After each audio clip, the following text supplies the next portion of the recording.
In the pitch-black room, Wei Shuya stood there, asking coldly, "Where is it?" The person before her could only gasp for air, which made her grow more restless as she thrust her sword forward. "I'm talking to you." Gu Yangtian struggled to sit on the ground, staring at the blade in front of him. The two of them, one standing and one sitting, just stared at each other like that. Who could have expected this woman? Thinking back, Wei Shuya and the person behind her were direct disciples of the sword saint. Remembering how she had single-handedly charged in with her sword to slaughter the demon minions, holding the power of life and death in her hands, Wei Shuya grabbed Gu Yangtian by the collar. "You must know." She lifted him up, interrogating him about the whereabouts of the remaining demons. Wei Shuya said angrily, "If you still have even a shred of guilt left," Gu Yangtian remained silent, coughing once. "I know, but I can't say it. My vocal cords have been destroyed." He thought about the heart filled with forbidden curses within himself. That heart was still beating erratically inside Gu Yangtian's chest at that very moment. And this curse, too. Wei Shuya couldn't help but burst into tears. This was her last chance. She lowered him down. "Everyone wants you dead, but if you're willing to talk, I'll do everything in my power to save you." Gu Yangtian looked at the trembling Wei Shuya and thought, "Please." She bowed her head, begging, "I'm begging you." But he could only cough, looking at Wei Shuya and wondering if she was pushing herself this hard because of hatred. Could it be? Suddenly, Gu Yangtian thought of the scene where she was happy with someone else. Or was it because the sword god, Liu Xingjian, to whom she was betrothed, had been captured by the demons? He smiled mockingly. How ridiculous. The strongest woman in the world worrying about a man. Seeing this, she couldn't help but grit her teeth in anger, and Gu Yangtian's collar was grabbed once again. Without mercy, Wei Shuya threw him far away. She stood trembling before Gu Yangtian and said, "If I had known you were this despicable, I would have killed you the first time we met." Wei Shuya bit her lip hard, tears streaming down. She was full of regret. Gu Yangtian lay there watching her turn away to leave. The first time we met, when does she think that was? He remembered their meeting on the street when they were both children. That's definitely different from what I remember. Gu Yangtian had asked back then, disdainfully. Huh? When Wei Shuya had smiled and offered him a potato, what had he done wrong? He thought about how he later stood alone on a pile of corpses, a traitor who had backstabbed so many people and joined the Demon Sect. Yes, this must be his karmic retribution. Wei Shuya was crying as she walked out of the prison. Suddenly, she grew alert when she heard a sound from behind. Wei Shuya turned her head and saw Gu Yangtian crawling on the ground, writing something. Seeing him gasp for air while using his own fresh blood to write, she asked, "Gu Yangtian, what are you doing?" Gu Yangtian's heart suddenly throbbed, causing him to vomit a large mouthful of blood in front of Wei Shuya. Gu Yangtian immediately dipped his finger in the blood to write the incantation of the curse. Then he smeared the blood, remembering how the heavenly demon had once raised a hand to his mouth as a warning. "If you break it, your heart will explode." Gu Yangtian's heart began to be destroyed by the forbidden curse, causing him to moan in pain as he vomited yet another mouthful of blood. The demon sect's path did not allow for betrayal. He gripped the ground, his ears filled with a voice. Gu Yangtian, can you hear me?" Wei Shuya ran over, filled with worry for him. "Why are you bleeding so much? Could you please stop writing?" But Gu Yangtian could only lie there, continuously using his blood to write on the ground, unable to hear her voice anymore. "If I told you," looking at her frantic expression, he couldn't help but wonder. "If I told you I was framed, would you believe me?" Wei Shuya was shocked to see his fingers stop writing.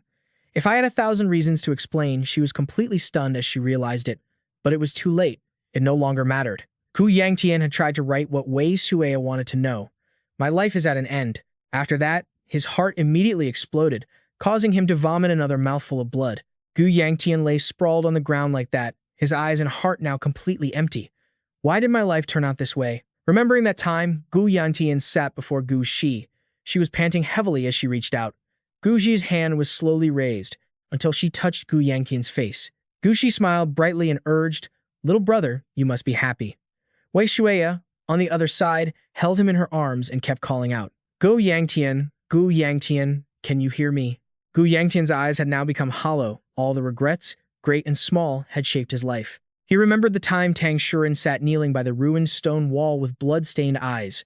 Gu Yangtian walked up, standing nonchalantly before her. Tang Shuren sensed him and asked with a smile, "Is it you?" Then she suddenly said, "I'm sorry." But Gu Yangtian only looked down at her coldly from above.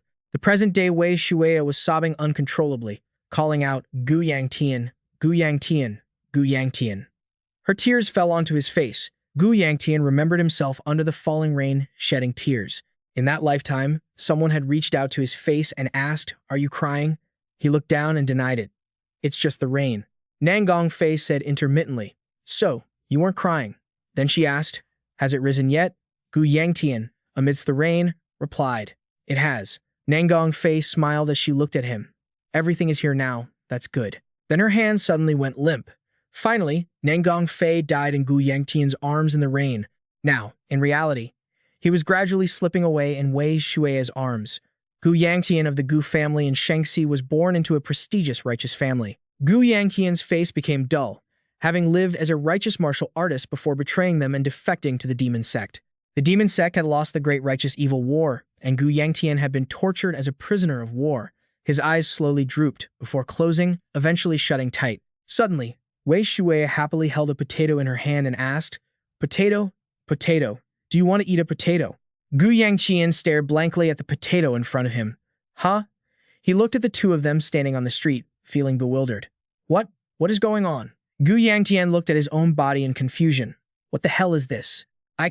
He remembered the moment his heart exploded, having violated the heavenly demon's prohibition. Then he remembered the moment he had died, his heart having exploded. Gu Yangtian also remembered that, his last breath in Wei Shui's arms. That must have been it. He reached out to grab his clothes and feel his heartbeat, but his heart was beating normally, as if nothing had ever happened. Then Gu Yangtian let go, his hand hanging down. Gu Yangtian gazed at the surrounding scenery, wondering, wait, looking at these small, clean hands, this must be me when I was a child. Is this a dream? He glanced to the side, confused. But why is Wei Shui still standing there, tilting her head with that potato? Is this the first time I've met her? Looking at the sweet potato in her hand, Gu Yangtian wondered to himself, what did I say back then? He remembered that, in the past, he had reached out and knocked the potato away. Wei Shui looked on in shock as the potato fell to the ground, and Gu Yangtian stepped on it without hesitation right in front of her. He glared at her angrily. How dare someone like you get in my way? How shameless. The current Gu Yangtian could only hold his head in his hands. Did I really say that? Then, he smiled faintly. Having a dream like this, it just goes to show how many regrets I still have. Wei Shui started to look dejected. Do you not like potatoes, sir? Gu Yangtian reached out and took it from her. He took the potato from her hand and said with a smile, I like it very much. Gu Yangtian then took a bite, but he immediately shouted in surprise because the potato was still piping hot. Gu Yangtian was confused. This isn't reality, but why does it feel so real? Wei Shui laughed brightly. Your face is all red, sir. Suddenly, he heard someone running up from behind, calling out, Young Master. Wu Mian rushed over, panting. Young Master, you suddenly disappeared, so this is where you were. Gu Yangtian tried to recall. This is my guard. What was his name again? He wondered. Is it Wu Mian? Meanwhile, the man kept talking. I was so worried that something had happened. At that moment, Gu Yangtian was standing there with his mouth open, his tongue swollen from the heat, still holding the piping hot potato he'd taken from Wei Shui. Wu Mian angrily reached for his sword. How dare you? But Gu Yangtian stopped him with a wave of his hand. It's fine, he said, leaving the guard stunned. What do you mean? Suddenly, Gu Yangtian gave an order. Give me your honey cake. Wu Mian was puzzled. Honey cake? He took one out, it was his last one, but before he could finish speaking, Gu Yangtian snatched it. Gu Yangtian then held the cake out and asked, Do you want this? Wu Mian's eyes widened in shock. The young master is actually sharing something with someone else? Wei Shui was surprised. You're giving this to me, sir? He smiled in reply. Of course. Gu Yangtian scratched his head and explained, I received a delicious potato, and this is the only thing I have to give you in return. She stared at the cake, her mouth watering. Wow, this is a first. Wei Shui's face lit up. I've been given something so beautiful, and it smells so good too. Suddenly, both Gu Yangtian and Wu Mian tilted their heads in confusion when they heard a shout. She turned her head to look as well.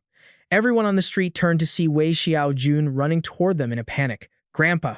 Wei Shui hugged him tightly, overjoyed. Grandpa Wei Xiaojun hugged her back. There you are. He couldn't hide his worry. I told you not to let go of my hand. Wei Shui happily held up the potato.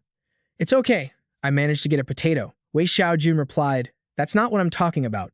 He took her hand and kept asking, Are you hurt? Did you cause any trouble? Wei Shui answered, I'm fine. I didn't. Gu Yangtian was stunned when he recognized the man. Suddenly, she pointed. I gave it to this person. Wei Xiaojun turned to look in the direction she was pointing at a potato. He hesitated for a moment, then Wei Xiaojun pulled her away abruptly, startling Wei Shui. Grandpa, why are you pulling me? All three of them watched as the old man bowed and apologized repeatedly. My granddaughter doesn't know the rules. She has truly offended you, young master. I sincerely apologize. Gu Yangtian quickly waved his hand. It's fine, I just wanted to give her this cake. He then bowed politely, expressing his gratitude. Gu Yangtian bowed appreciatively. I was hungry, and fortunately, this young lady gave me a potato. He then politely offered the cake. I can only repay her with this cake. I hope you will accept it. Seeing this, Wei Xiaojun could only stare at the cake in silence. Just as he was about to say something, young master, Yu Wei Shuya excitedly interrupted. I'll take it. I'll take it. It smells so sweet. She immediately reached out to grab the cake. Wei Xiaojun immediately grabbed Wei Shuya and ran off. No, we cannot accept something so valuable. We dare not disturb you any further. Excuse us. Gu Yangtian was left speechless. Ha!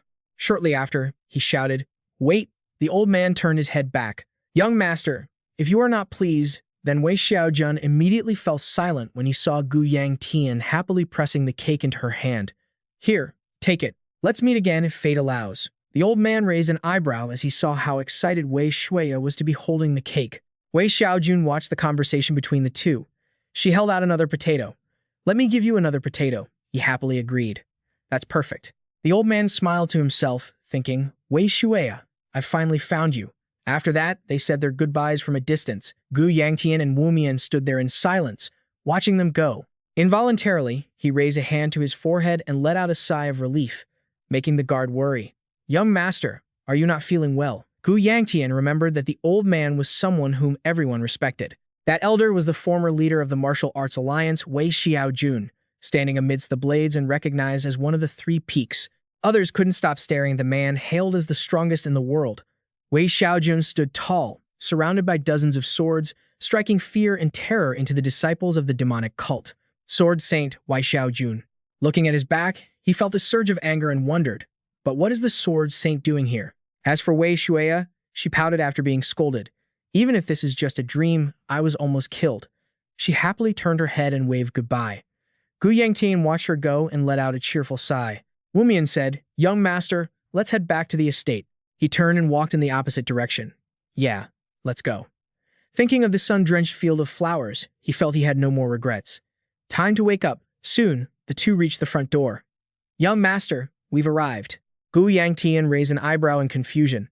He rested his chin on his hand, thinking, Damn it, why hasn't it ended yet? If this is a dream, I should have woken up by now, right? Gu Yangtian thought of the heavenly demon sitting on the throne. If this is reality, he held up a hand in a gesture for silence.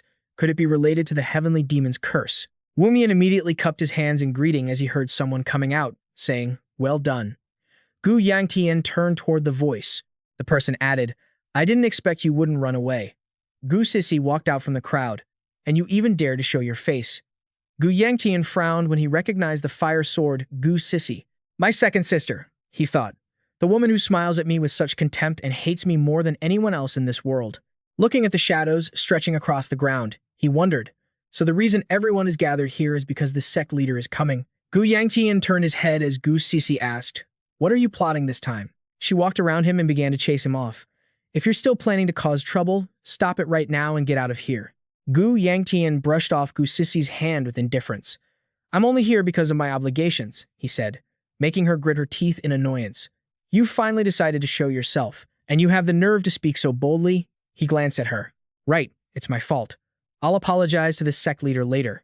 Wu Mian was stunned the young master was actually going to apologize. Gu Sissy, meanwhile, frowned in anger and shouted loudly. Gu Yangtian. Gu Sissy immediately unleashed her power, causing the nearby ground to crack. She stomped toward him in a rage.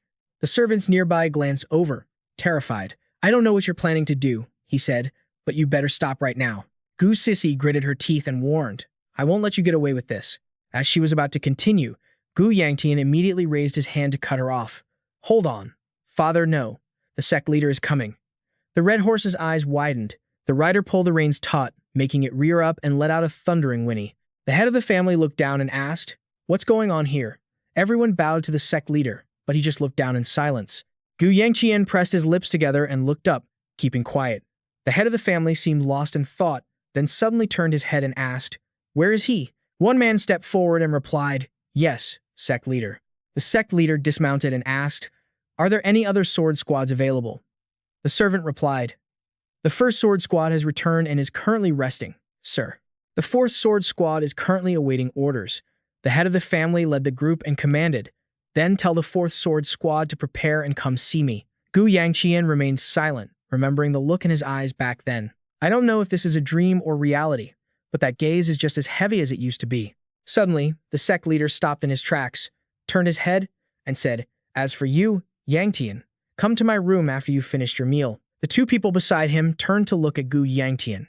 Still stunned, he suddenly turned to Wu Mian and asked, do you have any digestive medicine? Night fell rapidly.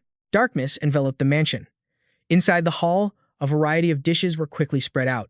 He looked at the bowl of white rice in front of him and let out a sigh. Gu Yangtian clutched his chopsticks tightly, feeling tense. The atmosphere at this meal is just as it always was. Damn it, I can't even tell if I'm eating with my mouth or my nose anymore. He mused to himself while eating. Hearing father call for me is so uncomfortable. I wish someone could do something to change this atmosphere. Suddenly, the sect leader opened his mouth and called for Dianzi. He held a wine cup in his hand, looked at her, and asked, I hear your martial arts have improved. Gu Sissy blushed and boasted, yes, I had a bit of an epiphany. I reached the 3rd star 3 days ago. The head of the family sat on his throne and praised her. Well done. Keep it up, she bowed and replied, thank you, father.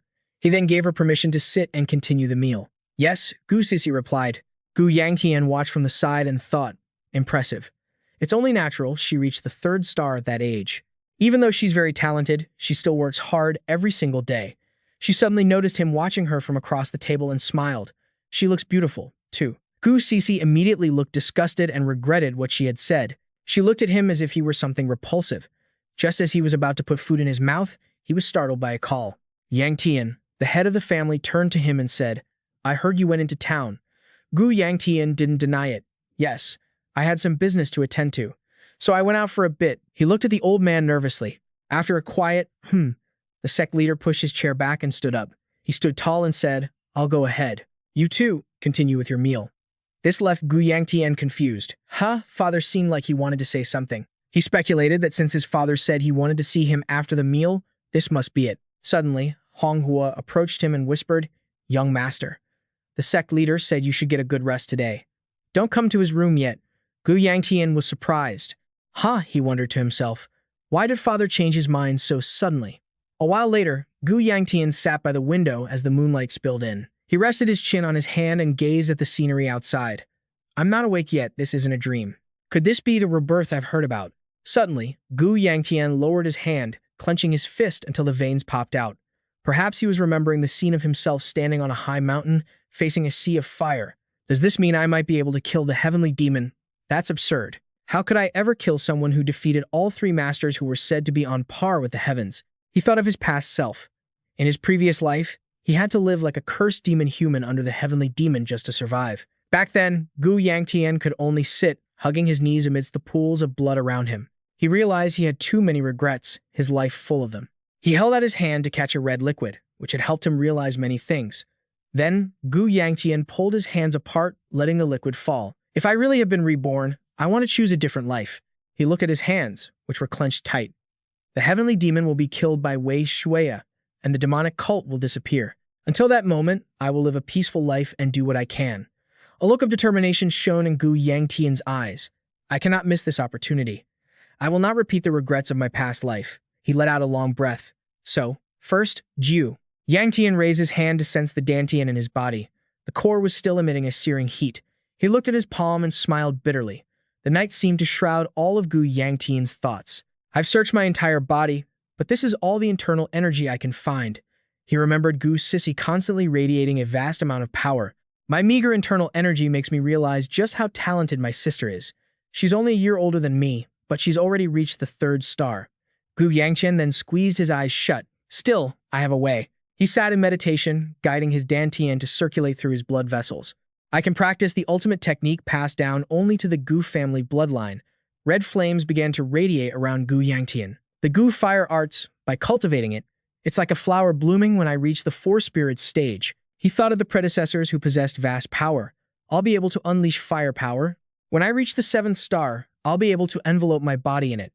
But for now, Gu Yangtian was a bit disappointed to realize he was only at the 1st star.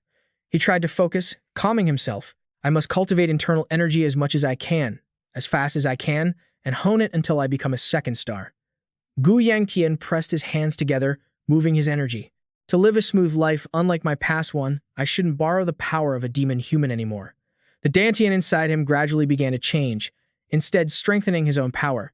Gu Yangtian's entire body was slowly undergoing a transformation as his energy flowed. He gritted his teeth. The problem was Gu Yangtian was startled out of his meditative state. He gasped for air, collapsing onto the mat. If I pushed myself any harder, I might suffer a backlash and die. Sweat poured down Gu Yangtian's face. With his current abilities, using internal energy wasn't easy. If I keep this up, the energy might backfire on me. But then, he grinned. Gu Yangtian grew even happier as he realized he had finally made some progress. His Dantian had completely transformed. Gu Yangtian reached out and quickly grabbed it. Even though it's just the early stage, I've already reached the 2-star level. I should keep going like this. Lying in his room, he became determined to take every step firmly to ensure a life different from his previous one. The sun had risen, illuminating the entire estate. I won't act recklessly anymore, so I can prepare for the future. The birds chirping in the trees welcomed the new day. Gu Yangtian woke up. He was surprised by his body right now. Why is my whole body so sore? I only trained for a little bit.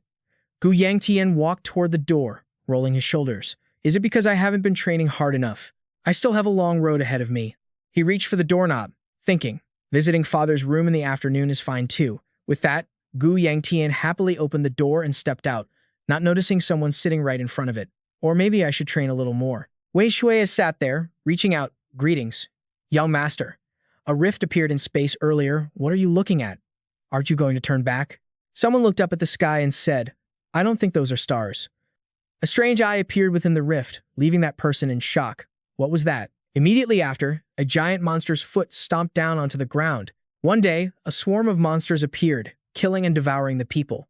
The monsters emerged from the sky as red rifts opened gates leading to the demon realm. There were those who charged forward with swords to slay the monsters.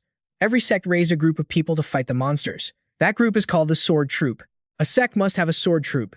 Thinking about the Gu family's current sword troops, the Gu family actually has 5 of them. The eldest sister, Gu Shi, is the commander of the 5th sword troop. At that time, Gu Shi happily grabbed Gu Yangtian by the head, and he was always getting lectured by her. As she dragged him away by his head, he suddenly looked back. Gu Yangtian was surprised to realize it was her, glancing down at him when he officially met Wei Shuai. But she just stood there, indifferently looking away. That was half a year ago already. Wei Shuai, currently there, shyly held out her hand. Greetings, young master. Gu Yangtian, standing in front of his door and seeing her crawling on the ground, immediately turned back into his room. Oh my, I slept too late last night. Wei Shuai said, panicking. Oh. She hurriedly grabbed Gu Yangtian's clothes. Wait. He turned his head and saw Wei Shuai clutching his robe. She blushed and smiled, saying, I'm so happy to meet you, from now on. But before she could finish, a hand reached out and pulled her hand off Gu Yangtian's robe. Wei Xiaojun sternly scolded her. I already told you, you are not to speak to the young master like that. He looked at the old man, mouth agape, confused. Huh, what is he talking about? Wei Xiaojun was still lecturing. Apologized to the young master. She immediately bowed her head and said, I'm sorry, leaving Gu Yangtian standing there in confusion. What is going on? He was still resting his chin in his hand, thinking. When he saw the man bow, he awkwardly introduced himself. My name is Wei Xiaojun, and from now on, I will serve you to express my gratitude to the sect master. You may not be satisfied with the service of a frail old man, but I will serve you with all my heart. Gu Yangtian became even more confused. Wei Xiaojun isn't that Wei Xiaojun. Wei Shuai, kneeling beside him, looked up and introduced herself. I am Wei Shuai. I will help my grandfather, too. It's nice to meet you. He frowned at the mention of serving. Who's serving who? Gu Yangtian could only sigh helplessly. Father must have ordered this. In the courtyard, he hesitated and said, It's nice to meet you too. Inside, he felt a bit uncomfortable, feeling like his new life had barely begun and he was already running into trouble. Gu Yangtian added, Could you call me Yangtian instead of young master? But Wei Xiaojun still replied, I understand, young master, leaving him speechless. Right, okay. A moment later, the old man picked up a broom and began diligently sweeping the yard. Gu Yangtian sat on the corridor, resting his chin on his hand. Is that a broom? Wei Xiaojun heard this, glanced over, and nodded in response, leaving him truly speechless. Then, Gu Yangtian glanced in another direction. More importantly, a massive mountain of laundry was swaying back and forth. Honghua was nearby, trying to persuade her. Wei Shueya, carrying that much is dangerous. But Wei Shueya continued to carry the basket of clothes, trembling. It's okay, Wei Shueya can do it. She continued, don't be like that, let me help. But she remained stubborn. Wei Shueya can do it herself. Really? Suddenly, Wei Shueya tripped over a stone, and she and the basket of clothes tumbled down. Wei Shueya let out a cry and slammed her face straight into the ground. Everyone turned to look at her sprawled on the floor.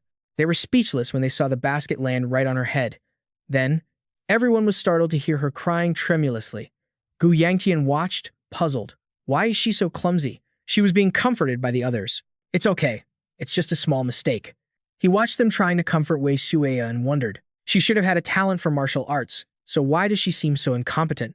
Gu Yangtian turned and stood up, rubbing his head. Honghua looked up at him.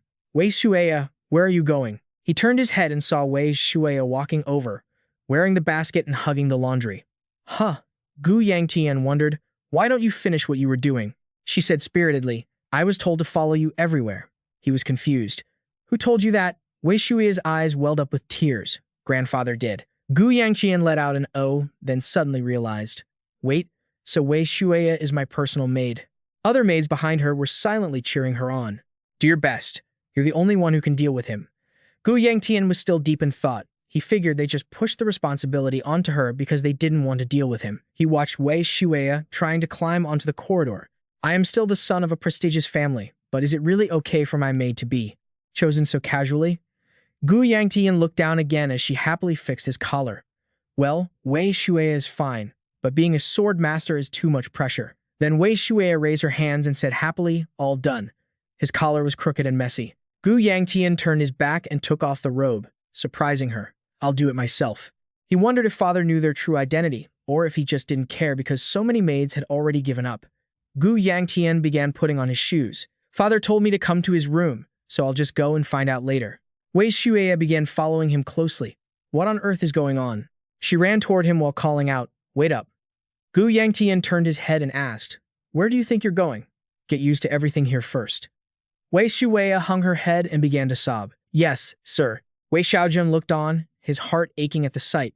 Gu Yangtian watched her silently for a moment before pushing the door open, looking back as he said, learn how to do your job. He paused when he sensed Wei Shueya still sobbing behind him. From the other side of the door, Gu Yangtian called out again. The door slowly creaked shut as he said, I'll bring you something to eat when I get back. Then, the door clicked firmly into place. Wei Shueya's face lit up instantly. Food. The older man behind her felt somewhat relieved now. The scorching sun beat down on the manor, looking quite daunting. Gu Yangtian stood outside the room, lost in thought. We were never this close in my past life. I've never even talked to father alone like this before. What should I say? He must have something to tell me. That's why he called me here. He was still calculating. After hearing what he had to say, he would ask why Wei Shueya and Wei Xiaojun were in his room. Suddenly, the sect master appeared behind him, clutching a wooden box, and asked, What are you doing, my son? Gu Yangtian jumped and turned around. Oh, father, you startled me. Come in, the sect master said. Yes, father, he replied. Inside the room, Gu Yangtian sat opposite his father like a lost soul, thinking, good heavens, I should have just died instead of facing this. Have you seen the new servants? The sect master asked. Gu Yangtian replied cheerfully that he had just greeted them. And what do you think? His father pressed. Sitting before a steamer of buns on the table, he said politely, I am very grateful that you sent them, father, but I have a question. His father sipped his tea in silence, and then the sect master simply said, Don't ask me for now. I will let you know later. Gu Yangtian could only reply, Yes, sir. After that, he just stared in silence. Sunlight streaming through the window illuminated Gu Yangtian's mind. So, father sent them even though he knew everything. Did he make some kind of deal with Hogun? From the porch, his father's voice rang out, Don't worry about such trifles. Get ready to depart for the Dragon Command Assembly tomorrow. He replied, Yes, father. Gu Yangtian frowned, looking out the window. The Dragon Command Assembly, what is that? Suddenly, his pupils dilated in shock. The Dragon Command Assembly, Gu Yangtian said coldly, Just cut my throat. Wu Mian looked confused and called out, Young master. He stood opposite him and asked, Do you hate attending the Dragon Command Assembly that much, sir? Gu Yangtian replied bluntly, Yes. He recalled the crowds cheering for the sword-wielding squads as they returned from hunting monsters. It was a vital event for selecting new recruits for the sword squads. It was held every 2 years to ensure the safety of the sword squads, the warriors who stood guard at the gates of the demon realm. The majestic scenery changed beautifully with the passing seasons. Sacrificing one's life for the Gu family and the people of Shanxi was a mandatory rule. Anyone carrying the blood of the Gu family had to attend this event. Gu Yangtian continued coldly, "I told you to cut my throat. If I'm dead, I won't need to go." Wu Mian then pulled out a scroll. "Won't the sect master kill you himself if you refuse?" This made Gu Yangtian huff in frustration. Wu Mian added, "Elder Li will be there too," which caught Gu Yangtian by surprise. "Elder Li?" Wu Mian relayed the message. "He said he'd give you a beating if you tried to run away again." He gritted his teeth. Damn it. Gu Yangtian remembered the terrifying image of Gu Lun grabbing him by the hair and asking, "Where do you think you're going?" He thought. Among all the elders, Elder Li is especially strict. He always believes I must behave properly because I am the only son and heir to the clan. He remembered struggling, trying to get away, but being held by his hair. "No, you must respect me." Gu Yangtian knew he should be grateful, but the elder was quite busy. Even so, he always made time to discipline him whenever he could. All those scoldings and punishments made him want to stay as far away from him as possible. Even father never cared about me that much, he thought. Gu Yangtian muttered, "I can't believe I'm still this pathetic even after being trained by him." This made Wu Mian ask, "What's wrong?" Looking at the luxurious carriage standing in the sunlight, he replied, "I was just talking to myself." "So, when do we leave?" Wu Mian answered, "We will leave as soon as everyone is ready." Gu Yangtian said indifferently, "Is that so?" Then he and Wu Mian turned their attention to the bustling scene ahead. "Wei Shueya, you're so beautiful. How can someone be this pretty? I bet you'll break a lot of boys' hearts when you grow up." He called out, "Honghua, are you done?" Honghua turned around and replied, "Forgive me, young master. I was just taking care of Wei Shueya." Gu Yangtian raised an eyebrow.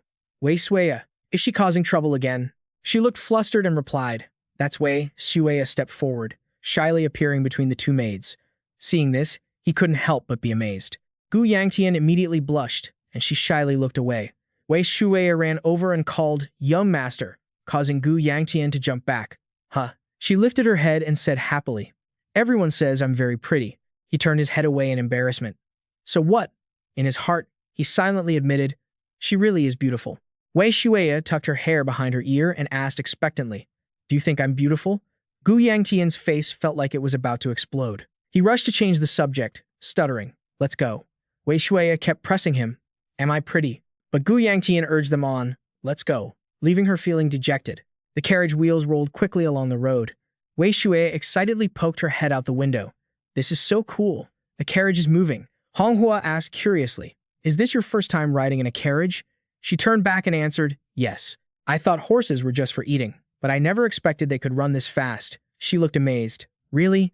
Gu Yangtian also poked his head out the window and asked, "Wu Mian, where's the Dragon Command Assembly being held?"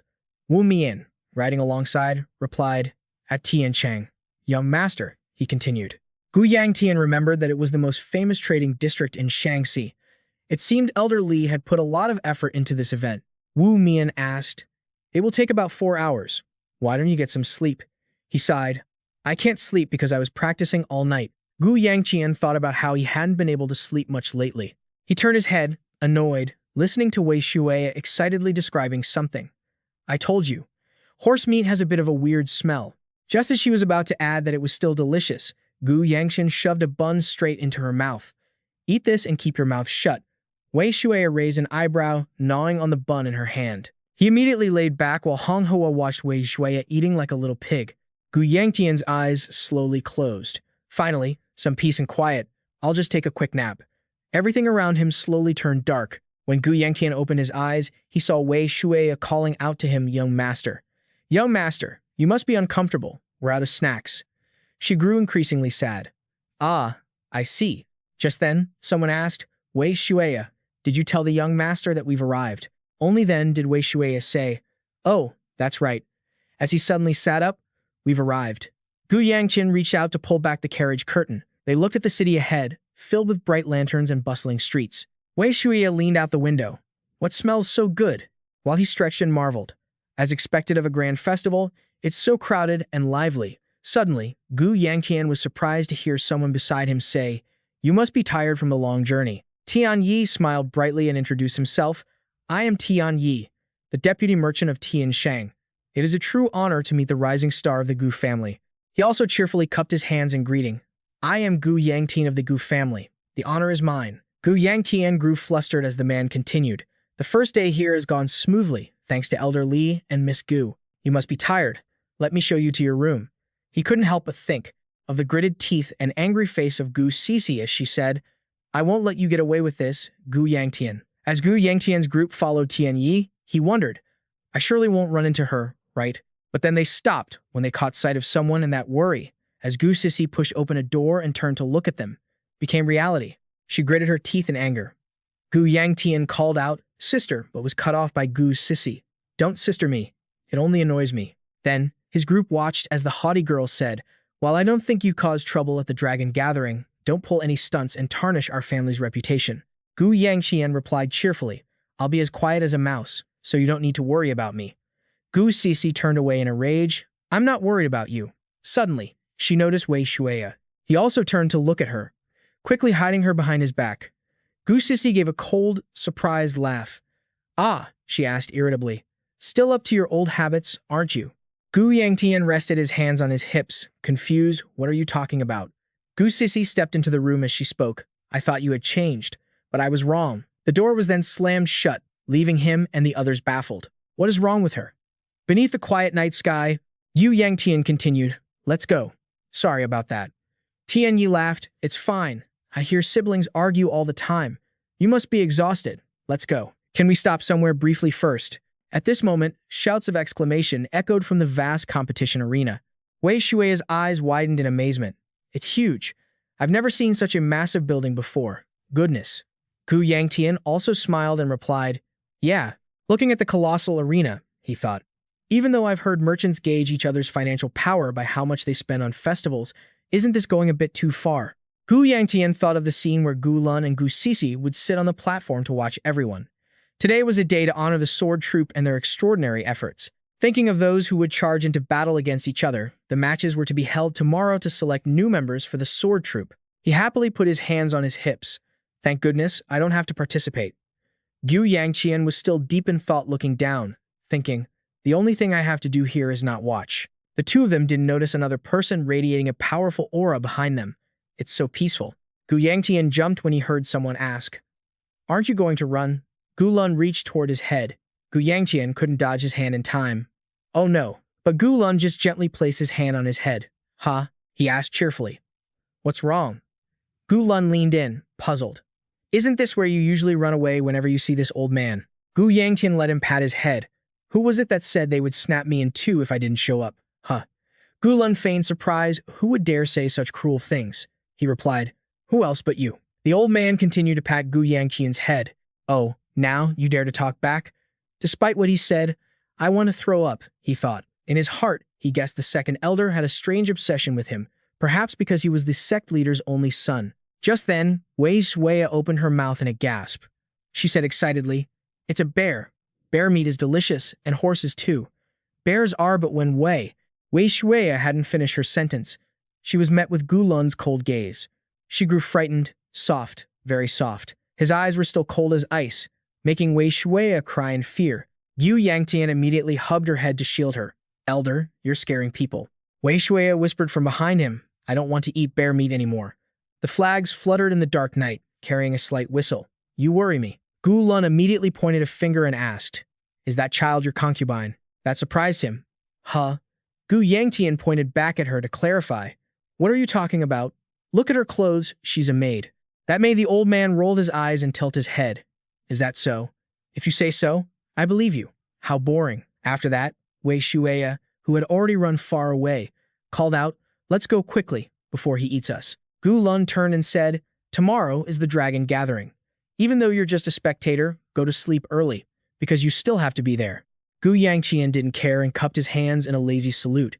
Yeah, she kept urging him. Young master, hurry up. When he suddenly heard the old man add, Oh, and one more thing. Gu Lun bared his teeth and made a throat-slitting gesture. If you run Gu Yangtian's side, I know. Wei Shuya asked anxiously, is Mr. Bear going to eat you? He didn't deny it. He'll strangle me first, which made her scream in fear. The old man stood under the moonlight, glancing over. Just as I thought, Gu Yangtian turned to look at Wei Shuya, who was tearing up. That child is no ordinary person. The flags fluttered in the sunlight. Outside the city gate was a long line of people waiting. The dragon gathering had arrived. He looked at the long line and said, I thought the dragon gathering would start early in the morning, but looking at this line, it probably won't start until noon. Wu Mian looked along, seemed so. They began discussing the long line in front of them. People from the Shangxi clans or those who could prove their identity were allowed to participate, but he didn't expect so many people to show up. Gu Yangtian marveled. Becoming a member of the sword troop means a lot. Wu Mian agreed. Indeed. Wei Shuya suddenly spoke up. Young master. More importantly, she kept trembling, clinging tightly to him. Is Mr. Bear coming to take my head? Gu Yangtian darkened. What's wrong with you? Wei Shuya asked again. Can't we tell him to go hibernate? He replied, It's spring right now. Gu Yangtian stood in the middle of the street, waving her off. If you were that scared, you should have just stayed in your room. Get out of here. It's too hot, she disagrees. You said I have to stay by your side. Deep down, he knew. I can't ask you to go against the sword saint's orders. Gu Yangtian pointed at Wu Mian. It's fine. Our guard here can beat that big guy, which made Wei Shuya happy. Really? He asked quietly. The big guy. He turned his head and said, Second elder. Wu Mian immediately reminded him. How could I dare to mess with the second elder? And shouldn't you address him more respectfully? Gu Yangtian said again, We're doomed, Wei Shuya. Go offer your head to him, making her terrified. Wei Shuya wouldn't give in. The fragrant baskets of steamed buns were accompanied by Wei Shuya's voice. I get it. Today is the day Wei Shuya dies. If everyone would be happy with Wei Shuya's head, he then said, It's okay. I was just joking. She said, Young master, Wei Shuya is going to be beheaded, making Gu Yangtian raise an eyebrow at her. I told you I was just joking. Wei Shuya pointed hungrily at the steamed bun stall. People say that ghosts who die with a full stomach look better, especially ghosts who die after eating steamed buns. The bun stall suddenly let out a soft puff of steam. While she went to buy the buns, Wu Mian turned to him and said, You treat this maid very well. Gu Yangtian was confused. Who? Her? He replied, Yes, that maid. He couldn't help but be puzzled. Treat her well? Can't you see? She only asked me for a bun. Gu Yangtian thought to himself, a part of it is because I don't know how to treat her, because I met her in my previous life. Wu Mian happily explained, she didn't seem to understand what a maid was, but he still bought them for her. He still wanted to explain to him. It's because, but then Gu Yangtian didn't know how to put it. Wu Mian looked at him and smiled brightly. He suddenly said, You are truly different from the rumors. I really am too gullible. I still have so much to learn, making Gu Yangtian even more confused. It's just some steamed buns. You're overthinking it. Then he realized with surprise. Wait a minute. The rumors, how long have you been my guard? Wu Mian counted on his fingers. About 2 weeks. Wei Shuya was bending down to buy buns, unaware of Gu Yangtian's thoughts at this moment. He must have been assigned right before I was reborn. So I don't know who was the lucky one here, me or him. Suddenly, the two heard a loud shout. Young lady, making him turn around, startled. The maid advised the person in front of her. You shouldn't wander around in such a dangerous place. She turned to say, You're worrying too much. The two standing far away heard her say, The Longtong Assembly is being held, with so many people from the Gu family here. What could possibly happen? Gu Yangtian suddenly felt uneasy. That voice sounded so familiar, it couldn't be. The maid continued to advise, That is exactly why I'm worried. What if you run into the heirs of the Gu family? He heard that and continued to deny it to himself. Me? No way. The Gu family has so many men. She was still talking. How could it be such a coincidence? There are too many people here. Gu Yangtian opened his eyes wide. Huh? This doesn't sound good. Just then, she turned her head and said, Let's go. Bing Axie and the maid were both extremely shocked. The two sides just stood there facing each other on the street. Gu Yangtian and Wu Mian on this side were also a bit uncomfortable. She stood there gaping at the two of them. Suddenly, he leaned close to his ear and whispered. Young master, Wu Mian was puzzled, looking at the expression of that young lady and her guard, as if they had just seen something terrifying. Do you know them? Looking at Bing Axie's annoyed face right now, there's no way I could forget that shoulder-length hair and those pitch-black eyes. Then he looked at her hand. The ring on her finger held a symbol. Gu Yangtian saw the gemstone embedded in the ring, but for someone who knew these things like him, the meaning of that ring was not unfamiliar. He thought of the blue sword that protected a branch of the family in Hebei, and remembered Bing Axie dressed up so gorgeously, and Gu Yangtian, at that time, sat across from her in a room, the person he was once betrothed to. Remembering when Gu Yangtian and Bing Axie used to sit face to face, there was a simple reason why the marriage was arranged with the Bing family of Hebei, one of the 4 great clans. just as prestigious as the Gu family, and they had children of the same age. He was extremely annoyed at that time, frowning. If nothing had happened, I would definitely be the heir. She also looked on indifferently while brushing her hair, and the Bing family probably also thought that the arranged marriage with the Gu family was very logical, but Gu Yangtian knew people were gossiping about him behind his back. The problem lay with him, all those bad rumors about him, the one who avoided training, only knowing how to cause trouble all day long. This was not good for the Bing family's reputation. And what broke this relationship were the words he had said to her. Bing Axie was surprised. "Why are you here?" Gu Yangtian interrupted and asked back. "I should be the one asking that. Why are you here?" She raised an eyebrow and said, "I'm here for some business. You don't own all of Shanxi. Do I need to report every step I take?" He didn't care. He could say whatever he wanted. Suddenly, Bing Axie angrily asked, "Why are you talking to me so rudely? Have you forgotten that I'm still a year older than you?" Gu Yangtian laughed and said, "Yeah, sorry, I forgot. I'll keep that in mind." Then he turned and said, "Hey, let's go once you've bought the buns."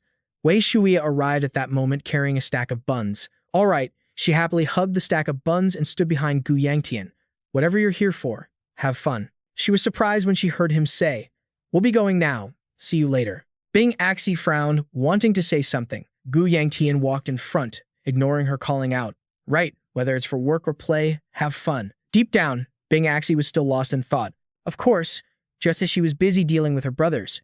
She saw Wei Shuya look at her and nod slightly. "I've never met that girl. Is she a maid?" He has such a cute maid by his side. Thinking of Gu Yangtian's expression, Bing Axie wondered if he had changed. Back then, he had raised his eyebrow arrogantly and said, "Who are you?" "You're just the daughter of a concubine." She had grabbed Gu Yangtian by the collar immediately back then. Bing Axie jumped straight onto the table, grinding her teeth. "What did you say?" she asked, outraged. "What did you just say?" Even though he was pale with fear, he still spoke tough. "Was I wrong?" Immediately, Gu Yangtian was punched by Bing Axie. The guard behind tried to intervene, but she already said, "I was prepared to endure everything, even if it was an arranged marriage." He lay on the ground, covering the corner of his mouth that had been hit, listening to what Bing Axie had to say. "Despite all the terrible rumors about you, for the sake of the Bin family," the guard hurriedly stopped her. "Please, calm down." But Bing Axie retorted and knocked him away. Then, Gu Yangtian saw her foot stomp down nearby. Bing Axie went crazy, picking up a chair. "Forget about any marriage. I'm going to beat him to death." Inside the house on the lake, the sounds of destruction echoed. At this moment, she ended her flashback. Nothing had changed since that day. "Geez." Gu Yangtian spoke up. "Why buy so much?" Wei Shuya replied, "I can carry them, but you already took half the stack down. How am I supposed to carry it? Come here. I'll help you." Wu Mian, standing nearby, also bowed and said, "I will help too," but Gu Yangtian refused. "Focus on your guard duty. If there's any left over, take it back to Hong Hoa." He replied, "Understood." Bing Axie kept looking toward them, watching him as he chatted. She felt there was something slightly different about him. Bing Axie suddenly held her head, trying to brush the thought away. No way, he's probably just messing around. That madman growing up? Impossible. But another thought flashed through her mind. But maybe Bing Axie kept staring at the backs of the three people ahead. Suddenly, they were startled when they heard a shout. "What did you say?" Gu Yangtian was annoyed. "Damn it, I've been startled all day long." Wu Mian was worried. "Are you okay, young master?" He replied, "I'm fine." But Wei Shuya interrupted right then. "Young master, what about the steamed buns?" Making Gu Yangtian order, "Be quiet." A martial arts master tried to explain. Yelling like that won't solve anything. "Please, calm down." But the man continued to pound the table and shout, "I told you I don't have time. Will you take responsibility if I get arrested?" The martial artist's gaze turned sharp. "Arrested? What does that mean?" The man standing opposite the three martial artists suddenly fell silent. The atmosphere around the group also became strangely quiet. They started arguing. "I didn't say that. Are you mocking me?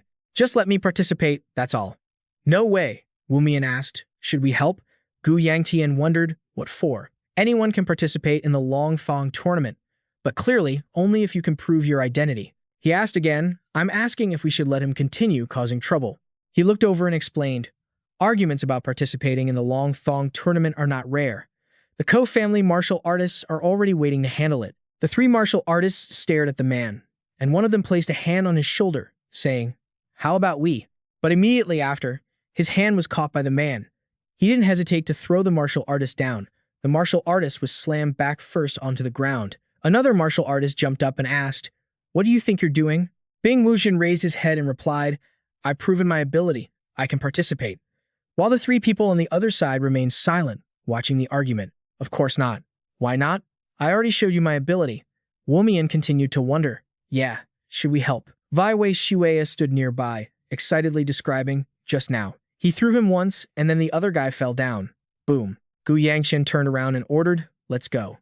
He asked again, "What about that guy?" He looked annoyed. "I don't want to get involved in that. Let's go."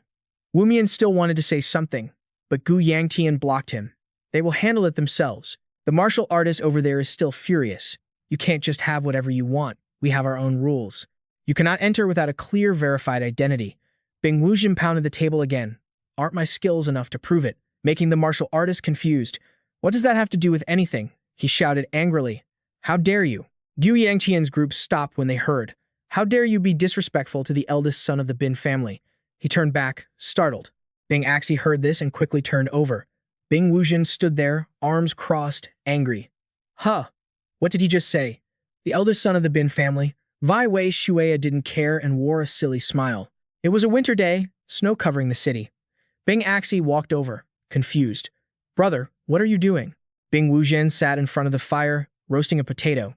"It's too cold, so I lit a fire to warm up, and I'm roasting a potato here." She pointed and asked, "Let's put aside the fact that you lit a fire in front of my room. What kind of token are you holding in your hand?" He held up the token. "Oh, this?" Bing Wuxian was immediately attacked while he was still laughing and talking. "I thought the potato was roasting too slowly, so I intended to use it to make the fire bigger." Amidst the blizzard, his voice rang out, "Why did you hit me?" Bing Axi raised an eyebrow. "You deserve to be hit. Do you know what you are holding?" Bing Wuxian stubbornly said, "A piece of wood." She explained, "That is the token of the Pang family, master, a reward for standing at the top of the Fanlong Academy and becoming the youngest successor in history." "Do you know what you can do with that token?" He replied, "I can use it to make the fire bigger." He was immediately kicked several times by Bing Axi. "If you're tired of living, just say so." Bing Wuxian lay on the snow, covering his face and shouting. She looked annoyed. "You need to act more like a successor." He looked a bit depressed. "A successor? Huh? Right." Bing Axi looked at him, feeling a bit sorry. After that, she stood in front of the fire and said, "I can't guess what you were thinking. You have all the skills and talent. You were even chosen as the successor, yet you don't seem satisfied." Bing Wuxian raised his head and smiled. "Not at all." He looked up at the sky. "I just want to leave this place." Bing Axi blew on the sweet potato and asked, "Then why don't you just leave and come back?" Bing Wuxian widened his eyes in surprise. "Oh." After that, there was a crumpled piece of paper with the words, "I'm going out for a bit." Next were angry hands continuing to crumple the paper. She sat there, angry. It seemed like this jerk had been thinking for 4 months. The maid saw this and reported, "Young lady." She leaned in and whispered, "I have news for you." Bing Axi bit her nails and asked, "Finally, I can find that jerk." "Where is he?" The guard said, "Shanxi." She repeated it, confused. "Shanxi? Why did he go that far?" Bing Wuxian was currently shouting angrily. "Why now of all times? I've already shown you everything I have." He was so anxious he was frantic. "Just let me participate. Hurry." The martial artist still tried to reassure him. "Calm down first," but Bing Wuxian ignored everything. "No, I don't have time. I have to show you the Black Knight blade so you believe me." Wumian was worried. "Did you hear that? Young master, the Black Knight blade." Gu Yangtian immediately asked, "Isn't that the secret technique of the main line of the Pang family?" In his heart, he wondered, so that guy is really the eldest son. Gu Yangtian was lost in thought, not paying attention to a hand reaching out. "I have to get out of here quickly, before I get involved in any trouble." Gu Lun grabbed his face and lunged forward. "Oh? You dare talk about the Black Knight blade? Seems you're no liar." Gu Yangtian knew he was done for. The elder stepped forward and said, "He seems skilled enough. Let him join." Then, with a bow, Bing Wuxian introduced himself. "I am Bing Wuxian, heir of the Bang family. It is an honor to meet you." The famous Fire Fist elder of the Gu family. Gu Lun burst into loud laughter upon hearing this. "It's been a long time since I heard that title. You may join, I guarantee it." The martial artist beside him quickly urged, "Elder, no. We can't confirm if he's truly the heir to the Bang family." He insisted, "I'm certain of it." The martial artist was baffled. Someone like him? Gu Lun recalled the appearance of him and his father. He looks exactly like his father. And look at that build, that's a Bang family physique. Gu Yangtian was speechless. It was like he was cast from the same mold. The elder pointed to the ring on his finger. And that black ring on his finger, that's enough to confirm his identity. Yangtian found it hard to believe that was the ring Bing Axie possessed. Was this brat really the heir to the Bang family? Gu Lun leaned in with a smirk and asked, "Go on, tell me why the heir to the Bang family wants to enter this tournament, especially when the goal is to select new members for the Gu family's sword squad." Gu Yangtian tilted his head in confusion. "I'm curious, too." Bing Wujin immediately replied, "The Bang family is stifling." The elder looked up at the sky and laughed loudly. "Fine. Does your family approve of this?" Gu Yangtian crossed his arms, bewildered. "Is he crazy?" Wushin said cheerfully, "I didn't think they'd allow it, so I just ran away." Gu Lun laughed until he teared up. "He ran away? Did you hear that?" Yangtian just thought, "Is this guy an idiot?" The elder continued, "You seem well trained. How old are you?" Bing Wushin replied, "I am 23. Gu Lun exclaimed, "So young? The Bang family has raised a monster." Then he glanced toward Gu Yangtian. "I wish my foolish boy could learn a thing or two from you." Wu Mian whispered, "I'm sure he isn't talking about you, young master." "Young master," I think Vi Wei Shuea whispered from the side. "Why did he call you a fool?" Yangtian's face darkened, and he commanded her to shut up. "You guys are hurting me more than he is," Gu Yangtian told himself, though he didn't care what the elder said about him. Looking at the smiling Bing Wujin in front of him, he thought, if he really is Bing Wujin, then he's a true monster. In time, he'll earn the title of Sword Emperor. Suddenly, Gu Yangtian remembered the tension if he was from the Bang family. Weren't there others from the Bang family here? The two behind them were still chatting. Why would he say that? "I'm not sure. You're as dumb as I am." Just then, Bing Axie ran over and called out, "Brother." Both he and the elder turned around.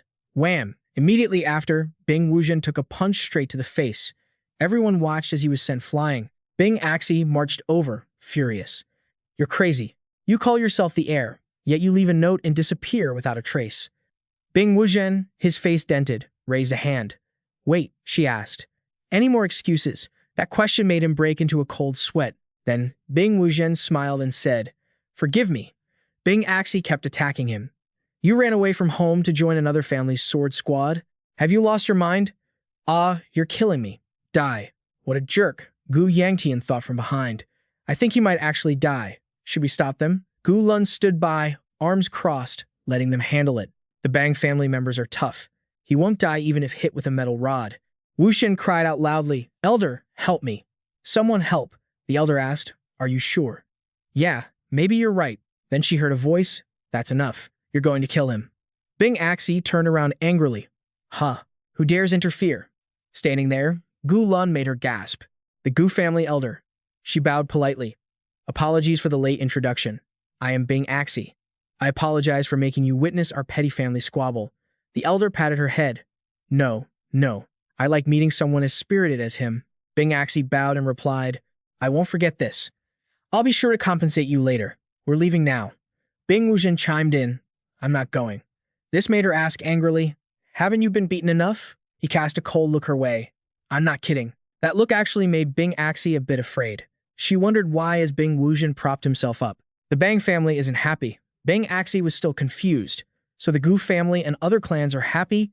He replied, "Certainly happier than we are." She placed a hand on Bing Wujin's shoulder, urging him, "Please, you have to grow up." "You're the heir," he answered. "That's why I want to have some fun before becoming the family head. The only way to avoid becoming head is to be disabled or dead. But I don't like either of those options."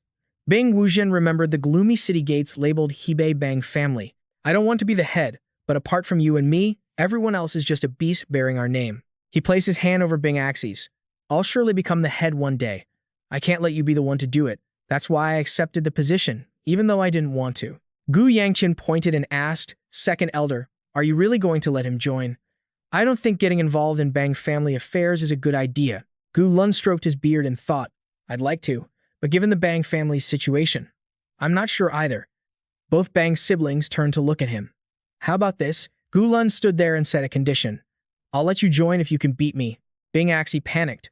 "What are you saying?" Yangtian was also confused. "Second elder, have you lost your mind?" The elder ignored him and continued, 10 moves to decide the winner. "What do you think?" Bing Wujin frowned. "For real?" The elder replied, "Have I ever lied?" "As for the rules," she quickly said, "Lady, catch that jerk." She asked back, "You mean the heir?" Just as Gu Lun said, "How about this? If you can touch me within 10 moves, you win." He used his speed to dash behind him. Bing Wuzhen quickly drew his sword, intending to strike at Gu Lun. Bing Wuzhen was shocked to hear the elder laugh. "You're too hasty." Right after, Gu Lun turned his head and threw a punch in his direction. "Tonight at the arena, sorry to keep you waiting. Everyone, get ready for a dramatic match." On the stage, we have Gu Sisi and Gu Yangtian, a battle between two talents who will lead the future of the Gu family. She flashed a radiant smile as she heard the introduction for Fire Sword Gu Sisi. Yangtian, on the other side, frowned as he listened, and Gu Yangtian, the heir of the Gu family, wondered why he had to compete, especially against his own older sister. Recalling what happened just before, Gu Lun had landed a direct punch to Bing Wuzhen's face, sending him flying. He stood there watching the white smoke ahead. Then suddenly, Gu Lun gasped for air and shouted excitedly, "I won." He looked on, confused. Shouldn't an elder just be dodging? Gu Lun retorted, "When did I say that? When?" Looking at the unconscious Bing Wuzhen in the distance, he added, "Besides, this is a duel both parties agreed to. And I kept my strength in check. He'll wake up soon enough."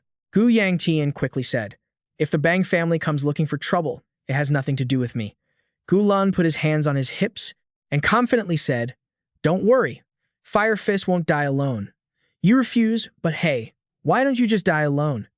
Gu Yangtian quickly turned away. "Hey, Ping AH, this was entirely the second elder's decision." Bing Axie looked indifferent, saying it was quite a relief to see him knocked out like that. She then explained, "Who knows what kind of trouble he could cause next? That was the reason for such an absurd duel." Gu Lun laughed heartily at that. "The young miss of the Bang family, is that really what you think? I only did it because it was fun." He was concerned, wondering how that man even became an elder. The Gu family is in trouble. Shui A grabbed Gu Yangtian's sleeve and called out, young master. He turned to reassure her, Yeah, just stay away from that big bear." But she excitedly waved her hands, describing how the bear man went boom.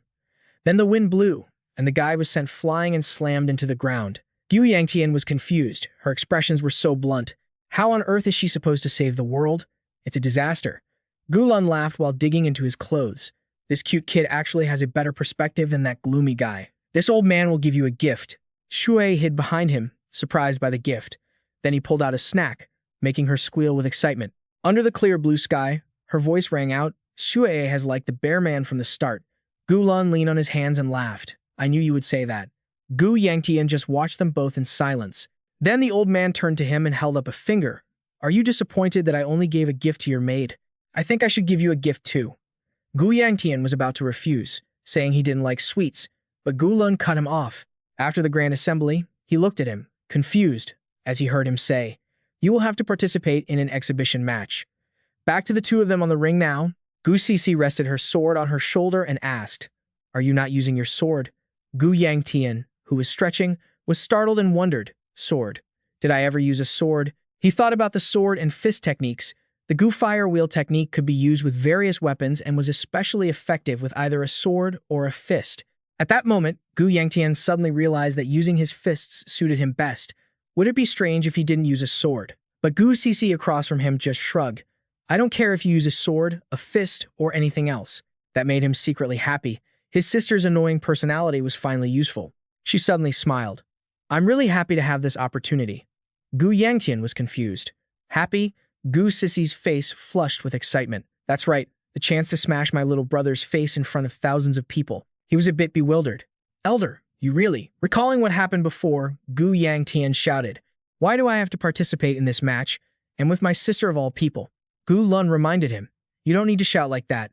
He looked bored. "I don't want people to think the Gu family is boring." He could only sigh and calculate. This crazy old man, it's written all over his face that he just wants to watch the show. "Anyway, I'll just surrender halfway through." Gu Lun smiled and gestured toward Bing Wuzhen lying on the ground. Warning. If you're thinking of giving up halfway, Gu Yangtian put his hands on his hips and asked, "Do you really want to see me defeated and lose in front of so many people?" He looked down at him and called his name, Yangtian. Gu Yangtian stayed silent when he heard him ask, "Do you really intend to lose?" The night sky reflected his thoughts about losing. "I don't want to waste this once-in-a-lifetime chance to start over. I don't want to waste energy on a fight that didn't happen in my past life." Gu Yangtian was still standing across from Gu Sisi when he suddenly heard her cut in, "My beloved little brother." Gu Sisi began to raise her sword into a stance. "You'll become the family head just because you're a man. I hate you to the bone." She lunged forward the moment the match started. Gu Yangtian immediately dodged Gu Sisi's attack and she quickly raised her sword again. He ducked rapidly to avoid her slash. Her feet pivoted. Gu Sisi swung her body to slash behind her, but Gu Yangtian quickly tilted his head to avoid it. Confusion appeared on her face. How could someone who was only at the 2nd star level dodge the attacks of a 3rd star martial artist? Gu Yangtian thought while dodging, that's exactly what she's thinking right now. I'm just trying to move half a beat ahead of her, but even that is making me breathless. He retreated as Gu Sisi swung her sword, proving how out of shape he was. Now, how do I end this match if I'm just going to take the hits? Gu Yangtian wondered if he would stay in one piece after taking one hit from her. Suddenly, he heard his opponent say, "You still only know." Gu Yangtian glanced over to see her charging again. How to dodge. Gu Sisi quickly grabbed his lapel. With one hand, she gripped his outer robe and pulled, while with the other, she swung her sword.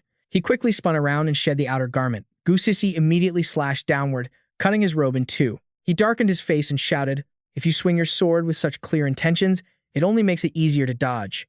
Sister, can you just stop?" Watching her slash his robe away, Gu Yangtian was confused. How much killing intent does she have to shred his clothes like that? Gu Sisi bowed her head and said, "I forced myself to accept that I would never become the family head, no matter how hard I tried, even until I died." A surge of energy began to rise from her hair. "And yet you, someone who wasted your life like scum, get that title just because you're a man." He looked on in surprise as Gu Sisi's sword began to change. "Do you understand?" Gu Yangtian raised an eyebrow in awe.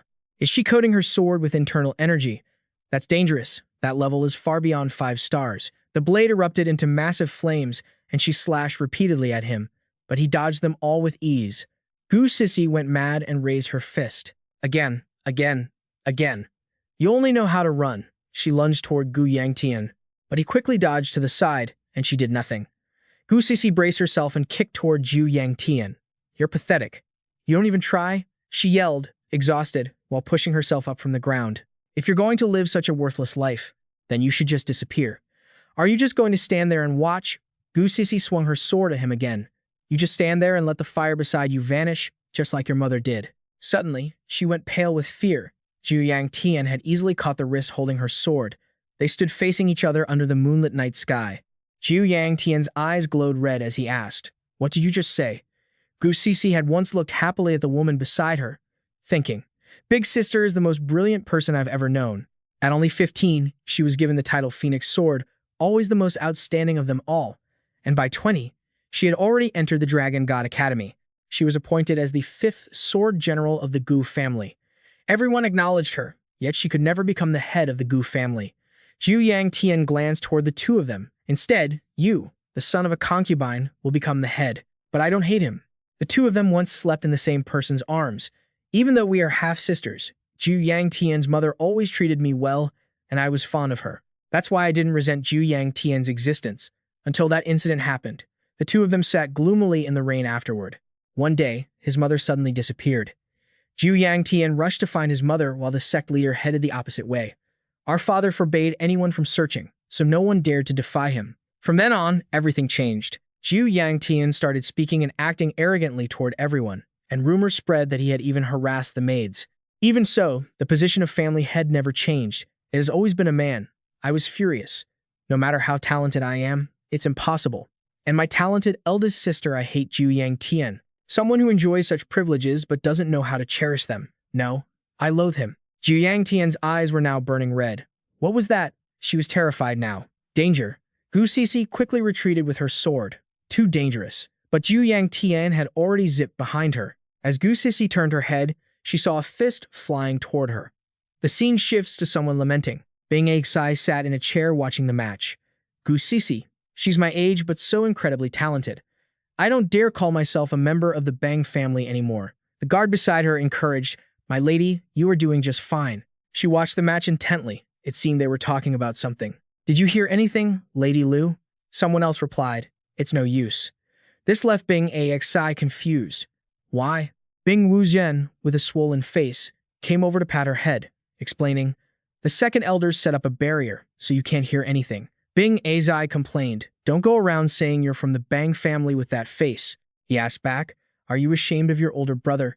She replied nonchalantly, "Of course. Just stay at the dragon gathering until the swelling goes down." Bing Wuzhen sighed helplessly. Just then, the guard brought over a bag of tea. "Here is the tea, young master." He took it. "Oh, Just in time, I'm hungry. Bing Wuzhen then asked, so, the one fighting is the younger sibling of the Phoenix Sword. Bing Axe replied, that's right. Isn't she amazing? She's already at the 3-star level. Her swordsmanship is fluid, and the way she uses internal energy is as well. He held a stone in his hand, shaking his head. No. I'm asking if the person dodging is the younger sibling of the Phoenix Sword, right? She replied that it was. The guard beside them held up 2 fingers, adding, young master. Both of them are younger siblings of the Phoenix Sword. I see, he said. Bing Wuzhen propped his chin up, looking interested. So the Gu family has more than just the Phoenix Sword. Bing Agzi looked at him anxiously. She remembered his words, that's why I want to have some fun before I become the family head. Bing Agzi couldn't help but think, when he becomes the head, he won't be able to have that look in his eyes anymore. Suddenly, Bing Wuzhen announced, it's over. Gu Sisi hurriedly dodged the attack, thinking, I have to dodge this. She swung her sword toward Zhu Yangtian again. Hurry, this is my chance. Gu Sisi gritted her teeth and slashed down at him, the only one. Zhu Yangtian suddenly spoke up. I understand you, so even if you hate me, that's fine. I've lived my life like this. She was still gritting her teeth, listening to him. Your words are annoying, but I understand. Zhu Yangtian raised his hand at that moment. Then you should also understand why I'm doing this. His hand immediately condensed a surge of power, and Gu Sisi's eyes widened, reflecting the fire before her. Zhu Yangtian didn't hesitate to punch her straight in the face. Gu Sisi took the full force of his punch. Afterward, Zhu Yangtian stood there watching her unconscious on the ground as the announcement echoed throughout the arena. Match over. Zhu Yangtian wins. A while later, he sat in front of the gate, muttering, damn it. Zhu Yangtian sighed thoughtfully, I didn't mean to win. I never expected my 2-star internal energy to cause a nosebleed and knock her unconscious. I hope nothing happens. Gu Sisi's voice echoed, you should just disappear. The thought made his mood even heavier. Suddenly, Zhu Yangtian heard the sound of the faceless one running toward him. Young master, the voice echoed through the night, are you all right? You aren't hurt anywhere, are you? So, what's the situation inside? Is everything okay? To be honest, the guard reported. Everyone thought you would lose, so when you won, everyone was in an uproar. He didn't care much. That makes sense. Who would have thought the jerk rumored to be a good-for-nothing could defeat a genius? The faceless one added, even though the atmosphere had calmed down a bit. When the second elder immediately ended the dragon gathering, Zhu Yangtian jumped down. We should leave here before we run into him. Shui approached him anxiously. Young master, your hand is bleeding. He looked at his injured hand and said, oh, right. This is proof that I still can't control my internal energy properly. Zhu Yangtian blushed and looked the other way. It's all right, she said, quickly bandaging his wound. Zhu Yangtian looked at his hand. Zui was still struggling to adjust the bandage. Is that so? I don't think so. She held his hand and burst into tears, blushing. I can't do it. I'm sorry. Sui doesn't know how. So, young master, please don't get hurt. Zhu Yangtian was still lost in thought when Bing Wuzhen suddenly blocked his path. I also don't like seeing young Master Gu get hurt, he blurted out. This jerk, he asked back. Did you just say something stupid? Zhu Yangtian quickly changed the subject. It's a pleasure to meet you, young Master Bang. I am Zhu Yangtian. Bing Wuzhen looked confused. Huh? Well, it's a pleasure to meet you. Snow A added from behind. Could you call me Maid Vi? Bing Axie hid shyly behind the guard and called out, Brother, let's go, he said reluctantly. Oh, I see. Bing Wuzhen laughed happily. You must be feeling awkward because you and young Master Ko used to be engaged. She called him brother, and he added, take this chance to make up, which made Bing Axie scream, brother. Gu Yangtian couldn't help but hold his head in confusion. Why are you here? Bing Wuzhen asked back, isn't it better to use this opportunity to connect with strong people? No, just call me brother, she pleaded from behind. Brother, please, he said bluntly. Getting close to someone like me won't bring you any benefits.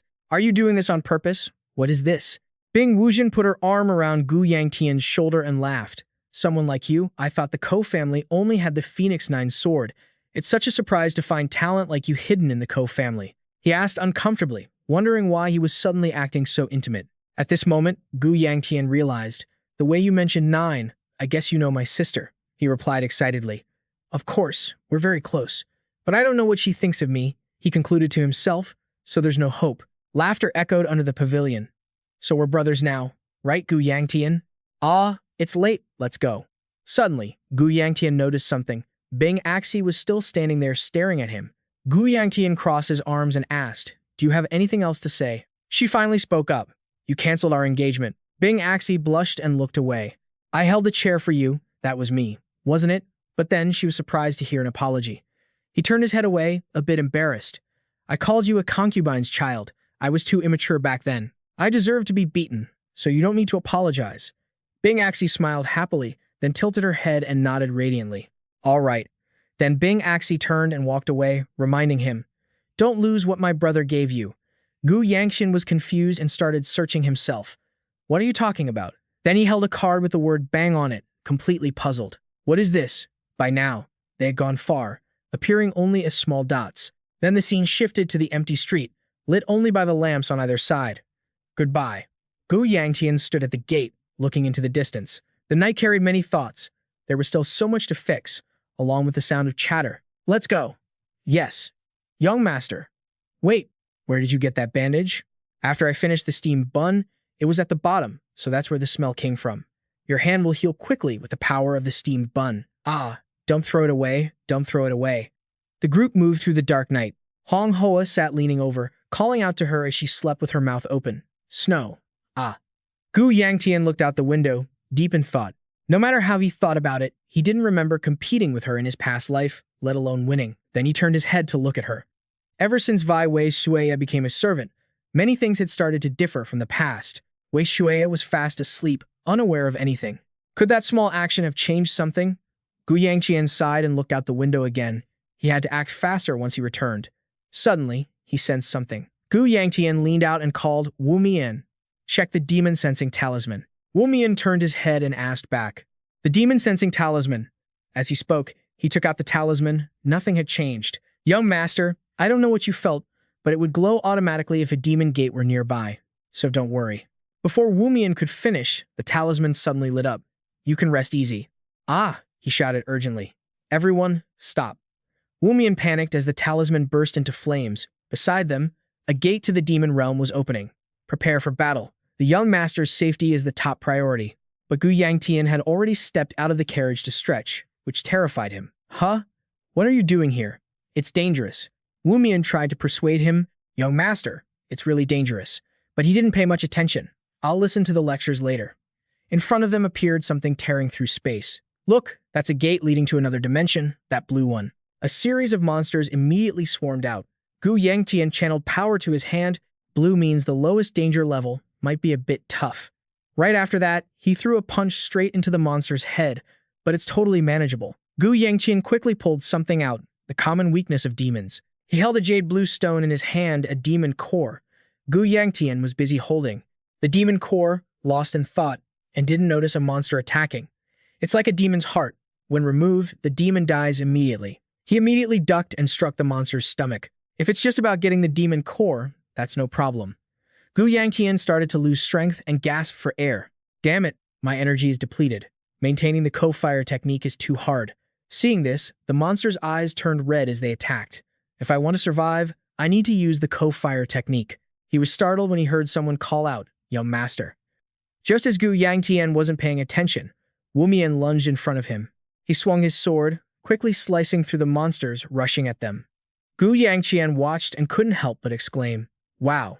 He looked at Wu Mian in front of him with some skepticism. Is he this strong? At that moment, he turned to ask, Young master, are you okay? Gu Yangtian replied, flustered. Huh?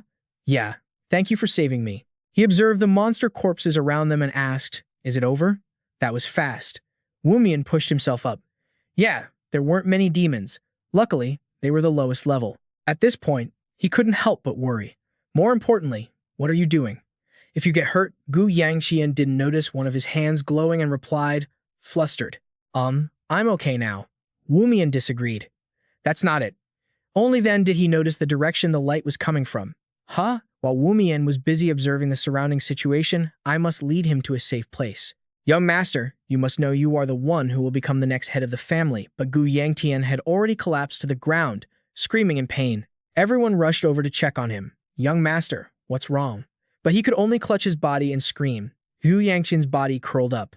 Damn it, why does it hurt so much? He frowned, realizing this was the demonic path absorbing demonic energy. The demon core was still emitting a purple light in Gu Yangtian's hand. Demonic path, absorbing demonic energy. In the withered purple flowers of the past, a man appeared, gasping for breath. Ying Feng clutched his severed arm and asked, "Why did you do this?" His fellow disciples lay everywhere. "What did we do to you?" "Why?" Gu Yangtian looked down coldly from above and asked, "Liu Yifei, are those your last words?" Ying Feng saw a head roll by. He looked at him, trembling as he cried out, "Master." Ying Feng's screams echoed throughout the courtyard. "Master!" The heavenly demon, riding on the head of a dragon, appeared from a rift in space and praised Liu Yifei, saying his technique wasn't bad at all. Immediately after, she leapt off the dragon's head. The heavenly demon's toes touched the ground, and she strode toward Zhu Yangtian. He bowed in respect as he heard the heavenly demon say, "But it's not enough to satisfy me, though I did find some shallow amusement in it." Then, she smiled and commanded, "Look up." Suddenly, a surge of power erupted from Zhu Yangtian's dantian. He panicked, wondering, "What is this?" That energy quickly enveloped the purple demonic qi. It was the Kohoa Luan Gong purging the demonic qi. No, it was consuming it. This never happened in his past life. Wei Shuya and Wu Mian called out with concern, "Young master." Everyone gathered around him, asking, "Are you all right?" Zhu Yangtian sat up and replied, "Oh, yeah." He reassured everyone, "I'm fine. It's probably just because I'm more injured than I was during sparring." Ange said with continued worry, "Then I will find a physician nearby to treat you." Zhu Yangtian refused. "I'm fine. Don't worry about it." In his heart, he worried he should hide it. Nothing good would come of people knowing he had absorbed demonic qi. She cried out from behind him, "Young master." Wei Shuya cupped Zhu Yangtian's face. "You looked like you were in so much pain earlier." He looked at her and said, "It wasn't that bad." But Wei Shuya remained deeply saddened. "You don't look well," she said, making Zhu Yangtian snap angrily. "What are you talking about?" Hoa grabbed her head and told Wei Shuya, "You should be helping the young master, not bothering him." She struggled, saying, "I'm just worried." At this moment, Wu Mian also spoke up, "Young master, if you don't feel well, we can stop by a nearby apothecary." "I told you I'm fine," he disagreed. "I just need to get some sleep, that's all." AA could only reluctantly accept. "If you say so." Immediately after, everyone turned to busy themselves with preparations. "Everyone, get ready. Only take the useful parts of the monster's carcass. Hurry up, the young master is tired." "Wei Shuya, can you stop drooling while you sleep?" "I don't remember drooling. That's because you were asleep." Zhu Yangtian was busy looking at something in his hand, no longer feeling the demonic qi in his body. Was the Koho Luan Gong actually this useful? The magic stone in his hand was now useless, and watching the color of the stone fade, he knew the demonic qi had been properly absorbed.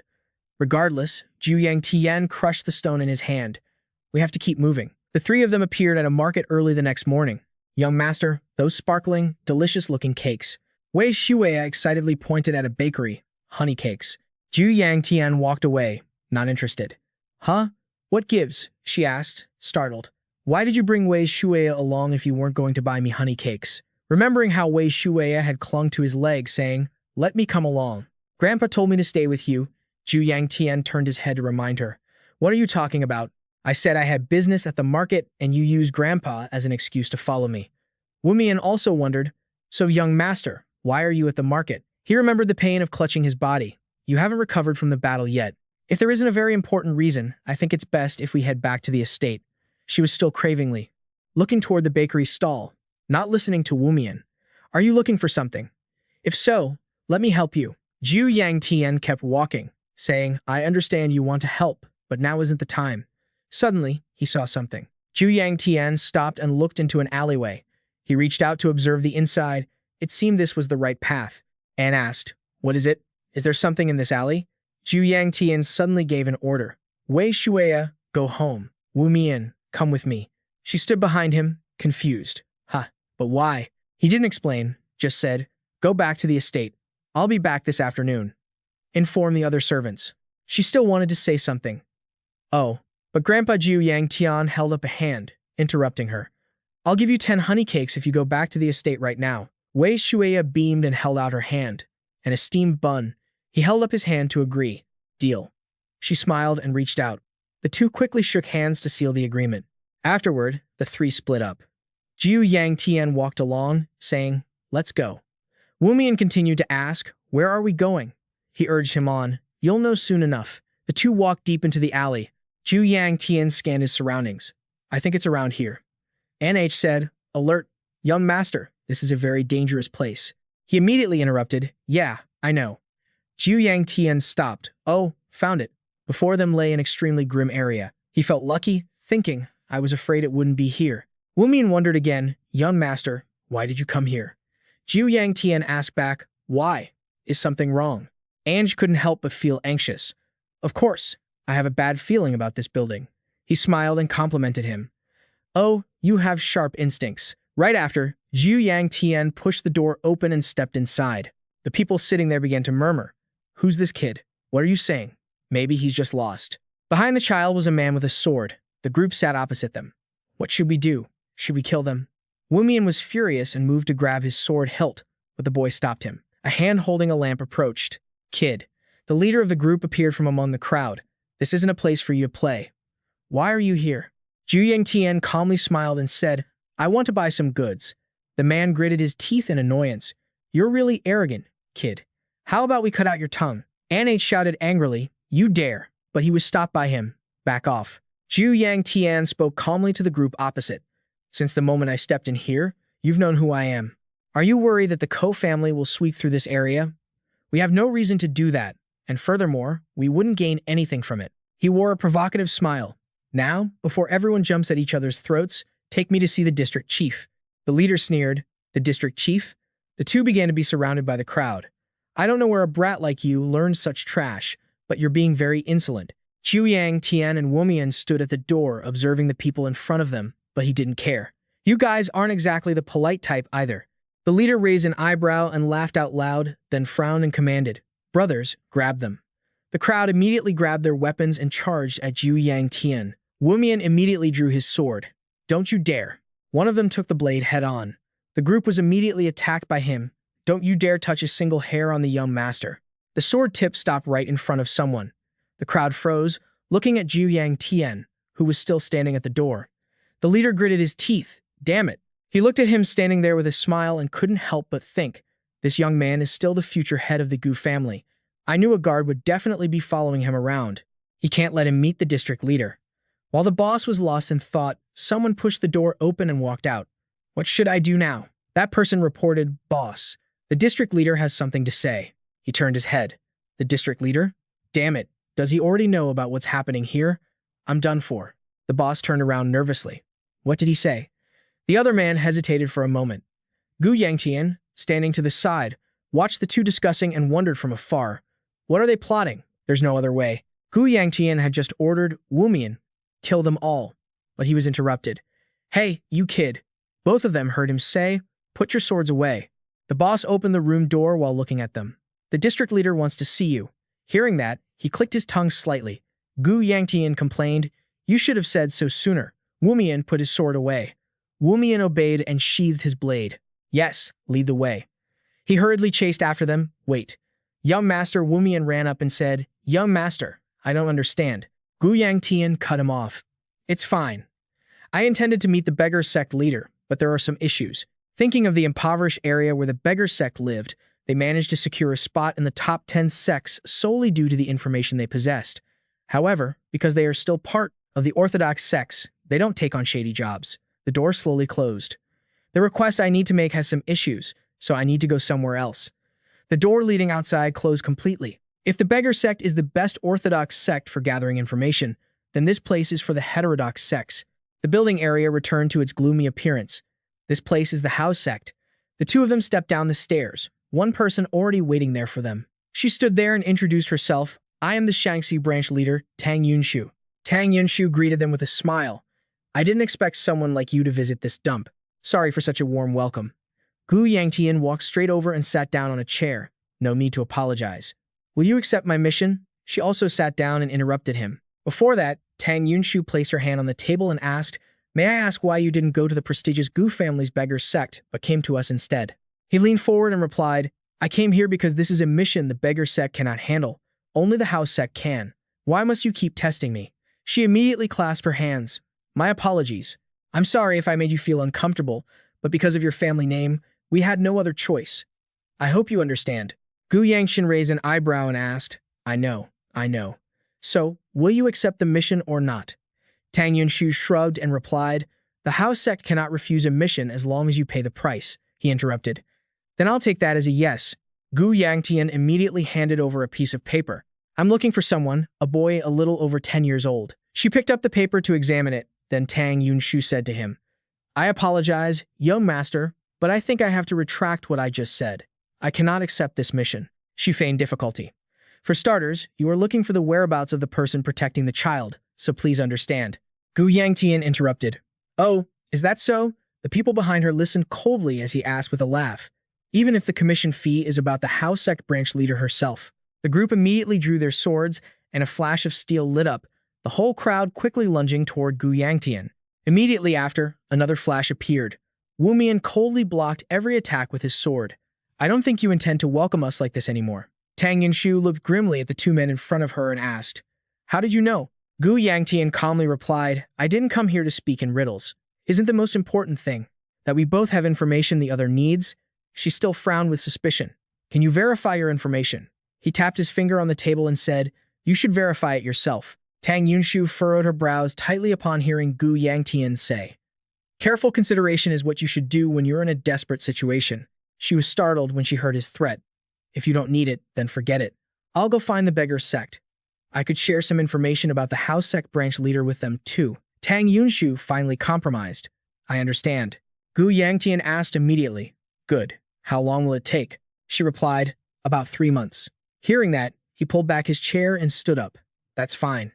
Gu Yangtian parted the curtain and headed toward the door. So, when you find him, we will exchange more information.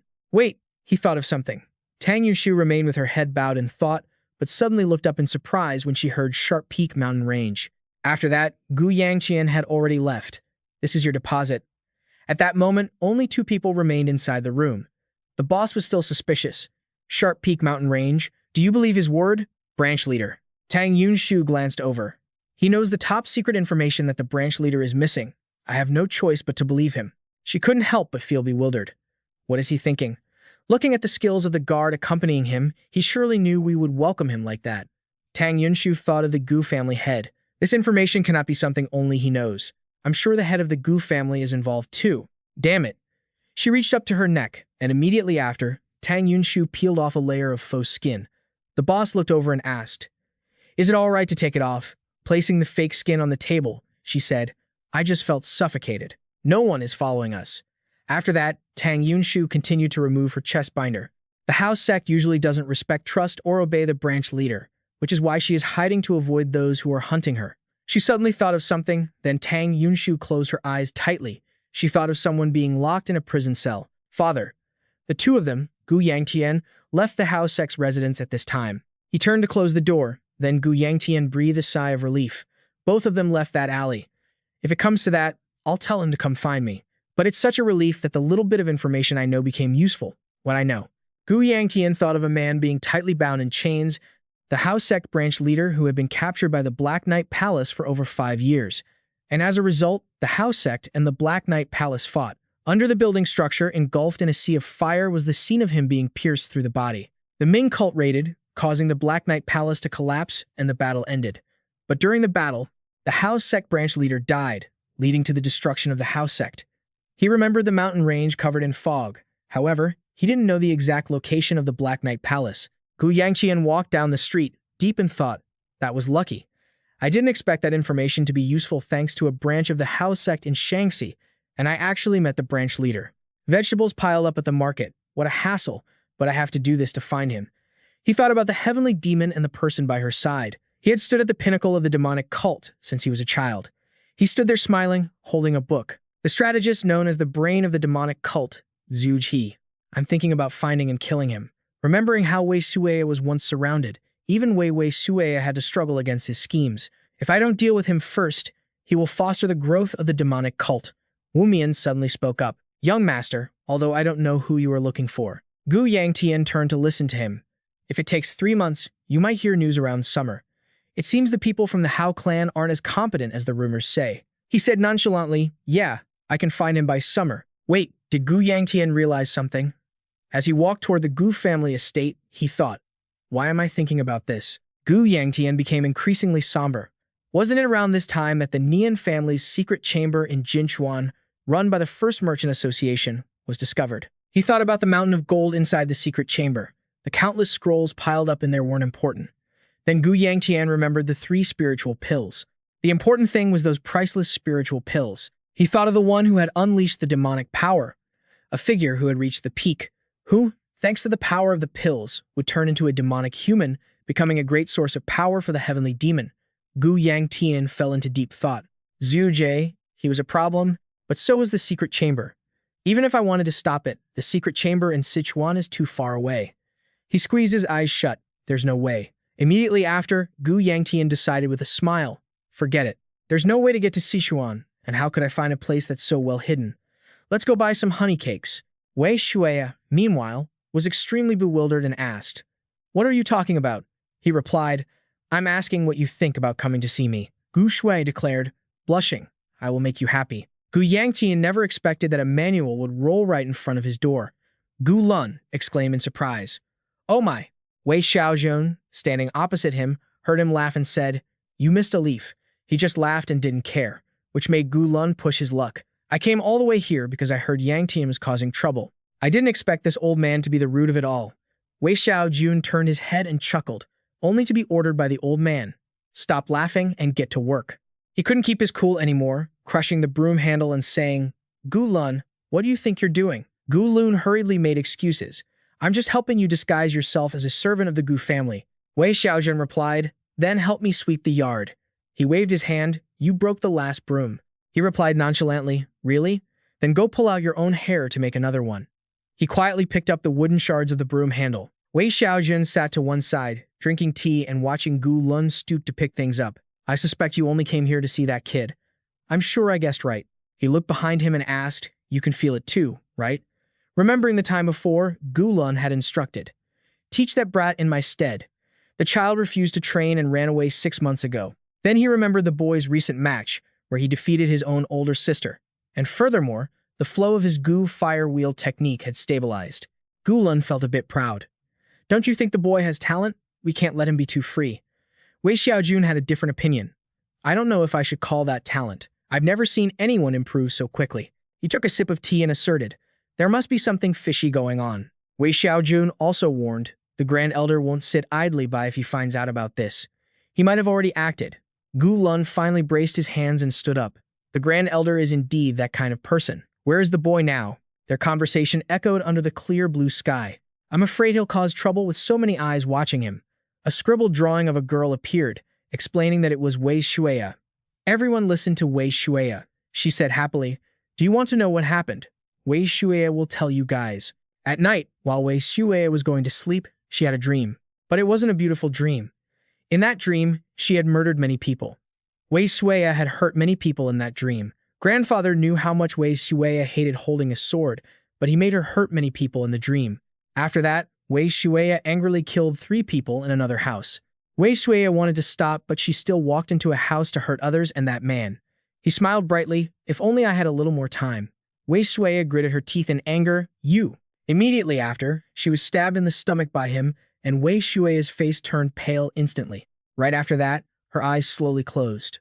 "Sorry." Wei Shuya's dry lips called out, "Sorry, Tian." When the sun appeared, it was time for her to jump out of bed. Wei Shuya had such a nightmare and woke up. Then Wei Shuya hurriedly ran past Manhwa.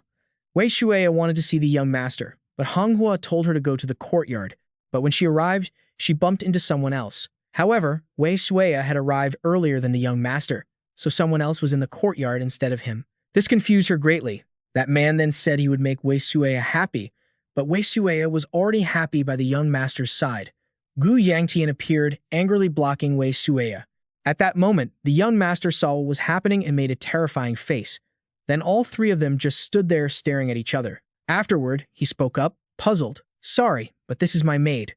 "Who are you?" Gu Yangtian wondered to himself. Who is this guy asking about Wei Shuya? Gu Shuya was looking at him shyly, blushing. "I don't know where he came from, but damn it." The guy hurriedly waved his hands. "I'm sorry, I misunderstood you." Making Gu Yangtian wonder, "Huh, you know me?" Gu Shuya immediately clasped his hands and replied, "I do." The guy bowed and introduced himself. "My name is Gu Shuya. I want to seek instruction from one who carries the main bloodline." He immediately smiled and waved his hand. "I refuse." Gu Shui looked up in surprise. Huh? Gu Yangtian added, I'm not hiding anything. The exchange echoed across the practice yard. Do you want to run away? That's right. Are you afraid? Exactly. The guy tried to suppress his anger. How weak. He stroked his hair, unconcerned. You have a keen eye. I am indeed very weak. Gu Shui watched in silence, not knowing that Gu Yangtian had a plan. I caused trouble during the fight with my sister. Do you think I'll make the same mistake again? Afterward, not noticing someone behind him, he turned his head to say goodbye. I'm leaving now. Gu Lun braced his hands and asked, why not accept? Gu Yangtian started, then spun around. Why are you here? Gu Shui bowed respectfully to greet the second elder. The elder turned and replied, long time no see. Gu Shui, you wonder if he knows him. Gu Lun turned to ask, Yangtian, don't you remember? He explained, he is the Grand Elder's grandson. Looking at the person before him, he couldn't help but think of the old man behind him. Yeah, they really do look alike. Gu Lun patted his head and pointed at Gu Yangtian. Shui, do you want to fight this guy? He replied, yes, but he's probably too scared to fight. Yangtian retorted, you just came here to flirt, didn't you? Suddenly, the elder asked, is that Gu Shui who only stays silent when he hears orders from the Grand Elder? Yangtian finally understood. Really? He had thought the guy actually wanted a proper spar. Thinking about how the Grand Elder only saw him as a puppet to control, he knew the Grand Elder was an ambitious man. He was waiting for a useless pawn to inherit the family. However, after seeing him someone the Elder deemed useless defeat Gu Sisi and disrupt his plans, and now looking at Gu Shui standing before him, the Elder wanted to use his own grandson to get his plans back on track. Yangtian still had no interest. I have no intention of fighting you. Go home. Gu Lun looked at him and urged, he's already come all this way. Just one match. Gu Yangtian turned to leave. No, it's clear I'm going to lose. Why should I fight? The elder laughed. I have a feeling Yangtian won't lose. He pulled Wei Sui away, thinking, just by looking at him, I can see he's already much stronger than my sister. I don't want to fight a losing battle. Suddenly, her other hand was grabbed. Wait a minute. Gu Yangtian glanced back at Wei Shui, who was caught by Gu Shui. He frowned and said, I don't think Yangtian is good enough for you. Gu Shui spoke sincerely to her. If you came with me instead of that coward, I could, but he was cut off. Yangtian glared at him in fury. Let go of her hand. If you want to fight, you've got one. Sighing, Gu Yangtian stood on the Gu family's fighting stage. He complained, I'm already starting to regret this. Suddenly, a hand reached out. Don't be like that. Gu Lun happily patted his head and said, fighting a new martial artist will surely help you improve. Gu Yangtian didn't really care. Yeah. Right after, he set a condition. Since you're the one who meddled in this, anyway, whether I win or lose, you have to help me. The elder burst into laughter. Then, Gu Lun added, I have no reason to help you. If you lose here, that's your own fault. Besides, you're the future of the family. Gu Yangtian immediately corrected him. Elder, I think you're mistaken. He stretched. I have no intention of becoming the family head, leaving the elder stunned. Gu Lun asked in confusion, what did you say? If you don't take the lead, who will? But Gu Yangtian didn't care, thinking to himself that he had already given up all hopes of being the family head, yet everyone had such high expectations. Thinking about laying on the arena floor and throwing a tantrum, he muttered, I'm just not going to fight. Gu Yangtian threatened, I'll roll on the ground and surrender if you don't help me. The elder pouted, you are so annoying. Fine, but on one condition. Gu Yangtian asked, one condition. As he and Gu Shui stood facing each other, the elder said, I'll help you if you win. He asked, are you ready? Yangtian stood there relaxed and replied, good enough. Suddenly, Gu Shui said, I apologize for this. He stood with his arms crossed and asked, what did you say? The guy put on a mocking expression. I was a bit too rough when we fought last year. Who knew you'd be bedridden for a whole month after that? Gu Yangtian scratched his head, uninterested. That was a long time ago. I don't even remember. Gu Shui gripped his sword tightly. Back then, I thought you were just too weak. He listened in silence as the guy kept blabbering. I heard you beat the second young lady, but I think that was just pure luck. My grandfather doesn't seem to think so. I don't like fighting the weak. Immediately after, a surge of power flowed from Gu Shui's sword-wielding hand. He swung his sword. But what I hate more is a weakling becoming the family head. Gu Yangtian stood there, arms crossed, watching the arena being scorched by flames. Gu Lun was watching when someone called out, second elder. Gu Shui raised his voice. I want a prize too if I win this match. The elder agreed. Sure, that's fair. What do you want? Gu Shui's eyes drifted toward her. Wei Shui raised an eyebrow as he spoke of her. I want that made. Hearing this, Gu Yangtian gritted his teeth and laughed coldly. He cracked his knuckles in a fit of rage. You son of a Gulun immediately grew excited. That's it. Start the match. At that moment, Gu Yangtian was bursting with power. Gu Shui was startled when he heard him ask, "What are you waiting for?" He replied, "Basic courtesy is to let the weaker opponent attack first." Gu Yangtian didn't think he was the weaker one. "I can see you're already trembling with fear." Gu Shui's face turned pale. "I'm certain I'm better than him, whether in internal energy, speed, or strength." Yangtian stood across from him, radiating a massive presence. Gu Shui became hesitant as he looked at the furious Yangtian. Is it his aura? No, that's impossible. He's full of openings, he's just putting on a show to scare me. And that meant that a moment later, he retracted all his internal energy. I knew it. The guy sneered. He has less internal energy than me. Now he's completely drained. Gu Yangtian took a stance and asked, "You said I could attack first, right?" Just as Gu Shui said, "Yes, attack." He flew behind the guy. Gu Shui immediately turned his head. Yangtian threw a kick, but Gu Shui quickly dodged it. He gripped his sword tightly, then immediately gave a provocative grin. "Not bad, but you're too slow." Yangtian immediately clenched his fist and punched him square in the face. Just as Gu Shui was sent flying, Gu Yangtian instantly appeared at the opposite end to unleash a kick. The guy took another kick directly to the face. A massive explosion erupted on the arena floor, with blood splattering across the shattered ground. Gu Shui opened his mouth and coughed up a mouthful of fresh blood. Gu Yangtian waved his hand in complaint. "Get up. Otherwise, you'll just claim later that I hit you by surprise. You've already given up." The guy struggled to stand. "I underestimated you." "Then let's end this here." Gu Shui began channeling internal energy into his sword again. "I haven't even attacked yet." Yangtian stood on the other side, observing the movement. "Humph, this is taking too long. I don't have much time. Normally, I would use internal energy by radiating it like he is." Gu Yangtian focused on his current body, but to fight someone stronger, he needed to understand the internal energy within to reinforce his physical form. However, his body couldn't withstand such internal energy. If he pushed himself too hard, he could suffer from Qigong deviation. He frowned and calculated, "I have 7 minutes. I need to end this fight in 7 minutes." He kept channeling his internal energy, his sword techniques relying on the friction between the blade and the scabbard to both start and finish. "I just need to watch for that." Gu Shui slowly drew his sword. Gu Yangtian frowned as he realized what was happening, then quickly dodged the attack. Gu Shui stood there swinging his sword, his eyes turning red as he spun around. Gu Shui lunged again, attacking relentlessly, but Yangtian evaded them all with ease. He dodged while secretly impressed. His techniques were seamlessly linked and balanced. He was no mere amateur. As Gu Yangtian kept avoiding Gu's moves, he realized something. Still, that meant he had an opening. He touched his chest, thinking, "If I can strike him now, he won't be able to do anything else." Immediately, Yangtian released a burst of internal energy from his chest. Gu appeared behind him, ready to swing his sword. Gu Yangtian clenched his fist instantly, and a massive surge of power exploded outward. "Gu Shui, you know, the moment I release all my energy," Gu raised his hand to defend himself. "How could you do something like that?" Gu Yangtian knew it was enough to end this fight. Gu Shui spat out a mouthful of blood. He had taken a direct punch to the stomach. Gu Yangtian furrowed his brows, then slammed his hand into Gu Shui, sending him flying until he crashed into the wall and lost consciousness. Gu Shui slumped to the floor from the wall. "Do you know what I hate most?" Gu Yangtian asked. "Even if you insult me or want to take the family head position." Gu kept vomiting blood, unable to move. He had completely lost his senses and charged forward. "I don't care, but you dared to take something you didn't deserve.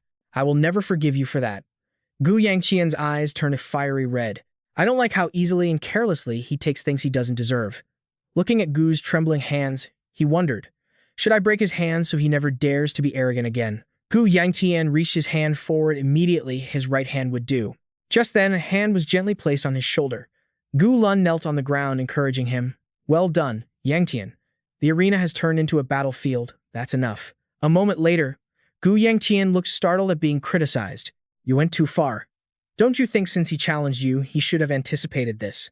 He stood up on his own and went back to his room. "Doesn't that mean he's fine?" He crossed his arms and asked, "Aren't you worried that the Grand Elder will punish you?" But Gu Yangtian didn't care. "Whatever. I don't even want to be the family head anyway," he said, shocking Gu Lun. "Shh, don't say that." He shouted loudly, "An immediate bloodline descendant like you must succeed." The boy replied indifferently, "Maybe it could be you." Wei Sueya munched on a cookie and asked, "Do I get to eat?" Yu Yangtian replied, "As much as you want." She decided her dream from now on was to become the head of this place. Gulan let out a soft huff. This isn't a joke. He pointed happily. Maybe it's her. Wei Shuya was currently craving a pile of cookies. Gu Yangtian suddenly wondered when she would learn how to use a sword. He thought about her appearance in his past life versus now. If she was called the direct disciple of the Sword Saint, she must have been taught by the Sword Saint. But she did chores all day, and he had never seen her near a sword. Is she always this foolish? Gu Yangtian racked his brain trying to remember when he first met Wei Shuya that winter, but he couldn't recall anything. Why can't I remember? It wasn't something easily forgotten. She worriedly asked from the side, "Young master, are you all right?" Gu Yangtian immediately flicked Wei Shuya on the forehead when he heard her speak. "I know you hit your head in that fight. Make me the family head before you go to the heavenly hall." Young Master Gulan stood up, resting his hands on his knees. "Let's talk about it later. You must be tired. Go get some rest." He looked surprised when he heard the boy ask, "Where are you going?" Gu Yangtian spread his arms with a smile. "Keep your promise, won't you?" Gulan clicked his tongue. "So what do you want? Money? Food?" He waved his hand. "Nothing trivial like that. No matter how difficult it is, you can help me, right?" He asked impatiently. "What do you want?" Gulan followed the direction of Gu Yangtian's finger. "You're asking to go to Sichuan?" he repeated. "Sichuan?" Gu Yangtian held his teacup and smiled. "You can't do that. You're an elder." Gulan interrupted. "Why don't you go yourself?" leaving him completely confused. Huh. He felt a secret sense of relief, thinking, "I thought you were asking for something else. You scared me." Gu Yangtian set his teacup down. "But elder," I said, "Sichuan, it's not like going to the market or a picnic. The only son of the Gu family can't just wander around everywhere. I need a valid reason to travel that far." Gula nonchalantly pointed and said, "Just participate in the Tang family's weapon convention." He stared in amazement. Huh. Remembering the Tang family and their countless weapons, the Tang Family Weapon Convention, an annual event where the Tang family invited other clans to display weapons crafted by their artisans. Wei Shuya reached for the plate of cookies while listening. "You don't have to participate, but you can use it as an excuse to go. If you fought a match just to ask me this." "Elder, that's enough." Gu Yangtian quickly changed his mind. "Actually, I want money." Gulan cut him off. "I understand," he asked seriously. "You really want to go, don't you?" Gulan looked touched. "I didn't even realize that getting old is truly terrifying," he said weakly. "If not money, then at least an elixir." Before the two of them, he stood up excitedly. "Fine, I'll get you to Sichuan as soon as possible. I'll show you the power of an elder." Gu Yangtian tried to speak. "Grand Elder, I take that back. I want something else." But Gulan shouted, "I'm sending you to Sichuan right now." He found it hard to believe. "No way, you have to report it first, and then I need to prepare." But just a moment later, Gu Yangtian was already standing outside. "Huh?" Wu Mian bowed and said in a loud voice, "This is an emergency order from the Elder. Send young Master Gu Yangtian to Sichuan immediately." "Young Master, we are ready." In the distance, Wei Xiaojun was saying to her, "Wei Shuya, you stay and do the housework with me." He sat in the carriage, still feeling bewildered. Even though the carriage had already departed, Gu Yangtian was still in shock. Old Gu Lun waved goodbye in the distance. "Travel safely." A moment later, only silence remained between him and Wei Xiaojun. He turned his head and walked inside. "Now, let's start working." Gu Lun was startled. "Me too?" Wei Xiaojun handed him a broom. "Of course. Do you expect an old man like me to do everything?" He grumbled, visibly annoyed. Gu Lun picked up a broom, then suddenly paused, lost in thought. "It's just the two of us." "How boring." "Listen to me," he interrupted. "It feels like you sent him away in such a hurry just so you could force me to listen to your stories." Wei Xiaojun listened in silence. "A few days ago, the clan had asked me about Xian Yi. It seems someone else was inquiring about it." Gu Lun looked at him, asking why they were so focused on Xian Yi. Wei Xiaojun turned to look at him. Gu Lun gripped the doorframe and said, "If you don't talk, I'll change the subject. It's about your granddaughter, Shui." Thinking of Shui's appearance, she didn't seem human. What exactly was she? Gu Lun immediately shut his mouth when he heard him speak. "You're crossing the line, Gu Lun." Swords materialized around Wei Xiaojun, accompanied by a warning, "Watch your mouth." He remained stubborn, insisting that if she were human, he would have felt her aura, the distinct, unique presence everyone possesses. Remembering the day of the grand tournament, when he first saw the girl, Gu Lun had been watching from afar. He only caught a glimpse of her back, and he hadn't sensed a single trace of aura. Gu Lun spoke seriously now. "If you think Xian Yi can come down here to heal her, you should give up. You know better than I do that this isn't an illness, don't you?" Wei Xiaojun exuded his sword aura, emphasizing, That's enough, Gu Lun. The child is human. He looked sorrowfully at the light before him, and Gu Lun reluctantly turned his face away. He grabbed the broom and walked away. Fine, whatever. Keep her by your side if you want. I'm not looking for trouble. Wei Xiaojun sighed, his sword aura slowly dissipating. I only said that if she isn't human, I just want to help her fix what she's missing so she can become one. Wei Xiaojun clenched his fists. If I could, I would sacrifice this old life of mine in exchange. Sui, nothing must happen to you. Inside the bedroom where golden light streamed in, hours later, Sword Venerable would realize that Shui had vanished from the Gu estate. The moon was high now. Wu Mian stood before the campfire and said, "Now, all that's left is to prepare the food." Hong Hua warmed her hands by the fire, calculating. We still have several days until we reach Sichuan. We need to ration our supplies. He then wondered aloud, "Where did the young master go?" She replied, "I heard the young master is out training." Wu Mian guessed he probably just got bored. Hong Hua laughed. "We really should have brought Shui along." Gu Yangtian was throwing kicks into the air repeatedly, channeling his strength directly toward a nearby tree. A while later, Gu Yangtian sat down, panting with exhaustion. He sat by the base of the tree to rest. I've only practiced a few moves, and I'm already drained of internal energy. It's been nearly 10 days since we left, and even though I train steadily, I don't see much progress. Gu Yangtian held his head in his hands. The biggest problem I face when fighting Gu Sui is my level of internal energy. Internal energy is the foundation of all martial arts. He looked at his palms. I need to solve this problem quickly. Gu Yangtian remembered the time the magic stone in his hand had suddenly glowed, and he frowned. The cultivation technique for absorbing demonic objects is a way to absorb internal force from magic stones, much like from spirit pills.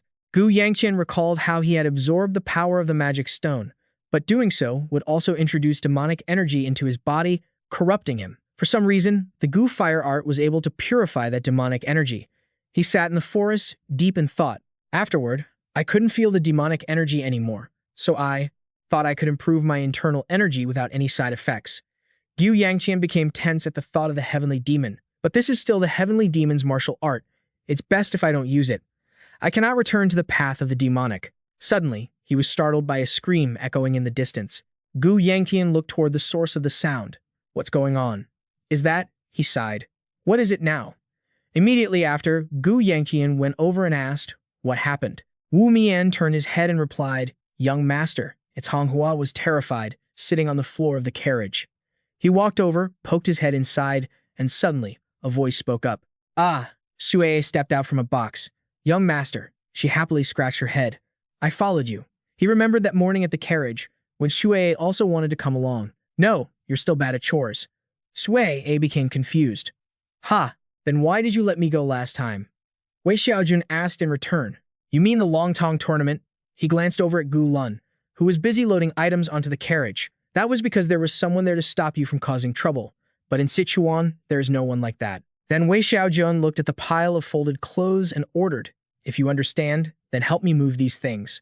While holding the clothes in her hands, she muttered. He said he wouldn't be back for at least a month. Sui diligently stored the items in the carriage, but it was true that Sui was terrible at chores, and the young master hated useless people, so Sui had no other choice. Suddenly, she heard a strange voice. Wait. Shui looked fearfully at the barrel that had popped open. Who's there? She peered inside the barrel. There was no one there, but it sounded like the noise had come from this box, right? Suddenly, an invisible hand appeared, reaching for Shui. She was startled and fell straight into the barrel. Sitting inside, Shui was confused. Huh? Someone pushed me. Who is it? Why are you teasing me? Suddenly, a pair of hands appeared. Ah! Shui was terrified. The hands seemed to hypnotize her. Shui needed to get out. She began to lose consciousness. Ah, sleepy, so sleepy. She just lay there in the food barrel, not hearing the voice speak again. I'm sorry. The carriage started to move. Let's go. The young master is all set. The voice said, I'm counting on you. Shui excitedly raised her hand. That's how it happened. The three of them, including Gu Yangtian, sat by the fire, only able to look on in silence, leaving her a bit dazed. Then Shui emphasized once more. It really happened like that. At this point, he finally said, yeah, I heard you. The night echoed with their conversation. So you're possessed? Yes. Ah, get inside. The carriage continued to race through the forest. She's really talkative. Young master, there's an owl flying alongside the carriage. An owl? I've eaten owl meat before. It's very chewy. Oh. The carriage passed by a tree. Ah, there's a squirrel. So you eat squirrels too? How could you be so heartless? Squirrels are so cute. Are you going to punish me by not letting me have any cake? Sue looked out the window and said, Sue, it's fine. Gu Yangtian held the cake, thinking. Initially, I intended to have a guard take her home, but we've come too far. We don't have enough food to share with her, either. For now, we're just traveling together. She held up an earthworm and said, Young master, trade this for a piece of cake. He didn't hesitate to throw the cake straight off the carriage, making Sui shriek. No, my cake. Gu Yangtian leaned his head out the carriage window, full of regret. I really should have brought you along. Suddenly, 4 strange green flames appeared, and he realized something was wrong. Gu Yangtian turned back and called out, Wumian, you're good with horses. Understood, stopping now. As he sat up, he grabbed Sueya. Sit still. It's dangerous. I knew it wouldn't be peaceful for more than half a minute. There seemed to be 4 of them. A bear-like monster appeared. Gu Yangtian realized with shock. 3. The monster's head was instantly sliced in 2. 2. He sat in the carriage, ignoring the monster charging from behind. 1. Gu Yangtian had already readied a fist infused with internal energy. Suddenly, someone appeared from behind the bear. Please, step back. That person drew their sword and delivered a slash that cut the bear in 2. She then sheathed her sword at her hip. She walked toward Wumian with a humble expression. I can't take them all out by myself. He quickly waved his hands. That wasn't me. Shueya asked in confusion. Who is that? Gu Yangtian didn't care. Don't ask me. She waved from inside the carriage. Over here, big sister. He observed her, feeling perplexed. Then, Gu Yangtian was startled. Damn, the blade was dripping blood onto the ground. In the past, she stood in a pool of blood, looking at the corpses before her. In the present, she said, it seems you are heading to Sichuan. Back in the past, she muttered, there's no one here. Suddenly, she turned her head to look. Nangong Fei turned and asked, Can I follow you? She introduced herself gently. My name is Nangong Fei. He felt confused. What is this woman doing here? The sky let out a plume of black smoke, and crows swarmed to pick at the corpses. Nangong Fei stood before a pile of bodies scattered on the ground. Gu Yangtian looked around, annoyed. You're the last survivor. Did you kill them all? She sheathed her sword and asked, What did the sect leader say? He crossed his arms and replied, He told me to bring you here, and that you'd act like a lunatic. Nangong Fei turned to ask, You added that last part yourself, didn't you? Gu Yangtian didn't deny it, saying he wasn't wrong. She nodded and started walking in one direction. Let's go. He immediately countered, That's not the way. Nangong Fei kept spinning around. Following his directions left, no, he meant her right. Gu Yangtian could only sigh and take the lead. Just follow me. I'm exhausted. She trailed closely behind him. There is something I want to ask, Nangong Fei wondered.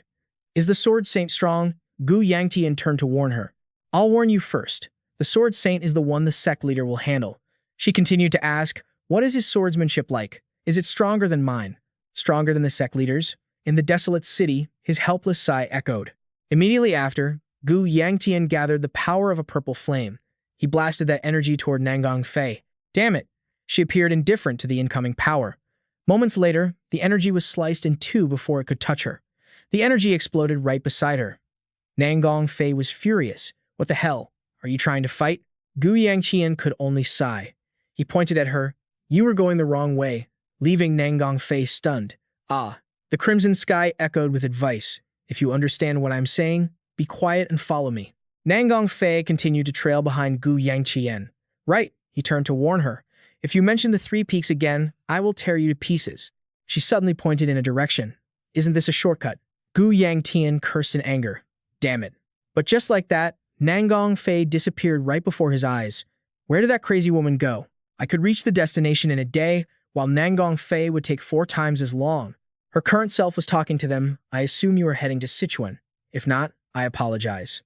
May I accompany you? Gu Yangtian immediately denied it. No, we aren't going to Sichuan. You really are impolite. In his heart, he thought, if I get stuck with this mad woman, I'll probably go crazy myself. Gu Yangtian tried to restrain himself, wanting to curse a few more times. He raised his doubts. But more importantly, we can't just rely on your word to believe you're a member of the Nangong family. Nangong Fei wondered, is that so? She pondered for a moment, then Nangong Fei closed her eyes, mobilized her abundant internal power, and a pillar of lightning struck down directly onto Nangong Fei. Wumian slowly drew his sword, the supreme sword technique if she used that here, damn. She opened her eyes wide, dazed, as the whole area suddenly exploded. Even with a blade at her throat, Nangong Fei calmly said, "This is all I can show you, as I haven't mastered it yet." She didn't care that he was still holding the sword to her. Is this enough proof? Gu Yangtian sighed in frustration. You really are from the Nangong family. He smiled and waved his hand. Sorry, but I don't think we should travel together. Your martial arts are too terrifying. A while later, Nangong Fei seriously watched the frog being roasted. Sueya looked at her, sitting far away, and asked, "Is she going to sleep there?" Gu Yangtian replied, "Yeah." Observing Nangong Fei from afar, he couldn't help but be confused. When I rejected her, she didn't say anything, but I didn't expect her to follow the carriage. I already said we weren't going to Sichuan. Why is she still clinging to us? Gu Yangtian felt helpless. He would just have to pretend she didn't exist. Suddenly, he noticed she had disappeared. Best not to talk to her. Yeah. Shueya ran over to explain. She can skin a frog like this, making her surprised. Oh, oh, she yelped in surprise when her collar was grabbed. He crouched down and asked, "Hey, what are you doing?" Shueya happily held up the skewer. She was going to eat this frog, so I wanted to help. Gu Yangtian chided, "I told you to stop messing around." She asked, "Really?" Being stared at by Nangong Fei made him awkward, and he looked away. Gu Yangtian stood up and asked, "I understand you're from the Nangong family, but why are you? Why is the daughter of a prestigious family here all alone, right?" She gave a small ah and turned away, blushing. "I was traveling with someone else, but I got lost along the way." He wasn't surprised. I knew it. While the frog was being grilled in the flames, Gu Yangtian thought to himself, she has absolutely no sense of direction, just like in her past life. Then he asked, "We aren't even going to Sichuan, so why are you following us?" Nangong Fei replied, "I assumed you were heading in that direction." She added, "But it seems you really aren't going to Sichuan." Shueya finally reacted. Huh? She looked up and saw Gu Yangtian gently shaking his head. Immediately after, Shueya looked back at Nangong Fei. She asked in horror, "Huh? We aren't going to Sichuan," leaving him speechless, deeply regretting not having taken her back. At this moment, Gu Yangtian could only helplessly say, "We can't stop you from going in the same direction, but I have nothing to do with you." She introduced herself once again. "I am Nangong Fei." He replied, "Yeah, I know." Just then, Nangong Fei asked, "What is your name?" Gu Yangtian was annoyed and about to answer, but he immediately frowned and corrected himself. "Gu Shui, didn't you hear me?" Gu Yangtian lied. "I am Gu Shui of the Gu family." In his heart, he whispered, "I'm sorry, Gu Shui." 2 days later, that situation still made him feel so guilty toward the real Gu Shui. In the morning, as he sat in the carriage listening to the conversation, he looked at that squirrel. Yeah. Wei Sui pointed and asked, "Have you ever eaten a squirrel before?" Nangong Fei replied, "No." Wei Sui climbed down from the carriage and clung to Nangong Fei, chattering all day long. Naturally, their speed slowed down. Gu Yangtian advised, "Get in the carriage." She asked again, "Will you let her in?" He firmly refused.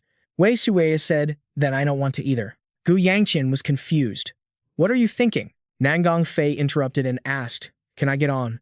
At this point, he turned to ask Wumian, "How much longer?" Wumian turned his head and replied, "We will arrive in 1 day if we maintain our original speed."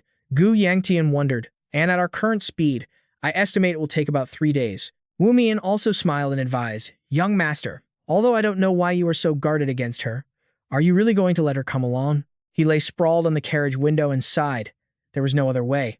The carriage continued on the rugged mountain road to reach the city at the foot of the mountain. Let's see what the nearby village is like. His feet landed heavily with each step. Gu Yangtian stretched and asked, "1 more day, right?"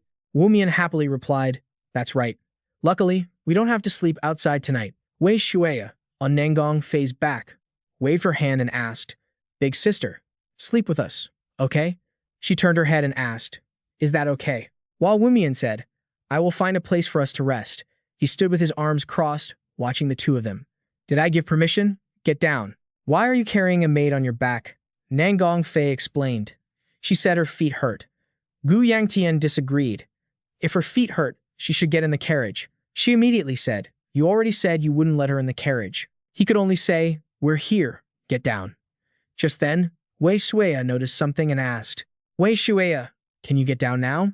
She pointed toward a group of people rushing toward them. "There are people wearing the same outfit as Big Sister heading this way." Nangong Tianjun ran up and called out loudly, "Big Sister." He asked anxiously, "Where have you been? Do you know how hard we've been looking for you?" Nangong Fei looked at the hand on her shoulder and said, "I'm sorry, I got lost." Nangong Tianjun replied, That's exactly why I said we should have tied a rope to each other. Wei Shuai heard this and imagined herself being tied up with a rope, and while Nangong Fei said that, she felt very embarrassed. He kept complaining, "Is that why you disappeared after just one day?" I was worried sick. Only then did Nangong Tianjun notice the others. But who is this? Wei Shuai, still on her back, pointed at Gu Yangtian and introduced, "I am Wei Shuai, and this is my young master."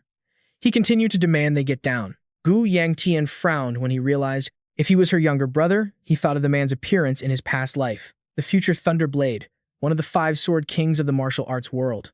Currently, he was Tianjun. Nangong Tianjun. Currently, Nangong Tianjun was cupping his hands in a salute, apologizing for the late introduction. "I am Nangong Tianjun of the Nangong family." Gu Yangtian also cupped his hands to introduce himself. "I am Gu Sue of the Gu family. It is an honor to meet you." He scratched his head and laughed. "Honor? You are too modest." Suddenly, Nangong Tianjun's gaze changed. He asked coldly, "But why are you traveling with my sister?" He was startled and replied, "We happened to meet on the way to Sichuan, so we've been traveling together."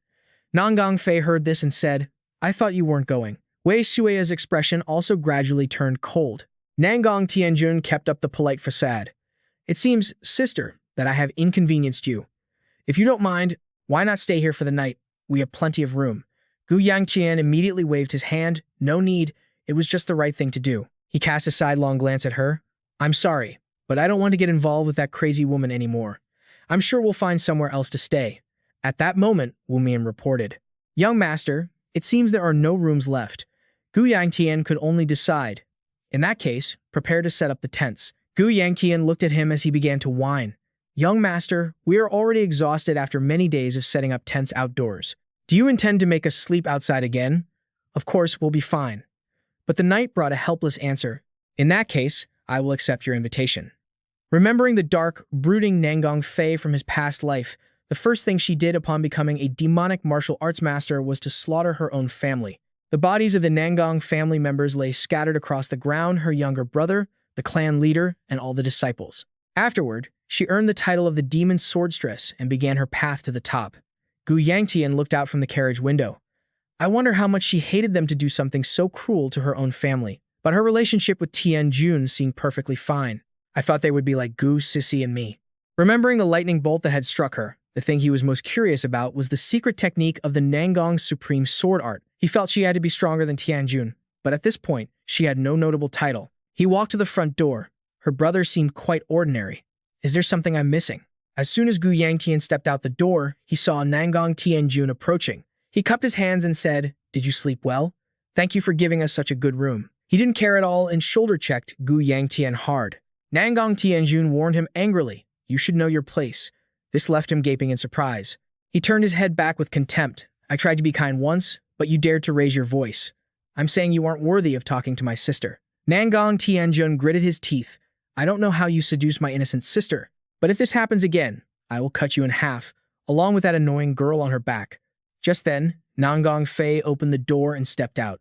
"Brother?" He immediately changed his attitude to be cordial. "I'm glad you slept well. I am very grateful that I could help someone from the Gu family." Right after that, Nangong Tianjun quickly turned and left. "We're going to eat breakfast now."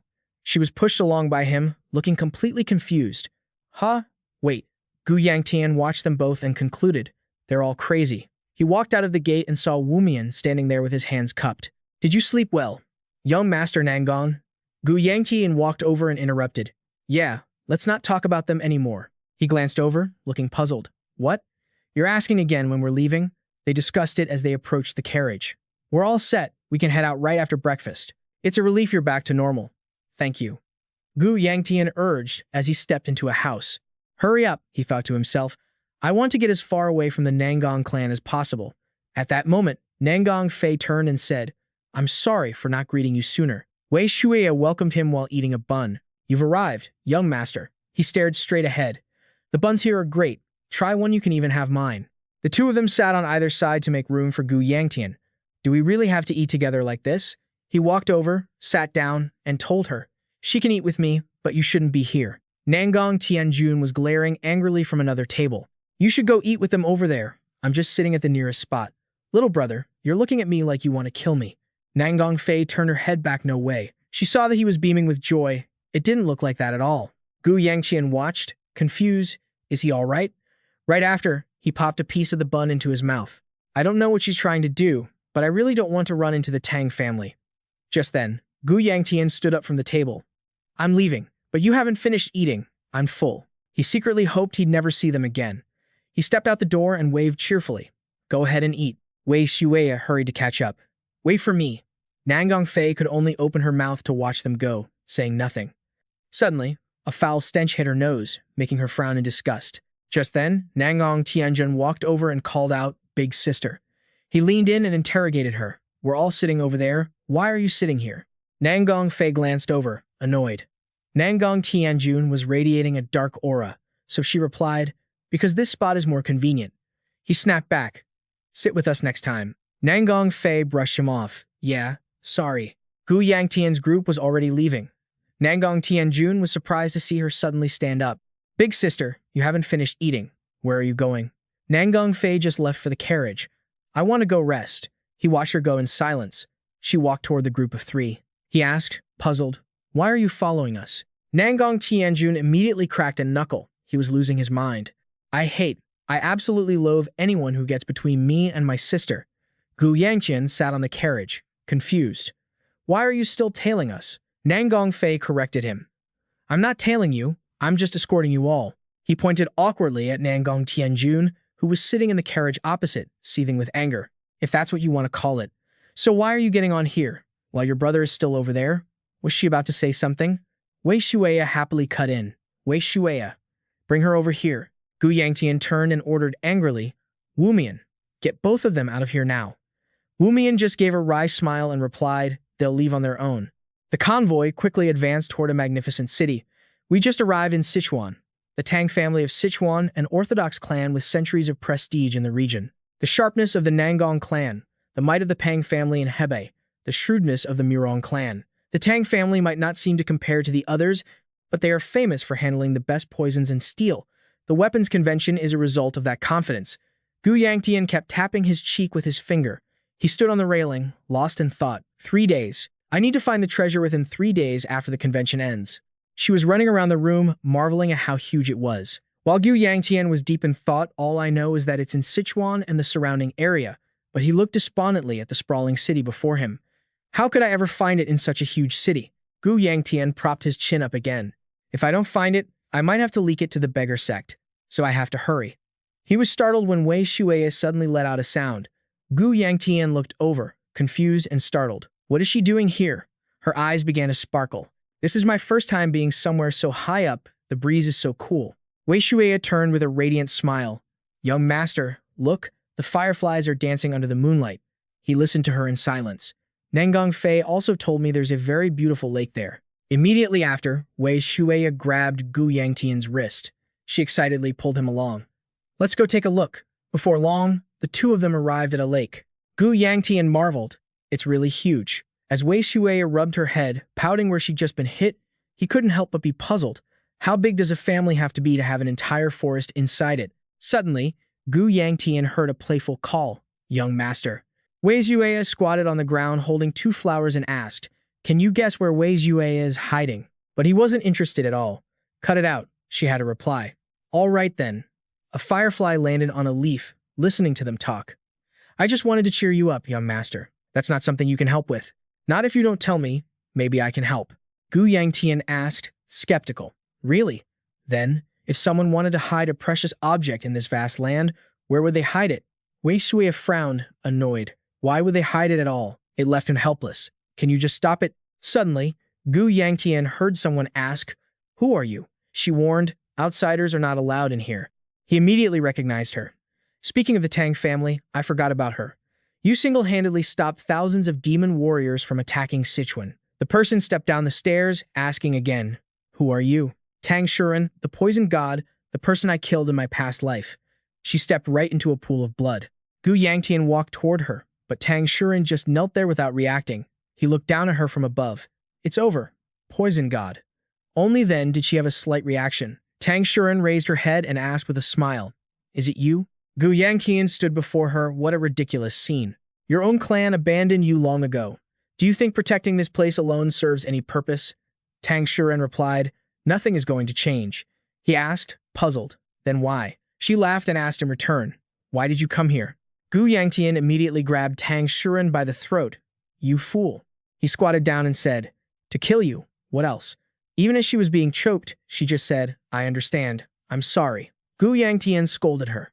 Apologizing to a demon warrior? You've lost your mind. Tang Shuren suddenly gave a cryptic smile. That's right. I think I'm no longer in my right mind. She tilted her head, filled with regret. After losing my eyes, I've seen many things. Ah, I should have let go sooner. He was losing his patience. Do you have anything else to say? Tang Shuren laughed and said, I know this is very selfish, but if there's still time, you just then, Jiu Yangtian snapped her neck. After that, he turned and walked away. Looking at her blood-stained hands, Jiu Yangtian coldly spat out one word.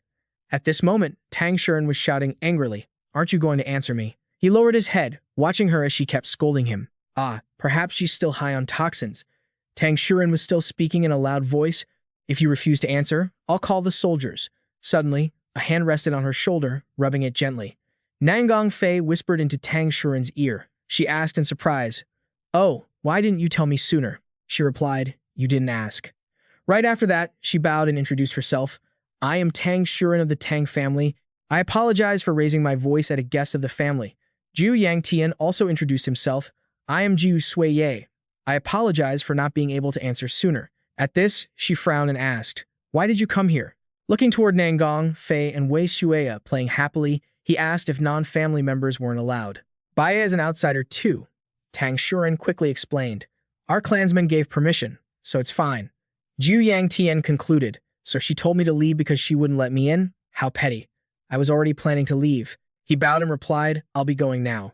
Tang Shuren and Nangong Fei watched the two leave. She listened silently as the other complained. Jiu Suiye of the Gu family. What an impolite person. In the night, the two could be heard whispering. Why are you looking at him with such a harsh gaze? Clearly, he was in the wrong and wouldn't even apologize. Tang Shuren blushed while saying, looks really that important. I hate guys who are conceited just because they're handsome. After she spoke, there was a sudden, strange silence. Immediately after, Tang Shuren hurriedly explained to Nangong Fei, calling him handsome. She raised her eyebrows in confusion. Nangong Fei thought of Jiu Yangtian's angry expression handsome. Tang Shuren, now blushing, hurried away. Ah, ordinary guys who are a bit ugly are the best. He was still busy scolding Wei Xueya, unaware that someone had just mentioned him. Yeah, a bird was singing on a branch in the morning. Jiu Yangtian stood before his door, thinking, the Tang family's grand assembly is tomorrow. I should practice. When he opened the door, he bumped into the Nangong sisters waiting there. Jiu Yangtian started to feel weary. What's wrong today? Nangong Fei replied, eat. He was confused. Eat what? Nangong Tianjun jumped in, laughing as she explained, the Tang family is inviting us to a meal. Sister, I want to invite you to join us, Jiu Yangtian said. Thanks for the invitation. Right after that, he smiled and scratched his head, but felt a bit awkward. Jiu Yangtian kept pushing them away in his mind, having understood the subtext. While she didn't understand a thing, he reached out. Don't be like that. Nangong Tianjun grabbed his wrist. He looked at her, and despite his anger, he tried to force a smile. Come with us. Jiu Yangtian gritted his teeth and raised an eyebrow. He'd already said he didn't want to go, or were they trying to force him? He opened his mouth and let out a soft sound. Then, Jiu Yangtian suddenly flared up with power. Are you serious? Nangong Tianjun felt the surge of energy and couldn't help but feel afraid. The two of them looked at him. Oh, I guess I have to go. Jiu Yangtian said with a smile to the two Nangong sisters. I guess I can't turn down the invitation. I'll go with you too. He immediately draped his arms over the shoulders of Nangong Tianjun and Jiu Yangtian, calling out softly, Young Master Nangong. He smiled, reminding him, remember to smile, your sister is watching. Jiu Yangtian looked satisfied at the sight of him gritting his teeth in anger. Thanks for joining us. It's nothing. A while later, he sat before a table full of food. Jiu Yangtian couldn't help but be bewildered by the dishes in front of him. I know people from Sichuan eat spicy food, but how am I supposed to eat if everything is this spicy? The son of the Tang family head, Tang Jiui, smiled and said, It's not exactly a gourmet feast, but I hope everyone likes it. He wondered if there was anything edible. Jiu Yangtian reached out with his chopsticks toward a plate of steamed buns. Surely these buns look less spicy than the others, though he'd never seen buns that were glowing bright red like this. Just as he was about to put a bun into his mouth, he suddenly noticed something. Tang Shuren was staring at him with a hungry look. What's wrong with her? Yangtian remembered his first meeting with her. In his previous life, she had looked at him with that same disdainful expression. He uncomfortably put the bun in his mouth, not expecting it to be the same in this life.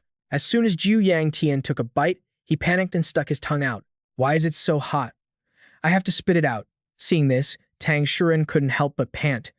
Yangtian kept fanning his tongue. It was unbearably spicy until a glass of water was brought over. He grabbed the water and thanked her. Just as Yangtian was continuously drinking water, a piece of fish was placed on his plate. Nangong Fei just said, "Eat this. It's not spicy." Yangtian was surprised.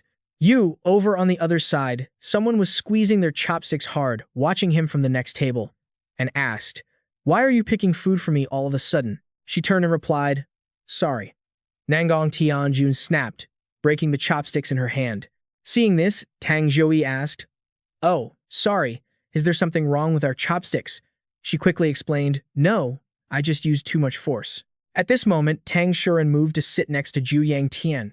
She shyly shut her eyes, while he looked over, completely confused. Yangtian wondered, "Do you want to say something?" Tang Shuren started, shouting loudly, "No," but he was certain that there was. She became hesitant. Yangtian waited for Tang Shuren to blush and confess. "If you want something," suddenly Nangong Tianjun interrupted. "Hey, is there a practice field around here?"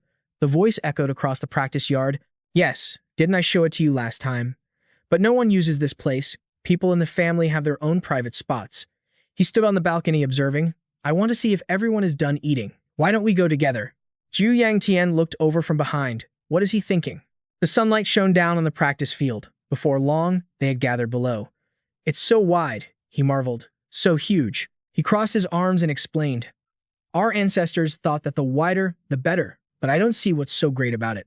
Nangong Tianjun, standing beside them, toyed with a weapon and laughed. There must be some deep, underlying intention. Tang Zhouyi reminisced, "Tang Shuren used to practice here to fight me, but now that she's older, she doesn't like fighting anymore." This made Tang Shuren gasp in surprise. "Brother." She looked at Yangtian in confusion and whispered, "It's because, but are you really going to say it out loud?" Yangtian silently felt lucky. Thank goodness he didn't have a younger sister like her. The sword tip was raised high, and as everyone was full, it was time to get moving.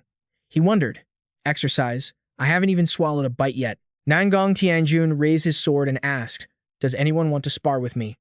Seeing the sinister, mocking grin on his face, Yangtian, understood immediately. I knew it. One look at his face and I knew he wanted to beat me to a pulp. Why would I be foolish enough to give him what he wants? He immediately waved his hand to decline. "A commoner like me sparring with young Master Nangong? Sorry, but I..." A voice suddenly cut in. "Absolutely not." Tang Shuren strongly objected. "Your skill levels are worlds apart. What if you end up hurting him?" Yangtian looked at her in confusion. Nangong Tianjun, standing opposite, declared, "It's fine. We won't use any internal energy. This is just a friendly practice match." He wore a provocative smile. "Is that good enough for you?" He also couldn't help but smile. "He wants to teach me not to use internal energy? The nerve." Yangtian asked back, "Are you even capable of that?" Nangong Tianjun looked confused. "Huh?" he asked with a sneer. "Are you qualified to teach me?" Tang Zhouyi hurriedly explained, "I think you misunderstood his intentions. After all, he is but..." He smirked and cut him off. "Fine." Nangong Tianjun flared up with power. "Let's fight, you brat." After accepting the challenge from Nangong Tianjun, the two now stood in the Tang Shuren family training yard, dead silent, staring intensely at each other without a word. Nangong Tianjun put on a hypocritical smile and said, "I'll let you attack first." Yangtian saw his phony expression and just chuckled. "Forget it, I'll let you go first." This answer was like an arrow piercing straight through Nangong Tianjun's pride, but he still had to grit his teeth so hard the veins in his neck popped, forcing a smile. "Then I won't be polite." With that, he charged forward with the wooden sword in his hand at blinding speed, yelling a threat at him. "Here I come." With his very first strike, Nangong Tianjun swung the sword hard, aiming to take Yangtian down in one hit. But by the grace of luck, he managed to dodge it successfully. Yangtian immediately seized the opening, stepped back, and using his momentum, leaned his body, dodging another direct strike from Nangong Tianjun. After the barrage of attacks, Yangtian's mind quickly realized that the first two strikes were just diversions. The real attack was yet to come. Not giving Yangtian any time to think, Nangong Tianjun dashed in like lightning. In the training yard, The two continuously unleashed moves that forced the other to dodge, sending dust flying everywhere. This made Tang Shiren unable to look away, her anxiety so high that sweat trickled down her cheeks. Ever since she was little, Tang Shiren had been different from other children. Her childhood memories surfaced as she recalled them. While other children of the noble families were busy chasing dogs and cats, she was chasing wild beasts like wolves and tigers. Those ferocious animals didn't just have sharp, fierce eyes, they also bared their fangs and growled. They were like close friends to Tang Shiren. These spiritual beasts always radiated an overwhelming aura that kept everyone away, a true apex predator. That strength, so different from weak animals, was truly captivating. Because of this strange hobby, it was difficult for her to find the love of her life. The scene shifted to Tang Shiren, lazily lounging on the back of her favorite wolf, complaining, "Is there anyone like that out there? I hope to meet my soulmate at this weapon convention." The wolf wasn't very interested in her story and let out a soft growl. Her hand stroked the wolf's head while she muttered, Yangtian brother, why do women like such flowery, handsome faces?" Tang Shiren kept lamenting, "I wonder if there's a man as strong as a tiger." She breathed in the wolf's scent. So good. But heaven doesn't disappoint those who wait. The love of her life, someone she thought she'd never meet, she had found him.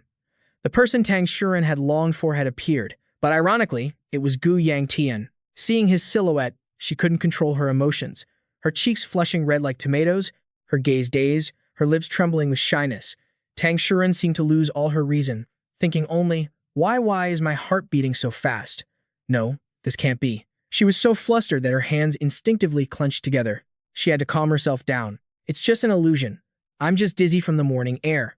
By tomorrow, he'll be no different from those other spoiled young masters. Just like that, images of Gu Yangtian flooded her mind. Looking at his poise and expressions, she couldn't help but marvel. His slanted eyes are so beautiful. Even the most embarrassing moments of Gu Yangtian made Tang Shiren swoon. He can't handle spicy food? How cute. She was completely bewitched by this crush, her mind imagining every detail of him. Even the way he drank water was adorable. Tang Shiren immediately remembered the moment they sat next to each other at the banquet. She had been incredibly flustered. Why did I come here? Gu Yangtian, sitting beside her, suddenly asked, "Is there something you want to tell me, miss?" Hearing that, her mind became a tangled mess. She could only grit her teeth and reply, "No, nothing." Not daring to look directly at him, she turned away, stammering, "Nothing at all." But inside, her heart was surging like waves crashing against the shore. Maybe if this is love, I could take a step forward. Summoning all her courage, Tang Shiren turned back to him and said, "Hey, you Gu Yangtian, I like." But her daydream was instantly shattered by a piece of a wooden sword flying past her face and slamming into the stone floor. Nangong Fei saw this and didn't dare say a word, his eyes filled with obvious concern. The broken piece of the wooden sword landed right at their feet. Tang Shiren, standing nearby, was terrified. Her eyes widened, her mouth agape in shock. The scene showed Nangong Tianjun putting all his might into a slash at Gu Yangtian, but because he was agile enough to dodge, the wooden sword snapped and flew toward them. Nangong Tianjun, having exhausted all his strength, panted heavily, his eyes still brimming with the will to fight. As for Gu Yangtian, seeing him like that, he couldn't help but laugh out loud. Tang Shiren, witnessing it all, collapsed to the ground in terror, her face blank, mouth hanging open, unable to utter a single word. Seeing him like that, Thian couldn't help but roar with laughter. Tang Shiren witnessed everything firsthand and collapsed to the ground in terror, her face blank and her mouth agape, unable to utter a single word. Unlike Tang Shiren, Nangong Fei remained remarkably calm in the face of this scene.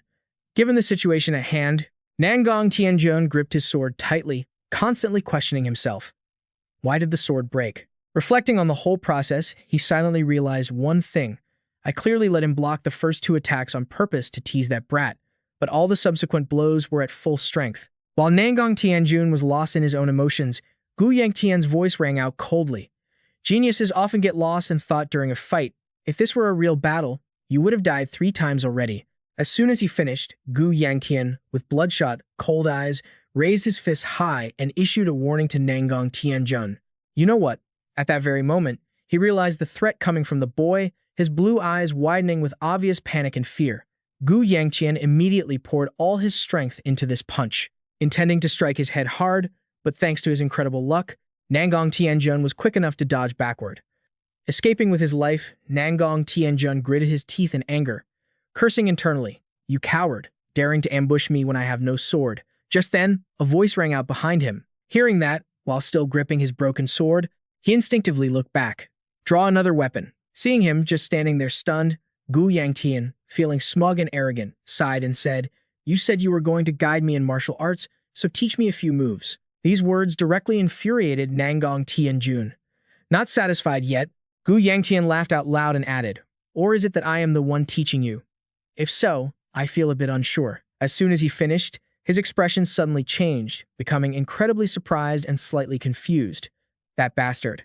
Now, being shamelessly insulted by Gu Yangtian, Nangong Tianjun was truly enraged.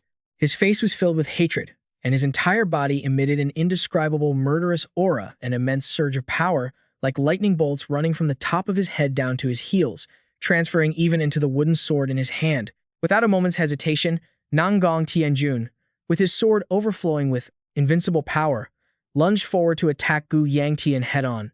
Fortunately, the boy had managed to dodge his attack in time. Gu Yangtian's eyes glowed bright red as he immediately swung his fist hard in retaliation. "Daring to coat your sword with internal energy? Do you want to die? Life isn't always a dream." Nangong Tianjun did not give him a chance to counterattack. Now, he jumped up with all his might and raised his sword high. A wave of light erupted from it. After unleashing his ultimate technique, Nangong Tianjun stood frozen in the glow of that power, awaiting the result. But suddenly, his rays of light shattered into many broken pieces in the blink of an eye. Everything happened too fast for Nangong Tianjun to believe the truth before his eyes. "No way! That's impossible, that brat." Looking at Gu Yangtian standing there imposingly, he constantly doubted. Stronger than me? Breaking through Nangong Tianjun's technique so easily only fueled his fighting spirit. "You brat, I had enough of you." Having said that, Gu Yangtian put all his speed into his legs and, without another word, delivered a kick straight into the gap between his legs. Gu Yangtian aimed perfectly, kicking straight into Nangong Tianjun's crotch without any mercy, and even intentionally hooked deep backward, causing him even more excruciating pain. This truly left Nangong Fei wide-eyed with surprise. Tang Zhouyi, standing nearby, was also stunned and deeply pitied Nangong Tianjun's subordinate. Tang Shiren was so shocked she had to cover her mouth, unable to say a word. As for Nangong Tianjun, his damaged T-set caused his face to turn deathly pale, drained of all blood, and his pupils bulged out. There are no words to describe his agonizing pain. The broken pieces, the little bird, thanks to Gu Yangtian's intervention, had now cracked the egg and hatched. He was now completely defeated, kneeling at Gu Yangtian's feet. Seeing Nangong Tianjun trembling in pain from the cracked egg, the boy sat down and let out a sneer. Gu Yangtian's gaze was full of provocation and mockery as he sarcastically said to him, "What's wrong? Is it really broken?" Gu Yangtian squatted in front of Nangong Tianjun, who was clutching his stomach and groaning in pain from the previous blow. He lay on the ground, sweating profusely, his face pale, cursing. "You bastard." Gu Yangtian replied, "You can still talk, so I guess no bones are broken, right?" Nangong Tianjun tremblingly scolded, "You coward. Are you even worthy of being called a martial artist?" He angrily braced himself, scowling, "I will let everyone in the family know about this and make sure you can never hold your head up again." Gu Yangtian looked down at Nangong Tianjun and asked, leaving him stunned and speechless, "How many people have you killed?" The boy told him directly that it must have been at least several dozen, right? Nangong Tianjun darted his eyes away, stammering incoherently. What are you talking about?" Gu Yangtian gently grabbed him by the collar, then took Nangong Tianjun's hand and pressed it down, making him scream in painful discomfort. At this point, Tang Zhouyi saw this and intervened. "Young hero, please stop the fight." Gu Yangtian looked at him emotionlessly and retorted. He didn't just coat his sword with internal energy. He was radiating killing intent. "Can't you feel it? Do you think he's just an impulsive child making a mistake? This guy is older than you." Tang Zhouyi listened to his long explanation and simply gave a gentle reminder. "Gu Yangtian, he is a member of the Nam Kung family. If you continue, there is no telling what might happen." Gu Yangtian maintained his stance, refusing to let go, and said, "I have been holding back a lot because he is from the Nam Kung family. What if it were the other way around?" Tang Zhouyi, hearing this, felt helpless and unable to offer more advice, only coldly asking, "So, what are you going to do?" Gu Yangtian had no intention of answering Tang Zhouyi's question, leaving him speechless and frustrated. Nangong Tianjun was still furious, veins popping, his face distorted, gritting his teeth and screaming, while the boy paid him no mind and just walked away. As he walked, he suddenly stopped, as if he had remembered something. After a moment of thought, he bit his lip. "Did I cause trouble?" Gu Yangtian wondered, if the second elder finds out I beat Nam Kung's son until he's bruised like this, what will he say? I just need to give a vague explanation. Who knows, He might even praise me for doing a good job. He turned his head back, thinking, after all, there are witnesses, and they were the ones in the wrong to begin with. Suddenly, a hand pulled gently on Gu Yangtian's clothes. He turned his head and, in surprise, exclaimed. Nangong Fei tugged at his sleeve, shyly stammering. Tell me what's your name. He jerked his arm back, snapping. I told you already. I'm Gu Yangtian. Nangong Fei stood there, not buying it for a second, and outright accused him. You're lying. Gu Yangtian was caught off guard, confused. How does she know? He turned away, flustered. What do you want? Trying to get revenge for your junior brother? Or what? She just stood there, looking at him in silence, her eyes filled with a hint of sadness. Gu Yangtian glanced at her, thinking back to how she hadn't even flinched when her junior was beaten like that. Seeing him remain silent, she decided to speak up again. Tell me. Nangong Fei stepped closer and closer to Gu Yangtian, pressing in near him, asking desperately, Your real name. No matter how obsessed she seemed, Gu Yangtian remained firm, refusing to utter a word. They stood like that for a moment until Gu Yangtian decided to change the subject. Why do you keep talking to me so informally? Nangong Fei looked away, flustered. Just then, Gu Yangtian made a quick change of heart and said, If I tell you my name, will you stop following me? Nangong Fei nodded frantically. Gu Yangtian then put on a serious face, cleared his throat with a few coughs, and said, Gu Yangtian. To Nangong Fei's astonishment, she blushed and repeated the name, Gu Yangtian. After finally shaking off Nangong Fei, he walked away thinking, Anyway, after beating that brat Namgong, I can't just let the Jin Chuanlian family go. Whatever, I'll just count it as an extra day to hunt for treasure. Not bad. Gu Yangtian sighed and rubbed his shoulders, feeling tired. I'm exhausted, I should get some rest after that fight. He wandered off in deep thought. Just then, the figure of Wu Mian appeared out of nowhere. Young master, I heard you blew the young master of the Namgong family away. This won't do. From now until we return, I'm sticking to you so you don't cause any more trouble. Gu Yangtian stood there in silence for a long time. The scene shifted to the small figure of Wei Shuya leaning against a doorway. Wu Mian hurriedly pushed the door open and shouted, Young master. He stopped dead in his tracks when he saw only Wei Shuya inside. He asked, servant girl, what are you doing here? Wei Shuya poked her head out and laughed. Oh, you don't know where the young master is. Wu Mian looked around everywhere for Yangtian. Where did he go? Wei Shuya looked on with curiosity. What's wrong? Wu Mian explained. He had a breakfast meeting with people from other noble families this morning, but he hasn't returned yet. Hearing this, she widened her eyes in response. Oh no. Not finding Gu Yangtian made Wu Mian panic. And it's not just that he also, how am I going to report this? Wu Mian's words seemed to trigger something. Wei Shuya's eyes suddenly lit up. She stared into the deep darkness of the night. The Jin Chuanlian family was a noble clan that stood at the pinnacle of both martial arts and commerce in the Central Plains centuries ago. A beautiful image of the Jin Chuanlian estate appeared the most powerful family of that era. They possessed the world's greatest martial artist and controlled the flow of money in the Central Plains. But in just a short time, the place fell into ruins. The Jin Chuanlian family, which seemed like it would never collapse, vanished due to a bloody war. No one knows why they fell. The only fortunate thing left behind, according to records, is that all of the Jin Chuanlian family's treasures are hidden beneath a white maple tree. Gu Yangtian was currently out looking for that treasure. He complained, A white maple tree? What the hell? In the dead of night, he trekked deep into the forest, checking every single tree, but he couldn't find a maple tree, let alone a white one. After searching until he was completely exhausted, Gu Yangtian slumped against a tree and sighed. Besides, it's not even autumn. How would there be a maple tree? It probably rotted away into a giant stump by now. Is this white maple just a stupid rumor someone started to scam people? As he sat there thinking, Gu Yangtian's stomach growled loudly. He sat there alone, grumbling to himself, I haven't eaten all day. I wasted energy in a fight, and now I have to climb a mountain at night. Eating is a form of cultivation too, you know. Just then, a figure silently approached from behind. It was none other than Wei Shuya. She walked quietly to Gu Yangtian's side, handed him a bun, and said, Would you like to eat this? Gu Yangtian saw her like a lifeline, quickly grabbing the bun and praising her. Oh, so being a pig is useful sometimes. Receiving such a sarcastic compliment, she didn't seem pleased. Ahem, Wei Shuya is not a pig. Seeing the giant bag on her back, he suspiciously asked, Is that whole bag full of food? Thank God. I was about to give up and head back because I was so hungry. She replied shyly, Yes. Wei Shuya is useful, right? Gu Yangtian hesitated before answering. But Gu Yangtian immediately changed his tone, snapping loudly, Why are you even here? Seeing him act like this, Wei Shuya couldn't help but beam with a bright smile. Sitting amidst the feast Wei Shuya had brought, he kept asking questions.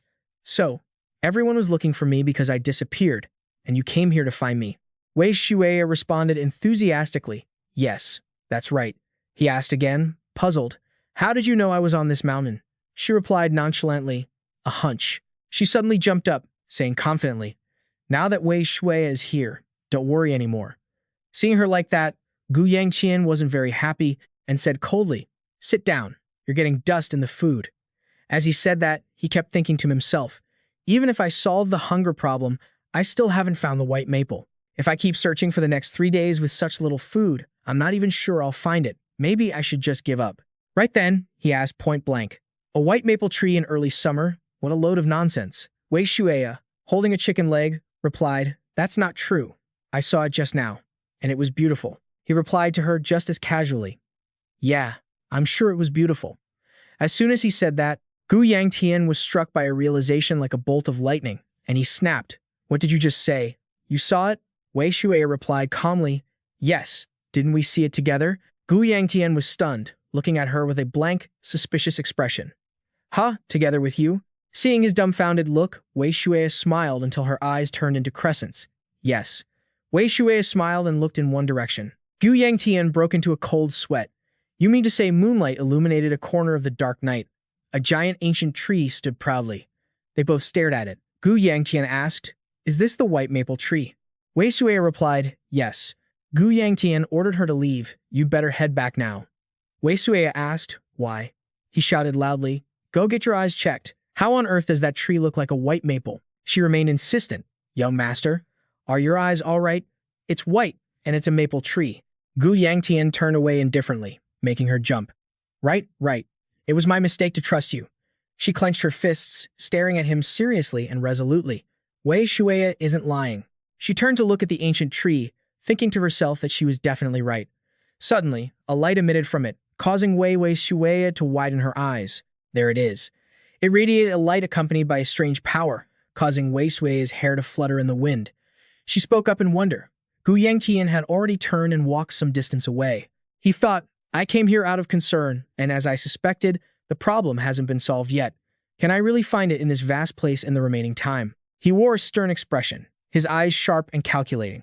Instead of wasting time here, I should return to the Goose Sect and train with the second elder, assuming that old man even teaches me properly. It seemed he heard something, Wei Shuya said, so he turned to look. What are you talking about? Wei Shuya stood frozen, as if affected by something. A series of blue lights flowed from her hands. Yangtian shouted in alarm, hey, what are you doing? Get away from there. In his mind, he was full of suspicion. I don't know what that thing is, but it's definitely dangerous. Wei Shuya's arm was about to touch it. Seeing this, Yangtian rushed forward. You idiot. Just as her fingers got closer to that strange light, he lunged forward with lightning speed from behind. Her fingers barely touched the blue light when, before Yangtian could do anything, it began to shine brighter and brighter. The intense light made him wince and cover part of his face. He narrowed his eyes to see more clearly. Something left Yangtian speechless. Before his eyes was the white maple tree he had been searching for. The tree, which had looked like a dead, black, ancient trunk, instantly transformed into a lush, white tree full of life under Wei Shuya's influence. Wei Shuya turned back to look at Yangtian. See, behind her, the white maple glowed, and Wei Shuya's face sparkled with a sense of achievement. Yangtian looked at her and the tree, pondering what just happened. It was clearly a dead tree just moments ago. I don't know what Wei Shuya did, but space suddenly cracked and this tree appeared. Is this the mechanism hiding the treasure? Then how did she know? Yangtian frowned and pointed. Hey, what did you just do? Wei Shuya tilted her head, asking back, do what? He tried again. You did something that made the tree appear. But she seemed completely oblivious, still asking innocently. Wei Shuya, what did I do? Yangtian remained determined to get to the bottom of it. I am asking you what you did.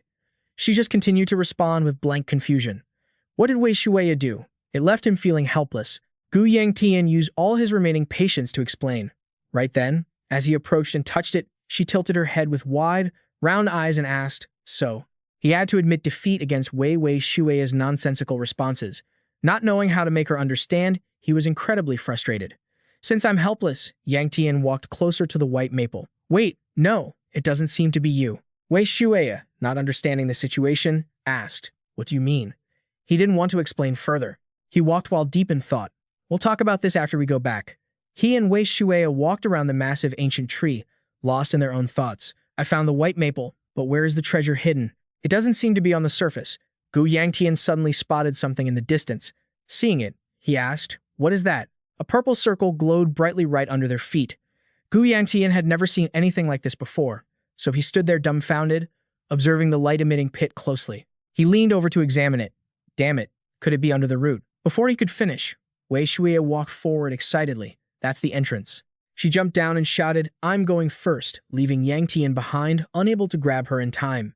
Hey, hey. Half of her body sank into the spatial gateway. Wei Shuya turned her head and called out, "Come quickly, young master." Gu Yangtian clicked his tongue and frowned. He jumped straight into the pit. He had no other choice. They weren't the only ones who had discovered the white maple. A stranger was watching their every move. The man snorted coldly. It was Ma Tai. He sneered. "Those brats." The scene shifted to Gu Yangtian, who had now landed at the bottom of the cave. He let out a sigh of relief. Fortunately, the fall wasn't as painful as the height suggested.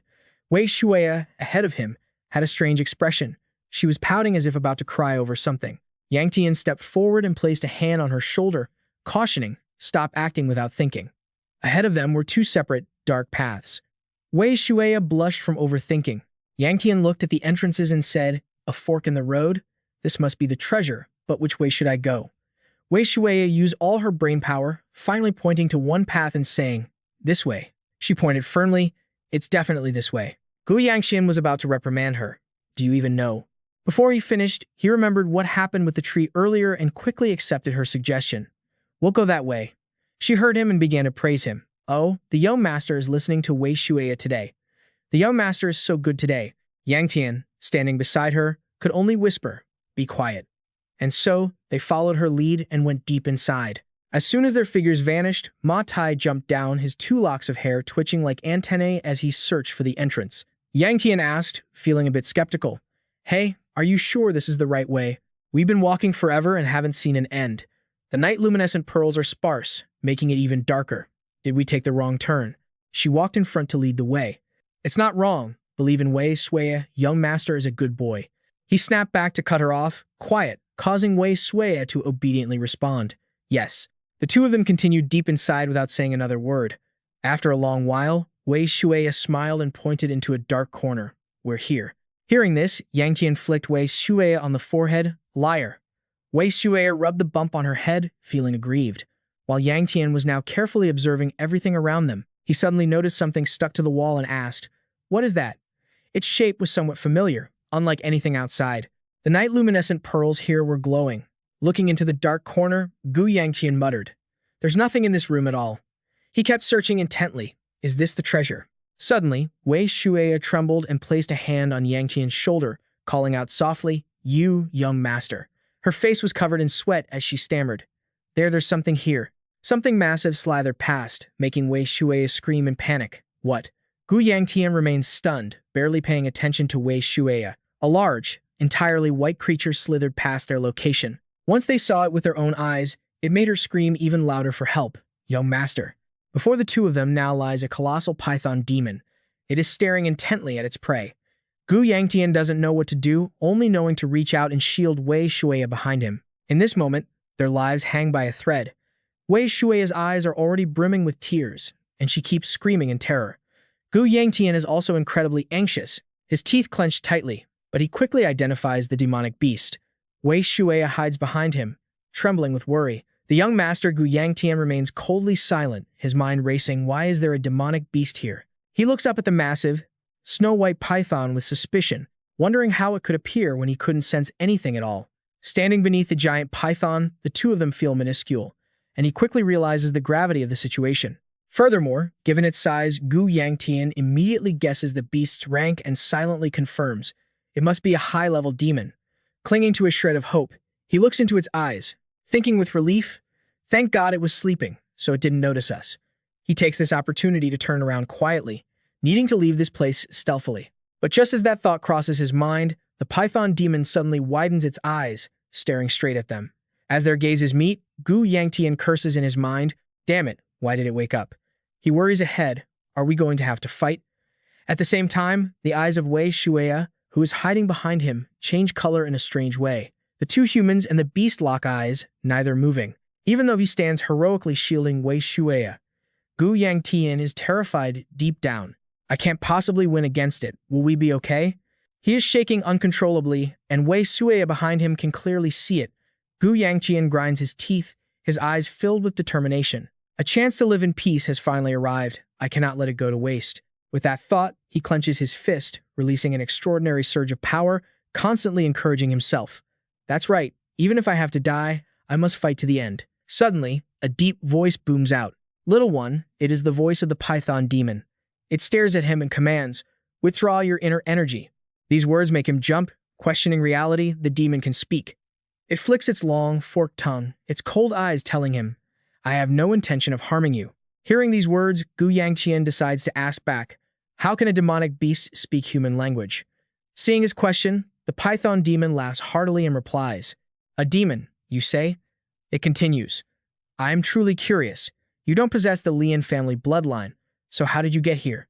He instinctively looks toward Wei Shuya hiding behind him. Gu Yangtian replies with a resolute face, I just followed the path and ended up here. The python demon seems surprised by this answer. It can't seem to hold back its amusement, letting out a loud laugh, baring its extremely venomous fangs as it asks, is that so?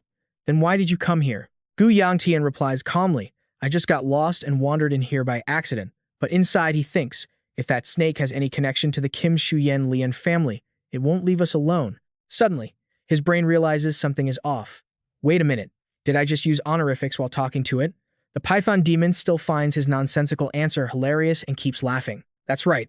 It's a pity it seems there is nothing left for you to take. It intentionally emphasizes the word human, making him instinctively respond politely. Yes, the demon leans closer and closer to his face, skipping the small talk and asking directly, I'll ask you one thing. What do you think destiny is? Gu Yangtian, still shielding Wei Shuya, calmly asks the demon back, why are you asking such a ridiculous question? This response from Gu Yangtian makes the beast freeze for a moment like a fool, then it suddenly bursts into laughter, shattering the silence. It laughs savagely. Gu Yangtian looks on with judgmental eyes. What's going on? Is it crazy? After laughing its fill, the python demon speaks up again. Is that so? I asked a strange question. Since someone without the Lian bloodline reached this place, you must know that they have already returned to the earth. It suddenly looks up toward the light in the air and says cryptic things. Yet, what are you still clinging to? Or for what reason must they endure so much? Hearing this, he looks relieved, turns to leave, and doesn't forget to say, then, we shall take our leave. But Gu Yangtian's gaze is suddenly caught by a golden orb, and he asks, what is this? Seeing his question, the demon explains, this is a reward for you staying with this old one. Besides, it would eventually fall into someone else's hands anyway. I might as well give it to you, as you share a connection with it. Its words strike him like a bolt of lightning, leaving him reeling. It's not a demon stone, it seems. Seeing his lingering doubt, it continues to explain, with what you carry within you, you will absorb it much more easily than others. Gu Yangtian gradually approaches the orb.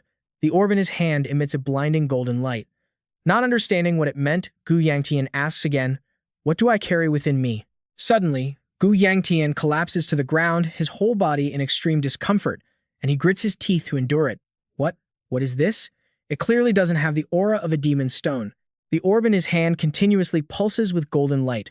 Gu Yangtian realizes it is the demon Dao heaven absorption art acting up again. But this feeling is different from when he absorbed the demon stone. He grinds his teeth, struggling against the power of the orb, when suddenly an arm reaches out toward him. It is Wei Shuya providing him with support. Due to absorbing the energy of the orb given by the demon, he feels as if he is about to run out of strength, gasping for air. After a while, the absorption process is complete, and Gu Yangtian, completely drained, collapses. Now, he has lost all his strength and lies motionless on the ground. At this moment, the python demon suddenly asks Wei Shuya, are you satisfied now? Her voice has suddenly changed, responding with a calm that is chilling to the bone. You have no right to judge whether I am satisfied or not. In this moment, Wei Shuya has completely changed. Her eyes are sharp, her demeanor composed, and her entire body radiates a power that overwhelms everything. The python demon asks, hey, why didn't you transmit more inner energy? If you had emitted such strong aura, he wouldn't just be fainting. Wei Shuya had realized this long ago. She gently lifts Gu Yangtian's head onto her lap and calmly replies, I know. Seeing this action, the beast sneers. You know, you have changed so many things. Is that your choice? Wei Shuya, completely fearless, answers naturally. Don't you understand? The demon immediately replies, no, I understand very clearly, which is why I feel even more heartbroken and regretful. Wei Shuya continues by asking it, and why did you give that precious treasure to him, someone you just met? It gazes pensively into the void. It's just a fleeting interest. Nothing is more lonely than waiting for someone who never shows up. At this moment, the star corpse's body is shattering into pieces. Its spirit seemed released from its shackles as it replied, I've let go, too.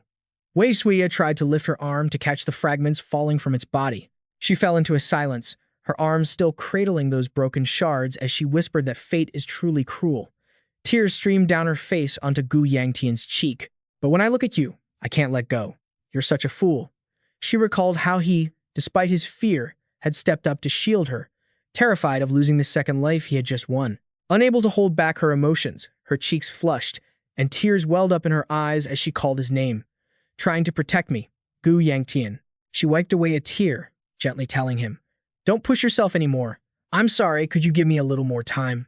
But suddenly, Wei Shuya sensed a dark, powerful presence. She called out, So, there's still killing intent? At that same moment, Ma Tai stepped out from the shadows. He looked at her, confused, and asked, How did you know? Since when did you realize I was here? She didn't even bother to look back at him. She replied with disdain, I can easily spot the aura of a good-for-nothing serving the old Nangong. Hearing her words and her attitude, Ma Tai grew furious, gripping his sword tightly, and barked, These brats. He let out a condescending sigh. Climbing mountains at night, crawling into strange caves, it's ridiculous that our young master lost to a brat who collapsed from exhaustion just getting here. Ma Tai then revealed his purpose. The master ordered me to dispose of him quietly. If you hand him over, I'll spare you. This only made her hold Gu Yangtian tighter to her chest. Suddenly, a dark, powerful energy radiated from Wei Shuya. Her voice deepened as she asked him, Is this the wish of the Nangong clan, or just the wish of that good-for-nothing? Hearing this, Ma Tai flew into a rage, drew his sword, pointed it at her, and shouted, You brat! You're not worthy to mention the master's name. Wei Shuya wasn't worried or afraid in the slightest by his actions. She simply reached out and gently brushed his sword aside. Ma Tai continued with a sneer, Is that so? If that's how it is, I have no other choice. Suddenly, a blinding flash of light tore through the night, making his eyes widen in shock. But what was even more terrifying was that Ma Tai's arm had been severed without him even noticing. Only then did he realize it. He screamed in agony, while Wei Shuya, the one who had delivered that clean, lethal strike, remained eerily calm. She held up a finger, signaling for Ma Tai to be silent. Sheesh! Wei Shuya had completely changed. A terrifying aura erupted, and many blades she had manifested hung suspended in the air as she commanded him. Silence. Her eyes were cold, her pupils shifted to a glowing gold, and her entire body radiated a formidable power. Back to Ma Tai, don't make a scene. Night fell, covering the landscape in a mysterious silence. On the room's table, a neat set of clothes was laid out. A faint sound of stone evaporating echoed. A heavy fist slammed onto the table, shattering the silence. Nangong Tianjun, wrapped in bandages, sat there, teeth clenched. Damn it, Nangong Tianjun growled, trying to vent his rage. Bastard! He must have used some dark art. Otherwise, how would that nobody dare to? Nangong Tianjun raised his hand to strike again, but the sharp pain in his shoulder forced him to stop. He bowed his head, clutching his shoulder, suppressing the pain. He gritted his teeth and called for Ma Tai. In an instant, a man appeared beside Nangong Tianjun's bed. Yes. Nangong Tianjun ruffled his hair, his face etched with fury. Is there any way? Ma Tai replied in a steady, cautious tone. The Gu family's guard is stronger than we thought. It seems we don't have a chance to act. He paused, remembering that silhouette, wondering why he was acting alone without his guards. Ma Tai's voice was firm. This might be our chance. Nangong Tianjun smiled sinisterly. I've always trusted you, Ma Tai. I hope you bring me good news. Ma Tai glanced over. Young master, he is a member of the Gu family after all. To what extent should we deal with him? Nangong Tianjun growled, the Nangong clan's shoulder and that brat's life. He flashed a wicked smile. That's what he deserves. Ma Tai gripped the sword at his waist and replied, Yes, I understand. Back on the other side, Wei Shuya stood before the unconscious Gu Yangtian. The disheveled man asked, Who are you? Wei Shuya pouted, lost in thought, her golden eyes scanning him. You don't need to know. The man recognized that gaze and screamed in terror. How are you? Before he could finish, a cold, sharp beam of light tore through the space. The light severed his remaining arm. The man collapsed, screaming in agony. Wei Shuei replied coldly, I have no obligation to answer you. She looked down, her voice somber. I don't have much time, either. The man collapsed, his body trembling, his mind racing with one thought, must run away. He struggled to his feet, and while she was preoccupied with that boy, he ran for his life. This was his only chance. His body was a mess, blood dripping with every step. He screamed internally, I must return to the clan and plan later. Suddenly, his leg gave way, and his face turned pale. I've never seen such a terrifying woman. He opened his eyes wide. Wait, why is the ground here? His body collapsed. When had his head been severed from his body, Wei Shuei stood there, her cold gaze fixed on his corpse. She brought a hand to her chest, pensive. She clutched her collar. I wanted you to kill your first person with your own hands. Her face showed signs of agony. But I, an uninvited guest, took action on my own. I'm sorry, please, give this body back to me. Shuei kept saying, I'm sorry. Wei Shuei continued to murmur, I know it's selfish. She turned back toward Gu Yangtian, but could I stay just a little longer? Wei Shuei reached out toward him, just a little bit more. A roar of anger erupted. This is my body. She clenched her fist, determined. Yes. The light on Wei Shui's body gradually faded. The present and the future belong to you. The star corpse asked softly, Can you leave now? A voice echoed in response, I'm going. I need to sleep. This body is still too small. I've exhausted myself. The voice asked again, Do you know who you are? The light slowly faded from her body. Wei Shuei replied, her voice a bit confused. I know a little. It didn't forget to remind her, but the path ahead will be very difficult. She answered softly, I know. The jade serpent listened and replied calmly, Is that so? The orb of light continued to rise and fade into the night, hoping to leave a blessing before it vanished completely. It whispered, May your path ahead be filled with good fortune. Wei Shuei bowed her head and murmured, If there's a chance, she smiled brightly, we will definitely meet again. Back to reality. She sat before Gu Yangtian, her hair color having returned to its natural shade. The atmosphere grew quiet. After a long while, Gu Yangtian suddenly opened his eyes. Are you looking at the starry sky? Wei Shuei exclaimed with joy. You're awake. He bolted upright, looking around in bewilderment. They were both sitting on a rocky ledge. Only the sound of the rustling wind filled the space. Gu Yangtian was still confused and asked, What happened? He spoke, his voice deep and contemplative. He tried to piece together his hazy memories. I accidentally found a white maple tree, but there was no treasure. Then, a giant snake appeared. I touched the strange jade orb it gave me, and it was suddenly absorbed. Gu Yangtian waved his hands to explain to Wei Shuei. That's how it went. Do you remember? She blinked, looking blankly at him. Jade serpent?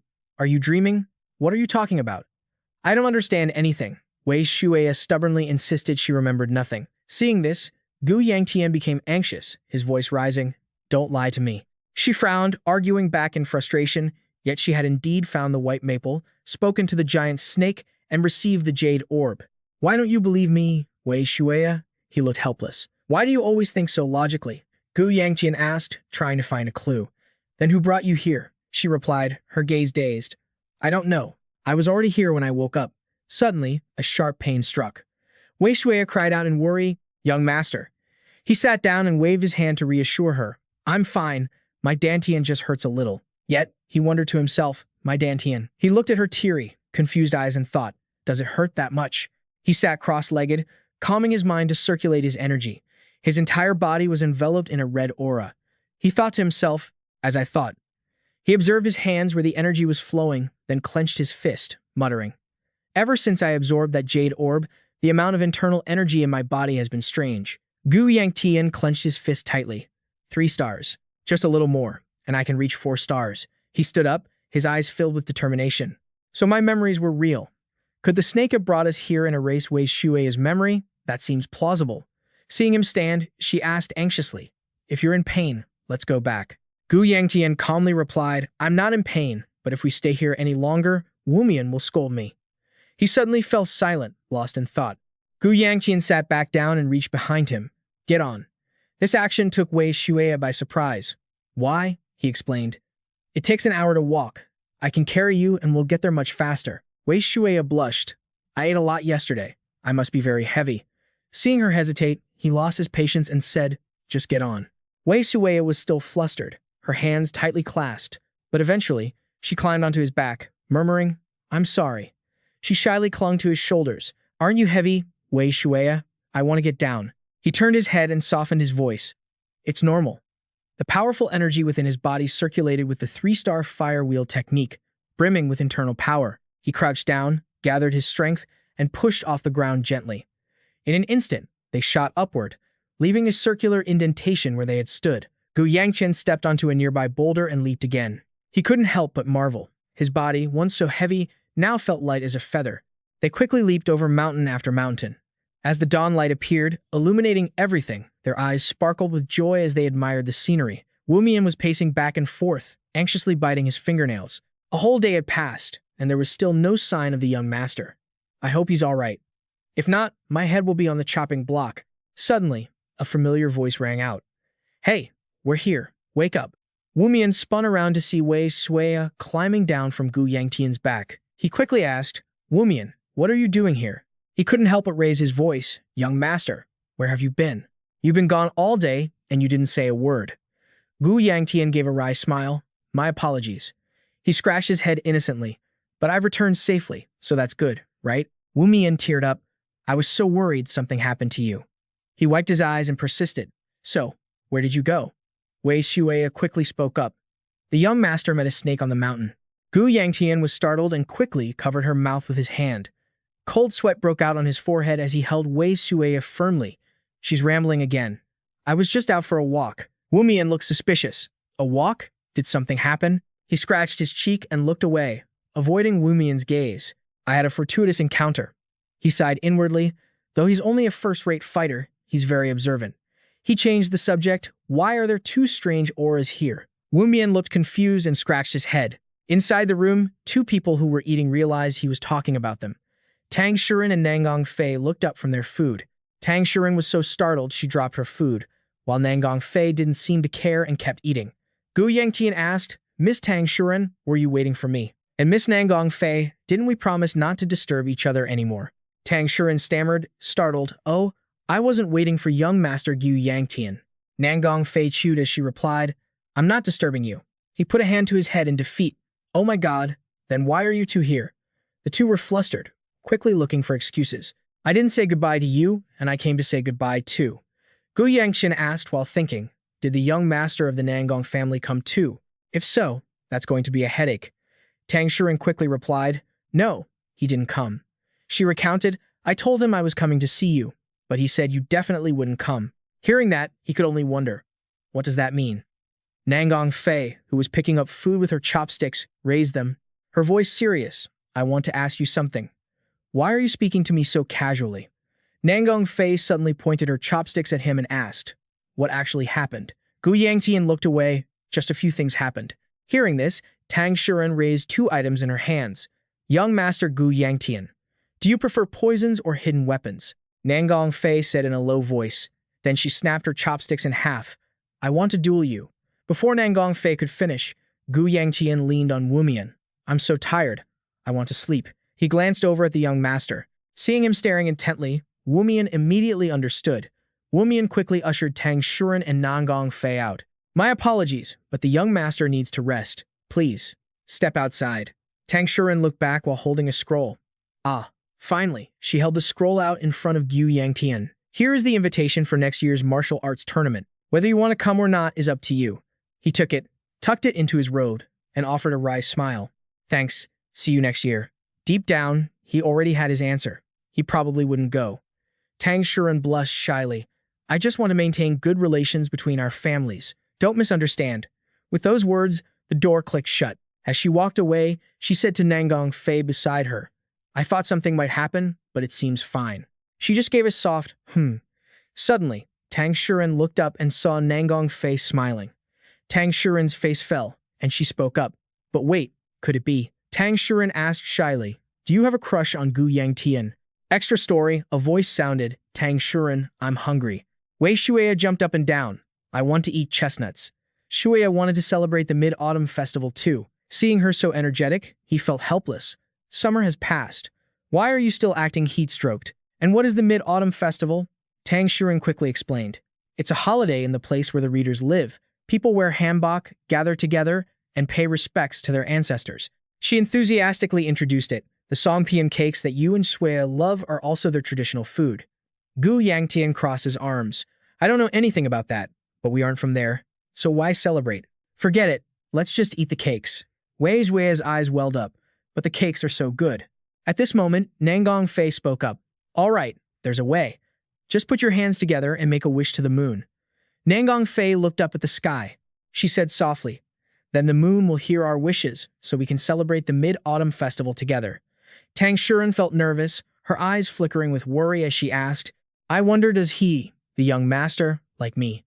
Nangong Fei glanced at her, her eyes thoughtful, as if weighing her words. After a moment, her lips parted slowly. Nangong Fei asked, what is like? Tang Shuren was startled by the unexpected question and stammered. It means, her face flushed red, so flustered she couldn't put it into words. It means like is. But then she stopped and shook her head. Never mind. Nangong Fei kept her gaze calm and asked, Tang Shuren, were you planning to give that to me? Her eyes welled up. Actually, I meant to give the invitation to Master Gu. I'm sorry. I wanted to get to know him. I should have prepared too. Nangong Fei gently patted her head, her voice warm. It's okay. You did well. Tang Shuren immediately beamed, joyful like a child receiving praise. Thank you. You're the best. I'll make it up to you. I'll treat you to the best poison I have. Let's go. A flash of purple aura surrounded Nangong Fei's eyes, and she fell into silence. Nangong Fei's hands trembled as she clasped them. It's okay. I can handle it. Her face flushed slightly. I have a feeling we will see each other again soon. Gu Yangtian. Night fell, the faint moonlight illuminating the grand, tall tower, creating an atmosphere that was solemn yet cold. In the shadows, a man stood tall and majestic, with someone kneeling respectfully beside him. The man spoke in an even, cold tone. I only wanted you to take care of your younger sister. It was Nangong Tianjun, who was trying to hold back his frustration. Yet, he had lost a loyal guard. He didn't spare him any grace and said directly, Fool. Nangong Tianjun gritted his teeth, his heart filled with resentment, but he didn't dare say a word, thinking to himself, what happened? Why hasn't Ma Tai returned yet? Did he fail? His hand tightened, his cold gaze fixed on the floor. Could it be that the brat, Ma Tai, reached the peak realm? How could that be? Then why hasn't he returned? The man's voice broke his train of thought. Nangong Tianjun. Nangong Tianjun immediately bowed. Yes, father. The man stomped his foot, the crisp sound making the air feel frozen. He turned around, his gaze burning. Do you know why I'm disappointed in you? The pressure radiating from him made Nangong Tianjun struggle to bow even lower, his whole body stiffening. He continued, his voice low but sharp. It's not because you lost to some nobody, and it's not because you used bloodlust during the fight. He emphasized every word. It's because you didn't clean up the aftermath properly. That is what disappoints me the most. Nangong Tianjun swallowed hard, bowing lower, his hands pressing against the ground to endure. The man stepped past him, his voice devoid of emotion. I won't punish you, but go to Qingqin Pavilion and stay in seclusion for a while. Nangong Tianjun replied quietly, Yes, father. The pressure dissipated, and the air in the room grew lighter. The man suddenly mentioned, How is the Du family? He was silent for a moment, then simply told him, Forget about that matter. Nangong Tianjun jerked his head up, his eyes full of shock. Father, what do you mean? His father's gaze was ice cold. Nangong Tianjun fell silent, not daring to say another word. As the man placed his hand on the door, preparing to leave, he didn't forget to add, One day when you become the family head, you will understand. Until then, do not touch the Du family. He paused for a moment and added, Besides, they might become part of our family. Nangong Tianjun replied weakly, Yes. But the moment he left, his face turned pale, his eyes wide with horror. What? He turned around sharply, intending to say something, but only silence answered him. Early the next morning, on Gu Yangtian's side, he asked blankly, What do you mean? Gu Lun repeated, his voice calm but firm. Did you not hear me clearly? Your marriage has been arranged. This information was like a bolt from the blue. He still couldn't believe it. I just returned from Sichuan and was almost killed. Why talk about marriage now? Are you joking? Gu Yangtian frowned, trying to find an explanation. I just broke off my engagement with the Peng family recently. Gu Lun smirked and pointed at him, his voice accusing. Exactly. Didn't you cause a scene and break off the engagement? After doing all that, you still want to get married. He said sternly, So, do you plan to be single your whole life? Gu Yangtian was confused. Why are you suddenly bringing this up? Gu Lun laughed, ignoring his attitude. If not, then just get married. This is what I have arranged. Wei Shui stood to the side and asked quietly, Young master, are you getting married? He glanced at her. Getting married? What? That old man must be senile and joking. Wei Shui opened her eyes wide and asked innocently, what is marriage? Is it edible? Wu Mian called out to the young master with a serious face. It seems the marriage talk is real. Gu Yangtian had been thinking Gu Lun was joking the whole time. He started, hurriedly asking, how? How could it be real? Wu Mian explained, I came to report that I returned from Sichuan and heard that this news has already spread throughout the Du family. Gu Yangtian was stunned. Why am I the last one to know about this? He fell into deep thought. Damn it, I clearly made a huge scene with. Rumors about me and my bad reputation must have spread all throughout the clan by now. And yet, there's still someone who wants to marry me? Which clan could be insane enough to do that? He quickly called for the second elder. Gu Yangtian asked him, so, which clan am I getting married into? No, wait, who is it? Gu Lun chuckled. Don't be so surprised, you little brat. He spoke with a meaningful look in his eyes. He felt confused and repeated the name. Both of them said the name in unison. The Namgung clan. Gu Lun rested his hands. Kid, I was going to tell you. He felt dejected. What does the Namgung clan even lack that they want to marry into our family? He thought to himself, if that's the case, then their daughter must have already agreed to marry me. Still feeling bewildered, he continued to ask. But then he countered. The Namgung clan only has one daughter, right? Gu Lun pondered. That's right. Perhaps you already met her at the martial arts tournament. He stayed silent, lost in thought. Then, he suddenly spoke up. Ah, an image of Namgung Fei flashed through his mind. Gu Yangtian pointed at himself. I'm engaged to that crazy woman, Gu Lun said sternly. Hey, why are you calling her crazy? She's your fiancée. He firmly protested. I absolutely refuse to accept this. The elder wouldn't argue with him anymore. This is the clan's decision. If you have any complaints, take them up with the clan leader. There is something more important than this. He asked. Something more important than this? Gu Lun smirked mysteriously. He announced, your older sister has returned to the estate, leaving Gu Yangtian frozen in place. His face stiffened. Older sister? The silhouette of a woman with long hair appeared in his mind. Her words always echoed in his head. The great masters of the world have predicted this, saying that this was the era of heroes. Images of those ancient heroes appeared like stars falling to earth, with talented people emerging everywhere. That girl was born in this era. Gu Yangtian recounted that she was truly born in the wrong time. Though I have talent, it's strange I can't compare to my sister. She is Gu Shi, the sword phoenix. My sister, someone with talent and power I could never reach. That's why I hate her. Gu Yangtian paced back and forth, his face panicked. I have to escape, but where can I run? He decided, right, I'll just run far away first. Gu Lun's hand grabbed his shoulder. His voice rang out. Where do you think you're going? Gu Yangtian grabbed the hand resting on his shoulder and pleaded in a low voice, Second elder, please, can you just pretend you didn't see me? He said loudly. What are you talking about? My sister is back, he repeated. That's exactly why. Please, can you pretend you didn't see me? Gu Lun still looked confused.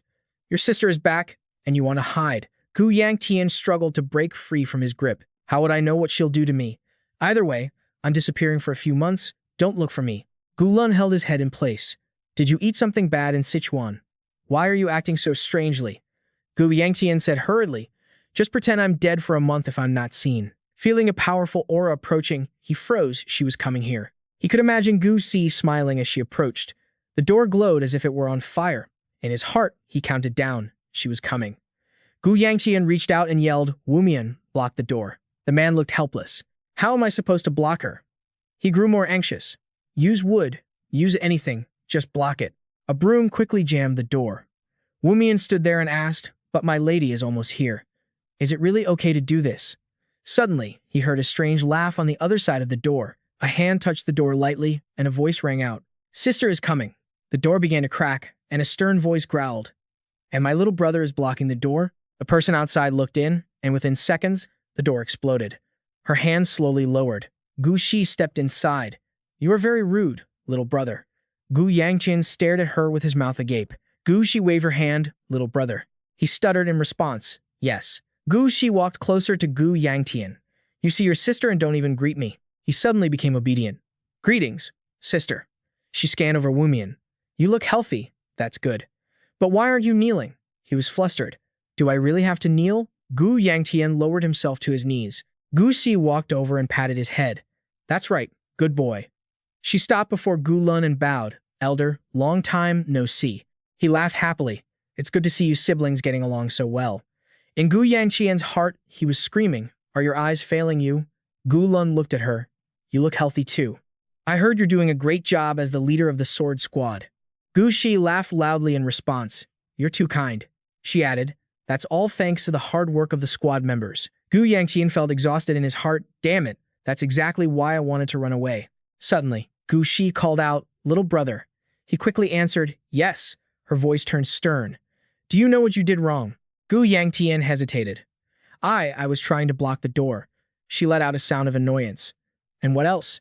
You were planning to run away, weren't you?" Pressure began to radiate from Gu Shi. She asked, "You were going to run away, right?" He panicked inwardly. "This is bad." "It's not like that," he stammered. "Is it because I defeated second sister?" A flash of surprise crossed Gu Exi's face. "Gu Sisi, you defeated Gu Sisi?" Gu Yangtian asked cautiously. "If it's not that, is there something else that made you unhappy, sister?" She placed her hand on his head and said softly, "The engagement." Gu Ji's voice dropped. "Why didn't you tell me about the engagement first?" Her other hand balled into a fist as she raised it. "And you didn't even ask for my permission?" Gu Yangtian grabbed the hand resting on his head and explained, "But I just found out about it too. Why would I need your permission for an engagement?" Gu Lun laughed behind them. Gu Zi swung her fist. "You dare talk back to me? You've grown bold, haven't you?" He cursed under his breath, then yelled out loud, "Womian, save me." Womian spoke up to help. "Miss Gu Ji, please spare the young master." She turned to look at him, her eyes icy. Gu Shi called out to Wumian. He shrank back, his voice dropping to a whisper. As you wish, my lady." She grabbed Gu Yangtian's hair, preparing to punch him. "I have to teach you a lesson." He caught her hand. Wait. Suddenly, Wei Shueya grabbed Gu Sai's hand and screamed, "No." Seeing her reaction, Gu Zi pouted and looked at a worried Gu Yangtian. "Hey, don't do this. Sister. This girl is my maid. She hasn't been here long." Wei Shueya's eyes widened in surprise upon hearing that. Both of Wei Shueya's hands were now holding Gu Shi tight. "You can't hit the young master." She slowly began to release her grip on his head. The air around her grew hotter. He called out worriedly, "Sister." Gu Yangtian kept calling, "Sister, but she ignored him. Gu Shi said softly, "Little brother." She stared intensely at Wei Shueya and asked with a cold gaze, "Who is this?" Seeing the atmosphere suddenly heat up, he hurried to explain. "She's my maid, but she's not used to things yet, so she was a bit rude. That's all." Gu Shi's eyes lit up as she reached out with her other hand toward Wei Shueya. Gu Yangtian seethed inwardly. "That crazy woman. I told her to stop." Wei Shueya squeezed her eyes shut, bracing for a hit, but suddenly, she felt her cheeks being pinched hard. Gu Shi didn't stop at one pinch. She used both hands to keep at it. Time flew by. As she pinched Wei Shueya's cheeks, she marveled. Her face is so soft, even softer than I imagined. Gu Yangtian let out a sigh of relief. Did his sister really release killing intent just to pinch some cheeks? She glanced at him. "You hid the fact that you have a maidservant from me? How hateful." Gu Shi said nonchalantly, "Hand over your maid to me." He flatly replied, "No." She went silent for a moment. It was strange. He pushed himself up and asked, "What's wrong?" Gu Shi continued pinching the cheeks while looking at Gu Yangtian. "Little brother, you always give me whatever I want, but now there's something you won't give me." He startled and quickly replied, "Ah, yes." Her voice hardened. "Who gave you permission to stand up? Get back down." "I'm sorry, big sister." Gu Shi narrowed her eyes at him. "And was this arrangement made by the elder?" Gu Yangtian could only sit there in silence, thinking to himself, "It would be weirder if you didn't notice." She turned to ask Gu Lun, "But how did he change so much in just a few months?" The old man crossed his arms, his voice steady. "I didn't do anything."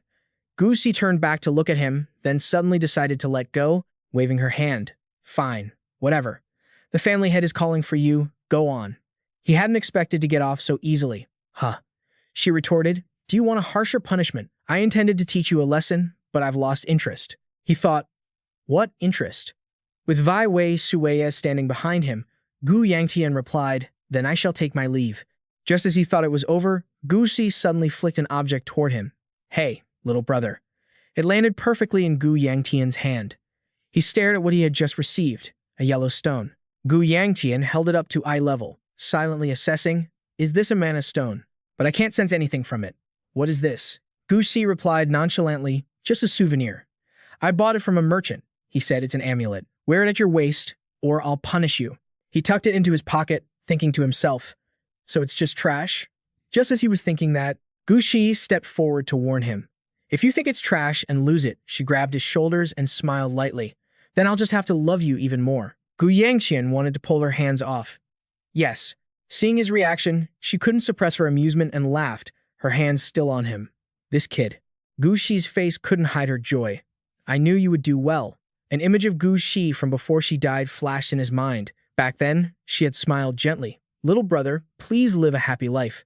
He startled, returning to reality. Looking at the hand still on his shoulder, he replied softly, yes. Now, only Gu Lun and Gu Si remained. She turned to ask him, was it truly not arranged by the elder? He whistled, feigning indifference. I already told you, it wasn't. She fell into a long, thoughtful silence. Last winter, he was only at the essence refining stage, and that was it. Recalling the period of Gu Yangtian's training, compared to his junior sister, he couldn't convert his internal energy into heat, and even his movements were clumsy. But now, thinking of the person who had just stood before her, his heart cultivation was stable, his internal energy had doubled, and his body was well trained. When I heard that my junior sister lost to you and went into seclusion, I was very surprised. But how could he reach that realm so quickly? She spoke instinctively. Aren't you surprised? Gu Lun shrugged. I am surprised, too. I didn't expect that child to have such potential. She pressed. Then what happened? He didn't answer directly, his voice steady as he asked in return, why don't you ask him? Gu Shi turned around. I feel like even if I asked, he wouldn't tell me. So I let it go. Gu Lun raised an eyebrow, as if that's a given. But you are his big sister. Surely he could tell you. She whispered, he is my little brother. I have watched him for many years. One look is enough for me to know what he is thinking. He nodded. If you say so, then it must be so. Suddenly, she remembered something. Her eyes flashed with seriousness as she took the opportunity to bring it up. Gu Lun crossed his arms, listening curiously. Gu Shi asked, that maidservant, elder, did you sense anything? He offered a forced smile, trying to maintain a natural look. Why would you ask that? She lowered her head, her voice trailing off. I thought I was the only one who felt it was strange, so I wanted to ask you. When I pinched Wei Wei Shui's cheeks, I observed her closely. I checked thoroughly, but she is just an ordinary girl. Gu Lun lowered his voice as if to reassure her. You are being too sensitive. She is just a maid. She reached up to rub her head as if to dispel the doubt. Is that so? I suppose so. I have been fighting magical beasts for months, so maybe I am just being sensitive. Forget it. He smiled, inwardly impressed. You can sense that? This girl truly has extraordinary talent. Both you and Gu Yangtian. Seeing her like that, Gu Lun patted Gu Si's head. His voice was deep. Even those closest to him turned their backs on him, and no one in the family supports Gu Yangtian, yet you always care for him. Gu Lun said sincerely, I am very grateful to you. Thanks to you, this old man doesn't have to worry about anything. She smiled lightly. He is my foolish little brother, after all. He looked serious as he warned, but you shouldn't be so harsh with him. Scolding him over the engagement is too much. Anyone would think you oppose this marriage. Hearing this, she remembered. Ah, right. The marriage. Her gaze became icy, and her body radiated heat. Gu Shi gritted her teeth. Which vixen dares to seduce my little brother? Gu Lun stood to the side, sighing. Really, none of these people are normal. Inside the room, the family head spoke, breaking the silence. I heard you broke Tianjun's arm. Gu Yangtian sat opposite him, eyes confused, and hurriedly clarified. No, I didn't break it. It was just a minor scuffle. The room fell into silence once more. The family head gently raised his teacup, his expression calm. He set it down and spoke in a steady voice. What is the reason you broke Tianjun's arm? Gu Yangtian trembled slightly, screaming inwardly, why are you asking about that? Hearing this, he lowered his head and let out a soft breath. Then Gu Yangtian recounted, Tianjun challenged me first, so I only accepted, but he used poison, so I retaliated. The family head asked in a low voice, Tianjun used poison? Are there witnesses? He affirmed firmly, yes, there were many people there. After answering his question, Gu Yangtian fell silent again. He spoke, it seems you have made progress in your martial arts. The family head nodded. Very good, keep trying. Gu Yangtian quickly responded. Yeah. The atmosphere suddenly felt heavy again. He looked at Gu Yangtian before him. My son has defeated Tianjun and reached the 3-star rank, yet you react so indifferently. But then again, this was normal for him. His next words caught the boy off guard. Since you've already had a conflict with the Nangong family, you must have met your fiancé by now. He clenched his hands under the table, a flicker of confusion in his eyes. What had to come would come. Gu Yangtian knew he couldn't avoid it. Regarding the engagement with the Nangong family, I wanted to ask you about it. The clan master said while pulling out a stack of papers. It was the Elders' Council's decision. This isn't exactly bad for me, he scolded himself internally. What the hell does not bad even mean? The master said in an even tone. While canceling the engagement with the Ping family was inevitable, I didn't expect you to cause such a scene. Gu Yangtian understood what he meant. It meant the engagement couldn't be broken. Even though he wanted to refuse, the issue with the Ping family was mostly his fault, so he had no right to object. Damn it. The clan master opened the papers he had just taken out, his voice still indifferent. Midsummer is approaching. He couldn't sit still, wondering what on earth he was going to say next. The alchemy conference will be held at Manhwa. Gu Yangtian's expression darkened, visions of death flashing through his mind. What do you mean? He simply handed the papers to him. Gu Yangtian took them and read them intently. After he finished, the clan master said, "Take him there." He frowned, confused. "Why are you telling me?" The master picked up his tea to drink. Gu Yangtian asked, "Me? You mean me?" The clan master suggested, "Prepare to depart in 10 days. He immediately protested, "I'm sorry, but I just returned from Sichuan." The master replied that he could refuse. Hearing that, Gu Yangtian was relieved. The words cut off his joy, but the master's next statement left him stunned. "If you go, I will give you the Tai Xian pill from the clan vault." Outside, Wei Shuya and Wu Mian were huddled together waiting. She asked softly, "When will the young master come out?" He estimated. "He's talking to the clan master, so probably in another hour." The two were eating sweet potatoes while chatting. "I just got back from a long trip. I'm exhausted." Wu Mian agreed. "Me too. But we are the young master's guard and maid. We have to follow him everywhere." Wei Shuya asked him, "So we shouldn't be hiding here snacking, right?" Wu Mian replied, "True. What if we get caught?" A familiar voice rang out from behind, cutting off their conversation and making him jump out of his skin. "What are you doing? Let's go." Wu Mian stammered. Young Master Gu Yangtian ignored their confusion and just stated briefly, "We have to be at Mount Hua in 10 days. Both of you start preparing." He just replied, "Yes." Wei Shuya sighed wearily. Wei Shuya has to go again? How troublesome. There was nothing he could do about it. It's the clan master's order.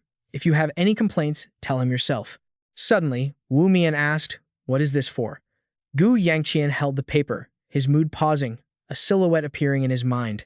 Gu Yangtian said softly, "You told me to bring your sister along." He poked his head out the door to see who it was, carefully checking the situation around him. Confirming no one was there, Gu Yangtian walked away, quietly exhaling. That old man and sister is back too. He tiredly opened his bedroom door, inwardly lamenting. In Sichuan, it was the Nangong couple, and back home, it's my sister. I thought it was over, but now I have to go to Mount Hua to pick up my younger sister. He flopped onto his bed. I'm going to get a good night's sleep tonight. Night had fallen over the place, and silence filled the air. Gu Yangtian was sinking into sleep after a long, tiring day, when a figure appeared near his bed, holding a wine jar. A sweet female voice chimed in. Amidst the heavy atmosphere, he dizzily opened his eyes. Before he could recover, an arm clamped around Gu Yangtian's neck, startling him. "It's Gu Shi." She shoved a dumpling into his mouth. "Do you think you can skip dinner at your age?" "My little brother," she didn't let him get a word in. "Chew carefully before you swallow." Gu Yangtian bolted up from her embrace. He backed away. "Sister, why are you here?" Gu Shi replied nonchalantly. "Am I not allowed to be here?" He shouted. "Of course not. This is my room." Her face flushed red as she said, "Then it's my room too." He realized she was drunk. "Sister, are you drinking? What are you rambling about?" Gu Shi raised the bottle. "I'm going to have more." Gu Yangtian was bewildered. "What's wrong with this person?" She said indignantly, "I was worried because you didn't come to dinner, so I brought you dumplings, and this is how you treat me. I'm upset because my little brother is about to marry that girl from the Nangong family." Gu Yangtian choked on his water. Why bring that up all of a sudden? Suddenly, Gu Si got angry and snapped. "Are you so happy that you're choking on your food? Happier than when you're with me? Stop blabbering and just drink." She raised the jar to drink again, scolding him while she did. "Damn it, how did I raise you, Gu Yangtian?" He said angrily, "Sister, can you go sleep somewhere else after you're done drinking?" Gu Si asked back, "What are you talking about?" She added, "We're sleeping together tonight." He stood up and left the bed. "Then you sleep here, and I'll go sleep outside." Late at night, two voices went back and forth. "You're so heartless. Who sleeps with their sister when I'm this old? To me, you're still just a little kid, but this is unacceptable." Gu Si drained the last of the wine and cheered happily. "This wine is great." He looked at her helplessly and said, "If it's empty, just go." Suddenly, Gu Si sighed at the situation. Under the moonlight that illuminated everything in the world, she called out softly, "Little brother." Gu Yangtian didn't ignore her and replied, "Yes." Gu Shi's voice suddenly dropped. "Want to spar with me?" Yangtian looked at Gu Shi in total shock and blurted out, "Huh, I must have misheard." She saw him looking so dazed and repeated herself calmly, "Spar with your sister." She seemed to be misinterpreting his thoughts. Yangtian hurriedly explained, "No, I heard you clearly." He said in a low voice, "Sister, you're just rambling because you're drunk. You should go back to your room and rest." Gu Shi seemed dissatisfied with his words. Her gaze sharpened instantly, and her voice turned a few degrees colder. "Are you okay?" As she spoke, her index finger pointed straight at Yangtian, making him even more confused. He pressed, "What do you mean?" She gently touched his chest and said, "That." This touch from Gu Shi was enough to make the spiritual energy within him suddenly pour out uncontrollably. Gu Shi meant that although she didn't know how he had been cultivating, the massive internal energy in his body was chaotic and not being fully absorbed. You know you could fall into key deviation, right? She could feel it very clearly. The orb hadn't been fully absorbed yet. I should have anticipated that your body isn't fully developed yet. It will be hard to absorb that much internal power. Because of this, Gu Shi gave him some sincere advice. You have to get rid of it quickly. Only now does Gu Yangtian understand her true intentions. So, that's why you wanted to spar with me, elder sister. He slowly moves away from his seat. Gu Shi replies calmly, "No, that's not it." The next second, she turns back with a radiant smile and answers cheerfully, "I just want to beat you up." Seeing the way Gu Shi says that so nonchalantly leaves Gu Yangtian helplessly stunned. He thinks to himself, "Damn, why is every sister of mine so abnormal?" Since she said so, he naturally has to comply, whether he wants to or not. Gu Shi stretches her muscles comfortably before starting the bout. "Oh, it's been a long time since I've sparred with my little brother." Only then does she notice that Gu Yangtian's hands are empty, so she quickly asks, "Aren't you going to use your sword, little brother?" He tells her that he doesn't use a sword anymore. She is quite surprised by that decision. "Oh, is that so? Regardless of you not using one, I still like using mine." She thinks to herself, "Just recently you were still using a sword. Are you bored with swordsmanship?" The sword tip is quickly pointed straight at him. Gu Shi flashes a challenging smile and says, "How tiresome. Why aren't you attacking?" Her attitude and decisive actions cause him to pause for a moment. Before starting, he doesn't forget to ask for a favor. "Elder sister, please remember to go easy on me." This comment from Gu Yangtian makes Gu Shi laugh. After all, she doesn't want to make things too difficult for him. "All right, I won't beat you to death. Don't be afraid." Just before Gu Shi can finish her sentence, Gu Yangtian attacks in the blink of an eye with astonishing speed. By the time she realizes it, his fist has already landed right on her right flank, sending out small sparks of fire. After this attack, Gu Shi is naturally injured to some extent. Because he attacked so abruptly, she couldn't react in time. Before the impact of that punch fades, he puts his weight into another strike. The fist, wreathed in roaring flames, lunges at the target. This time, he chooses to strike from above, directly creating a massive explosion. Only then does Gu Yangtian stop. His body is still constantly emitting intense red flames, while in front of him is a thick cloud of black smoke from the previous attack. Gu Yangtian calls out softly, "Let's see if you're still okay. Elder sister? Elder sister?" The next second, a sinister laugh suddenly echoes from behind the smoke. The laughter grows louder and louder.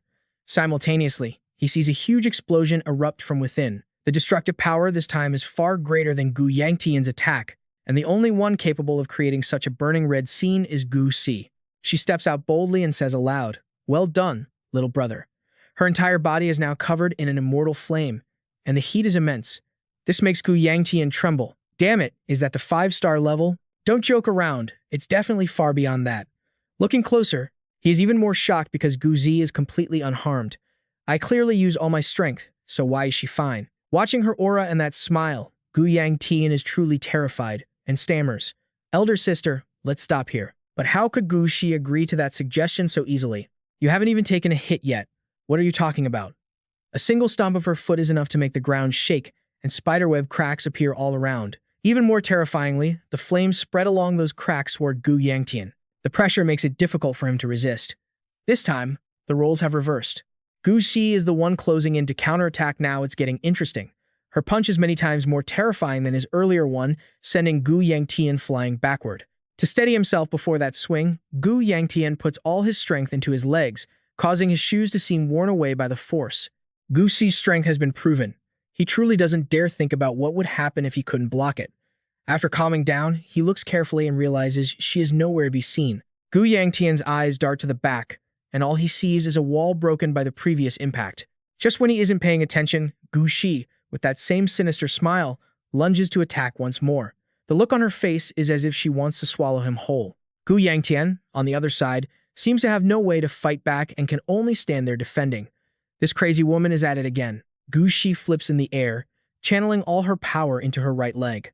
The next second, a precise strike lands squarely on him. After that kick, Gu Shi switches to a flurry of punches, attacking him from every direction. Gu Yangtian doesn't give up, skillfully dodging her strikes. Because of the gap in power, he spends a lot of energy dodging. However, Gu Shi has another weapon, her sword. She grips her sword firmly and lunges straight at him. Gu Yangtian manages to anticipate and dodge this first thrust, but Gu Shi is one step ahead. She quickly grabs his hair and pulls it taut. Before delivering the final blow, she still offers him a word of concern. Don't open your mouth, or your chin might drop. At least she still remembers they are siblings. Gu Yangtian holds back the tears in his eyes and obediently follows her advice. Under the dim moonlight, the sound of their spar echoes clearly. On the other side, looking at the letter filled with writing, the middle-aged man finishes reading it. His body trembling with rage, he asks, "What is this letter?" His subordinate reports back, "My lady has left a letter and run away from home, sir." Hearing this, his hands involuntarily clench the paper, crumpling it into a ball. He orders his subordinate, "Find that girl and bring her back right now." A farmer is diligently harvesting vegetables in the middle of a hot summer noon. He pulls a carrot from the ground. He stares at it pensively for a moment, and a few seconds later, sighs sadly, forced to throw it away because it probably won't sell. Looking at the pathetic pile of vegetables, he sighs heavily. Oh, when will this cursed weather ever end? Just then, a girl flies past, catching the farmer's attention, and he curiously follows her with his eyes. The girl lands right in front of him very quickly. Upon seeing her appearance, the farmer can't help but blush. It turns out to be Nangong Fei. Her stunning beauty makes him exclaim, "A fairy." She looks at him and points her finger at the farmer, calling out to him, which makes him jump. She says, "Excuse me." She speaks softly, "May I ask which way to Shaanxi?" He is, of course, very willing to guide her and quickly replies, "Shaanxi. Shaanxi is to the east." After getting the answer, Nangong Fei leaves immediately, as quickly as she appeared. "Many thanks." The farmer gazed in her direction, his mind still swirling with questions. Who was that young lady? As he spoke, his eyes caught a glimpse of something tucked away nearby. When he stepped closer, he was stunned to discover it was a bundle of silver enough to keep his family living comfortably for months. A wave of profound emotion washed over him. "Oh, thank you, fairy maiden, you were so kind." Yet, reflecting on it, he felt something was slightly off. Meanwhile, she was pushing herself hard to reach her destination. He simply couldn't fathom why the fairy would head west instead of east. The west was in this direction. Gulan's expression grew incredibly tense upon hearing about Mount Hua. Then, Gulan lowered his voice to ask, "I heard the divine doctor is at Mount Hua. What do you intend to do, senior?" He replied calmly from the opposite side. "Has he left Anhui for Mount Hua already?" To be honest, I'm not surprised, as the divine doctor is a wanderer who never stays in one place for long. But why Mount Hua? On that note, Gulan, I also have a question for you.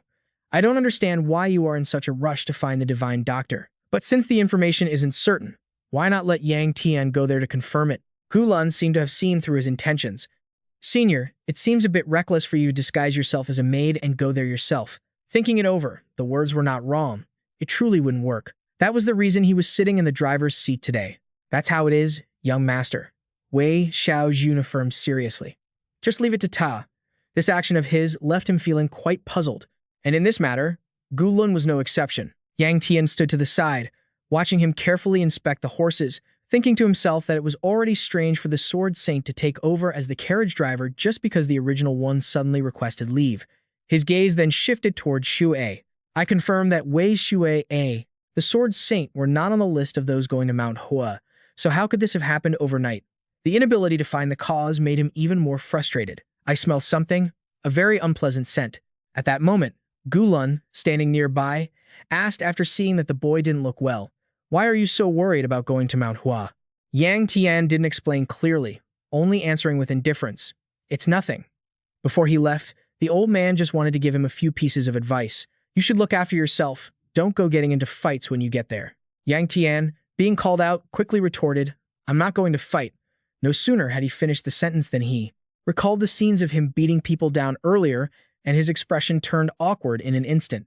He then answered meekly, "I will try." "Very good," Gu Lun said with satisfaction, then took something out from his person. "In that case, I will give this to you." Yangtian looked at the small pouch and quickly asked him, "What is this?" As soon as the pouch appeared, it exuded a fragrant scent, making him exclaim, "It smells so good. The scent is subtle, and I feel energized just touching it." Even from the outside, he could tell it looked very precious. Yet, the old man said it was nothing special. "It's just a rock." But he thought otherwise. Just a rock? It didn't look like one. Gu Lun maintained a stony face and said, "There's nothing special about it. Is that so?" The next second, he added, "It seems to be one of the 4 great treasures of Manhwa." Hearing that, his eyes couldn't help but look at him in confusion.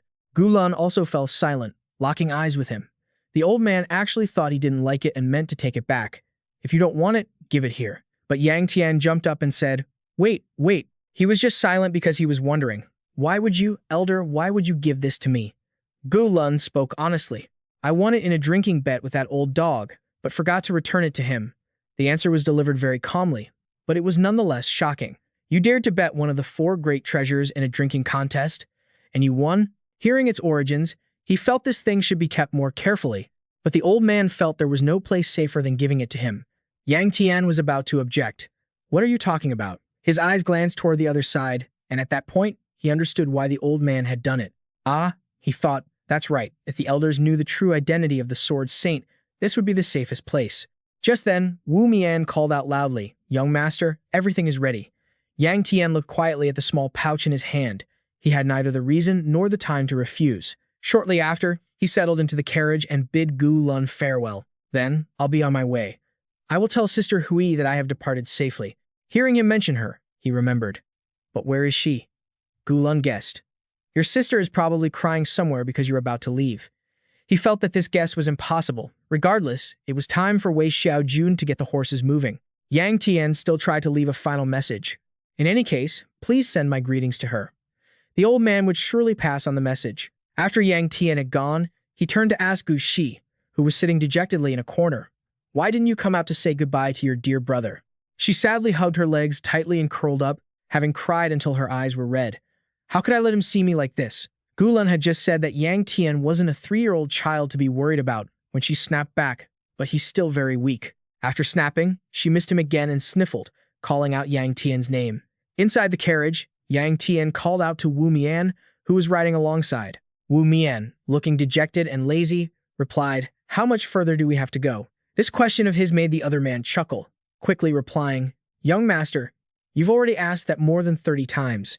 Yang Tian hadn't realized he'd asked that many times. "Is that so? I guess I did ask a bit too much." Even so, Wu Mian answered his question patiently.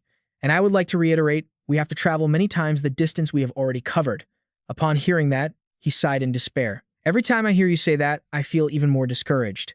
No sooner had he finished speaking than he heard Wei Xiaojun in the front grunt, which startled him. Seeing him complaining about being bored, he expressed concern. "Young master, are you feeling unwell?"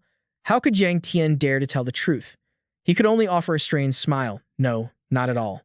While he said that on the outside, he was secretly complaining on the inside.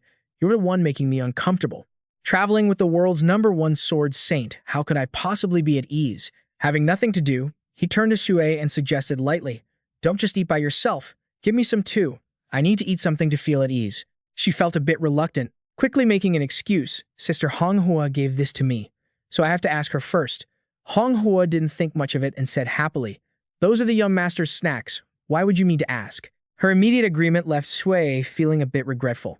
So, she chose to eat to distract herself from the boredom, leisurely taking a bite of the pastry she'd gotten from the girl.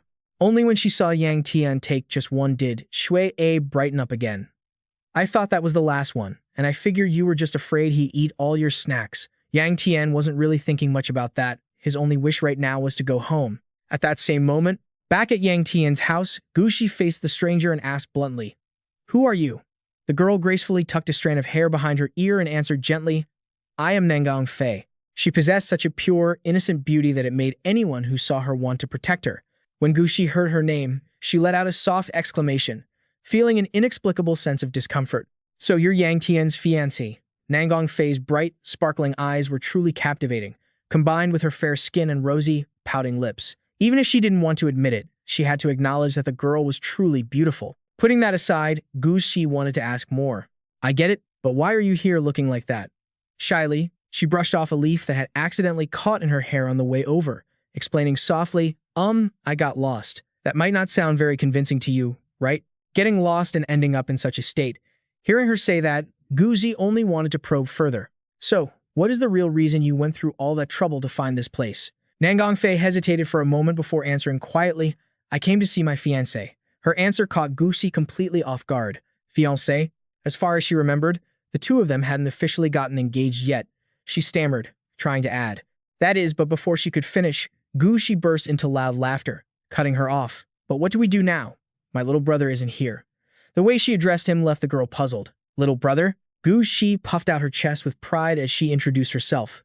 That's right, little brother. I'm Yangtian's older sister. After saying that, she couldn't help but look smug. Only then did Nangongfei realize who she actually was. Meeting the fiancé's sister meant she had to act accordingly. She quickly adjusted her kneeling posture to be more proper. Her hair was neatly tucked behind both ears, her expression extremely serious. This formal introduction satisfied Guzi greatly. That's right, that's how it should be. Skipping past that issue, she asked, So, where did he go? I won't hide it from you, Guzi said, spilling the beans. He went to Manhwa. It's a long way off, isn't it? It seems like fate just isn't bringing you two together. She didn't know that hearing this actually made the girl feel quite happy. Manhwa. Guzi just sat there, rambling on by herself. Manhwa. So, beautiful Miss Nam Kung. You should head back home. She had no idea that the girl had already rushed off the moment she started talking. By the time she looked up, no one was there anymore. She stood there, blankly, asking herself, did she leave already? But she didn't even say goodbye. Meanwhile, on Yangtian's side, the two sisters, Shui and Hanhua, were already fast asleep, and Wu Dian was no exception. Wei Xiaojun was in charge of keeping watch, so he was the only one still awake. He stole a glance to his right, where Jing Yangtian was busy checking his internal energy through his breathing. There were a few things that were weighing on his mind. Even though I know I'm about to reach the 4th star, sensing the internal energy in my breath, that checkup just now had, for some reason, left him with a bit of a headache. Yangtian moved to a corner to work on his own, but that was the problem. If I circulate too much internal energy in my body, it will backfire. I have to break through this 3rd star limit. With a tired body, he started to move when suddenly, a feeling of jealousy arose. I struggled so hard just to emit this much energy, but my sister can release hers so easily. That talent is so annoying. But still, I should focus on training instead of making excuses. At that moment, he poured all his focus into his training, taking a deep breath. But only a few seconds later, the fragrance from that pouch began to distract him. Yangtian tried to ignore it, but it kept getting stronger. It was impossible not to be distracted. Seriously, he looked at the pouch he'd just taken out, feeling helpless. I can't just throw it away. He secretly blamed Gulun. Why did that old man tell me to bring this thing? The scent is even stronger than when I first got it, and that faint plum blossom smell is making it impossible to concentrate. He curiously inspected it, suddenly realizing nothing seemed to have changed. Because of this, Yangtian could only think, I should stop training for today. Just as he was about to head back to the others, plum blossom petals suddenly began flying in from nowhere, catching his attention. He couldn't help but wonder about this strange phenomenon. Plum blossoms in the middle of summer? What am I looking at? At the same time, a strange voice rang out from somewhere, telling him he didn't seem to be from Mount Hua. Yangtian was startled and blurted out, Who's there? In reality, the plum blossoms were only falling in his immediate vicinity. Everything else around him was completely normal. After thinking for a while, Yangtian felt something was off. The voice spoke up once again, You brat, you're not from Mount Hua, so why do you dare to absorb internal energy here? He tried to find the source of the voice. I hear it again. I clearly heard that old man's voice. What lineage are you from to be absorbing energy so recklessly? You'll get hurt. Hearing this, Yangtian felt a bit annoyed and quickly retorted, What are you talking about? I'm not eating anything. The pouch in his hand, for some unknown reason, began to emit an even more intense scent, and what was worse, it was starting to seep into his body. Yangtian's eyes filled with worry. Damn it. His vision began to blur from exhaustion as he continued to absorb it. Zhu Yangtian saw only a faint point of light. He could hear someone calling him, Young Master. He could only see the blurry silhouettes of Wu Dian and Sui A, who were calling out, Young Master. The calling grew louder and louder, causing Zhu Yangtian to startle awake. Young Master. As Zhu Yangtian sat up, he saw everyone gathered around him. Sue hugged his neck tightly, but he didn't pay attention to that, asking instead, Wu Dian, what happened? Wu Dian looked at the old man beside him. This old man found you unconscious in the forest and brought you back here. Shue's eyes were already brimming with tears, but Zhu Yangtian just calmly stared at Wei Xiaojun. Ah, thank you, elder. The man quickly waved his hand. It's nothing. I just did what any servant should do. Suddenly, the man's expression darkened, which left him completely bewildered. Zhu Yangtian coldly pushed Sui's face away, and Wu Dian asked, Young master, what happened to you last night? He thought, last night, I was practicing my cultivation. Just then, Zhu Yangtian reached into his robe. The stone was glowing. He looked at the stone inside the pouch. On the surface, nothing seemed to have changed. Zhu Yangtian opened the pouch. Inside was a purple stone with strange patterns on it, but it was no longer emitting any scent. Holding the stone in his hand, Gu Yangtian thought to himself, the demon path absorption technique, because of that damn thing, I absorbed the stone's energy and passed out. I thought the Mount Hua treasure must contain something special, but I never expected to absorb it myself. His expression tensed up at the realization. Gu Yangtian touched his chest. Could he actually feel a massive source of power burning endlessly within him? He muttered, damn it. He couldn't hide his joy at reaching the 4th star. Wu Mian looked at Gu Yangtian with a strange expression, and even Weir Quan, who was driving the carriage, was unusually silent. Wu Mian, riding alongside the carriage, kept glancing inside. Gu Yangtian leaned back against the window. I know it's weird that I hit the 4th star in just one night, but please stop looking at me like that. Suddenly, Sui approached. She kept sniffing his sleeve. Gu Yangtian jumped and pulled his arm away. You too? She wondered. Young master, why do you smell so fragrant? He started sniffing his own sleeve. I changed my clothes and bathed more thoroughly than you did, so why would there be a scent? Shui's cheeks turned slightly red, and she was visibly excited. It's not that smell, it's the scent of flowers. Gu Yangtian pulled out a small pouch. It must be the scent from here. Shui pondered. It's not a scent coming from the young master. Gu Yangtian crossed his arms indifferently. If even this girl noticed, then my internal energy and martial arts must have increased significantly. He looked at his palm. When I was at the 3rd star, I could only emit heat, but now that I've reached the 4th, I can control it easily. Gu Yangtian imagined himself full of vigor, his eyes glowing. You're not sure, so does that mean I can do what Big Sister does? He sighed. It's a shame I can't know for sure without testing it. I wish there was someone I could spar with. The face and smile of Gu Lun suddenly flashed in his mind. I told you not to fight, just do whatever you want. At that moment, the carriage jolted unexpectedly, leaving Gu Yangtian and Sui bewildered. Because the carriage braked hard, they collided and fell inside. Only Hong Hua managed to hold onto the seat. She asked anxiously, Young master, are you all right? Gu Yangtian gritted his teeth. I'm fine. He poked his head outside. Wu Mian, what's going on? Seeing his serious expression, Gu Yangtian called out, Wu Mian. He looked ahead. Why are you being so guarded? Gu Yangtian was quite surprised to see the carriage blocked by someone. Who is that guy? The person clasped his hands. Pardon the intrusion. His eyes widened. Wait, that emblem. The man introduced himself. I am Ying Feng, the 3rd disciple of Mount Hua. I have a matter to inquire about, which is why I stopped your carriage. An image of Ying Feng covered in blood flashed in Gu Yangtian's mind. Back then, his face was full of rage. What did we do wrong? You're a bit tense. It's time. Gu Yangtian looked at the vibrant young man in front of him. Ying Feng, the Mount Hua Taoist I killed in my past life, it must be him. Wu Mian was furious. Why would a Mount Hua disciple do something so dangerous? Ying Feng smiled. My apologies. I didn't intend to block your path, but I have something to verify, so I had to show myself. Wu Mian, I don't understand what you want to verify.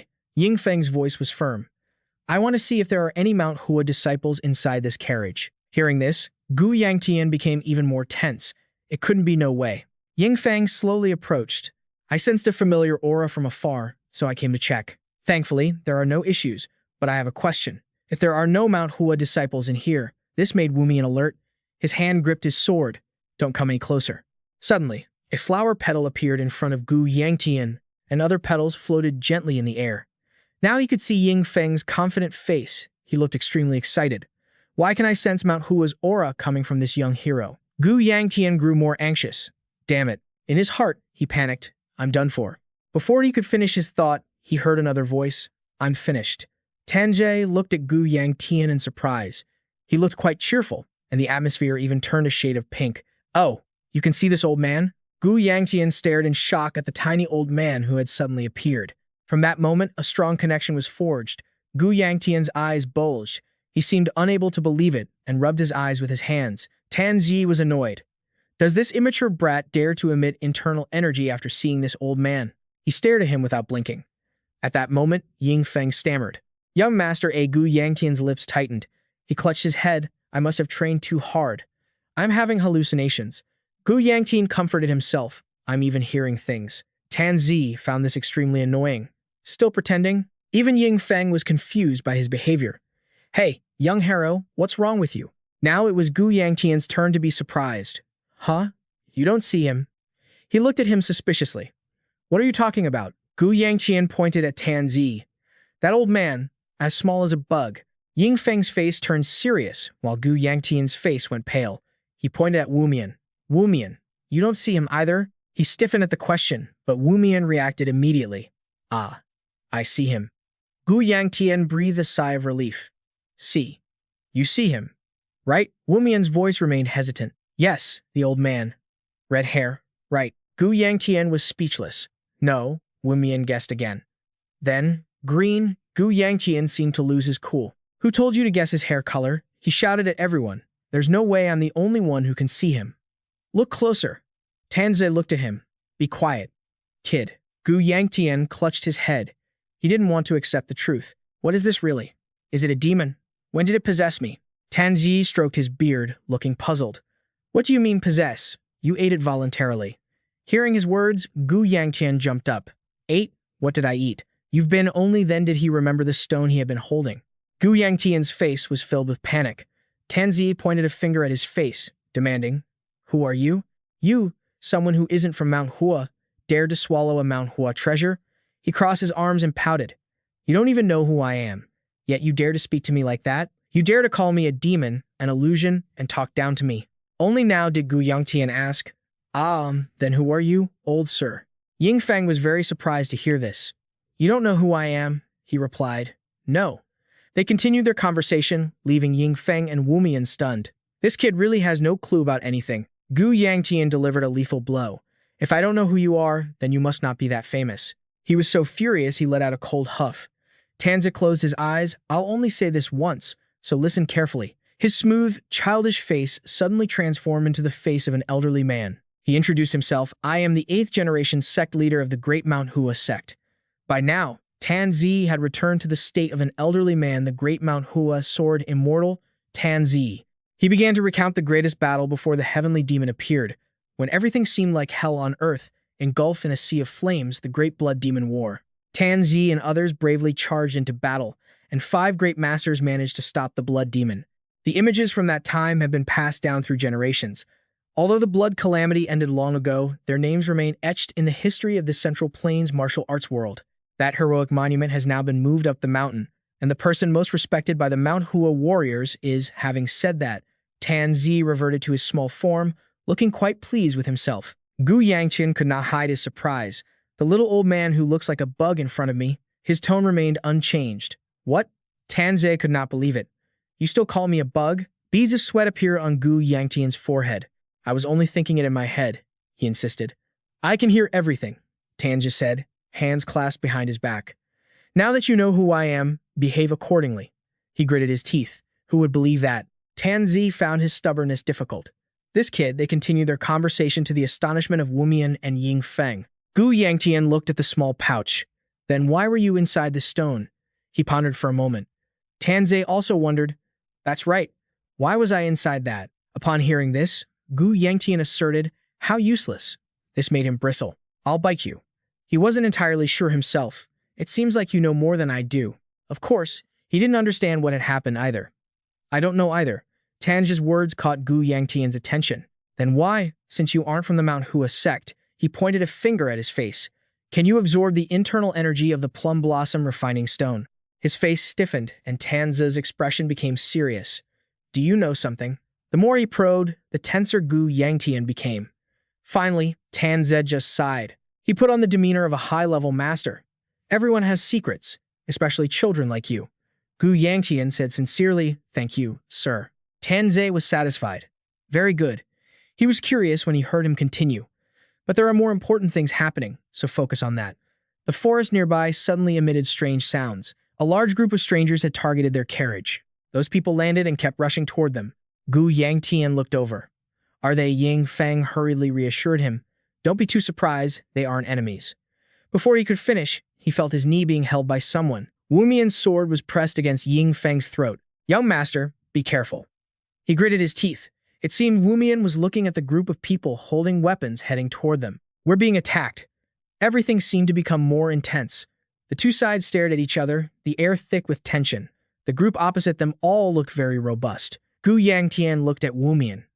"It seems there's no need to go this far." He just gritted his teeth and replied, "It's okay, young master." Wu Mian stared intently at the group in front of them. From the moment they appeared, I could see they were filled with killing intent.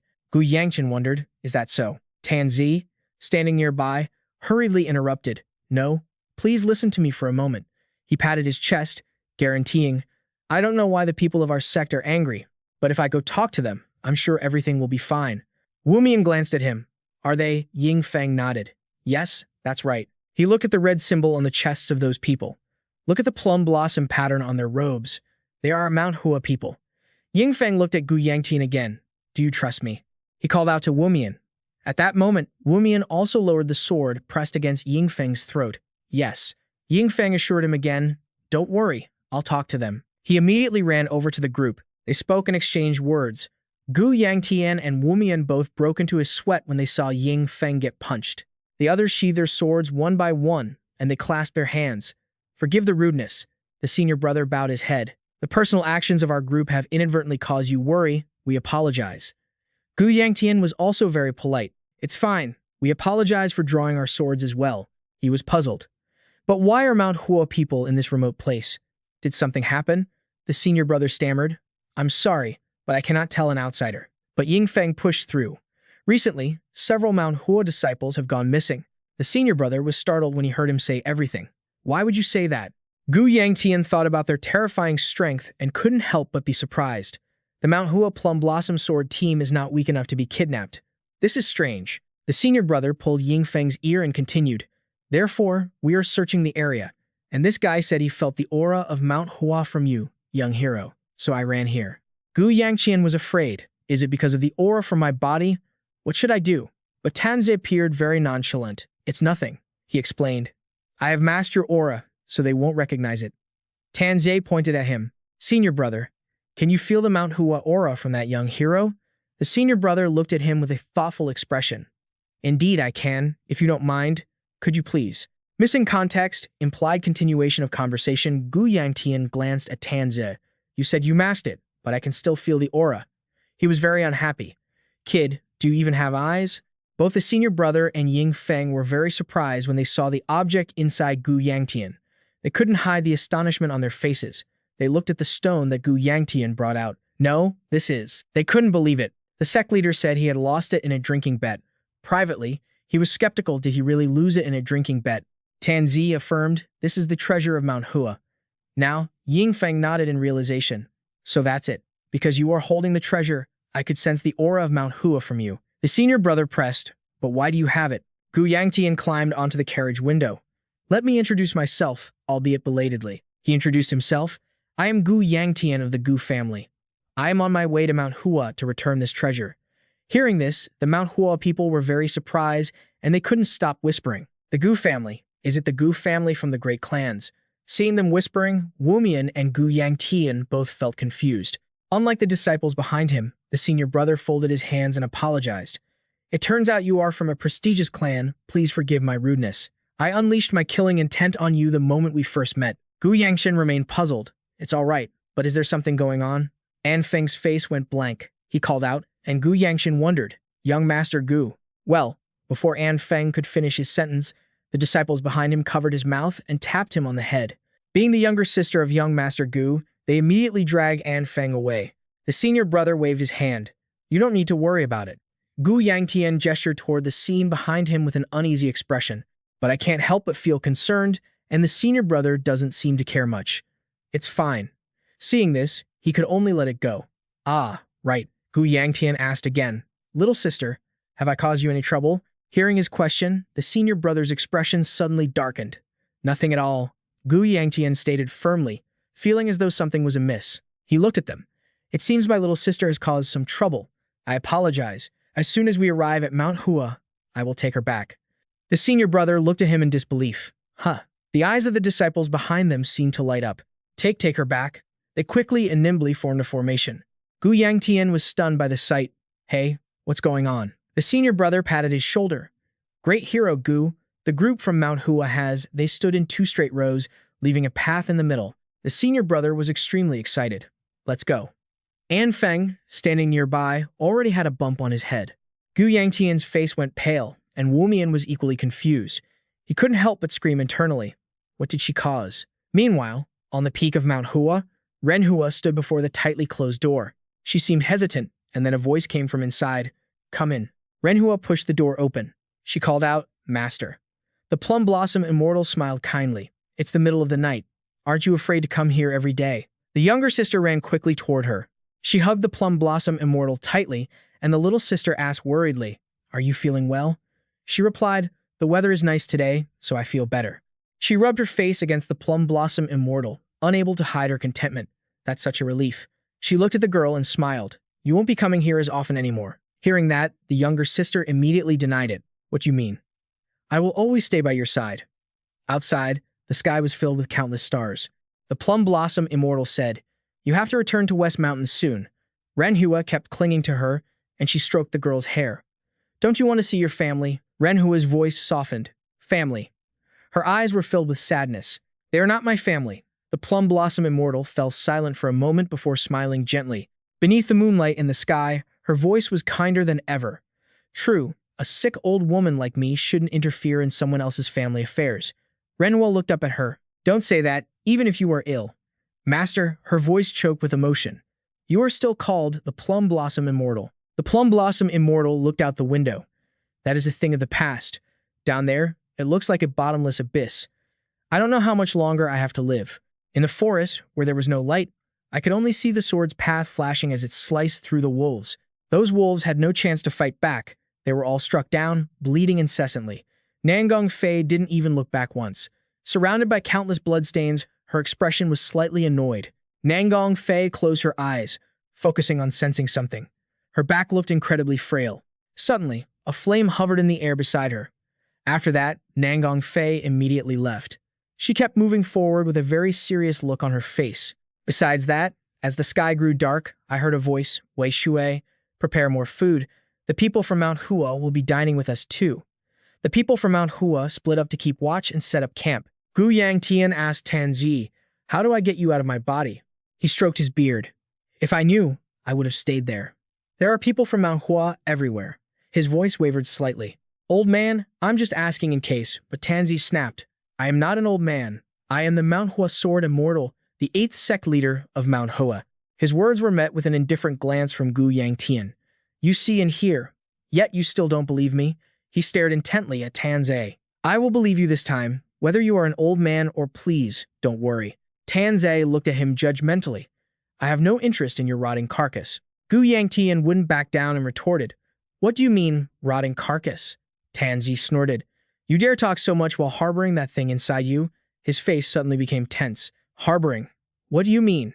Tanzi was speechless. You don't know what you're harboring inside you? Gu Yangtian wanted to get to the bottom of it. Then what exactly is in my body? He looked at the crystal clear stream in front of him. Before that, I also want to ask you something. Tanzi's voice was extremely serious. How was the blood demon defeated?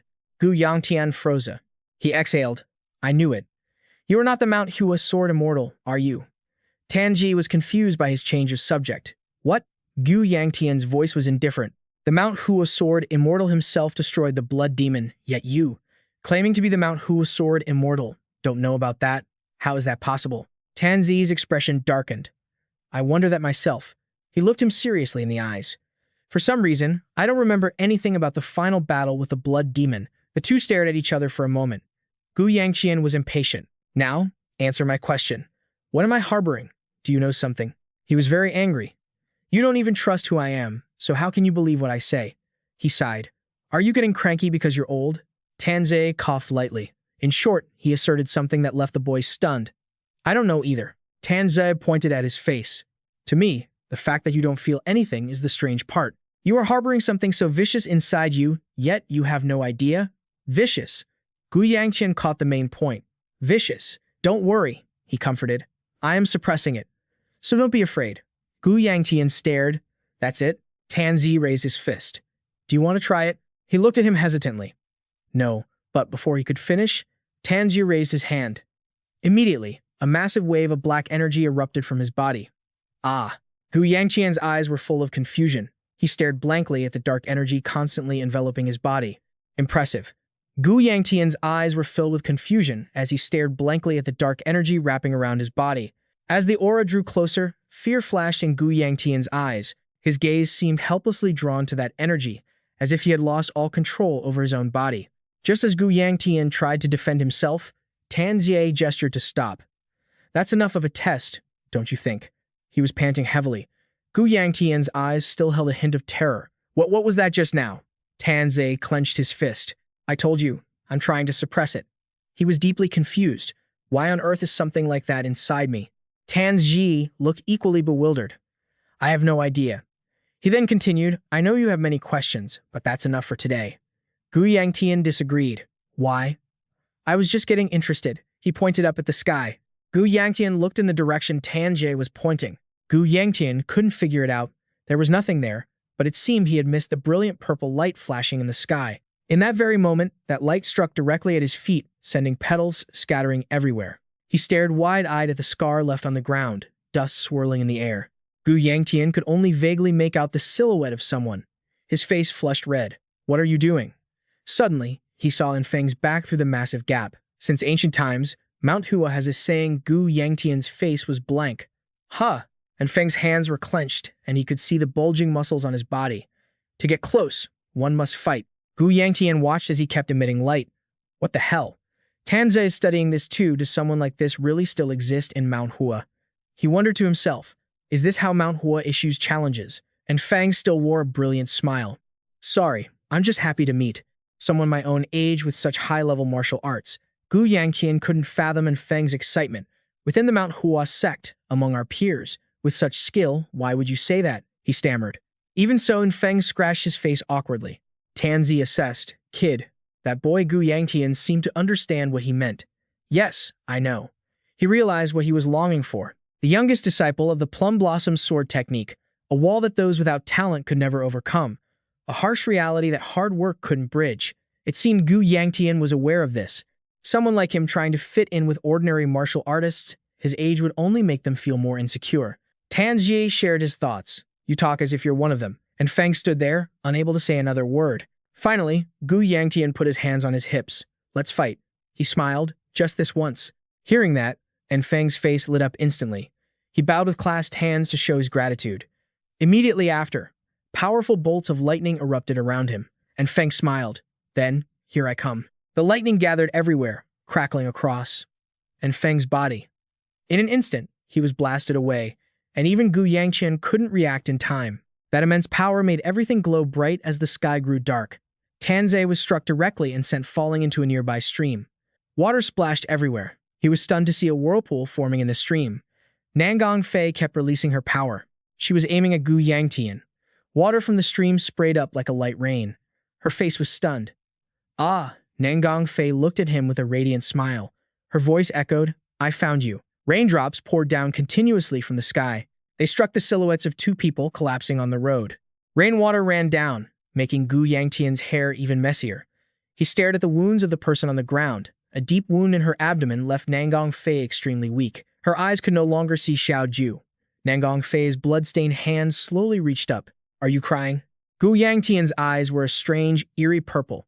Her voice was very faint. Don't make a big deal out of it. Anyone can see it's just rain. Nangong Fei seemed to be trying to finish her sentence. That's right, don't cry. She looked at him with a troubled gaze. What a pity, the rain grew heavier and heavier. Yangtian's voice echoed into the sky. Why did you do that? I can't understand it. You clearly could have escaped, so why? Yangtian recalled the moment Nangong Fei took that attack for him. He stared at her fragile body. Why on earth would she do such a thing? Seeing that expression, Nangong Fei seemed to have no strength left. She gently closed her eyes. I don't know, Nangong Fei hesitated. I just wanted to. The rain grew even louder. Nangong Fei had lost all her strength. The moon was high above. Gu Yangtian replied, "That's right, it's still there." His voice trembled. "We both have it." Nangong Fei's gaze softened. Thank goodness. Her hand went limp in midair. Amidst the heavy rain, Nangong Fei couldn't open her eyes again. Liu Xingjian looked at the two on the ground, still holding a sword in his hand. "So, you two have something called friendship, huh?" He laughed arrogantly. "Otherwise, was this some kind of lover's game?" At this moment, Gu Yangtian stood up. Watching his back, Liu Xingjian kept provoking him. "Don't be so lonely. Soon you'll be." Gu Yangtian called out his name. Liu Xingjian. His words made the man freeze. "Promise me one thing." He suddenly unleashed a burst of immense power that made Liu Xingjian uneasy. "You won't die easily." Back in the present, Nangong Fei looked at Gu Yangtian with a radiant face. "Found you." He was so surprised he panicked. "Why are you here?" She smiled lightly. "It's just." But then Nangong Fei froze for a moment. The senior brother's face was filled with fury. "Gu Yangtian." He pointed his sword at Nangong Fei. "Do you know this girl?" The senior brother was full of killing intent. "If not, I'm going to strike." Gu Yangtian was incredibly panicked seeing the others from Mount Hua drawing their swords. He hurriedly said loudly, "Ah, about that." Gu Yangtian's mind was in total chaos. If this stupid Nangong Fei touches this person, Mount Hua is going to be in big trouble. How can they let this slide just because we're vaguely acquainted? The promise he made couldn't be accepted like this. But just then, he heard her voice, "Fiancé." Nangong Fei calmly said, "I am his fiancé." The senior brother's face instantly went blank. The others who were in a fighting stance were also stunned. "Huh?" Tanzi was also incredibly surprised. "Huh?" Gu Yangtian scratched his face, feeling embarrassed. "Yes." The people from Mount Hua immediately surrounded him, sizing him up. "A girl as beautiful as that is the fiancé of someone like this?" Gu Yangtian kept trying to brainwash himself. "Endure it. Just endure it." "That's when you asked, 'Why did you come here?'" Nangong Fei explained, "I came to see you." Immediately, you felt the prying eyes of everyone around you. Gu Yangtian was very confused. Didn't everyone just intend to draw their swords against her? So why are they targeting me now? You were still suspicious, watching Nangong Fei holding her sword. "You said you came to see me. So why are you suddenly attacking?" Tanzi watched her, assessing the situation. "Nangong Fei, check your condition." He examined her briefly. Her body was covered in injuries, and it looked like she hadn't slept at all before rushing here. "Do you even have the strength left to tell monsters apart from humans?" Gu Yangtian felt quite helpless. A body so exhausted it couldn't distinguish between a monster and a human wasn't exactly something to be praised. Tanzi mocked, "That's the extent of how much she missed you. You foolish kid." You immediately shot him a glare, even if it were true. Gu Yangtian pointed forward, thinking that since they had caused such a mess for the Hua Shan disciples, they wouldn't just let him off the hook. But then your face stiffened. Ying Feng's expression was full of yearning. In his eyes, Nangong Fei was suddenly surrounded by a pink, romantic glow. Gu Yangtian immediately realized what was happening. "That jerk," you thought, then quickly asked, "Is your body all right?" Ying Feng called out to Gu Yangtian. He thumped his chest and challenged, "Let's have a duel." Gu Yangtian was speechless at his challenge. He looked up at the sky, judging that her body seemed fine. As night began to fall, Gu Yangtian and Ying Feng stood facing each other. Ying Feng held his sword toward you, but his gaze kept drifting to the side, his face blushing deeply. The others were sitting under a tree, eating snacks. Gu Yangtian was extremely annoyed. "Look at him, he's completely lost in it." Tanzi, standing nearby, twisted the knife. "Are you jealous?" You looked at Ying Feng, he was still gazing infatuatedly at Nangong Fei. "Jealous of what?" "I'm just accepting the challenge because it's good for me. And I don't like how that guy is using this duel for his own selfish reasons." Tanzi, standing next to Gu Yangtian, decided, "Well then, you might as well use it to your advantage." You asked yourself, "What do I get out of accepting this challenge?" He scoffed, "You fool." Tanzi pointed at you, "Aren't you curious about how strong you've become?" Wei Shueya wondered, "Big sister, why did you come here?" She asked further, "Did you come to see Wei Shueya?" Hearing her ask that, Wei Xiaojun immediately straightened up. "Wei Shueya, you can't act so spoiled in front of the young lady of the Namgong family." Nangong Fei just laughed nonchalantly. "It's fine, she's always like that." He sighed. "Is she always this much of a nuisance?" Wumian, nearby, prayed incessantly, "Please, don't get hurt." Hong Ho quickly comforted him. "Nothing will happen, I'm sure." The Hua Shan group is also talking. Who do you think will win? Looking at their senior brother. The senior brother's face darkened. "Forgive me, but isn't the outcome already obvious? That guy Ying Feng is a monster. Everyone has already suffered from his talent." He watched Ying Feng's serious face, although he was usually joking around. Once he focused, Tanjia also watched as petals continuously appeared in the air, moving with Yingfeng's focus. Those petals seemed to be fueling his sword with power. Tanjia stared at the scene. Oh, soft petals flying around Yingfeng. Then, they gathered on the tip of his blade. Yingfeng looked at Gu Yangtian with a serious expression. His entire body erupted with an overwhelming killing intent. I'm starting now. The petals fell to the ground, igniting into a fire. The flames flared up brilliantly. Gu Yangtian stepped forward slowly. Everyone focused on the scene. Even the senior brother was left wide-mouthed. In Wei Xiaojun's eyes, there was only the brilliant light of the coming clash. Gu Yangtian clenched his fist. A fire of terrifying power blazed within his palm. Sure enough, a circle of energy flared up around him, though it wasn't as refined as hers. Gu Yangtian looked at the power in his hand. Her big sister still hadn't appeared. Yingfeng was also surprised by what was unfolding before him. Gu Yangtian was extremely calm even as he pointed his sword at him. What are you doing? Your face showed immense surprise. Don't tell me you're scared? Yingfeng gripped his sword tightly, quickly regaining his composure. How could I be? Yingfeng's feet moved nimbly across the ground. He locked his eyes on his target. Yingfeng's gaze looked very determined. Behind him, flower stems kept appearing, their petals slowly blooming. Yingfeng aimed at the flaming Gu Yangtian, gathered his strength, and shouted. Both were dead serious. Gu Yangtian's hand began to move. As Yingfeng swung his sword, you quickly caught his movement. Gu Yangtian's movements were lightning fast. Before Yingfeng could react, you landed a punch in his gut. It started as just a normal punch, but at the critical moment, you focused all your power into your fist. Instantly, the flames flared up violently. That fire successfully knocked him back. Everyone watched the battle tensely. The senior brother was stunned. The sword was now lying on the ground, covered in scorched grass. Wei Xiaojun couldn't believe her eyes. Traces of the fire still remained on the ground. Yingfeng knelt on the ground, dazed. He smiled faintly and said, I lost. Everyone couldn't believe the battle had ended in the blink of an eye. Suddenly, Nangong Fei stood up, startling Wei Shueya. Gu Yangtian was also very confused. Yeah. Nangong Fei touched her sword, looking at you very seriously. Duel me next. Gu Yangtian was taken aback. Is she crazy? Don't you see I just finished fighting? Nangong Fei just stared at you, looking a bit sullen. She's so hard to understand. Why is that? Gu Yangtian mused. Does she look angry because I didn't accept the challenge? Tanze said. Like an experienced man, she doesn't look like she's pouting. You quickly waved your hands. If she keeps sulking like that, it'll be troublesome. It's late today. Let's duel later. Nangong Fei repeated, later. She grabbed your hand. It's a promise. Her face turned red, showing she was extremely excited. It's a promise. The flames continued to flare, getting sucked into an orb. Gu Yangtian sat on the ground, as massive energy radiated from him. Tanze looked at you. Humph. I've never seen anyone as bizarre as you. He asked. Have you already touched your middle dantian? Who are you? Gu Yangtian looked very calm. I only just touched it. Don't make a big deal out of it. Tanze sensed the source of power inside him. He repeated, I'll say it again. Although touching your middle dantian at this age is an extraordinary talent, don't try to push any further. If you open your middle dantian, the thing inside you will rebel. Gu Yangtian was quite surprised. The thing inside me reacts to my internal energy. Tanzi replied, That's right. And it becomes even more violent the stronger the martial arts you use.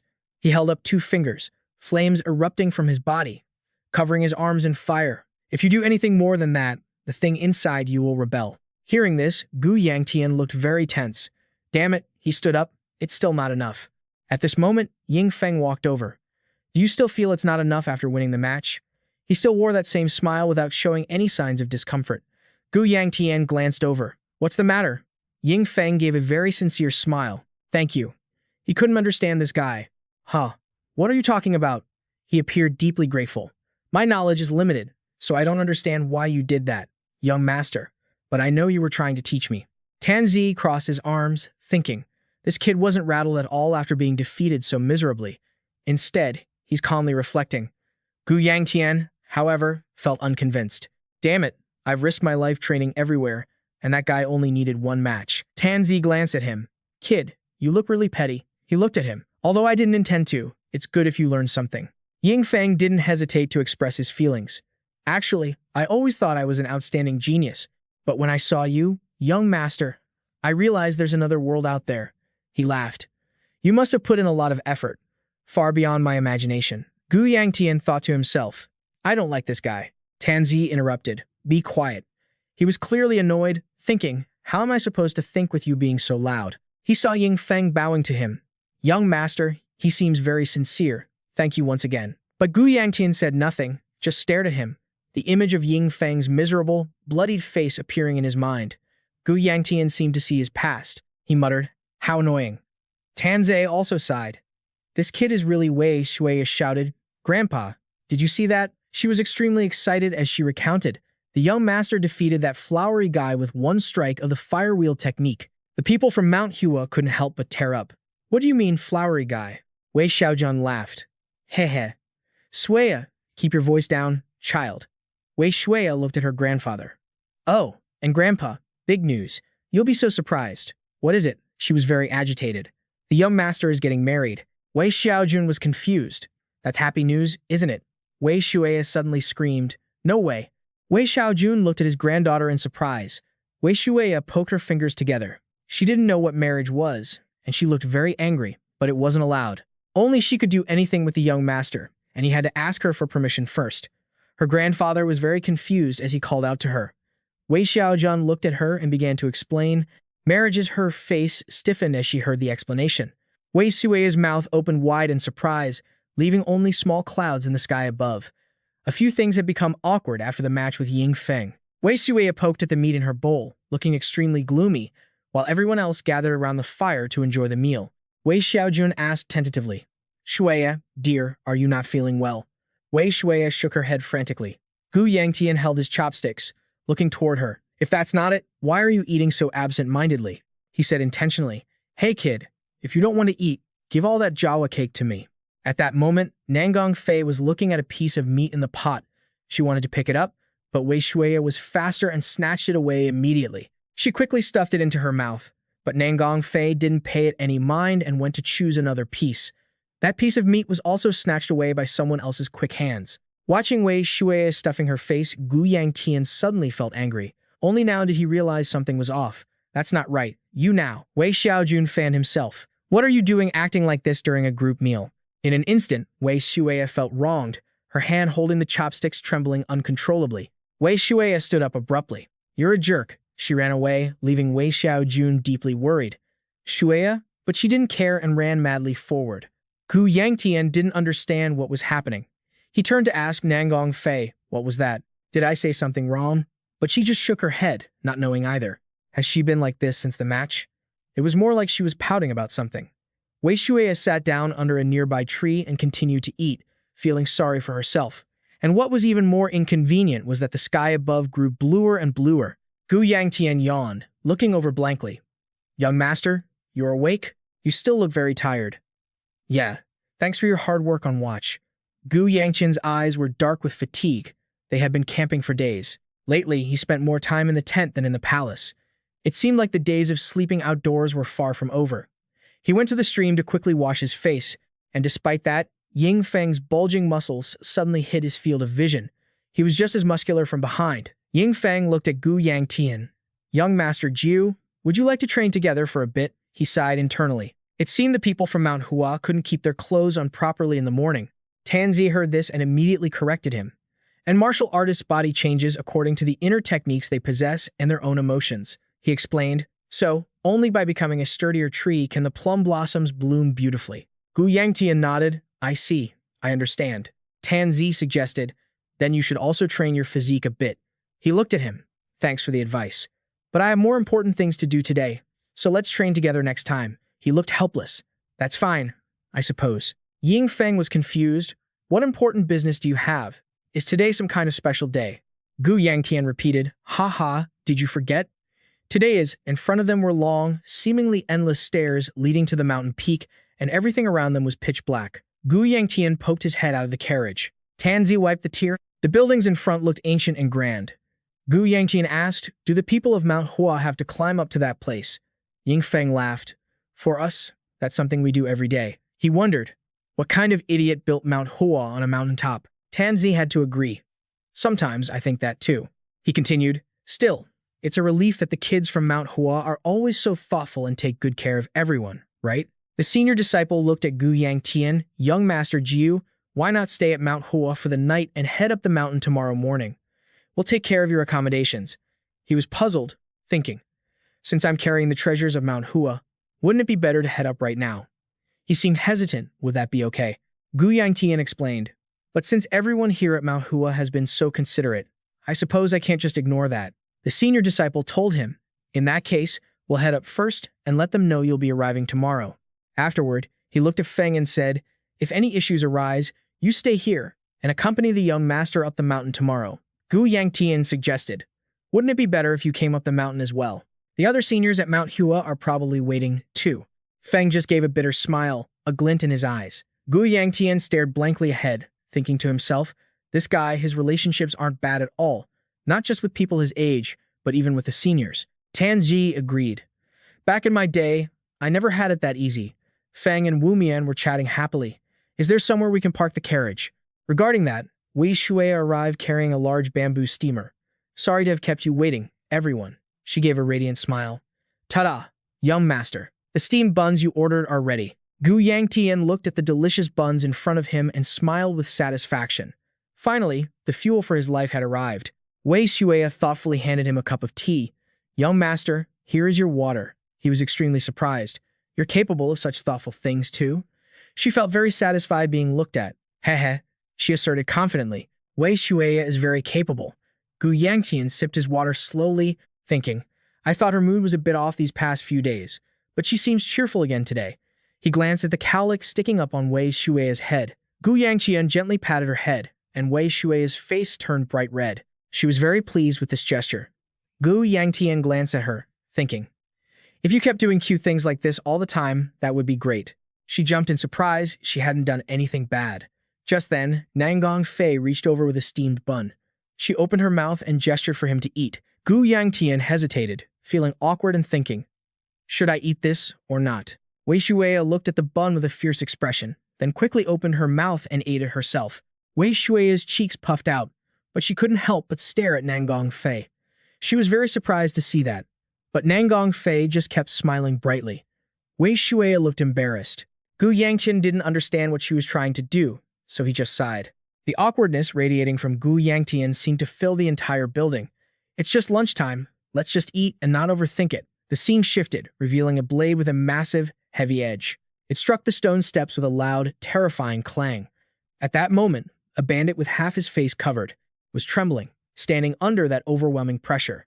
A fierce, masculine voice shattered the silence. Deep inside his cave, illuminated by blazing torches, the man asked the bandit kneeling on the ground, so, you were discovered? The bandit shuddered violently, stammering his reply. Yes, it seems Mount Hua has grown suspicious. The hulking man sat on a stone chair, his face darkening as he spat. Those Mount Hua brats are sharp. We can't drag this out any longer. The bandit kept his head bowed, whispering, I will report this to the main headquarters. The man threatened him. Don't delay. You know what happens if you're late. He erupted into a loud, mocking laugh. Cutting through his bizarre laughter, the bandit added, the headquarters also issued an order. Seeing no reaction, the bandit continued. They say the divine doctor has appeared in Shangzi. No sooner had he finished than the man's massive blade slammed into the ground. Another loud crash echoed. The man stood, leaning on his colossal blade, and asked, the divine doctor, you say? By now, the bandit was terrified by the man's aura, his limbs trembling as he answered. Yes, word is he has left Anhui and arrived in Shangxi. We are currently searching for his exact location. Hearing this, the man stood up slowly, causing the bandit to panic. Master, the chief. The bandit looked up at him with panicked, anxious eyes. The man approached, placing his blade against the bandit's throat, his rage boiling over. I did not order you to search for him. The bandit felt a chill run down his spine, sweat pouring down his face as he ducked his head. This is the order from the 9 palaces, master. The bandit's eyes were filled with confusion and fear. Is that so? The reflection of the sweating, terrified bandit was clear on the blade. The man asked, and then what? Kill the divine doctor, capture him. The bandit hesitated. Capture him alive and hold him in the secret chamber. The man hoisted his blade onto his shoulder and turned away. How uninteresting. He asked coldly, can I kill anyone who gets in my way? The bandit didn't hesitate to reply respectfully. Yes, the order is only to capture the divine doctor alive. This instantly cheered the man up. He let out a sinister laugh, cackling as if he had just won the lottery, unable to stop. His shadow faded into the distance, but his raspy voice and laughter still echoed back. That sounds interesting. The scene shifted to the sun rising over the steps, a hand gripping the high steep stairs of Mount Hua. It was Gu Yangtian. After climbing for so long, he was gasping for air, cursing, damn it all. He opened his mouth to gasp for air, then wheezed at Tanze. Why on earth did they build Mount Hua in a place like this? The old man replied, Kid, I've been climbing these stairs my whole life. Gu Yangtian teased, why didn't you tell them to move while they were still alive? Right behind Gu Yangtian was Feng, who let out a mocking laugh. Can't you feel the spirit of Mount Hua? It implies that if you don't endure suffering, you won't achieve anything. Confused by this, he turned to ask Tanze. What kind of meaning is that? The old man replied dismissively. Forget it. I just want to kill whoever built this place here. Wei Xueya followed close behind, saying, Young master, you really should have let me carry you. He sat slumped on the floor and replied, I have to maintain at least a shred of dignity, don't I? How are you not even the slightest bit tired? She answered calmly, as if nothing had happened. I'm not tired. Suddenly, a fair, slender hand reached out in front of Gu Yangtian, cutting off their conversation. He looked up to see Nangong Fei. She simply gestured for him to take her hand. He asked instinctively, Are you not tired? And took Nangong Fei's hand. After receiving his consent, she replied softly. Not too tired, she replied, leaving Wei Xueya standing nearby in silence. Suddenly, after Gu Yangtian grabbed her hand to help her up, Nangong Fei lowered her head in silence, leaving him completely confused. She just stood there quietly, saying nothing. At this moment, Tanzi remarked, Not everyone can pull that off, you know. Gu Yangtian truly didn't understand her intentions, so he turned back and asked, Why are you bowing your head like that? Hearing this, Tanzhe sighed helplessly. You idiot. Nangong Fei still didn't say a word, just keeping her head down and standing still. She gripped her hands tightly against her chest, waiting expectantly. Wei Xueya, standing nearby and witnessing the whole scene, felt extremely annoyed. Gu Yangtian noticed it too, but he only thought to himself, Does she want me to pat her head? Tanzhe told him to go ahead and pat her head. The idiot. Hearing that, he reached out his hand while answering him. Right, I'll do it. But before he could touch Nangong Fei, Wei Xueya intentionally moved faster and patted her head instead. Gu Yangtian pulled his hand back, and Nangong Fei could only remain silent. Nangong Fei responded by patting her head back. Xueya pointed to herself happily and said, I did it. Seeing Wei Xueya in such a good mood, she smiled gently. Gu Yangtian was confused by their interaction. Nangong Fei's face was a bit shy at that moment, her cheeks flushing pink as she started to say something to him, but he suddenly turned around, cutting her off. What about the others? Wei Xiaojun and Wu Mian also instinctively turned back to look. It was Honghua, struggling to climb the stairs one by one, her face beet red, gasping for air. As she wheezed, Forgive me, young master, I'm fine, please, just leave me behind.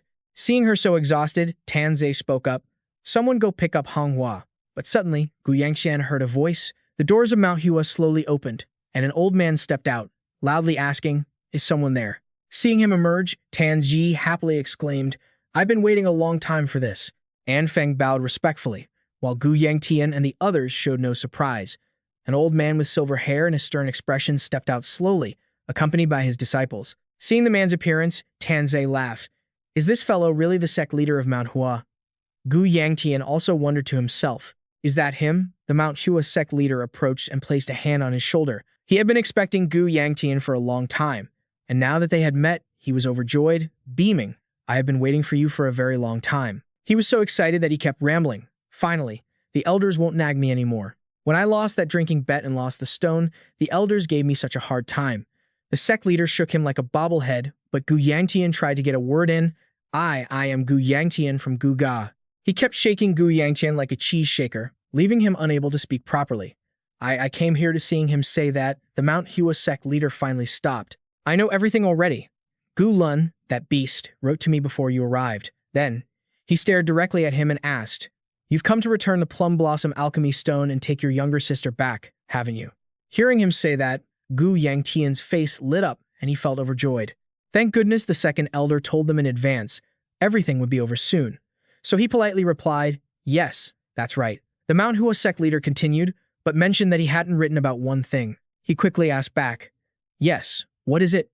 Suddenly, the air in front of him darkened, and looking straight into his eyes, he said, The energy within your body.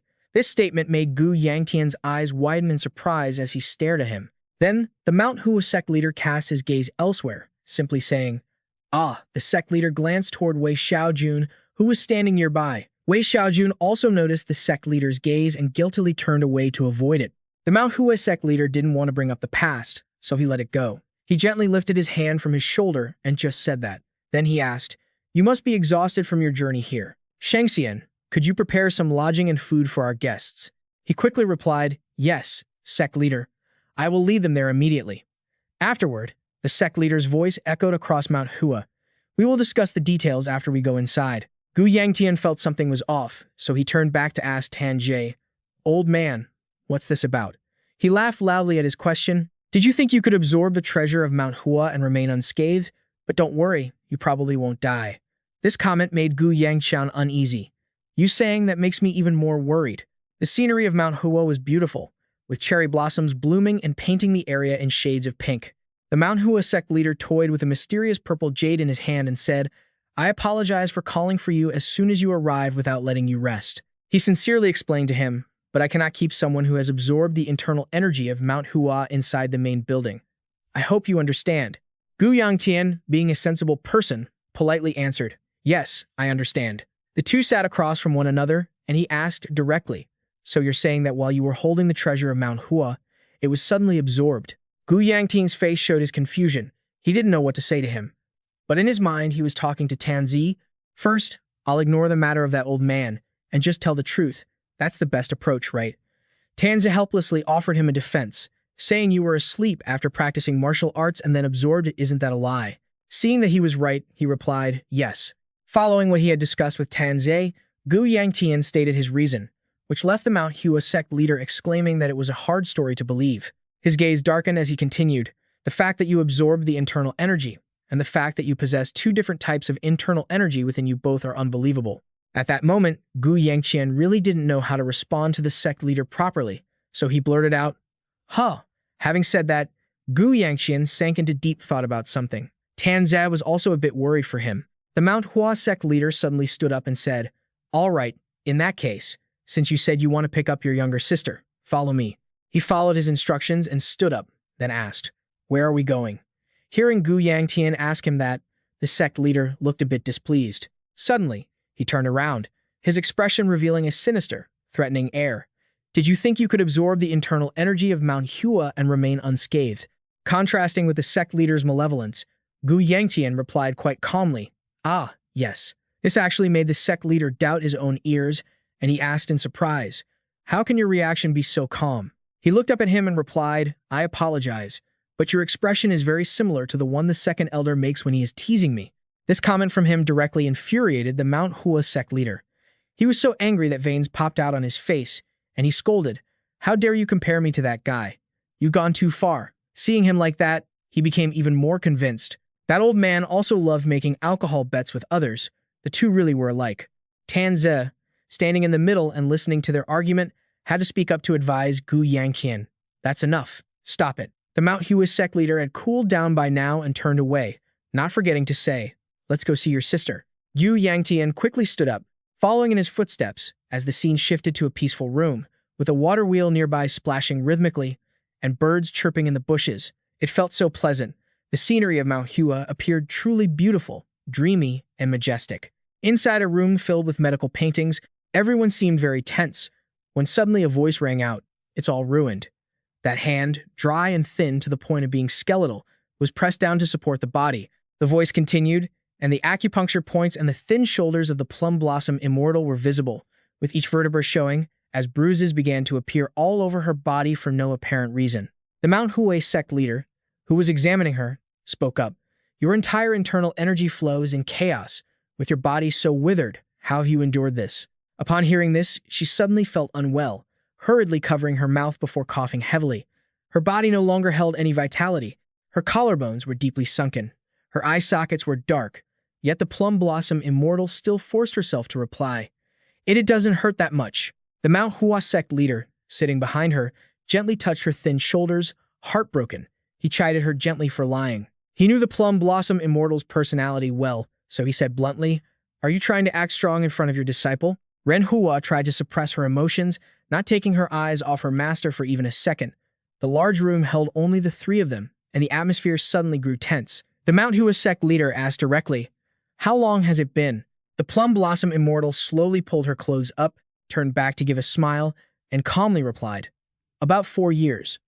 His voice was hoarse and choked up as he asked back, "What happened?" She offered a smile and whispered the story, but suddenly she fell silent, not saying another word. Ren Hua seemed to sense something ominous and called out, "Master!" Even though the Plum Blossom Immortal heard the girl's call, she firmly refused to turn around, because she knew herself that she was almost at her limit. Her face turned pale, her gaze full of struggle. The unbearable pain caused her to cough up blood. Ren Hua, standing by her side, saw this and immediately lunged forward, patting her back gently. "Master." The Mount Hua sect leader also quickly handed her his white handkerchief so she could wipe away the blood. Even though she was in so much pain, she still smiled to acknowledge his concern. "Thank you." The Plum Blossom Immortal softly wiped the remaining blood from the corner of her mouth, looked at him with a gentle gaze, and said, "It is a forbidden curse." Hearing this, the Mount Hua sect leader fell into deep thought for a moment. "But if it were a forbidden curse, I would have noticed it immediately while taking her pulse. How strange." She raised her weak eyes to look at him and called out, "Divine Doctor." The Mount Hua sect leader immediately denied it. "Don't call me that." She quickly corrected herself. "I apologize, Senior Tai." He replied gently, "Very well." The Plum Blossom Immortal then asked, "May I ask how much time I have left?" Hearing this, Ren Hua pressed her lips together tightly.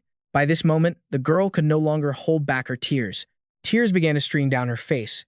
The Mount Hua sect leader didn't beat around the bush and directly stated her life expectancy. 2 months at best, maybe until winter if she was lucky. Upon hearing this, the Plum Blossom Immortal showed no sadness or fear. She just smiled calmly and replied, "I see. Is that so?" Saying that, her whole body began to tremble violently. Ren Hua sat beside her, not knowing what to do to help ease her pain. The Mount Hua sect leader was also very worried, keeping his gaze focused on the Plum Blossom Immortal. She still didn't say a word, her body shaking from the agony as she thought back to her youth, when she was healthy and wandering the world freely. He looked at the Plum Blossom Immortal, who was lost in thought, feeling so heartbroken for her. The sect leader hesitated before making a decision. Finally, he was certain, resolutely affirming and declaring to everyone, "I will do my absolute best. You all should go outside." Ren Hua heard this and lunged forward to stop him. But Master Plum Blossom Immortal trembled as she held the handkerchief the sect leader had given her, calling Ren Hua's name with difficulty. The handkerchief that was once pure white was now stained red with the Plum Blossom Immortal's blood. Hearing this, Ren Hua didn't dare to disobey her, clutching her sleeves tightly, suppressing her worry, and stepped outside. Gu Yangtian was exhausted, panting heavily from climbing who knows how many stairs to get there. He was so tired he couldn't stand straight, hunching over and complaining. What is this? Climbing stairs, then climbing mountains since this morning." The sect leader laughed heartily at this casual comment. "Can't you feel the will of Mount Hua? It carries a deep meaning. If you don't endure suffering, you won't achieve anything." Yangtian helplessly turned to Tanzi for help. "Old man, why didn't you move while you were still alive?" He agreed with the boy and replied, "Because that guy is the sect leader, we can't move. The will of Mount Hua, my foot." Suddenly, the scene in front of Gu Yangtian opened up. Stepping out was Ren Hua, his younger sister, followed by a young man with a unique, distinct hairstyle that covered his entire vision and eyes. Because she had felt so sorry for the Plum Blossom Immortal earlier, she had cried a little. Her cheeks were all red now. As soon as she saw Gu Yangtian, she was surprised, startled, and stood frozen in place. Ren Hua's eyes widened, as if she couldn't believe her own eyes. Gu Yangtian, after so many days apart, upon seeing his sister, also subconsciously didn't know what to say, and they just stared at each other.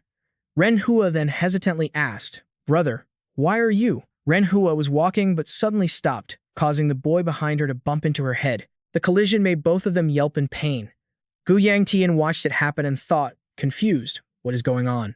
At one glance, he realized something was wrong. Someone was behind her. The boy with the two-tone hair hurriedly covered the red mark from the collision with Ren Hua's head. As soon as he saw this strange boy, Gu Yangtian's expression suddenly changed. He became angry, gritting his teeth tightly. Ren Hua, also in pain and with a scowl on her face, turned back to scold, "Watch where you're going." But suddenly, a flash of red light caught her eye. That light radiated from Gu Yangtian once again. For some unknown reason, the moment he saw the two-tone-haired young man standing behind his junior sister, Gu Yangtian flew into a blind rage. Furious to the extreme, his cold, bloodthirsty eyes locked onto them as he took heavy steps toward the pair. In that dark, eerie space, the scene before Gu Yangtian's rebirth, he pushed open a massive door. Gloomy purple flames raged outside the very room he had just entered. The floor was soaked in blood, and a figure stood waiting for him. The man turned around and said, "I'm so glad you've returned safely." That man was Yuji, he shielding his face with a fan. As Gu Yangtian stepped past, the underlings around him collapsed in agony. The boy had drained the energy from all those small fries. Gu Yangtian's aura of absolute rage was terrifying, with eerie purple energy swirling around his body. He looked monstrous as he took each heavy, menacing step forward. "Zhuge," he remarked, "you seem quite angry, don't you?" He observed calmly and asked, "What could have possibly enraged you this much?" He probed further. "Could it be because of that dead woman?" At those words, Gu Yangtian grew even more furious, his cold gaze piercing straight through him. His rage intensifying, he sucked in the surrounding energy even more violently. The soldiers turned into withered corpses as he unleashed a massive surge of power, charging fiercely at Zhu Ji. With a knowing smirk, he spoke as if everything had been predetermined, that it was all the sect leader's will. Looking at the current state of his opponent, he added, "It seems you have no intention of following the sect leader's wishes, do you?"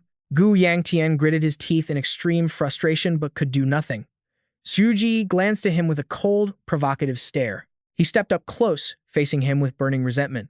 The surroundings were bathed in a strange purple hue as he gathered all his strength into one hand. Without a word, he unleashed a vicious, powerful strike. Zhuge, he didn't show the slightest fear, calmly continuing, "I hope you remember that only the sect leader is above you." Suddenly, Gu Yangtian froze, stopping his attack mid-air. He gritted his teeth in agony, helpless, but the rage was already boiling over in his brain. Not knowing how to vent, he redirected his anger to the side. Zhu Ji, he holding his fan, wore a grin full of provocation and eerie charm. Gu Yangtian pulled his hand back. "Zhu Ji." He used his fan to gesture toward a scene where an old man, the Heaven Master, lay in a pool of blood and announced that the Heaven Master was dead. The old man coughed up a mouthful of black blood. Zhu Ji, he coldly added that the Sword Master would also die today. One of the Sword Master's arms was bleeding heavily. Since he was now missing an arm, the heavenly demon would no longer have any interest in him. Zhu Ji, he covered his mouth and chuckled coldly, asking with a veiled tone, "So, who do you think the sect leader will entrust everything to?" Gu Yangtian didn't say a word and turned to walk away in silence. "Zhu Ji," he continued his persuasion, "think carefully. The sect leader will surely hand it all over to you." Gu Yangtian's silhouette continued to walk away. Though his anger burned, he couldn't do anything to his opponent. Returning to the present, after his rebirth, Gu Yangtian was gripping the wrist of someone he had just met so hard his veins were popping. An aura of energy surrounded him. He slowly lifted the person he was attacking off the ground. The young man being attacked, who had a patch of white hair, struggled to speak while grabbing Gu Yangtian's hand. Meanwhile, having lost his reason, Gu Yangtian clutched his hand even tighter in his dazed fury. An extremely dark, gloomy aura emanated from him. Beside him, his junior sister, Renhua, looked on in fear, trembling as if she were about to cry. Gu Yangtian's power surged as he completely lost his senses. He glared and gritted his teeth. Suddenly, a wrinkled hand covered his face. The old man who had accompanied him stepped in to stop him, using his other hand to support his back and help him calm down. He whispered into Gu Yangtian's ear, "This is going to sting a bit." Two elderly people were sitting and talking when they suddenly turned toward the door. The old man who brought Gu Yangtian greeted them cheerfully. "Oh, Divine Doctor, you're just in time." He walked inside, carrying the boy in one hand, and said, "We have a patient here." Everyone sat down. His master introduced the first person, saying, "This old man is a divine doctor. This place is the finest medical clinic of this era. There's no illness they cannot cure. It was this old man who treated you when you passed out." The divine doctor blushed, annoyed, telling him to stop calling him that. A kind old woman sat next to the girl, and the old man continued, "This is the Plum Blossom Sword Queen of the Manhwa sect. And as you know, she is your junior sister and the student of the Sword Queen, Gu Ryunhei." He bowed his head to the person Gu Yangtian had just attacked. "And this child, Cao Jihei, is the grandchild and student of the divine doctor, because he cannot speak. If you have any questions, he will ask the divine doctor." Gu Yangtian felt flustered by his own actions and broke out in a cold sweat. Suddenly, a voice called out, "Yi Zhong." The old man sitting opposite him asked, "Why were you choking this child?" He froze, feeling confused and muttering to himself, "Damn it." With a pitiful look, he turned to stare at the kid from earlier. He muttered under his breath, "Ever since I saw that kid, my memories have been so hazy, but given this atmosphere, it's hard to believe." He stared at him in frustration, thinking as he watched him, "This is the first time I've heard of Cao Jihei, the divine doctor's grandchild. Why did I find him, when he was supposed to be found by the lower 5 gates? Damn it, I hope things don't go as predicted." He pondered. Since when did Sin not answer when called? Damn it, damn it. He looked down, annoyed, wondering what he should do. His master, without blaming him, asked kindly, "Is your memory not becoming a bit blurred?" Gu Yangtian was startled and replied quickly, "How did you know?" The old man admitted casually, "Ho ho, I'm not sure myself." The image of him fiercely choking Cao Jihei flashed through his mind. His master turned to the divine doctor and asked, "Divine doctor, could you examine this child's body one more time?" The divine doctor waved his hand away, refusing, "I have no intention of doing what you ask, so get out of here." As the two old men bickered, "I told you get lost already, don't say things like that." On the other side, the Plum Blossom Fairy initiated a conversation, asking, "So, you are Yi Jiang?" Gu Yangtian was surprised. "You know me," she replied calmly.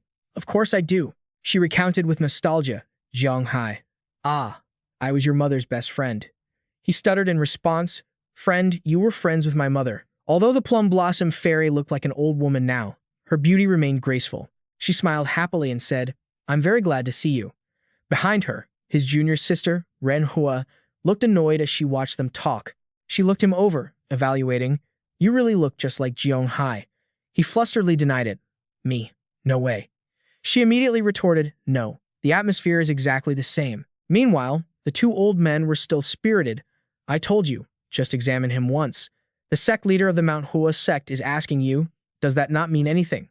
She slowly stood up. "I can sense that you have a quiet but warm heart." He thanked her for the compliment. "My thanks." She stood up and bowed politely. "I'll be taking my leave now. Enjoy your stay." Suddenly, his master spoke up, his gaze fixed on Yang Haiyun's leaf. His master held his shoulder and made a deal with the divine physician. "What about trading this child for a leaf of Yang Haiyun?" Upon hearing this, the divine physician clicked his tongue in a sigh, grinding his teeth in frustration. Then, with an expression of disgust, he reluctantly replied, "This will be the last time I listen to a rotten bastard, you hear me?" He laughed loudly and continued without hesitation, "Ho ho, I refuse."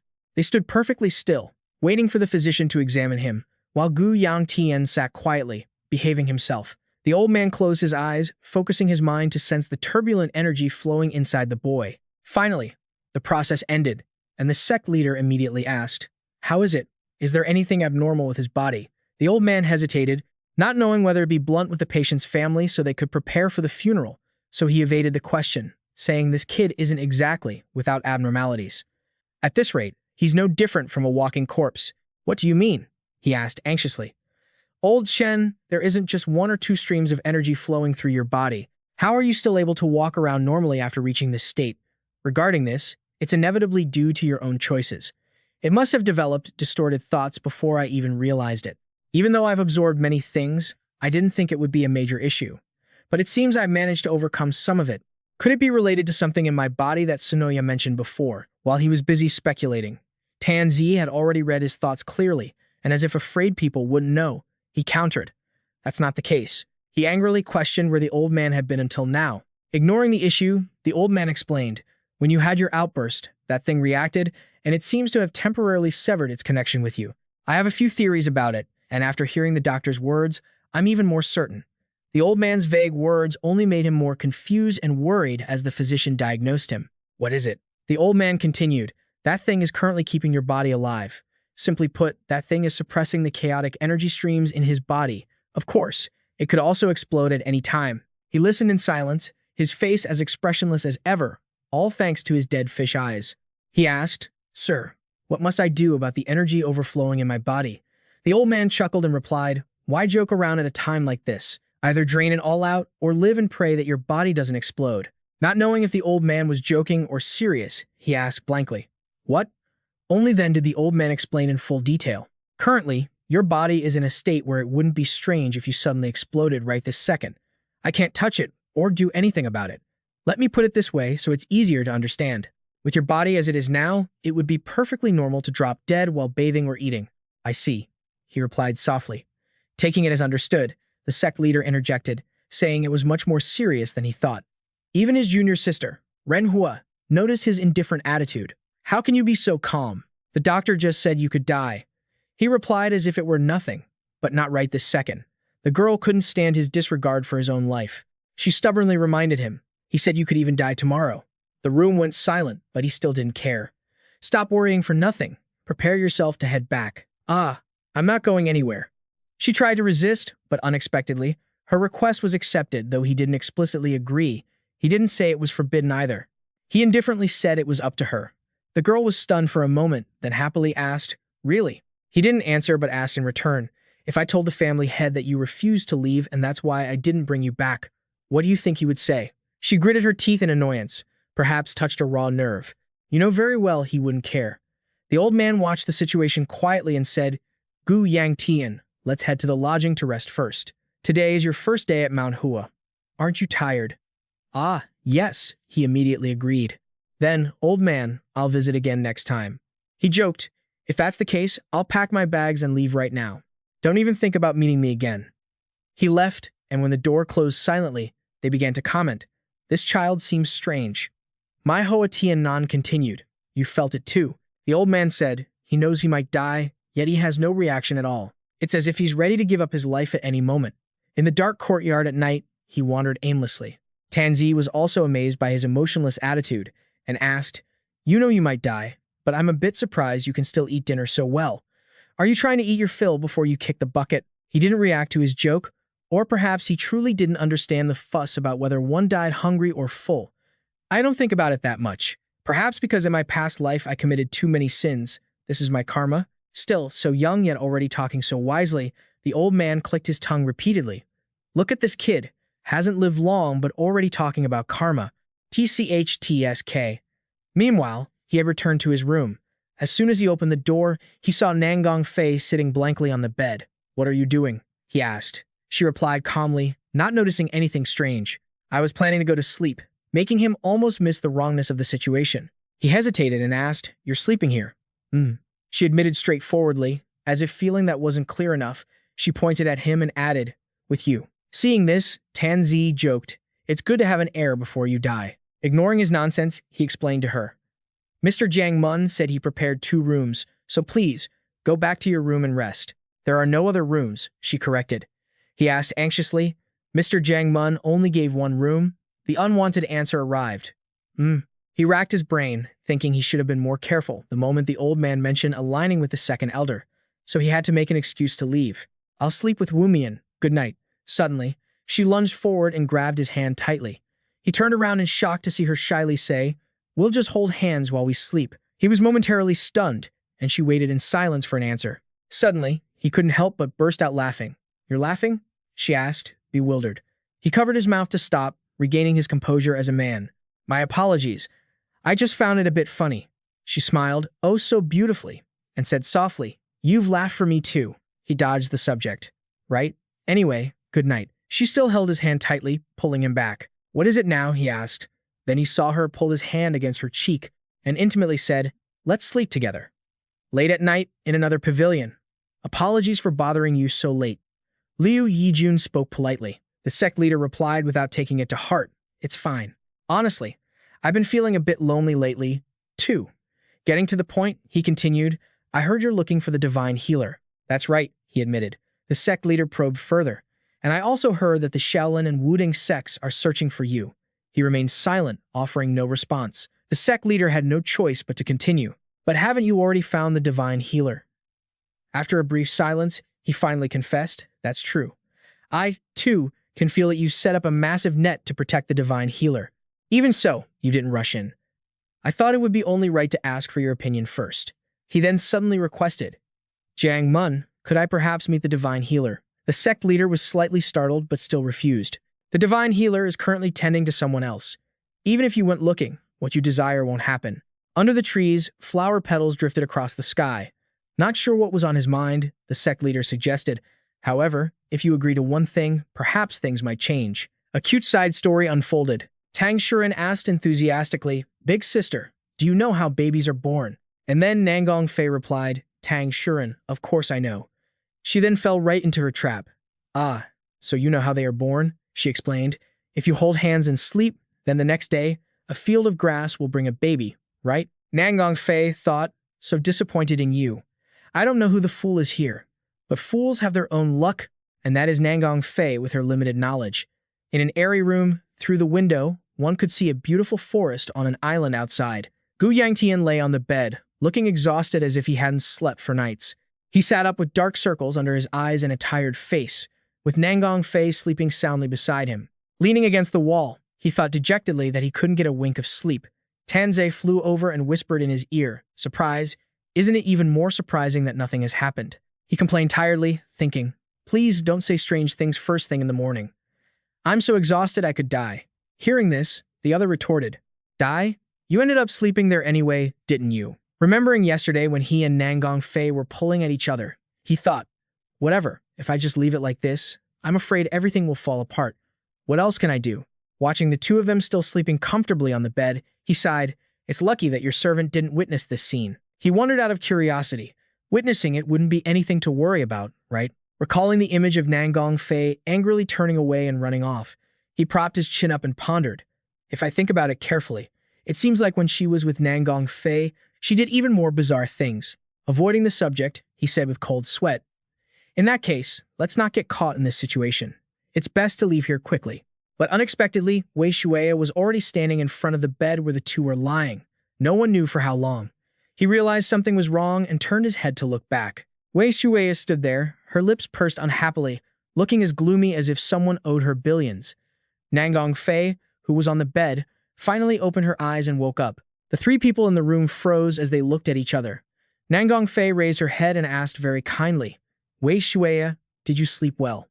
Wei Shuya replied ungrudgingly, "No, you petty person." Her hands trembled as she clutched the hem of her clothes and said, "I." She lowered her head, pouting and shedding tears.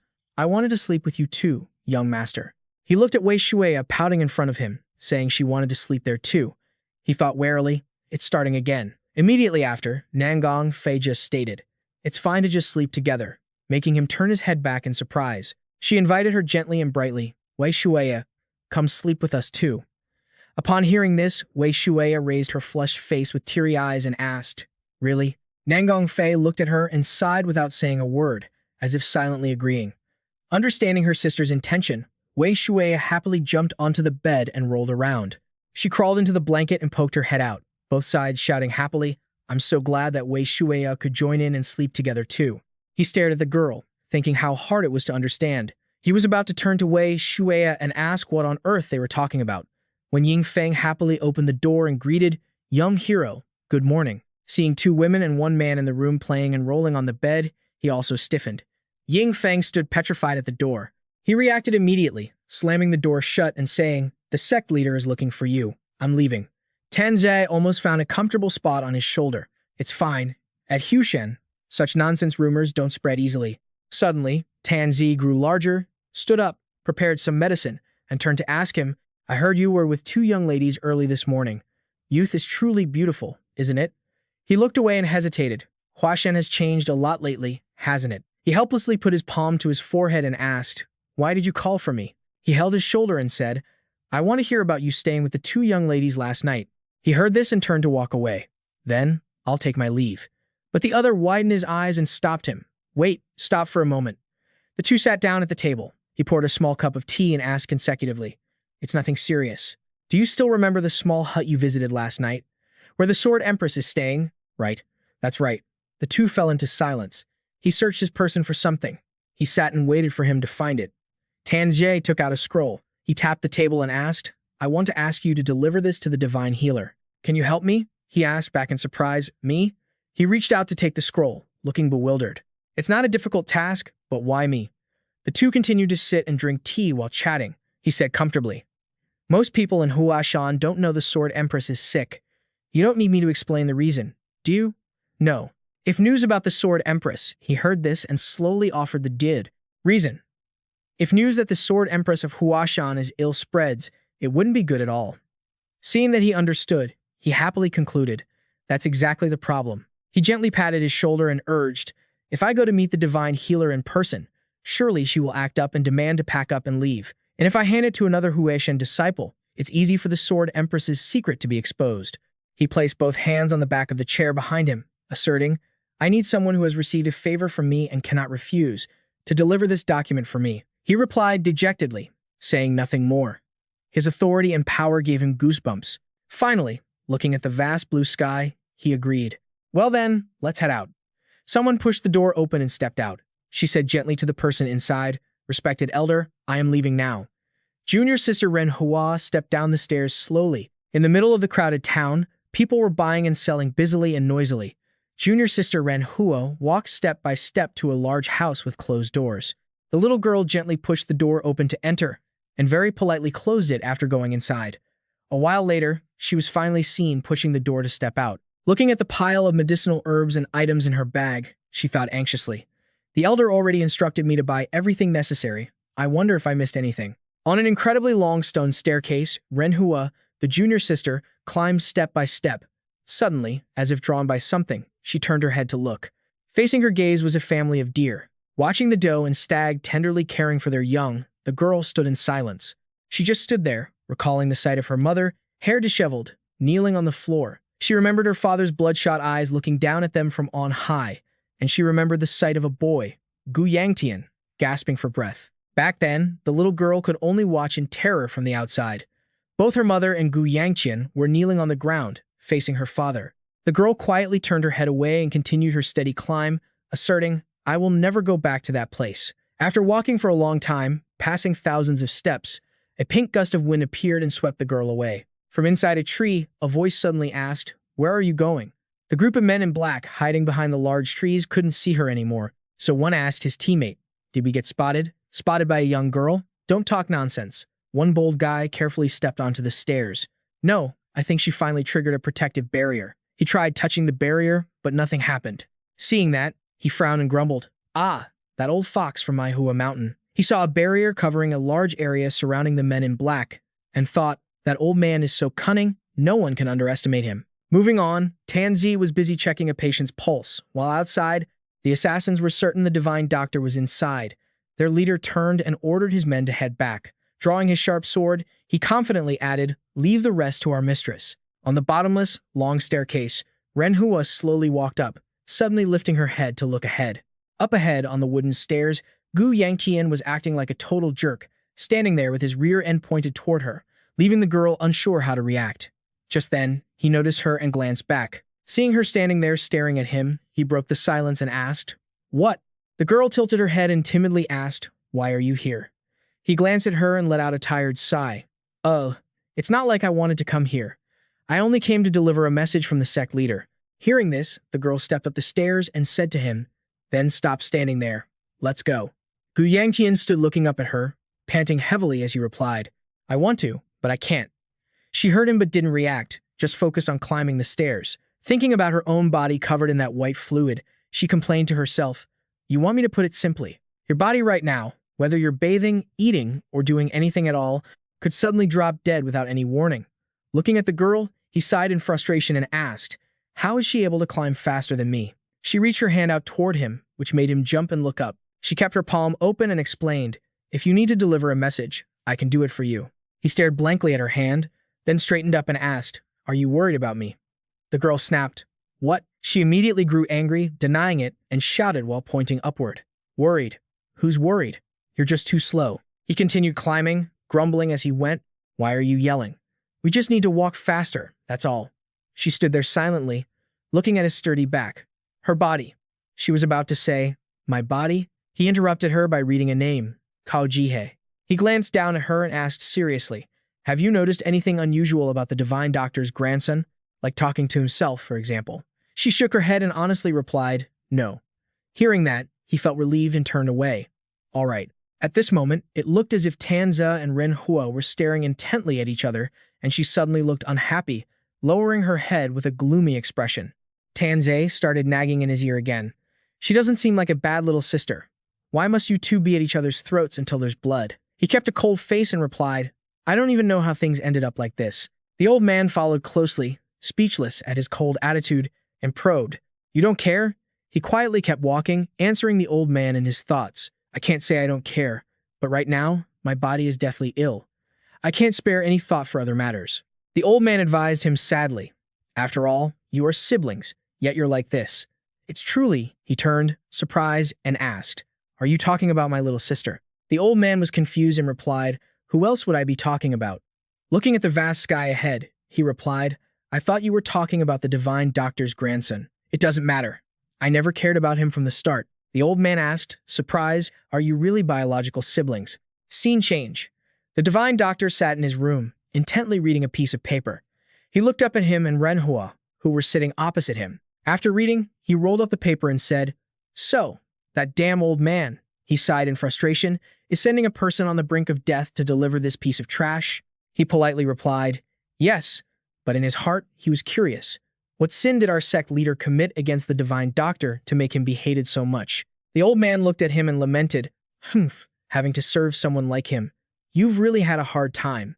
He replied without hesitation, "I wouldn't dare. This was the sect leader's request. How could I refuse?" The old man asked, "Is your body stable?" He smiled and honestly answered, "Yes, no problems yet." The old man tucked the paper away. That's fortunate." Then his mood dampened, and in a deeper voice, he asked, "Are you not afraid of death?" Hearing this, he just sat there in serious silence. Renhua looked a bit worried. The three people in the room sat in silence until the old man suddenly sighed, waved his hand dismissively, and said, "Enough. I said too much. If you're done, you may leave." He replied, "Yes." Renhua looked up, her eyes full of concern, watching him leave. As for her, she started to ask, "Your body but was cut off by him. I must take my leave." Behind him, he only heard the divine doctor reply, The door closed with a click. The girl hunched over a blanket covering someone, her hands clenched tightly, and she cursed, "You idiot." Outside, the sky was clear with beautiful white clouds. Sensing him approaching from behind, the sect leader asked, "Did you deliver the message?" He waved his hand and looked at the sect leader, replying, "Yes." Although the divine doctor read the letter and complained, he accepted it. The sect leader then laughed happily. "Ha ha, with the content of that letter, how could he not be angry?" He turned to him, leaned in, and whispered in his ear, "How is the Sword Empress doing?" In front of the vast courtyard, he spoke in a low voice. "He is resting." "Has his condition improved at all?" "I can't tell, as his face shows no expression." He turned to look at the old man to offer some comfort, adding that with a master physician tending to him personally, surely there would be a change for the better. Hearing this, the old man tried to reassure himself. "Right, let's hope so." The two walked forward together while the sect leader pondered. "But the plum blossoms have barely bloomed. Why must disaster strike at such a time?" He glanced over, sounding weary. "Disaster? Aside from the Sword Queen's condition, is Mount Hua facing any other trouble?" Tanzi narrowed his eyes and asked, "Don't you know that Mount Hua is about to accept new disciples?" He glanced at the old man, suddenly remembering. Ah, that's right. He stood by the sect leader, lost in thought. If I really think about it, the Sword Saint setting foot on Mount Hua or the appearance of Cao Jihei here could both be considered bad omens. He walked slowly, deep in thought. One issue is enough to cause chaos, yet so many things are crashing down all at once. Suddenly, a figure jumped down from above, shattering the ground. A figure in black landed and knelt on the ground, while the man sitting above was so excited he crushed the armrests of his chair. The branch master leaned down and asked, "Have you found the master physician?" The branch master stood up and gave a lecherous grin, clearly asking if he had found the physician. The chief administrator couldn't help but shudder at the sight of that sinister, bloodthirsty smile. He hesitated, then confessed honestly, "Not found yet, but I have discovered a place where the master physician is likely to be." The smile vanished instantly, and the branch master snapped, "What? You still haven't found them?" The chief administrator tried to explain, but considering that a massive barrier is being erected at Plum Blossom Rock, the physician must be there. Ha! The branch master's mood plummeted from excitement to the depths of despair. He had no interest in listening to such excuses. He stepped down, sword in hand. "Maybe there is, predicted to be, speculated to be. You have absolutely no solid information at all. With useless intel like that, what right do you have to come back looking so proud? Isn't that right, Chief Administrator boy?" He questioned, his aura so overwhelming that the other man feared if he provoked this monster further, his head would be rolling on the floor in seconds. The man had clearly lost all trace of humanity, and standing against the light made his face look even more terrifying. "Yes, sir," the chief administrator replied, trembling as he accepted the blame. "I truly have no face left to show. It is all my fault." Not wanting to hear any more of his habitual apologies, which were useless anyway, the branch master said slowly, "You know, that alone was enough to freeze the chief administrator in his tracks, unable to move. He was in so much pain his body went rigid." Ugh. Ignoring the man's suffering, the branch master continued his interrogation. "Is it really that hard to find a dying old man?" With a face as cold as ice, he stared at the chief administrator, who had already lost an arm and was clutching his wound, repeating the same lines like a broken machine. I am sorry, branch master." The man acted conceited, bestowing a bit of mercy, as if he were a god worthy of worship. Anyway, it's only because I am kind that I haven't killed you yet. There is no one in this branch as clever as you." The man groaned in pain. "Thank you, sir." He returned to his seat and sighed, muttering to himself, "I suppose even if I sent you again, you wouldn't bring back any useful information. A barrier, you say?" He tapped on the stone pedestal, eyeing the chief administrator who didn't dare make a sound despite his severed arm before driving his sword into the ground.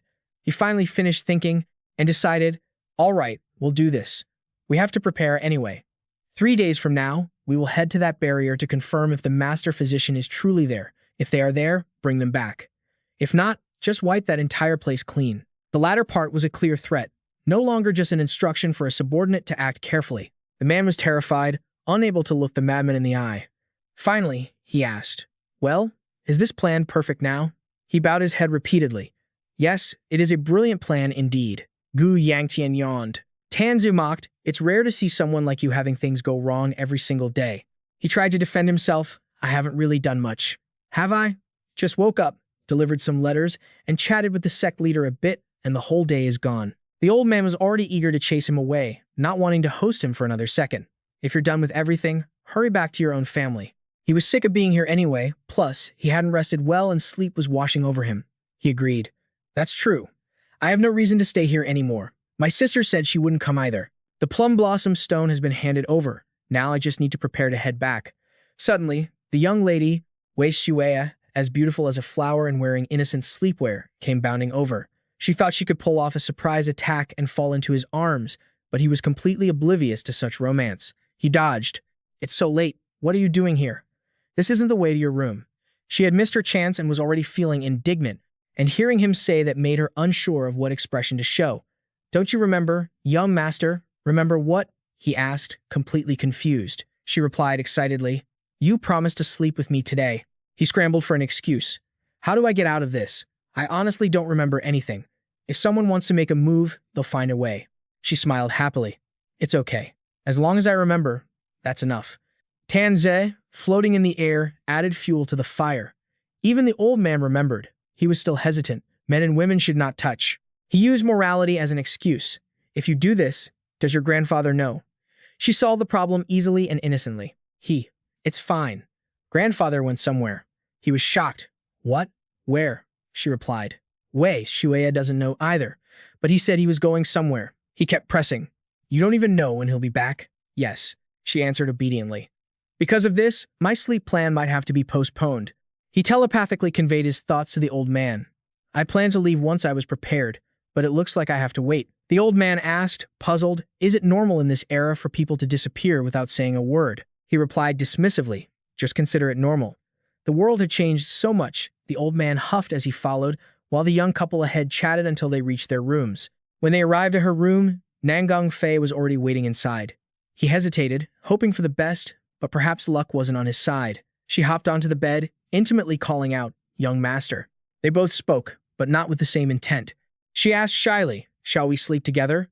While she innocently said, "Let's sleep." He froze for a few seconds and then decisively turned to leave, but his escape speed was no match for her blindingly fast movement. And so, in the quiet of the night, she snored on one side. On the other side was the girl fast asleep, and he was stuck lying right in the middle. Her slap shattered his soaring emotions, instantly silencing his thoughts. Damn it, the sun was already high in the sky, casting a beautiful, radiant light on what should have been a great day. But for someone like Gu Yangtian, who hadn't slept a wink all night, the weather was completely irrelevant.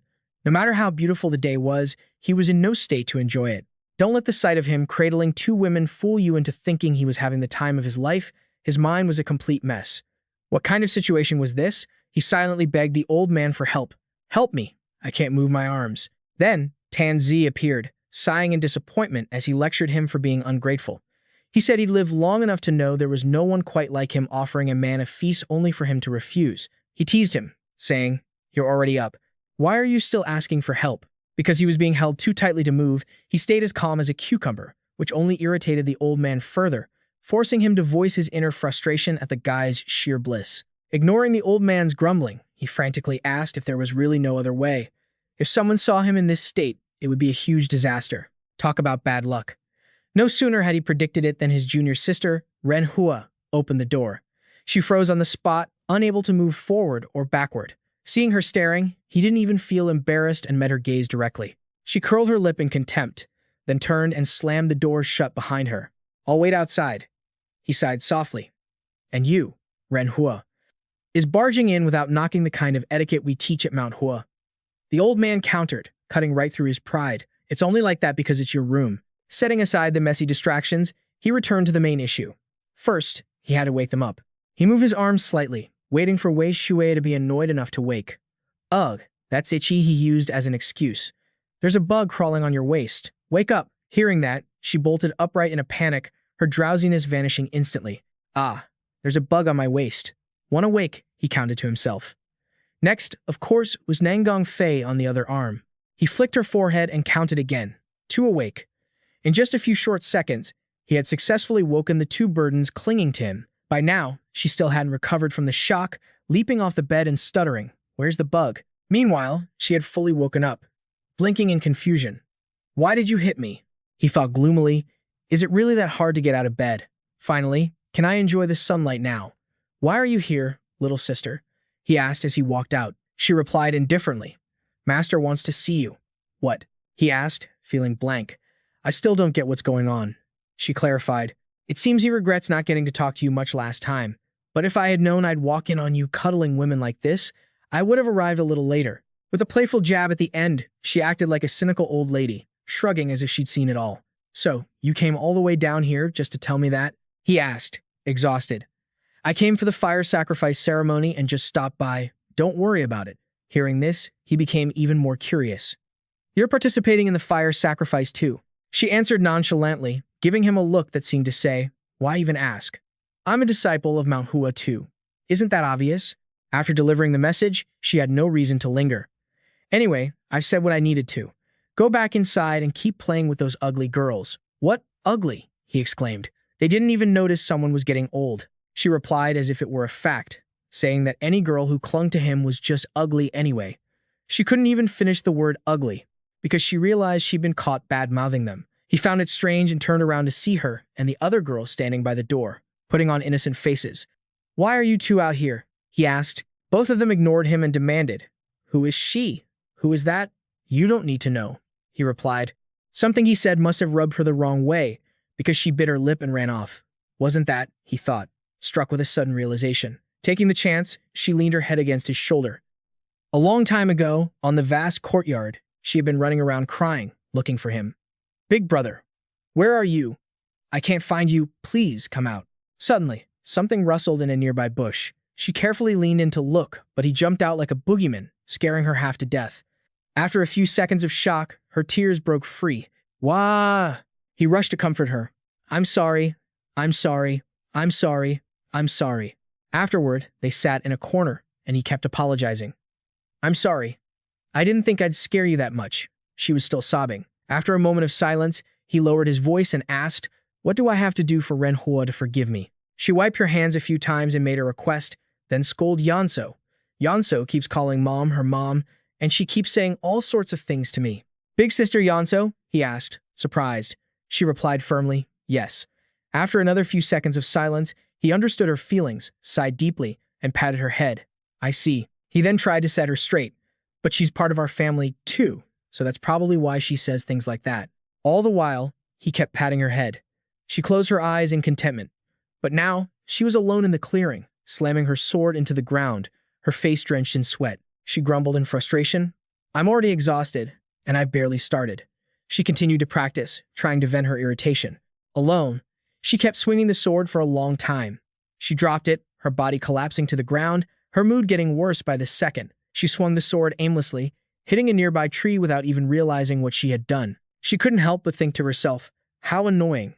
Just then, even though she was tired, she shouldn't have let go of her sword, but Nangang Fei appeared, picking up the sword and handing it to her. When Ren Hua stumbled during her training, Nangang Fei had appeared out of nowhere to help. Ren Hua frowned, looking up at the person in front of her.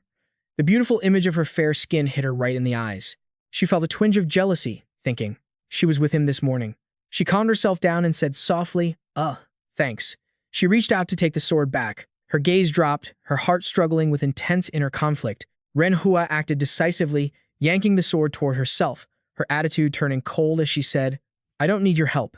After saying that, she stood up abruptly and brushed past Nangong Fei, leaving her wide-eyed in shock.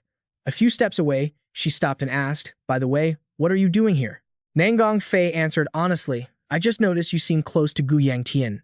Hearing this, Renhua asked angrily, "Just because I look close to that guy, you followed me?" She replied with an unreadable expression, "Yeah, is that a problem?" She felt awkward and irritated, saying, "It's not that it's a problem." Nangong Fei suddenly blushed and said softly, "That's good, then." Renhua was horrified, stepping back. Looking at her, she didn't seem like a bad person, but the fact that she liked that guy, Gu Yangtian, left her confused. What is wrong with her? Why is she clinging to that guy? A guy who's not even special. Suddenly, she spoke up, catching the young girl off guard and leaving her wide-eyed with surprise. Nangong Fei instructed her that she needed to relax a little more. Renhua exclaimed in shock, "Oh," she kept going into detail. "You're gripping your sword way too tight. You need to relax your body first." Hearing that, the girl felt completely frazzled. True to form, the girl turned away, replying with a hint of disdain.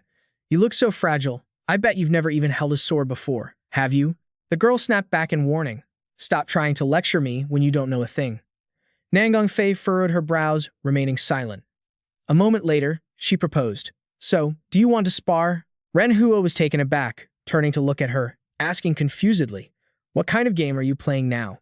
She stared back mockingly, noting that her opponent hadn't even drawn her sword yet. Nangong Fei replied with an expressionless face, "No need for that." Seeing her arrogance, the girl gritted her teeth in anger and hissed, "You say no need." Renhua composed herself, gripped her sword tightly, and prepared her battle stance. "Fine then, have it your way. Just don't come crying later." No sooner had she finished speaking than the girl charged forward like a moth to a flame. Her face darkened, eyes burning with fury. Renhua swung her sword back, ready to strike downward. But Nangong Fei wasn't easily pushed around. She parried the girl's attack with her bare hands. The fight grew intense. Even while battling, she kept teaching, telling her to conserve her strength. The sound of steel clashing against the scabbard rang out. Renhua didn't hold back, attacking relentlessly for hours, but Nangong Fei deflected every single blow. The girl stared at her opponent in admiration. "You actually blocked that?" Nangong Fei continued to spar while lecturing her. "You need to relax and let me demonstrate these techniques." Suddenly, a strange light appeared in front of her, crackling with arcs of electricity. Renhua bit her lip in frustration. Finally, the skies cleared, and faint light filtered down into the gloomy forest. Dust billowed in the air, mixed with a hazy blue energy. Renhua emerged from behind the thick debris, having been knocked to the ground. A crater had formed under Nangong Fei's feet, but she remained completely unfazed, still clutching Renhua's sword. An eerie silence filled the air. The girl's pupils dilated, her face etched with rage. Nangong Fei leaned over, asking, "Are you all right?" But before she could finish, the girl shrieked at her, "What is your relationship with him?" As she slowly pushed herself up from the ground, the other girl replied innocently, "We're engaged." The girl asked irritably, "Someone as strong as you, why get involved with a guy like that?" Renhua winced and tried to advise her, "I don't know what your goal is, but you really deserve someone much better." The girl continued with disgust, "A lazy guy who won't put in any effort, with a terrible personality and a face that's scary to look at. Why are you clinging to him?" Her face flushed deep red, and she stood frozen, biting her lip in helplessness as she listened. Renhua stood face to face with Nangong Fei, continuing to spout harsh words. "You're really wasting your potential." Only then did the other girl tighten her grip on the sword and retort, "He isn't bad." The girl was speechless. "Huh." Nangong Fei held the sword up to her face and emphasized, "I said, he isn't bad." She flew into a rage, emanating a murderous aura, and swung her sword without hesitation. "If you keep spouting nonsense, you'll be punished." With that, she unleashed a powerful strike toward Renhua, leaving the girl stunned, unable to dodge in time. Out of nowhere, the figure of Gu Yangtian appeared. He lunged forward like a bullet, unleashing a flurry of moves, and fortunately, he arrived just in time to help her avoid Nangong Fei's attack. The situation became tense and chaotic. Renhua looked at him with her mouth agape. Gu Yangtian hugged the girl tightly, grinding his teeth as he asked, "What the hell are you doing?" Nangong Fei pulled back her attack, her eyes filled with sorrow, as if she had just watched her own husband hugging another woman. She answered honestly. She said, "You were ugly." He frowned, questioning, "You bully her just because of that?" Nangong Fei's face changed, showing a hint of anger. She cut straight to the point. "Who is she?" He replied in surprise, "What?" She continued to probe aggressively. "Who is she that you have to protect and defend her like that?" Even Renhua was wide-eyed with surprise. Gu Yangtian chuckled. Protect, huh? He continued, looking a bit flustered. She hadn't even finished her sentence when the girl interrupted in annoyance. I never asked this guy to protect me. Ren Hua blushed and lowered her head. I don't need your help. Seeing the girl's stubborn attitude, he gritted his teeth in frustration. Without another word, Ren Hua walked away. She didn't forget to thank her for the spar, leaving the other two in a state of confusion. He scolded her angrily. You've definitely been taught manners, right? Then why were you so rude? Nangang Fei asked, still jealous. Who exactly is she? She argued with him, frowning. She was in the wrong first. Why are you defending her and scolding me? He explained slowly. I don't know what you're thinking, but that girl is my younger sister. As soon as he said it, the air seemed to stand still. Nangang Fei was so shocked she couldn't speak. She regained her composure, pointed at him, and asked one final question. You mean a biological sister? He replied dejectedly. If she isn't my biological sister, what else could she be? He put his hands on his hips, his expression serious. But more importantly, Nangang Fei suddenly stepped forward and whispered, It's over. This left Gu Yangtian with a huge question mark, unable to even respond properly. It's over? What do you mean it's over? Nangang Fei's expression completely collapsed. Her body trembled, her eyes unfocused and swimming with despair. And then she screamed out, It's really over, leaving him confused and unaware of what was going on. After the incident with Gu Yangtian, Nangang Fei looked like a shell of her former self, lacking all energy, staggering around with a pale face. She wandered around Mount Yue with a dazed look, like a lost soul. No one knew what had happened, only seeing her mumbling it's over as she walked aimlessly. Elsewhere, when Gu Yangtian opened a room door, looking calm, Shui raised her hands to welcome him. Welcome, guest. Gu Yangtian asked indifferently, Why are you here alone? She responded gently, I don't know. It seems like she went somewhere. I haven't seen her all day today. His expression didn't change at all. He just gave a low grunt. And then, from that moment on, she didn't appear again. Moreover, Shui felt a bit puzzled by his words, but he stood with his arms crossed right in front of her and said, When will Grandpa be back? She asked innocently. I'm not sure myself. The Sword Saint has been staying out longer and longer lately. She looked a bit weary. If that's the case, I can't just sit around waiting. I have to do something. Outside in the bustling streets, vendors were shouting out their wares, and the crowd made the scene livelier than ever. A large man selling bones called out loudly, It's so hot, yet you still came all this way. Come, come. I've got plenty of high-quality goods. Take a look before you go. His stall was filled with all sorts of strange items. All the monster bones here come directly from the auction house, so don't you worry, feel free to pick out whatever you like. Wu Mian and Gu Yangtian headed to the market together. Gu Yangtian asked the owner, Do you sell demonic stones here? The man leaned in and said, Huh? You're looking for demonic stones. He replied immediately, That's right, the batch that arrived about a day ago. The shop owner looked a bit awkward at the question. They continued to walk around to other spots to ask about the stones. Gu Yangtian's face looked a bit frustrated, his arms crossed over his chest. Still no luck finding anyone selling them, huh? Wu Mian replied, trying to reassure his young master. Master, I don't think anyone in this area sells them. He asked curiously. Really? A green stone appeared in his mind, shining like a diamond. He thought to himself, even though these are as vital as a heart to a monster, they are nothing more than useless rocks once they leave the body. However, for someone like me, who possesses the heavenly absorption technique, they aren't entirely useless.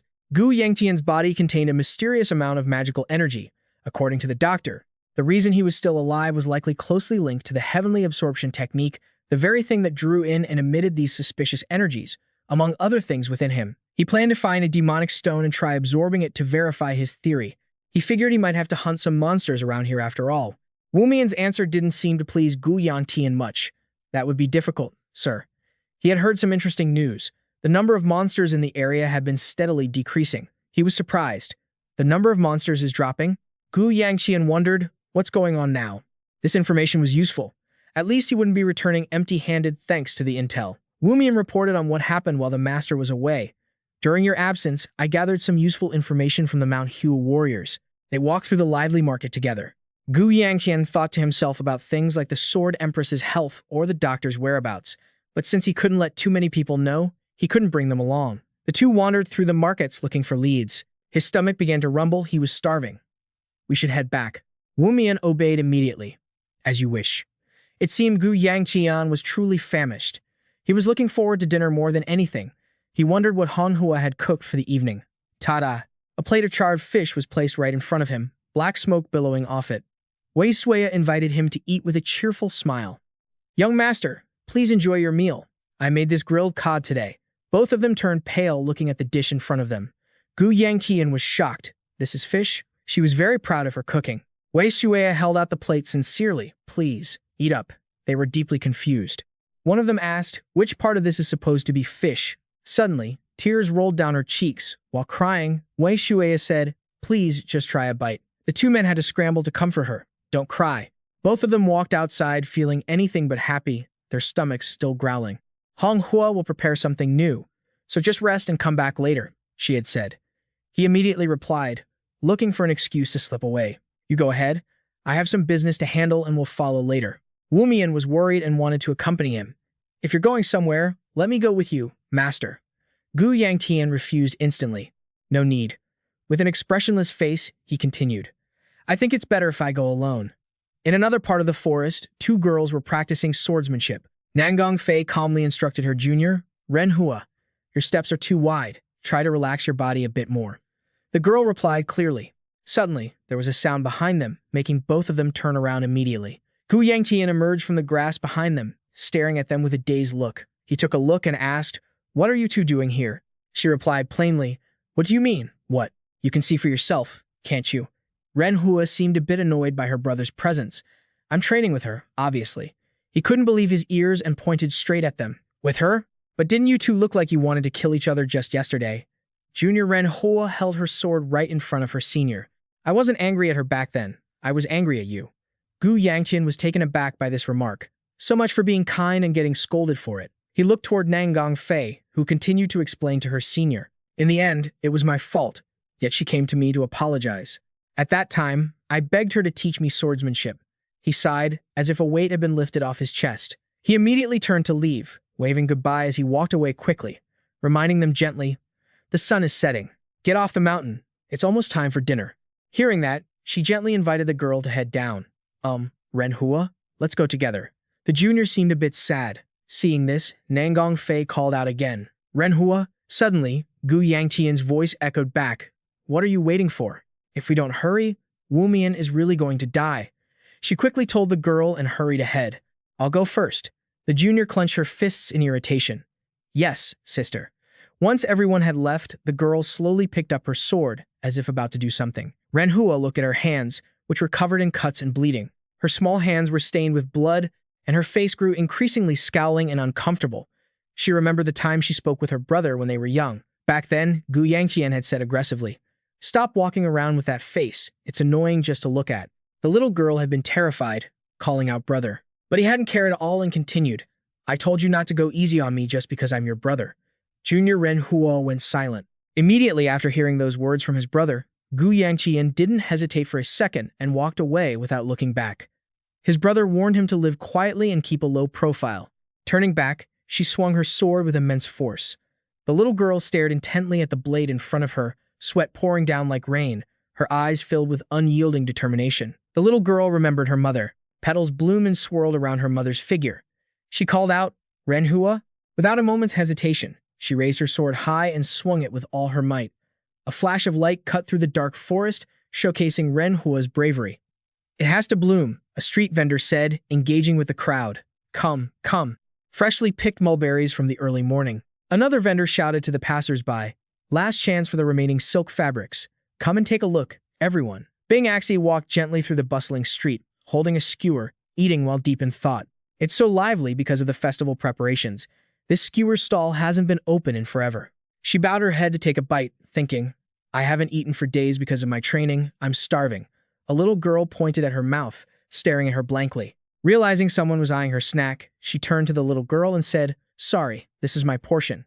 She happily bit into the skewer, thinking about how good it was to finally eat after all this time. She thought about the meal. If it was delicious, she would buy some for her master. She imagined walking into the room with its simple design, where a woman sat with her back to her. With her silver hair tied up, she said to the one called Master, Master, please, have some food. Her master held a tissue, turned around, and smiled at the girl carrying the tray, saying softly, My child, Bene, just leave it there and go. Mai Hoa Tien Nan looked at Bing Axie and asked, Have you had dinner yet? She set the tray down and said obediently, Master, I'll wait. I'll eat once I'm done. Manhwa Tian said with a mix of joy and concern. Oh, my dear, you can't skip meals while practicing martial arts. Go out and buy something tasty to eat. Her face suddenly paled as she looked at her skewer. A bad premonition entered her mind. Anxious, she thought of her master. She suddenly handed the skewer to the little girl. The girl's older sister came over and said happily, "What are you doing here? Do you know I've been looking for you everywhere?" The little girl held the skewer and said softly, "Thank you." The girl then walked away, her steps growing faster and faster. Her footsteps couldn't hide her urgency. She ran while thinking, "I want to be with her. I want to stay with Master." She ran so fast that in the blink of an eye, she reached the foot of the mountain. A long, winding staircase appeared before her. Panting, she thought about all the things she wanted to say. She was sweating profusely from running, yet a smile bloomed on her face. She continued to run, thinking about wanting to talk to the one who sparred with the Namgong's sister. For the first time, she actually listened to someone else's advice. As Bing Axie was thinking, she suddenly felt a strange aura behind her and just managed to dodge a slash from a bizarre stranger, letting out a startled cry. A strange, muscular man glared at her and swung his blade, but she narrowly avoided it. Nangong Fei caught her, saving her from the deadly strike of the division leader. The strike was so powerful it snapped a tree in half. "Behind them," he growled. "Hemph, that was unexpected." Bing Axie looked at Nangong Fei with surprise. The man continued, "That's good. I like it." She could only look at Bing Axie sadly. The division leader rested his massive sword, which was as tall as he was, against the ground, leaned on it, and said with a relaxed expression, "Beauty, where did you fall from?" He spoke provocatively. "And there are two of you, too." Bing Axie regained her composure, backed away in a panic, and asked, "Who are you?" He introduced himself and retorted, "If I told you, would you even know? Let me introduce myself. Your older brother here is the division leader." He waved his hand, rubbed his forehead, and told her, "You'd be better off throwing away that useless stick." Then he added, "I like beauties who stay beautiful." He taunted her, saying, "Getting hurt would make you look so ugly." Just as she was about to draw her sword, Nangong Fei lunged forward to shield her and said, "Hurry to Mount Hua and tell everyone." As she prepared to draw her sword, Nangong Fei said, "Calm down, Bing Axie." He drew his own sword, pointed it at the division leader, and told Bing Axie to assess the situation, adding that she couldn't help right now. The man tilted his head, made a grotesque face, stuck out his tongue, and said crudely, "Do you really want to fight? Your brother here is very busy, so I won't hold back." He continued, "Think carefully, beauty." She looked at him with a panicked expression. Nangong Fei told Bin A, "Hi, if there is something you must protect, think about what you need to do right now." She panicked, watching him fight the division leader, and said, "But you're all alone." Nangong Fei gritted his teeth, swung his sword at him, and shouted, "Run." Over at Wei Sui's side, she was standing, looking in one direction as a man said, "Young master, you're awake." The man replied, "I've been awake for a while. I'm going out for a bit." Wei Shui asked suspiciously, "Where are you going?" Gu Yangtian tied his shoelaces and replied in a drawn-out tone, "I have some things to take care of here and there." She immediately asked, "Can I go with you?" Her hair drooped, reflecting her sadness. She looked at him, thinking about how the divine physician's residence was a secret to outsiders. Gu Yangtian continued, "I'll go alone today." She felt hurt and muttered, "But Grandpa told me I had to stick to you like glue." But suddenly, she smiled, tears streaming down from the corners of her mouth, her face lighting up with excitement because she heard Gu Yangtian say, "When I get back, I'll buy you some chicken skewers." She instantly changed her tone. "Then what are you waiting for, young master? Go!" He was speechless at her sudden change in attitude. As he walked toward the gate, he turned back to warn her, "Don't cause any trouble, and wait for me here." Wei Shui happily waved at him. "Don't worry, young master." She then cupped her hands around her mouth and shouted, "Travel safely. And remember, Wei Shui loves meat." He walked out onto the street, saying, "I haven't slept for nights because of training. I'm truly exhausted." An old man beside him remarked, "Exhausted? Look at this guy living the good life." He went on a long rant. "He looks just like a praying mantis. What's so great about him? From the Nam Gong young lady to that other girl, they all throw themselves at him. Tisk tisk." He just looked at the old man, thinking, "Why are you insulting my face like that? Besides, even if it were true, I wouldn't want to be a praying mantis." The old monk kept rambling on. "With eyes that sharp, you're definitely a mantis, aren't you?" He thought about talking back, but he stopped himself. "Old man, what right do you have to judge my face?" The old man retorted angrily, "What did you say? You little brat, do you want to be burned alive?" He muttered back, "As if you're so handsome yourself." The old man crossed his arms and said, I didn't plan on saying anything, but you think my face was carved on that stone tablet just for show. Did you really just point at my grandfather and imply that even someone as ugly as him could succeed? The old man, fuming but unable to do anything, snapped. What did you say, you damn brat? Suddenly, Ping Axi ran toward him, calling out, Big brother. He asked with suspicion. What is that kid doing over there? She was crying uncontrollably. Sob, sob, big brother. Surprise, he said to her, Did you eat something wrong? Why are you suddenly calling me big brother? She kept sobbing. Hick sob, big brother, something terrible has happened, he replied. Calm down and tell me. Ping Axi was sobbing, tears the size of pearls rolling down her cheeks. Sob, it's big sister Namgung Fei. He was just about to scold her when he realized and said, That troublesome girl? No. Wait, what happened to her? Ping Axi sobbed. She's in danger. Gu Yangtian's face darkened, and his pupils constricted sharply. The branch leader swung his massive blade, which was as tall as a person, toward Namgung Fei. She quickly jumped up to dodge his attack. He gritted his teeth, thinking he needed to find a divine healer, and wondered what the hell he was doing with that girl right now. The branch leader suddenly provoked her, brandishing his blade. Try to boost your power a bit more? Come on.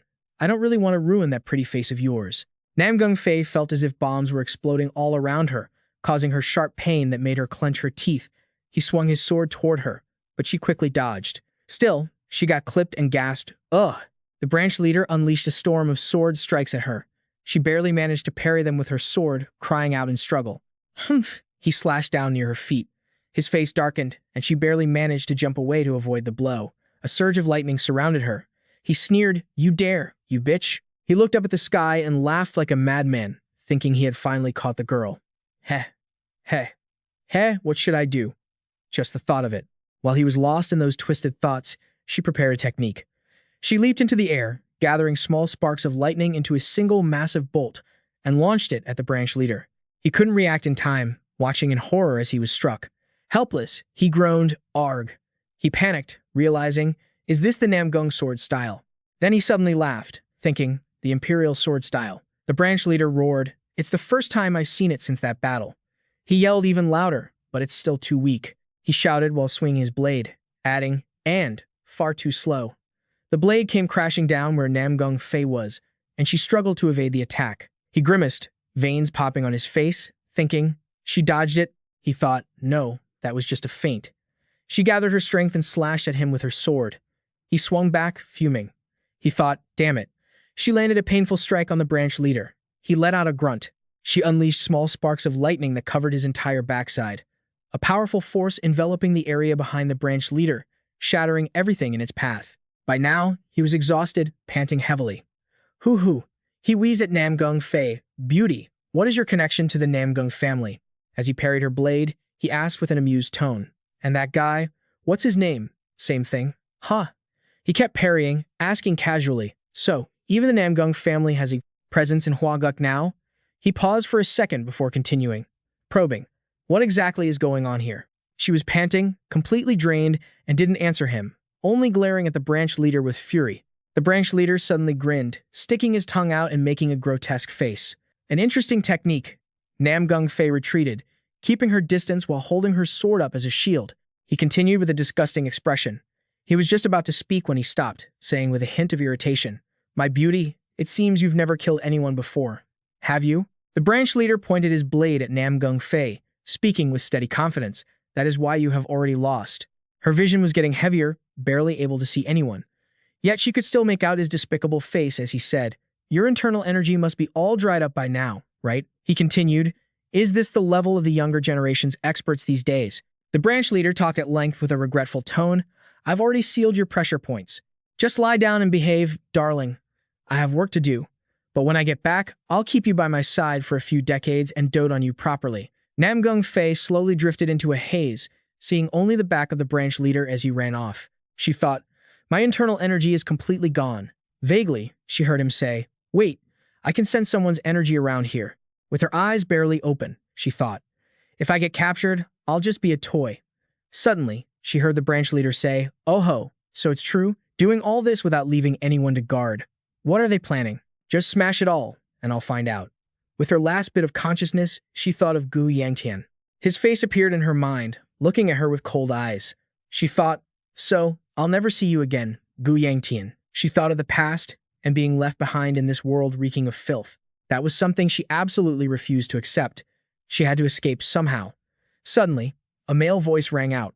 Stop trying to force your pressure points open. Nam Gungfei struggled to open her eyes, and to her shock, she saw it was Gu Yangtian. He reached out to cradle her head, and she shakily raised her worn-out hands, trying to touch his face. Gu Yangtian glared at Nam Gungfei in his arms, angry, saying, You never listen even when told to run, do you? At least you should have hidden properly. Over by the branch leader, he was struggling in a fight against someone. Gu Yangtian's face was dark, veins bulging from anger. He gritted his teeth and said, Thank goodness. She looked at him in surprise as he went berserk, rushing toward the branch leader, roaring to release his fury. Yu Yangtian, with his purple eyes and a face twisted in rage, stared at Nam Gungfei, who was lying there barely alive, as he recalled, In my past life, Nam Gungfei died trying to save me. I should have been worried about myself, so why was I so stupid? He gently cradled her head, suddenly falling into deep thought as he bit his lip. The images of 3 girls flashed through his mind. Gu Yangtian clenched his fists, thinking sadly. In the world beyond, after a lifetime full of regret, there will be no one there to welcome me, he remembered bitterly. And so, I can only wait for a tragic, unforgivable end. He regained a bit of motivation and muttered, Like destiny or fate, I have been given a second chance. He smirked, believing that a flicker of hope has been ignited, that I can change everything. Maybe I can fix it all. Returning to reality, he looked worriedly at Nam Gungfei, who lay there and froze. But she weakly opened her eyes. He wondered, what if it's not like that? His pupils widened in shock. What if this life isn't a chance, but a punishment? The more Gu Yangtian thought, the more terrified he became. Darkness seemed to shroud him, countless images of death swirling in his mind. What if it's just repeating the same hell all over again? Seeing the girl's sinister, gritting face, he gritted his teeth in horror, thinking, Then doesn't that just mean I am? His eyes narrowed, sharp as blades. A sense of unease gnawed at him. Was he walking headlong into a trap? Suddenly, a fierce fire erupted. Gu Yangtian gritted his teeth, his expression set with grim resolve. No, he wouldn't hold back. He lunged straight at Yashuatek. I won't let it happen a second time. Never again. A vortex of flames swirled around him. The villain, mocking death, stood his ground with a sword, laughing loudly. Oh, finally starting to crack? Yeah, Shuatek sneered, his eyes filled with contempt. Why did it take you so long to finally attack? Who the hell do you think you are? Gu Yangtian growled, his knuckles white as he charged, driving a fist into the villain's muscular frame with earth-shattering force. Yasuatek's eyes widened in shock as his gut exploded in flames. The sheer power of the impact shattered the surrounding rocks. He bit back a cry, teeth clenched in agony. He groaned, ugh, as he was forced backward. Dragging his sword across the dirt to steady himself, he spat out, You little brat, so it's you. I was actually planning to pay you a visit. Beads of sweat rolled down his face as he offered a mocking grin. Look who it is, our noble young master has finally deigned to show his face.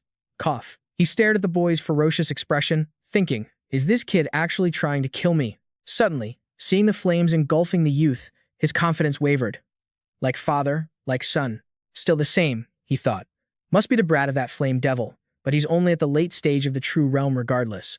While he was busy analyzing, Gu Yangtian's eyes blazed with fury. He swung again, a relentless barrage of physical strikes raining down on the villain. Yagshuatek gritted his teeth, wincing as he looked away. He collapsed, coughing violently, You maniac, and shoved the boy away in a fit of rage.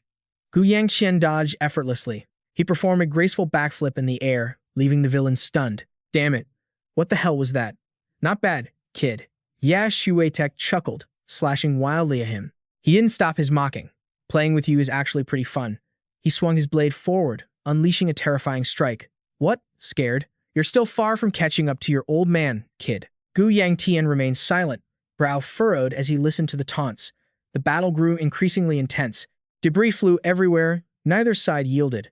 The boy attacked with insane intensity. Ha. His sword shone brilliantly, and he laughed confidently. Ha ha ha. Amidst the swirling dust and explosions, the villain felt like this was a real fight. Gu Yangtian flew at him like a storm, raining down blows. Forced to hiss a warning, Yashuatek shouted, Hey kid, calm down. Losing your mind will only get you killed. Fire danced in the boy's eyes as he gritted his teeth and lunged again. That kind of killing intent just leaves you wide open, the villain goaded. Gu Yangtian's eyes bulged with rage, and a series of popping sounds echoed. Blood smeared his mouth, and he wheezed. Ah! While the other man screamed, "My Dantian!" The boy dove down from above. Yashuetek below stuck out his tongue, tightening his grip on his blade. "Come and get it." The boy showed no fear, his face a mask of iron determination. Then, his hand slammed onto the sharp blade, his bare hand breaking the technique, causing the villain to scream in frustration. "You brat!" He was being beaten to a pulp. Inwardly, the villain panicked. Damn it. How is someone like this only at the late stage of the true realm? He swung a blindingly bright sword strike, tearing through the boy's flames. With a look of terror, he wondered, even in the Black Knight Palace, there's no one this terrifying. Gu Yangtian's hand clenched again, fire manifesting once more. With set lips, he charged, slamming a strike into the man's gut like a falling mountain. The massive force pierced through him, a vortex of fire erupting behind his back. Yashuetek coughed up blood, but the boy didn't stop. He gritted his teeth, applying more pressure, his eyes cold as ice as he stared at his opponent. Nangong Fei had regained consciousness. She watched in horror from behind as Gu Yangtian repeatedly hammered the man like a punching bag, his own fists mangled and bloodied. For a split second, he stopped, only to grab the villain by the collar to strike again. She shouted, "Gu Yangtian, stop." She shrieked, "Stop it." As she spoke, she covered her nose, grimacing. Ugh, this stench, it's horrifying. She looked bewildered. "I've never smelled anything this sickening in my life." Nangong Fei muttered. The enemy was clearly dead. So why? Gu Yangtian heard her voice and turned to look at her, realizing with discomfort, "No, Gu Yangtian, you've gone too far." She collapsed, unable to stop herself from retching. Weak as she was, her voice still carried to him. "Stop." She gathered her courage, rushed forward, and hugged his bloodied body. "Stop it." Nangong Fei squeezed her eyes shut. "Stop now, he's already dead." She pleaded. "Please." Gu Yangtian's reason began to return. His furious expression softened, and his eyes slowly returned to normal, though they were filled with exhaustion. In an instant, he collapsed against Nangong Fei. She called out his name, worried. Elsewhere, in a pitch-black room, someone asked, "Chief Steward Bai?" Still no word from the branch master. Another replied, "Nothing yet." "Damn it." One of the masked men asked impatiently, "Aren't we sending anyone to check? It's been too long." The leader spoke slowly, "I know, but we must follow the plan. Stand your ground and wait for orders a little longer. When dawn breaks, we will rendezvous with the branch master and enter Mount Hua." Suddenly, he jumped and looked back. In the distance, Wei Xiaojun walked in with a cool demeanor. The villain demanded, "Who are you? How did you get in here?" He showed no fear, glaring at them, and asked, "Are you the ones who dared to lay a hand on the children of Mount Hua?" The men were confused. What the hell is this old man talking about? One of the black-clad men pointed his sword directly at his face and yelled, "If you don't want to lose your head, answer me. Who are you? Where are you from?" But in a split second, his head left his shoulders. The old man said gently, "You've got some nerve." Seeing their leader bleed, the rest screamed in terror. Bai, the chief steward, held the tip of his sword with his fingers, prompting them to ask, Who? Who is he? What did he just throw? Was that a sword?" His warm voice resonated. A sword is most beautiful while still in its scabbard, just as killing intent must be held within the heart. As he finished, the remaining men were paralyzed with fear. A few hours earlier, the sect leader had told him, "I've found the one behind the disappearance of the Mount Hua children. It's Yashuedi, an ambitious man from the Black Knight Palace." He asked suspiciously, "The Black Knight Palace?" The sect leader requested calmly, "I cannot take action myself, so I'm counting on the Sword Saint to eliminate them for the sake of Mount Hua's children." Back at the fight, the faces of the masked men were reflected clearly on the sharp blade. The old man warned them slowly, "Those who still have a shred of conscience, surrender now." Seeing they were still relentless, he gripped his sword and charged, thinking, "I can't let him survive." He just stood there, and a razor-sharp beam of light shot straight toward them. He sneered with contempt. Typical demonic scum. The slaughter was brutal, with bodies falling like dominoes. He scoffed, half foolish. Elsewhere, a soft groan could be heard. Ugh. Gu Yangtian woke up with a start. Cough. His eyes widened as a voice warned him. "Oh, you're awake? Calm down. Just stay calm." His body seemed out of his control, unable to stop trembling and groaning. Hic huff. The other person quickly struck acupuncture points on his body. "I told you to calm down, didn't I?" The divine doctor stressed once more. "You've been out for 2 days and 2 nights, so don't move recklessly. If just one needle shifts, you'll suffer a cultivation deviation immediately." Startled, he asked, I've been asleep for 2 days, but steam is coming out of your mouth. Have you achieved ascension?" "Indeed, Black smoke was rising from the old man's mouth. He explained, I'm just burning off the yin moon poison to absorb it. The old man rolled his eyes. You idiot, HMP. At least you're well enough to joke around. So, get lost, kid. The old man murmured, Hey kid, didn't I used to call you a walking corpse back then? He groaned as the divine doctor, holding a handful of needles, reminded him with good intentions. Your internal energy is still condensing. If you use it recklessly, you could lose your life. Even if you drained all your internal energy without leaving a drop behind somehow, that aura of yours has finally calmed down. Gu Yangtian was stunned. Huh? Really? Remembering something, he asked anxiously. Wait, hold on. What about the Nangong lady and my younger brother? The old man rubbed his shoulder and sighed. What a troublesome brat. You're making my whole body ache. Don't worry. He grew impatient and tried to sit up, waiting for the old man to continue. From what I saw from afar, they seemed fine. Thank goodness. Outside, the night had fallen, and the moon was round and bright. Nangong Fei, Ren Hua, and Wei Shui'er were huddled in a corner, having fallen asleep without realizing it, even mumbling the young master's name in their dreams. Wei Shui'er asked, Will taking the medicine make him healthier? He sat in the corner, a look of helplessness on his face under the night sky. He thought, this is the first time in this life I've killed someone without meaning to. And what was that feeling? I remember hearing someone say, eat it. He clasped his hands together, channeled his internal energy, and wondered to himself, there are still so many things I need to figure out in this life. First, I need to check if my internal energy has stabilized and see how much my meridians have healed. They were still slightly frozen. Even though I'm still growing, my recovery speed should be faster than this. Suddenly, his eyes widened in shock, and he gritted his teeth, saying, Wait, damn it. Could this be? In the middle of the night, he suddenly blurted out two words, demonic energy. Elsewhere, a person sat calmly with a teacup, asking, Who was in charge of the Shaanxi branch that got wiped out? Someone replied, It was Yi Xueji. The black-clad figures below bowed respectfully to the middle-aged man sitting above, who spoke with a cold tone. He sneered. He hadn't reached the transformation realm, but he was still a master with seasoned martial arts. He wasn't someone easily taken down. He asked, Who killed him? The subordinates reported, The Manhwa sect is keeping it hidden, but rumors say it was a late-stage master. Hearing this, he closed his eyes and ordered, Investigate immediately. Also, send Nasha to the divine doctor. The subordinate quickly acknowledged, Yes, I will relay the order at once. His gaze became sharp as a blade. The plan had hit a few snags, but it was nearly complete. Oh, heavens above. In another scene, someone with long hair was sitting there, stark naked and dazed, staring intensely at something. The next morning, Vai Xiaojun was sweeping when someone rushed over, panicked. Grandfather, he asked, startled, What is it? Young master. Wei Shui'er rushed to inform him. The young master is with the young lady. He has fully recovered, so he's fine now. He laughed aloud. Ha ha, youth is truly different. The recovery speed is fast. Suddenly, she hesitated. Grandpa, he looked at her, asking, What is it? She handed him an osmanthus cake, then boldly picked up a sword with a determined look on her face and declared, I want to learn martial arts. And that's where things ended in Chapter 54. Season 2 of this series is expected to return in early April or late May. Fellow cultivators, stop watching pirated versions, go like the video. The heavenly demon's mischievous feet splashed the water, causing ripples. He and Yangtian sat together, drinking and chatting under the bright moonlight. The heavenly demon raised his cup, his eyes flickering.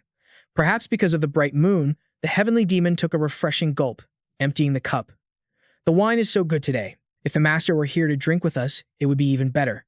What a pity. But the only response was Gu Yangtian's cold silence. He didn't care for the poetic atmosphere and turned away.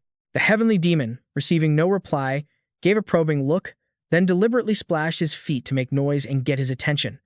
Drops of water flew onto Gu Yangtian's haughty face. The heavenly demon's voice was filled with helplessness. Your gaze is so strange, master. Gu Yangtian reached up to wipe the water from his cheek. If it bothers you, I apologize. The heavenly demon smiled brightly. You don't need to apologize. I don't really mind. The heavenly demon raised the wine jar again, playing with the water as he poured a drink. Sometimes, master, the shadow of the heavenly demon fell into the wine cup, as if he were looking at someone through it. Immediately, he was brushed off by Gu Yangtian. That's not it. The heavenly demon's eyes seemed to see right through everything. You must be missing that girl you keep deep in your heart, aren't you? You can't lie to me. He could only accept it in silence. Sorry. The heavenly demon smirked. It must hurt a lot, right? The heavenly demon even tried to hypothesize. If your sword servant died, knowing that Gu Yangtian's eyes dimmed with sadness. I should stop those personal thoughts, but the heavenly demon's next words grabbed his attention. But I'm still curious about the girl who stirred up the master's heart. The words seemed to slip out unconsciously. Later, if she were to die by my hand. The heavenly demon's eyes widened as if drilling deep into Gu Yangtian's inner soul. I wonder, would you still be able to stay composed? Having said his piece, he turned back to play happily in the water. The morning light descended, closing the quiet night. At the bottom of the long, arduous staircase, a tiny figure seemed to be struggling to climb up, their footsteps and heavy panting growing more burdensome. It really felt like Yangtian's face was drenched in sweat. He was going to lose his mind. Those damn people from Manhwa, he thought. He leaned forward, his entire body trembling. He was over the stairs, damn it. After much effort, Yangtian finally reached the sect leader's quarters. Right? I heard that the doctor can walk again now. He sat across from him. Yes, I wasn't hurt too badly, so I'm doing fine. The sect leader stroked his silver beard. As the sect leader, I apologize for getting you involved in something like this. He replied with an indifferent tone. It's fine. I'm okay. Sect leader. Yangtian immediately changed the subject. Besides, the fire ritual is taking place now, and it must be an important event for Manhwa. Has the ceremony started smoothly? The sect leader let out a heavy, weary sigh. It was supposed to have started, but it's been delayed for a few days due to some issues. Confused, he asked, Delayed? Why? What happened? The old man only gave a vague response, saying it would be resolved soon. Yangtian froze, his mouth hanging open in shock. A rare, major event for Manhwa is being delayed. Could it be because of the missing disciples? The sect leader's eyelids drooped in thought, then he decided to stand up. Anyway, Yangtian, I truly feel guilty towards you. Even if you say it's fine, you must have pushed yourself hard. Get some good rest. The sect leader walked away with his hands behind his back, adding, I'll come visit you again next time. He politely greeted him. There's no need for that. You're so busy.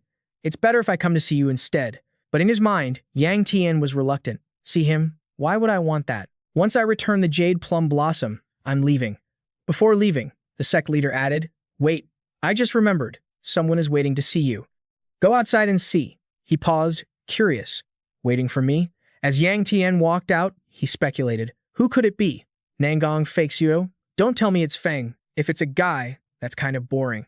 He stopped under the trees, playing with the sunlight. Yangtian stretched refreshingly. The air up here was just too good. Suddenly, he felt like someone was watching him from behind. But there's no one here. Why did he say someone was waiting? But when Yangtian turned around, he didn't see a single soul. Renhua rushed out, taking him by surprise. What are you doing over there? She was scared red. Do I really have to do this? The voice inside her urged her that she must. Yangtian stood outside, losing patience. What are you mumbling about? Renhua jumped, startled. It's nothing. She stepped closer, her cheeks blushing with shyness. Listen closely. I'm only going to say this once. Are you okay? He replied coldly. What was that? Renhua mumbled timidly. I asked if you were okay. Yangtian still didn't get it. Okay. What? The girl turned completely red. I meant, have you fully recovered? He shouted, losing his patience. Why are you whispering? If I wasn't okay, I wouldn't be here. She spoke softly. Thank you. Yangtian leaned his ear close to Renhua. What are you muttering now? Speak up, please. She was a bit annoyed. Geez. Renhua screamed with all her might. I said, thank you. After saying that, she ran away, embarrassed.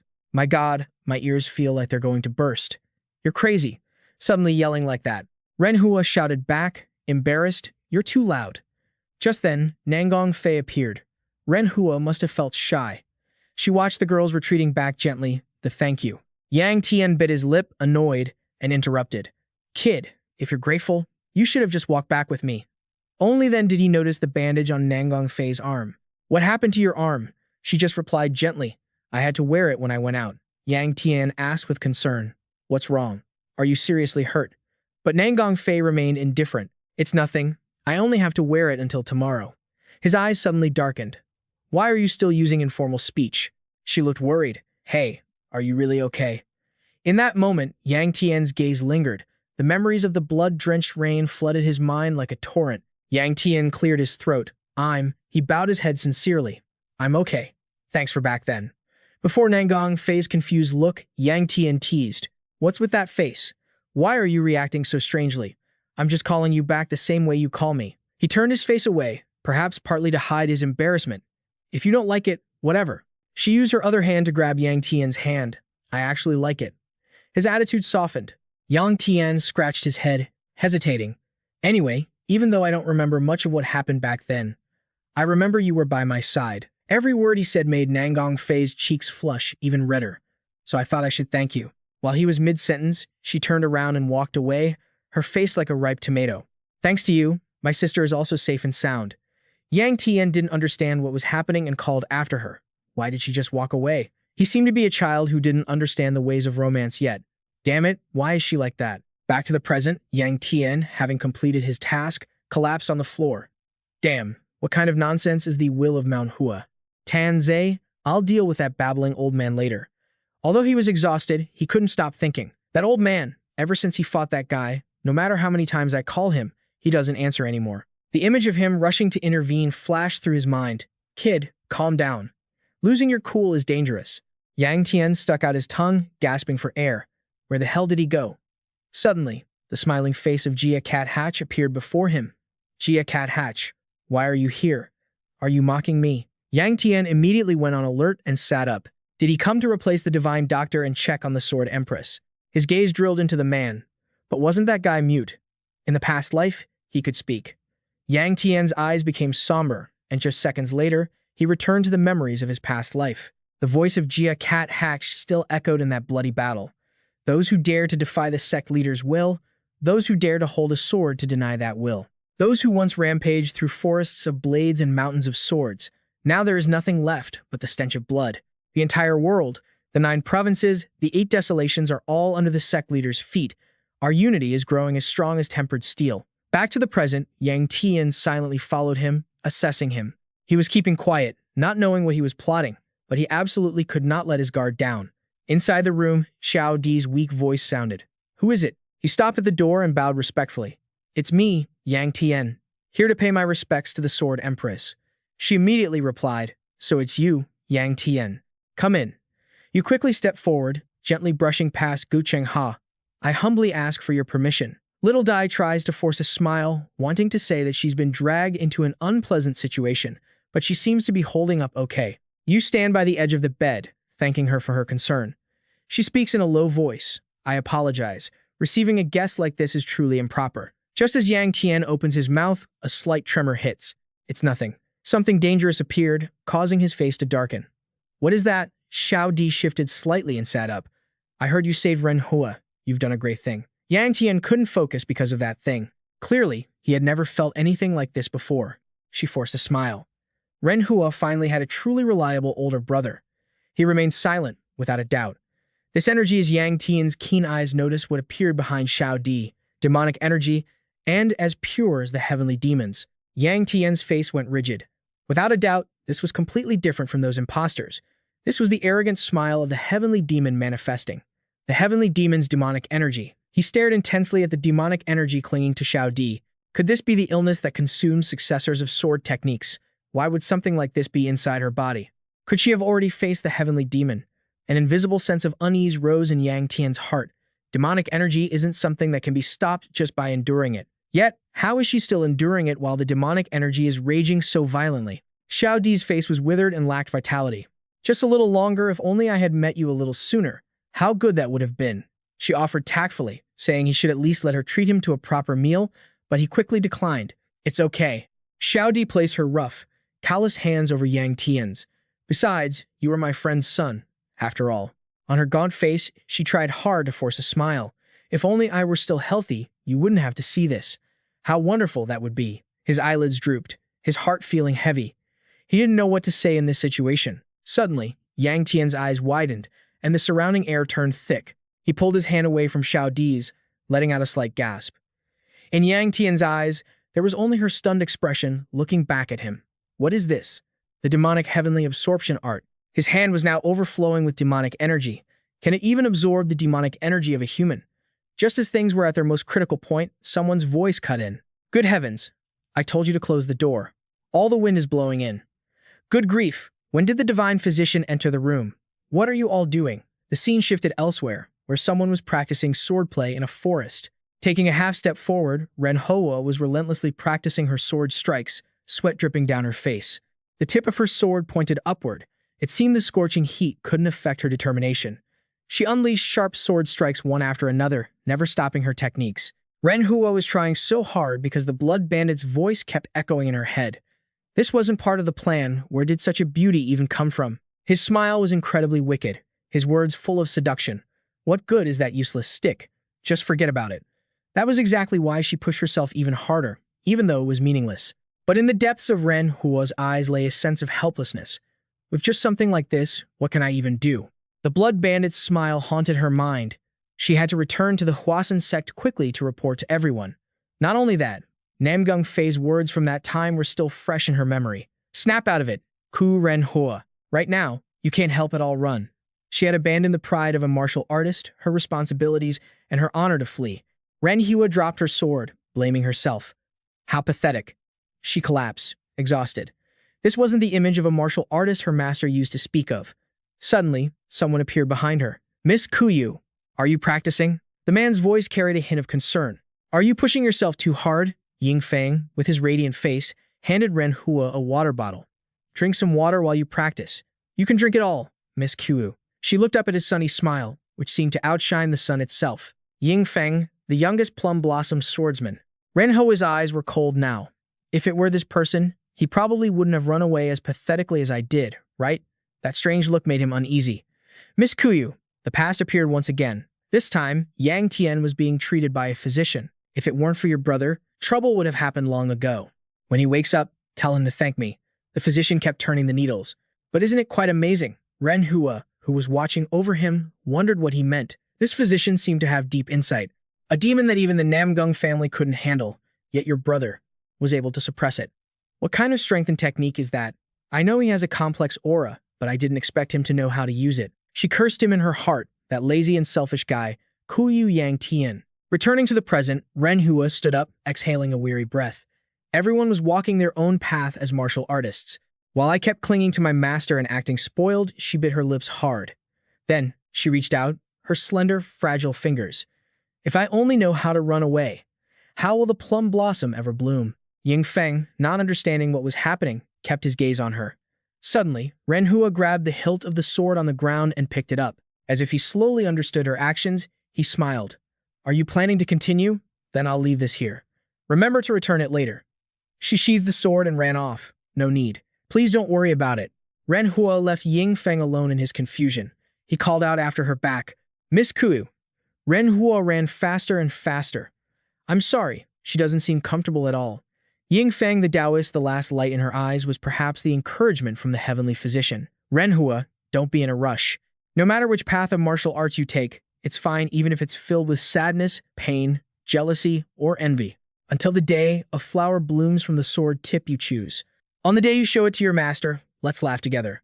The moon hung high, illuminating the quiet landscape. By the time Renhua returned, it was already dark. She stood before the room's door, cautiously asking, You didn't skip your meal, did you? As soon as Renhua touched the door, she was met with a shout, Stop talking nonsense. The voice from inside roared, sounding irritated.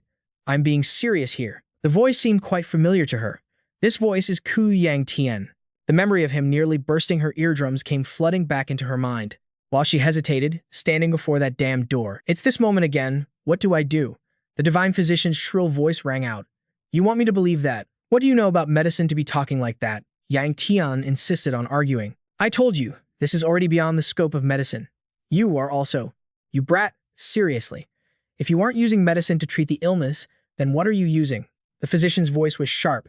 Do you even understand what you're saying? He replied, sounding completely certain. Yes, I understand perfectly. Yang Tian's gaze hardens with determination. If you use my method, I can cure the Sword Empress. Hearing this, Renhua frowns in shock. Without a second of hesitation, she kicks the door wide open. Renhua appears before everyone's stunned eyes. Is that really true? You look surprised. Kui Renhua. Her voice is incredibly urgent and desperate. Can brother really save master? Renhua rushes forward at these words. Did brother really say he could cure master? But Yang Tian only lowers his eyes, hesitant and uncertain. The girl keeps urging him. Then, what do you plan to do? A matter that even the divine doctor has given up on. The others just watch Renhua in silence. A moment later, Yang Tian turns toward the divine doctor and speaks up. If you allow me to place my hands on her chest, he says with confidence, I will cure this chronic illness of the Sword Empress. Sensing the situation has become very tense, Liu Di whispers, though it's still audible from outside. Yangtian watches as she gently lowers her legs to the floor. It would be better if you explained clearly what you intend to do. You answer seriously. I will use the Gu family's heart technique. Yangtian's face grows increasingly grave. The Gu family's heart technique can use heat energy to repel evil energy. From what I can sense, the illness shortening the Sword Empress's lifespan, your statement shocks even the Divine Doctor, seems to be caused by a certain type of energy. Yangtian recalls that brief moment from before. When you touched the Sword Empress's hand, you felt that energy, and my 9 flames fire wheel art can repel that evil energy. Little Dai suddenly coughs violently. Is the Gu family's heart technique really that effective? I don't remember it very clearly, you say, only daring to look at her suffering with pity. That's true. In reality, the 9 flames fire wheel has nothing to do with it. It was caused by the demonic heavenly absorption art. Yangtian secretly flashes a cunning smile, but if he didn't say that, no one would believe him, right? So he has to persuade them first, doesn't he? You calculate silently in your heart. If you let go now, the Sword Empress won't be able to withstand that demonic energy and will certainly die. Even if she survives, she will likely go into hiding and abandon the world. Just like in your past life, though you aren't sure if you should save a Sword Empress like that and alter the future. Renhua grabs the hem of Yang Tian's robe, deeply moved. Brother, can you really save her? By now, tears are welling up in her eyes. Our master, please, save her. You pout internally, thinking, geez. She only calls me brother when she needs something. Yang Tian remains silent for a few seconds after all. This confirmed it for him, then he turns to plead with the Divine Doctor. Therefore, I ask for your permission to treat her, Divine Doctor. He is cautious with every word. But you said, assuming the Gu family's heart technique can repel that energy. The Divine Doctor looks at the 2 wretched children. Still, that technique wasn't originally created to save people. His eyes drop as he wavers. If the heart technique ruins her internal energy and causes the Sword Empress to die right here, can you bear the heavy responsibility of that failure? Seeing this, Yang Tian argues back, but can we really just sit idly by like this? Don't we have to try every possible method? The Divine Doctor angrily lashes out, don't talk nonsense. That's no different from gambling with the patient's life. Suddenly, Liu Di speaks up. Can't we trust him just once? He turns to look at her, the Sword Empress. Liu Di's voice is weak and helpless. I can't accept wasting away like this forever. Besides, the Divine Doctor has already tried everything, hasn't he? But at this moment, there is a very faint ray of hope in her eyes. And as Yang Tian said before, there has already been a slight change. Though weak, Liu Di has made her decision. At this level, I think it's worth a try. She turns to speak to Yang Tian's troubled face. Yang Tian, even if the result is bad, it won't be your fault. Liu Di perhaps feels she has nothing left to lose. My remaining time is short. I want to believe in my own will. The only one left is the Divine Doctor here. Although he is unwilling, he can no longer say anything else. The Divine Doctor reluctantly closes his eyes, accepting his fate. He doesn't feel at ease and stands nearby to observe. If anything happens, I will intervene immediately. Before starting, Yang Tian looks at his own hands, reflecting. In his past life, these hands took the lives of hundreds and thousands of people. But now, these same hands can save someone. If anyone heard this, they would probably think it was a joke. Although he prepared himself mentally beforehand, his hands still couldn't stop trembling. It's a pressure he has never felt before. Is this what is called the responsibility that the Divine Doctor mentioned? Even so, he must do it. If he does nothing, he won't be able to protect anything. Directly under Yang Tian's hands, demonic energy begins to surge. The tremor makes you uncomfortable. Yang Tian uses his internal energy channels to suppress it, after which you are transmitted inside Liu Dai's body. Here, the demonic energy is like blood vessels that have rooted themselves deep within her. Even you are shocked by the scene here. Damn it, what is this? What is this massive amount of demonic energy? Yang Tian has seen Liu Dai's soul being controlled. The Sword Empress has endured this much demonic energy all this time. You rush forward, calling her name. Sword Empress. Suddenly, the Void Emperor appears, clinging to her like a parasite. Yang Tian's footsteps gradually slow down. This isn't good. You stand facing the scene, observing meticulously. Just one slight mistake and everything will be over. Liu Di's eyes flicker, leaving Yang Tian hesitant. Can he absorb and endure this thing? Familiar faces from before suddenly flash through your mind. That's right. And then, Yang Tian doesn't hesitate anymore. He attacks decisively. Enduring this is his own karma. From your arms, another wave of domineering demonic energy launches straight toward the Void Emperor. You bastards! The light emitting from Yang Tian makes it wary and causes it to recoil. Yang Tian continues to increase the power of his strike. This time, His determination has reached its peak. Yangtian's eyes shine with resolve. Thanks to that, the demonic energy gradually dissipates.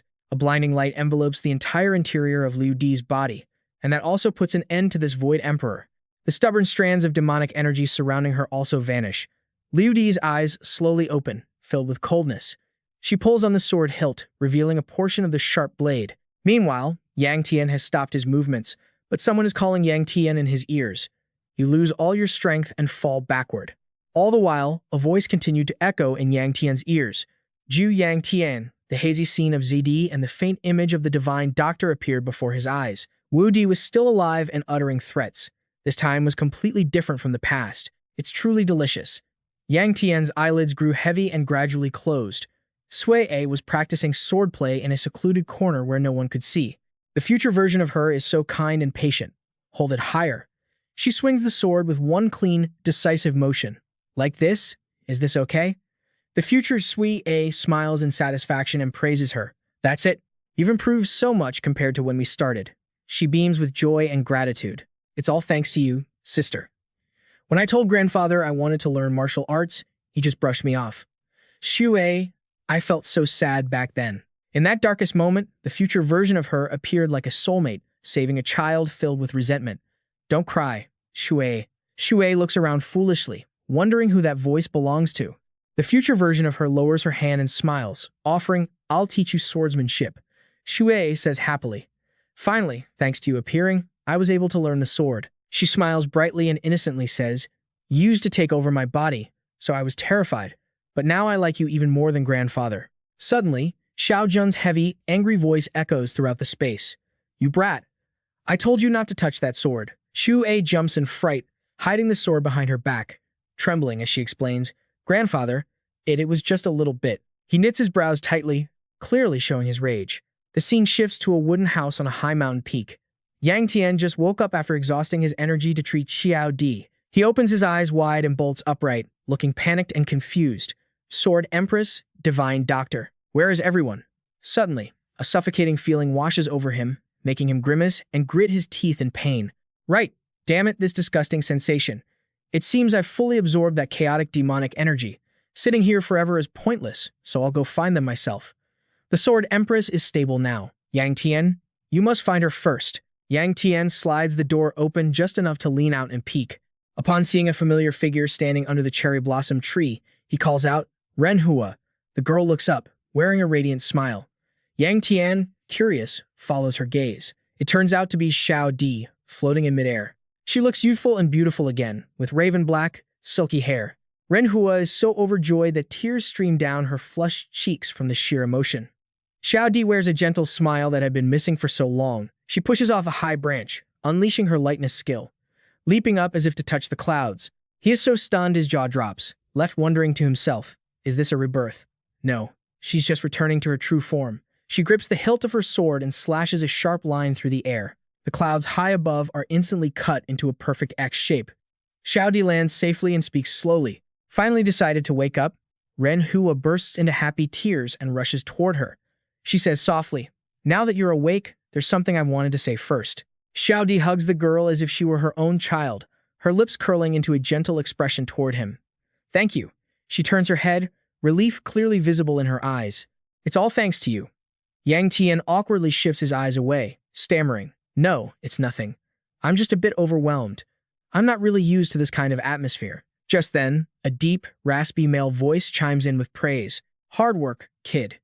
The Divine Doctor standing nearby finishes his thought. You really have absorbed all the demonic energy, haven't you? The more he looks, the more amazed he is.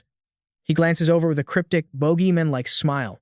Let me verify what that technique of yours actually is. It gives Yangtian goosebumps, and he freezes for a few seconds. So annoying. The Divine Doctor starts chasing after him to pry for more information. Stay there, Yangtian yells, while sprinting away. Stop chasing me. Xiao Di smiles kindly at the scene. The scene shifts to the dining hall at Manhwa. Nam Gongfei, with a dark expression, interrogates him. Where did you sleep last night? It makes him, currently sipping tea, nearly spit it all out. Yangtian coughs violently, struggling, but she keeps questioning him severely. I asked you where you slept. He looks up, feeling a bit intimidated, thinking, what's with this? The tone is just like a wife catching her husband cheating well. I suppose she's my fiancée. He tries to stay calm and makes up an excuse. I was just practicing all night. I got so tired, I just passed out right there. Nam Gong Fei narrows her eyes, her killing intent radiating so strongly that it feels like the slightest hint of a lie would be punished immediately. Is that really all there is to it? He breaks into a cold sweat and replies firmly, I'm telling the truth. Listen, he is completely bewildered. Why am I being scolded like this? She sets her chopsticks down hard on the table and says, You could have at least sent a message. You came back so late, you know how worried I was. Nam Gong Fei stands up abruptly, but her voice softens as she advises, Next time, remember to let me know in advance. Yangtian, slightly surprised, calls out to her retreating figure, I'm still eating. Where are you going? Nam Gong Fei replies curtly, Training. He lets out a sigh of relief as the tension dissipates. I thought I was going to stop breathing for a second there. Yangtian notices the unstable expression on Xue and next to him and asks, Why are you being so unusually quiet while eating today? Suddenly, she bursts into loud tears, making him jump and shout, What's wrong with you? What are you doing? But Xue just continues to cry while eating, spraying food everywhere. She is so upset that she sobs incoherently. I said, Stop. I can't do it. You were yelling at me so scarily. Why? Yangtian says, annoyed, not understanding a thing. He immediately pinches Xue's chin, forcing her to shut her mouth. What are you talking about? Swallow what's in your mouth first. He leans his chin on his hand, sighing in frustration, his mind a mess. My head is already pounding. The demonic energy surging inside is one thing, and the fact that Tanzi is still completely missing is also weighing on me. Could it be? The voice that rang out when I absorbed the demonic energy, the voice that kept urging and tempting me. Eat it. It's delicious. Yangtian considers a possibility. Could this be related to Tanzi's disappearance? Come to think of it, Tanzi once said, You are sealing something inside my body.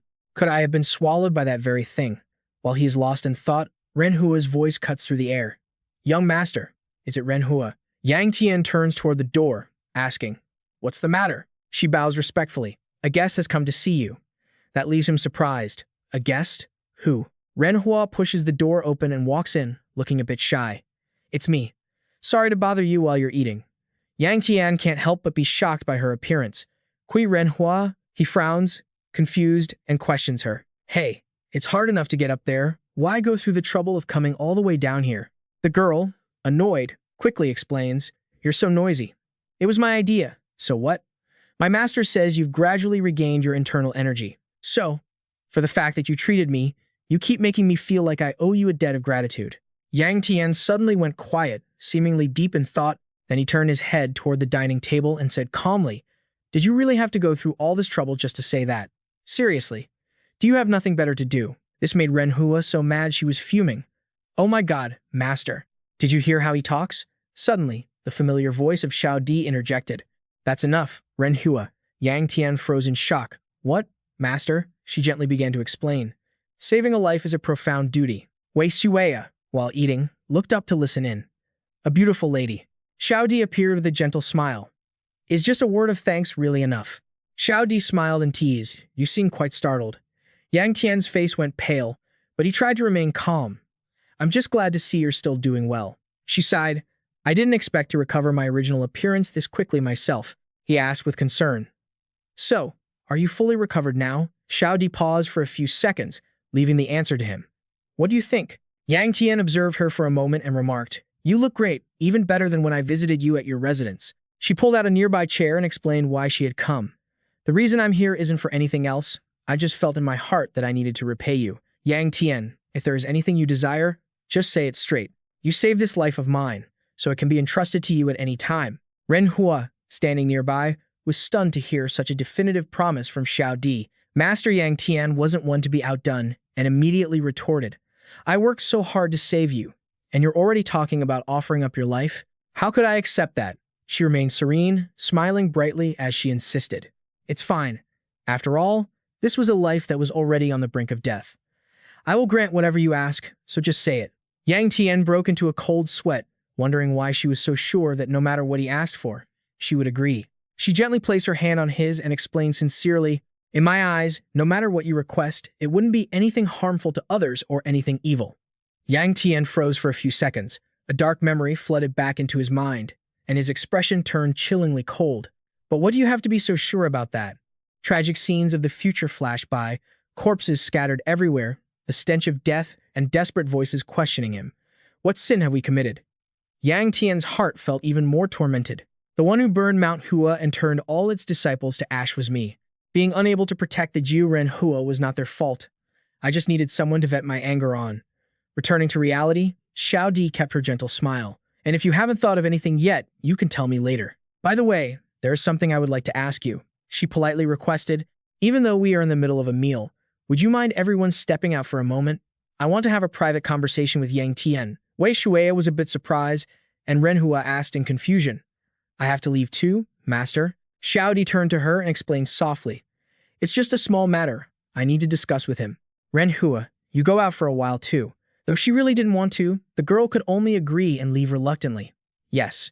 He pointed at Wei Shuya and asked skeptically, Are you not leaving? She kept slurping her noodles happily, scratched her head, and asked naively, If I sit here eating and close the door tightly, wouldn't that be fine? She was immediately kicked out by Yangtian for being too stubborn. When only the two of them remained, Xiao Di took a comfortable breath. What a rare, warm scene. It's been a long time since we've had an atmosphere like this. He didn't answer, just thinking to himself, was that really what you call warm? Suddenly, she began to recount stories of the past. Your mother and I were like that back then too. We'd laugh, talk, sometimes argue, and then make up. Xiao Di quickly turned serious. Let's get to the point. Regarding your memory, specifically the final moments of your mother, Ren Hua was too young to remember, and within the clan, that matter was hidden like a secret archive. Her gaze grew thoughtful as she proposed. As long as there is anything left in your memory, please tell me everything. Yangtian was silent for a long time, hesitating, but eventually he began to recount it. A memory opened up on that fateful day. Everything was buried in a thick layer of snow. Tianxi stood still against the freezing wind. She spoke slowly, It is prepared. Back then, he was just a small child, trembling, unable to do anything. Yangtian gritted his teeth, choking back tears as he questioned, Why would you show me things like this? Going through so much trouble, what is it that you truly want from me? Xian's face was cold to the point of being emotionless. Nothing at all. I just want you to survive. Tianxi turned to look at her young son one last time, then turned away, her hair turning white with her final instruction. Yangtian, I entrust Ren Hua to you. He still showed no reaction, simply opening a portal in space with a wave of his hand. If you are ready, I will open it. And Tianxi was the one who had to face it, something vast, endless, with no way out. When her voice rang out one last time, his tears were already streaming down. Yangtian. Tianxi turned back, a choked smile on her face with tear-filled eyes. I am sorry. He rushed forward as fast as he could, screaming in despair, Mother. Yangtian sobbed, putting all his strength into lunging forward to stop her. No, please don't go, Mother. She gently closed her eyes, a tear falling like the final period on their bond as mother and son. And when the portal closed, there was no gentle smile left for him. Only a blanket of white snow remained, and it had erased a corner of Yangtian's soul. He screamed in hysterical desperation. Mother! Mother! His pain scream tore through the space, but Chiyun just coldly said, Consider the tears falling now to be your last. From this day forward, even if you want to cry, you won't be able to. Yangtian turned, furious, his eyes burning red with intense rage. Where did you go, Mother? He turned around and calmly spoke. Follow me. I have something I want to show you. Xian opened the lid of a dungeon and declared, Look closely. This is the reason for the existence of the Jiu family, and for us as well. It is my karma, and it is the karma that you will have to bear. Mother, where have you gone? He turned, calmly speaking. Follow me. I have something I want to show you. Miss. Fan opened the lid of a dungeon and declared, Look closely. This is the reason for the Jiu family's existence, and for us as well. It is my karma, and it is also the karma that you will have to shoulder. Back in reality, Yangtian spoke up. I can't say that.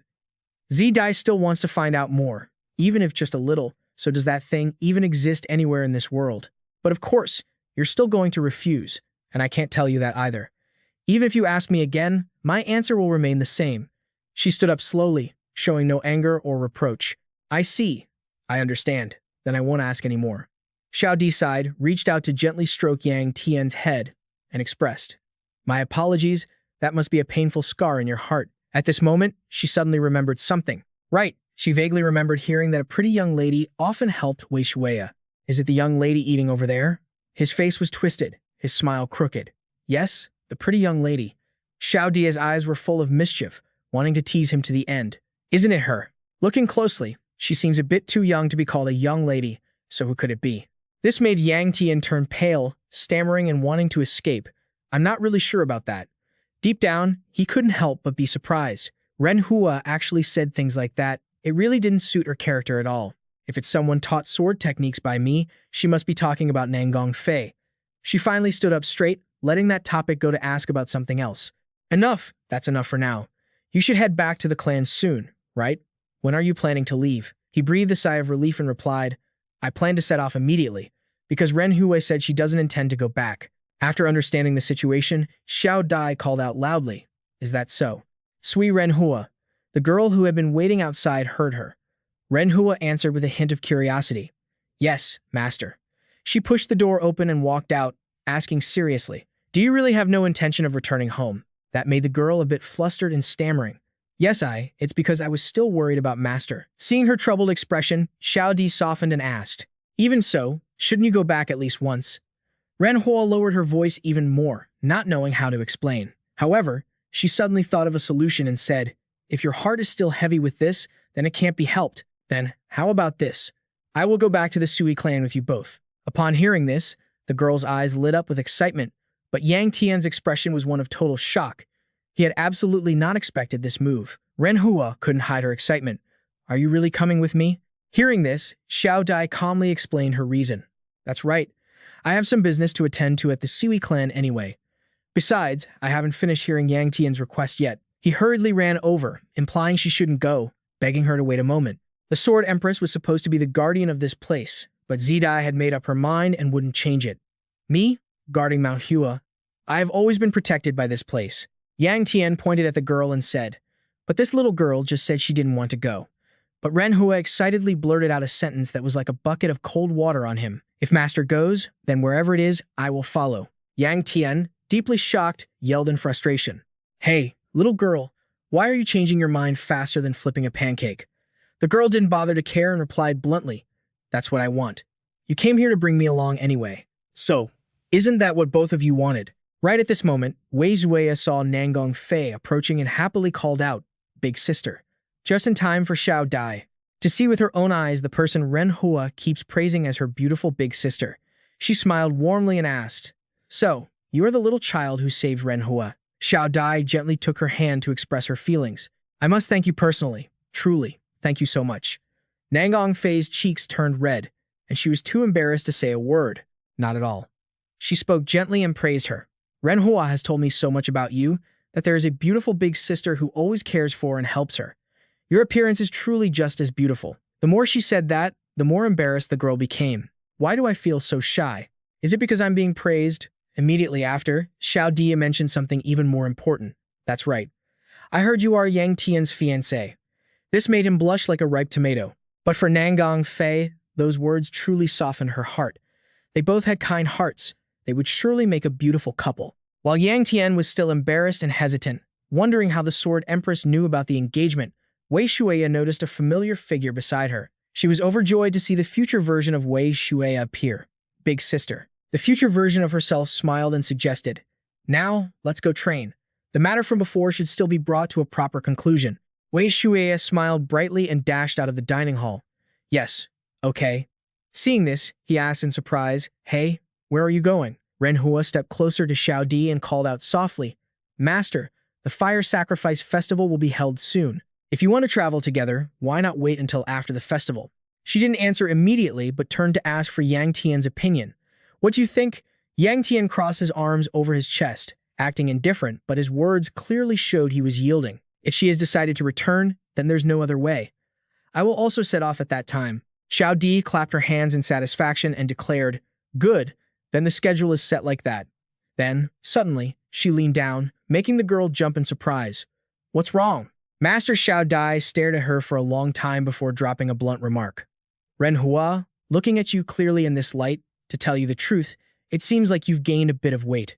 The girl's face flushed with shame, and she blurted out, What? Yang Tian, standing behind them, heard this and burst into amused laughter. She giggled happily and teased. Must be because you were so worried about this incompetent master that you haven't been training much. My apologies, child. This made him laugh until he was clutching his stomach.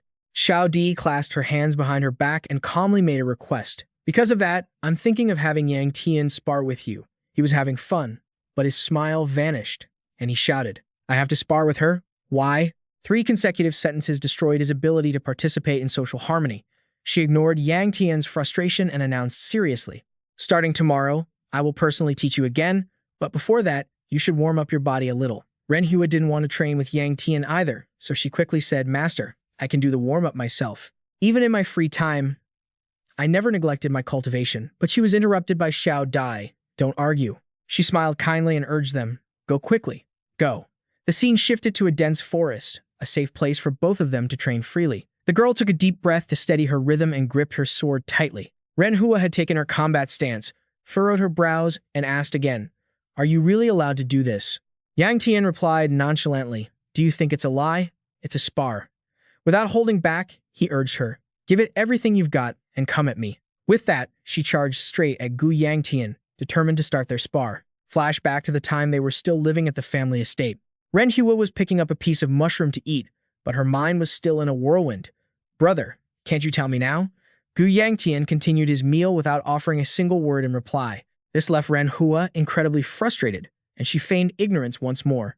She looked up, questioning, feigning what, exactly. She finally voiced her worries clearly. Mother hadn't been home for days, father didn't care, and her brother was equally indifferent. Renhua could no longer hide her inner anxiety. It felt so strange, truly. Yet, Gu Yangtian coldly urged her, Quiet down and just eat your food. Repeatedly being brushed off, she grew furious. This was the first time Renhua had ever screamed at him, and it made him narrow his eyes in interrogation. What did you just call me? She hung her head and muttered, How can this be? Renhua then poured out all her frustration in a yell. How can it be like this? Mother has disappeared. Gu Yangtian still didn't address the main issue, instead shifting the topic. You just called me you. Unable to endure it any longer, she burst into tears and shrieked, I have to call you that. You don't know where mother went. You don't know when she's coming back, yet you can still swallow your food? Don't you feel any worry at all? He knew everything but couldn't reveal a thing. Faced with this, Gu Yangtian's mood plummeted, and in a fit of extreme rage, he shoved the dining table away. Damn it, if you're at the table, cut that crying out. Gu Yangtian stood up abruptly, his furious words echoing through the room. I already told you. I don't know where mother went. I said it already, didn't I? Why do you keep asking the same thing and pushing me to the edge? Standing over her, he delivered the harshest blow possible. Mother is dead. Are you happy now? Our mother is dead. Gu Yangtian's gaze turned icy. She's dead. Are you relieved now? With tears streaming down her face, Renhua asked in a voice filled with despair, Did father kill her? He gave a cold, blunt warning. If she didn't know, she should go ask the clan head herself. If she wanted answers, she should handle it herself. He told her to stop thinking about mother, keep her mouth shut, and just live quietly. And if you dare to be insolent one more time, I won't hold back even if you are my own sister. Back in the present, Renhua swung her sword with all her might, but deep down, she still hadn't let go of the past. I resented my brother so much, thinking that if I just stayed here at Hwasun, then mother, brother, and that accursed clan, I could forget it all. She remembered the warm cherry blossoms and the moments of happiness spent with Tudai. For me, my family having just that one master is enough. But the moment Renhua looked back, the image of Gu Yangtian caught her eye. As if in some corner of her soul, she still longed for him to be her family. After the warm-up ended, Renhua collapsed to the ground, panting. Gu Yangtian didn't hesitate to criticize, saying it was truly pathetic. But then, he still offered a few words of praise. Even so, she had strength, her sword was fast, the sword elder must have taught her well. Suddenly, she softly called out, Brother, hey, brother. For the first time, Renhua gathered the courage to express her feelings. Can we go back to the way we were in the beginning? Gu Yangtian was silent for a long while before walking away, coldly replying, What are you talking about? His gaze darkened. It was far too late for that. She lowered her head, biting her lip tightly. A sense of emptiness washed over her mind, making Renhua's gaze look heartbreakingly vacant. Under the setting sun, only she remained, sitting there with a fragile hope. You didn't say it was impossible, either. Massive columns of water poured down from above, creating a deafening, earth-shattering roar. Amidst the ferocious torrent, a solitary figure stood firm as a rock. Every time the faceless one swung his arm, his blade sliced sharp arcs through the air. The falling water was shattered by the force of his sword before it could even hit the ground, spraying into a mist of white mist. The kinetic energy from the move was so powerful it disrupted the entire flow. The surface of the lake at the base of the waterfall trembled violently, Wu Mian seemed to forget his fatigue, his 5 fingers gripping the hilt tight. The muscles on his chest tensed with every breath. Sweat mixed with the freezing waterfall water and ran down his sharp-featured face, yet his eyes were heavy with a sorrow that welled up from his heart. A cruel reel of memories played back. Wu Mian remembered the moment he was completely helpless that day. "Young master, what is this all about? Why, you faced it all alone." The image of Yangtian lying motionless, his body covered in bloody wounds with acupuncture needles stuck all over to keep him alive, appeared vividly. Wu Mian's throat felt bitter, his voice cracking from pain and regret. "Why, young master?" Yangtian's knuckles were rubbed raw to the point of torn skin, showing just how brutal the battle he endured was. The stinging feeling of being abandoned pierced Wu Mian's chest like a knife. "Why?" He gritted his teeth. "I know you always avoid my gaze, and I even know you've reached a realm where you no longer need me. But even so, my duty isn't something I can just discard. My role is to be the sword, the shield of the Gu family. Only when I die is it permissible for you to be hurt. Outside of that, that must never happen." The torment and sheer helplessness turned into a flame of rage, driving Wu Mian into a training frenzy. "But what is this? What have I been doing?" While the young master put his own body on the line to protect others, a powerful wave of sword energy slashed straight into the lake, causing the water at the base of the falls to explode. The water shot high into the air, shattering into millions of glistening crystal shards under the dim light of the forest. Yet, Wu Mian's thick brows remained furrowed, his heart feeling no lighter. "I am nothing but an incompetent fool who trained in sword arts to protect others. If I can't protect anyone," just as his mind was tangled in a whirlpool of self-reproach, a clear voice suddenly pierced through the roar of the waterfall. "Sister, is this really the right place? It looks way too high, doesn't it?" The sensitive ears of a martial artist immediately twitched, and his sharp eyes scanned the sheer cliff face in one swift motion. That voice, Wei Shuya? Suspicion rose in Wu Mian's heart. Could it be, or did I hear wrong? Wei Shuya couldn't possibly be in a place like this. Her voice rang out again, sounding slightly pouting and worried. I know. I'll keep going. I just have to walk like I did before, right?" Under the sun, shimmering on the water, the small figure of Wei Shuya appeared. "My feet are soaked through, but I'll keep going. But how much longer must I keep my eyes closed?" She glided smoothly, her feet moving with grace across the water. A gentle voice guided her. "Just a little longer. Focus until the techniques become second nature." Wei Shuya carefully took each small step. "You're too close. If I slip, I'll splash water everywhere." Seeing her struggle, the older, future version of Wei Shuya offered a soft word of encouragement. "It's all right. You're doing great." Holding that stance, she began the third form. Wei Shuya channeled her inner strength and swung her sword with a sharp, decisive motion, tearing through the mist and drawing forth a brilliant, golden aura of sword energy. Witnessing the results of her own hard work once more, she couldn't hide her excitement. "That's exactly it. Is that right? Did I do it correctly?" she asked. The other woman offered a brief nod of confirmation before pushing to pick up the pace of the training. Now, the fourth form. Wu Mian was completely stunned. He had seen every one of Wei Shuya's masterful sword movements. Am I dreaming? He, who had always taken such pride in his own martial arts, could only stand frozen in place. His heart was filled with extreme shock mixed with disbelief. Was that person really Wei Shuya? He stared up at the slender figure high above, talking to herself as if she were in conversation with someone else.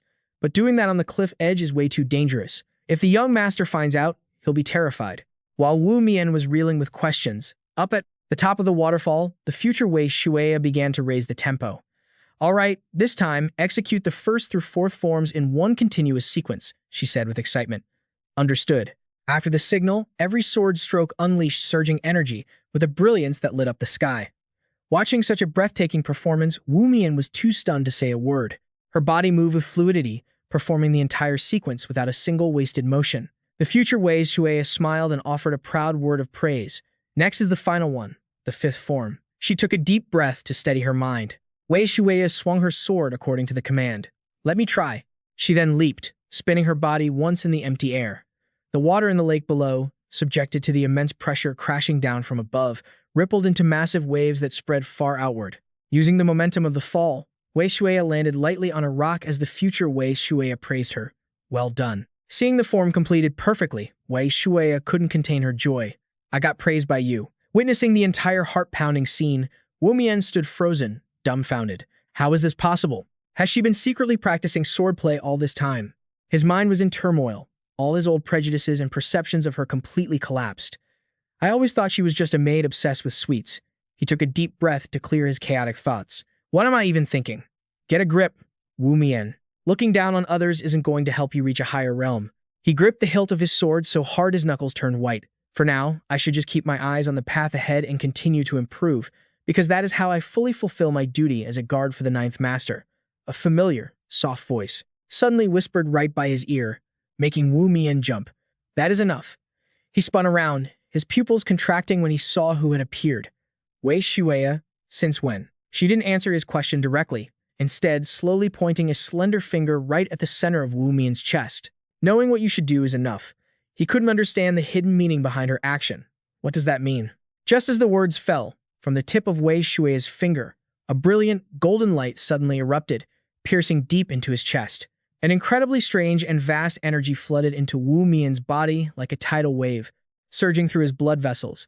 Wei Shuya showed no signs of worry, keeping her gentle smile as she spoke with a tone of heavenly wisdom. But don't be too constrained by rules. Sometimes you need to break every limit. Both figures were swallowed by the wild, golden energy. Then, the light suddenly vanished, and all the energy disappeared without a trace. What just happened? Why so suddenly? He looked around, and Wu Mian was shocked to realize the figure was no longer there. Wei Shuya. The space shifted abruptly, leaving behind the desolate, cold waterfall to open up into the bustling, noisy scene of the festival. Bright red lanterns illuminated every path, and the sounds of vendors hawking their wares echoed through the streets. Clearance sale. Clearance sale. Come and buy. Colorful banners fluttered in the night breeze. A passerby heard the shouting and grumbled with annoyance. Clearance sale? It just started. The merchant ignored him, continuing to call out to customers. Come on, take a look, my friend. Clusters of fireworks bloomed in the sky, creating stunning, luminous cherry blossoms that lit up the mystical night. Secluded from the bustling crowd, Yangtian and Nangong Fei sat together on some stone steps at a high vantage point.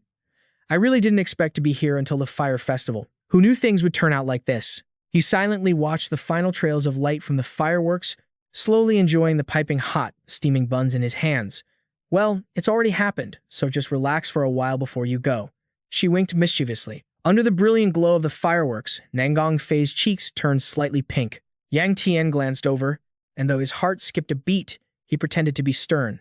I'm telling you now, head home immediately. Because of you, your house must be in absolute chaos by now, don't you think? But before he could finish, a soft sensation pressed against his arm. She didn't care about his grumbling at all, having rested her head and fallen asleep on his shoulder. Looking at the trusting, closed eyelids of the girl beside him, Yang Tian could only sigh. Fine, do whatever you want. The night sky was like a giant, deep purple silk tapestry dotted with countless luminous cherry blossoms. No one knew that those magnificent light shows were actually handmade, crafted from the sweat and tears of the disciples. I'm about to lose my arm, so just enjoy the pain. Under the cool, silvery moonlight, the night continued to be illuminated by bursts of vibrant fireworks. Contrasting sharply with the lively atmosphere outside, the space inside the house was shrouded in a suffocating, terrifying tension. After a long moment of deep contemplation, the Divine Doctor finally broke the icy silence. Sword Saint, no, Alliance Leader. I understand what you want, but do you truly believe I can accomplish it? Faced with that counter-question, Hugh Quan maintained his calm composure. Then, besides you, who else could possibly do it? He slowly shook his head, showing his helplessness against the immense expectations of the other. Though I am called the Divine Doctor, I am not truly a god. That frank and somewhat bitter confession hit like a bucket of cold water, dousing the flickering flame of hope in Hio Quan. I know that. Trying to suppress his emotions, he kept his tone as steady as possible to make his final plea. Is there truly no way at all? The room once again fell into a stifling silence. The Divine Doctor stared silently into the vast void outside the window. Seeing the other's contemplative expression, Hugh Quan refused to let his last spark of hope fade. You didn't say it was entirely impossible. A heavy, weary sigh escaped the Divine Doctor's chest, filled with deep anxiety and hesitation. It's just that this isn't a simple matter. Touching a person's energy channels is already incredibly difficult. He slowly explained in a heavy, burdened voice, especially since that child, she is not human, the vessel that a human should have. There is something very strange about her vessel. It is so vast that it looks empty from every angle, which is why her presence is always so faint. Perhaps it isn't even a vessel at all. Hugh Quan suddenly went still, his mind spinning as memories covered in the dust of time came flooding back. Wei Shuya, that child. In the heat of anger, he had let slip words so cold and heartless. I told you not to do that. How dare you disobey me like that? This world is not yet so dangerous that a maid like you must wield a sword. In a moment of impulsive rage where he couldn't control his emotions, Hugh Quan had snapped the wooden sword in two right in front of her. The crisp sound of the wood breaking was followed by his furious reprimand. Just fulfill your duties. The more he thought about the past, the more Hugh Quan despised his own past ruthlessness. That is precisely why I am begging you like this. His eyes turned red, and his voice rose, carrying overwhelming desperation. I beg of you, please help Wei Xueya become a normal child. The divine doctor's face clearly revealed his dilemma. You are asking for something too difficult. This has already exceeded the scope of medicine. Hugh Quan's heart ached with every beat. That is exactly why I am begging the divine doctor. The divine doctor tried to explain the severity and the cost of this undertaking. As I just said, this is not an easy task. It requires pouring in a massive amount of resources and time, enough to bankrupt a major clan. Before he could finish his explanation, Hugh Quan immediately cupped his hands to interrupt. I will prepare everything. That is no problem. If you need anything else, I will prepare it all. The weight of his promise was like Mount Tai, making the divine doctor hesitate for a moment. What I need? Hugh Quan answered bluntly. Doesn't the divine doctor also have something you need for my grandson? His face changed color in an instant, seemingly having guessed the item he was implying. Don't tell me the thing you have been searching for all this time, yet failed to find, is the white-grade magic stone. The divine doctor seemed greatly agitated. He stood stunned for a few seconds before suddenly slamming his hand down on the wooden table. Hey, you heard about that from that brat Du Hoa, didn't you? Facing that sudden outburst of fury, Hugh Quan did not show the slightest wavering or fear. I believe that love for one's grandchild is something we both share. The divine doctor's anger suddenly subsided before his earnest and sincere attitude. Please, for the sake of the children, help me just this once. The divine doctor loosened his clenched fist. Then I only want to ask one thing. All right. What is the reason your granddaughter is not allowed to learn swordsmanship? Truly, I still cannot understand the Alliance leader's thoughts. In this dangerous world, isn't learning a little swordsmanship the right thing to do? Hugh Quan's gaze was filled with unspeakable sadness. If I answer, will you accept my request? The divine doctor lowered his head to look at the table, his voice sounding like a promise. If I hear the reason you oppose that child's talent, and if you truly bring the white-grade magic stone, I will find a way. Receiving that guarantee, Hugh Quan knew he could no longer keep hiding it. Wei Xueya's talent is not a gift, it is a curse. He revealed the earth-shattering secret that had been buried for so long with a choked-up tone. Even though Wei Xueya may truly be talented, the price to pay for that talent is her life. The divine doctor's pupils contracted in shock, his voice faltering as he couldn't believe his ears. Her life? The pain was evident in every word Hugh Quan spoke. When doing normal chores or manual labor like a normal person, there is no issue. But once she uses martial arts, combining instinct and reason, the moment Wei Xueya picks up a sword, the energy in her body surges into the sword, and that is when the flame of life inside the child begins to wither. The more power she uses, the more her life is eroded. Hearing this, the divine doctor was completely stunned. That sounded no different from the bloodline of the demonic cult. Tapping his fingers lightly on the table, he kept muttering in astonishment.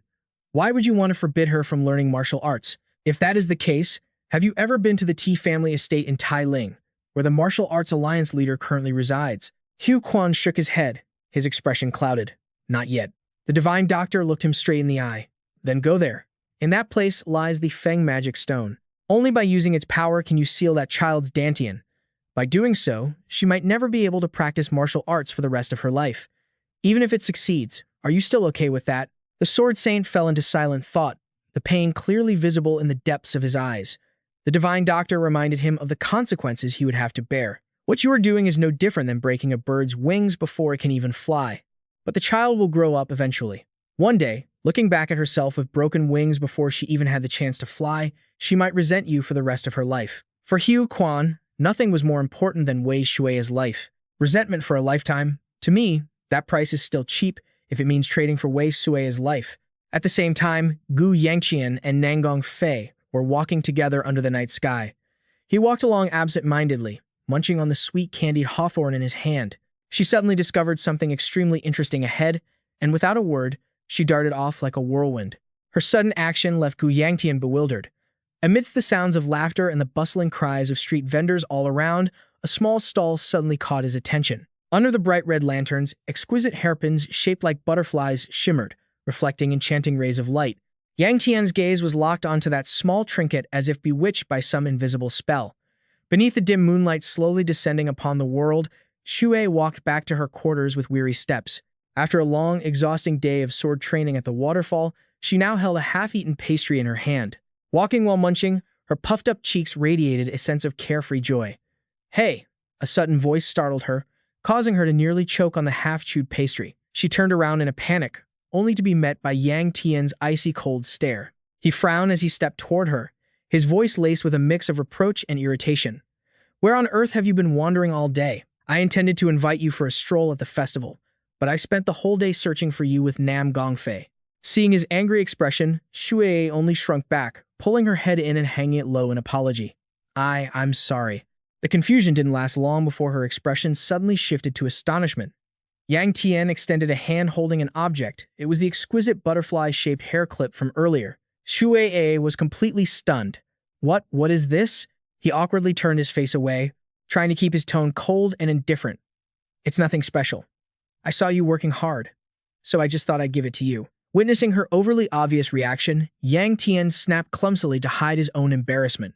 "What is it? Hurry up and take it. My arm is getting tired." Shui asked naively, just to make sure she hadn't misheard. "Really? Is it really for me?" Seeing her hesitate, he huffed and pulled his hand back. "If you don't want it, forget it." She hurriedly reached out with both hands. "No." Seeing her anxious look as if she were afraid to miss out, the ice on his face melted away completely. Yang Tian stepped forward, carefully pinning it into her soft hair. "Let me. I'll put it on for you." Trying to suppress his racing heartbeat, he cleared his throat. "There. It's done. Does it look okay?" Sue's face was now flushed bright red, her eyes shimmering and wet. I'm not really sure." Although he was deeply concerned, he still pretended to be calm.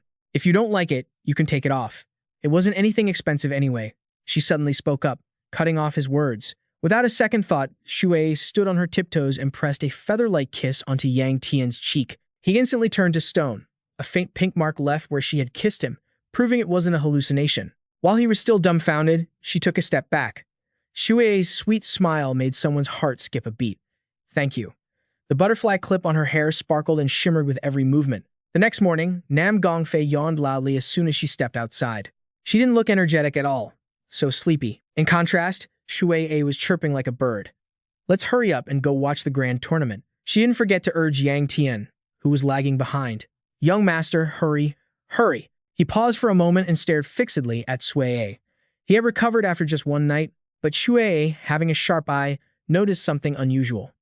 Moreover, she said it quite loudly. "Young master, are you not feeling well? Your face is burning red." Hearing this, Yang Tian's face grew even redder. Memories of the previous night rushed back to him.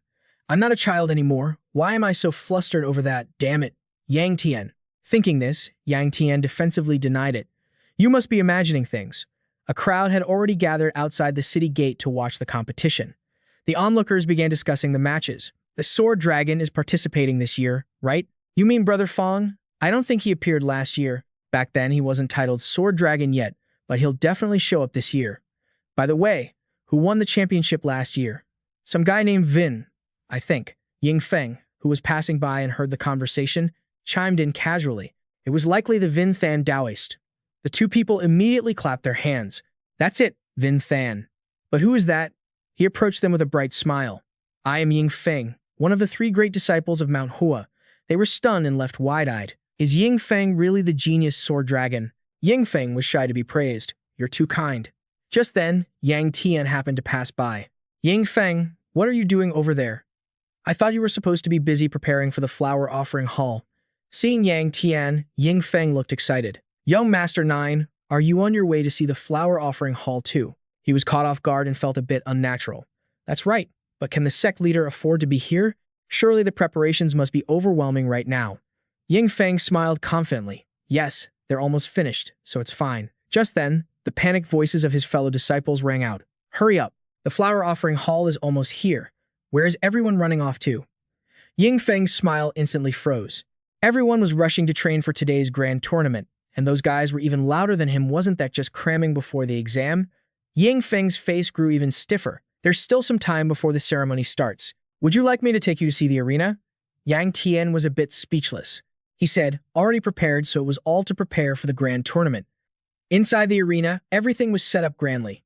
Ying Feng quickly led everyone on a tour. "This is the arena where the grand tournament will take place." Sui exclaimed at everything she saw. "Look, Young master, it's truly massive. Yangtian cast a side glance at her. You've seen similar places at the 9 Dragons gathering before, haven't you? Yingfeng couldn't help but ask. By the way, young master 9, are you not attending the flower offering hall? He shook his head repeatedly. I'd have to be insane to attend that. Wake up, please. The other person burst out laughing. Just a joke. Besides, that place is reserved only for Manhwa sect members. But then, Yang Tian suddenly remembered his younger sister was also participating in the tournament. But what about Ren Hua, who was her opponent? I'll be lucky if she doesn't get beaten to a pulp. Yingfeng spoke at a very inopportune time. Young Master 9. He then announced shocking news. Have you heard this news? Your sister's opponent is none other than yours truly. Yang Tian looked as if he had just swallowed a rock. What? What kind of twisted joke is this? Now Gongfei finally showed a hint of interest. The grand tournament should be very interesting. In contrast to her excitement, he was deeply worried. Su Renhua is likely no match for Yingfeng. Only then did Zhuwei notice their conversation. The young lady will be dueling you? Yingfeng, unable to read the room, asked sincerely. Since we two are dueling, surely you will be watching, right? I hope you can provide a sharp, honest analysis. Yang Tian felt like he was about to snap. He couldn't believe the guy was still asking for a match analysis at a time like this. Just then, a voice cut through the conversation. Now, everyone, please step back from the martial arena. The flower offering ceremony is about to begin. Hearing this, Nangong Fei gently tugged on his sleeve. It was time for him to step aside as well, but his heart was still in turmoil. Was this really okay?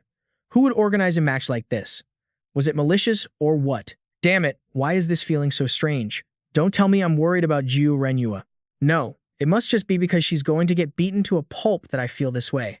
Right at that moment, the opening ceremony began, and the sect leader was about to enter the arena. The next second, the sect leader's voice rang out, clear and resonant. Every year, it's the same. I don't understand what it is about this small event that makes you all climb up to this height, despite the scorching heat. Then, from a room, cherry blossom petals drifted out. Everyone was in awe of such a breathtaking sight. A powerful source of light suddenly erupted in the middle of the ring, and the gentle face of the sect leader appeared. Truly, I can only express my gratitude. It was clear that he had invested heavily in this public appearance. The sect leader began his smooth speech. I hope you will all watch and see how brilliantly the children of our Mount Hua have worked. We are the ones who should always be grateful. Mount Hua sect, we are always grateful to you for guarding Mount Hua. The next second, the cherry blossom petals popped one after another like fireworks. Then, Shuei accidentally swallowed one, his cheeks puffing out as he widened his eyes. The opening statement rang out, drawing enthusiastic cheers from the crowd. The first grand duel is now underway. The fervent atmosphere of the contest continued with the sound of clashing weapons. The Mount Hua disciples fought intensely, and the audience below looked on with great interest. Vin's son, keep it up. Everyone is full of spirit this year. Time passed quickly. Before long, the sun was setting behind the mountains. The senior disciples of Mount Hua were very worried about Renhua. This is the first time I've seen the junior sister holding a real sword. The swords used in the grand debate are slightly lighter than those. Are you ready, junior sister? She still looked very nervous, taking a long time to breathe deeply and calm down. Renhua said softly to him, thanks to you, brother. He was so happy he almost cried. She had genuinely thanked him. Junior sister Jiu, why don't you learn my ultimate technique right now? Just then, Yang Tian found them. Jiu Renhua. The two senior disciples looked like beasts when they heard that. What kind of toad dares to call our junior sister's name so casually? You must be tired of living. He didn't back down, immediately retorting, I'm her older brother, you toad. After beating the two of them up, Yang Tian walked over to Renhua. I heard what happened, so I came. I heard you're going to fight against Sword Dragon, right? I'm not looking down on you, but if this is the Sword Queen's decision, you'd be better off quitting. The two senior disciples still tried to act tough. What? Where did this guy come from? Ruining the whole atmosphere. Yang Tian just shrugged indifferently. It wasn't anyone else, but Sword Dragon himself, which was the difficult part. The result was already obvious, but on the contrary, Renhua remained determined.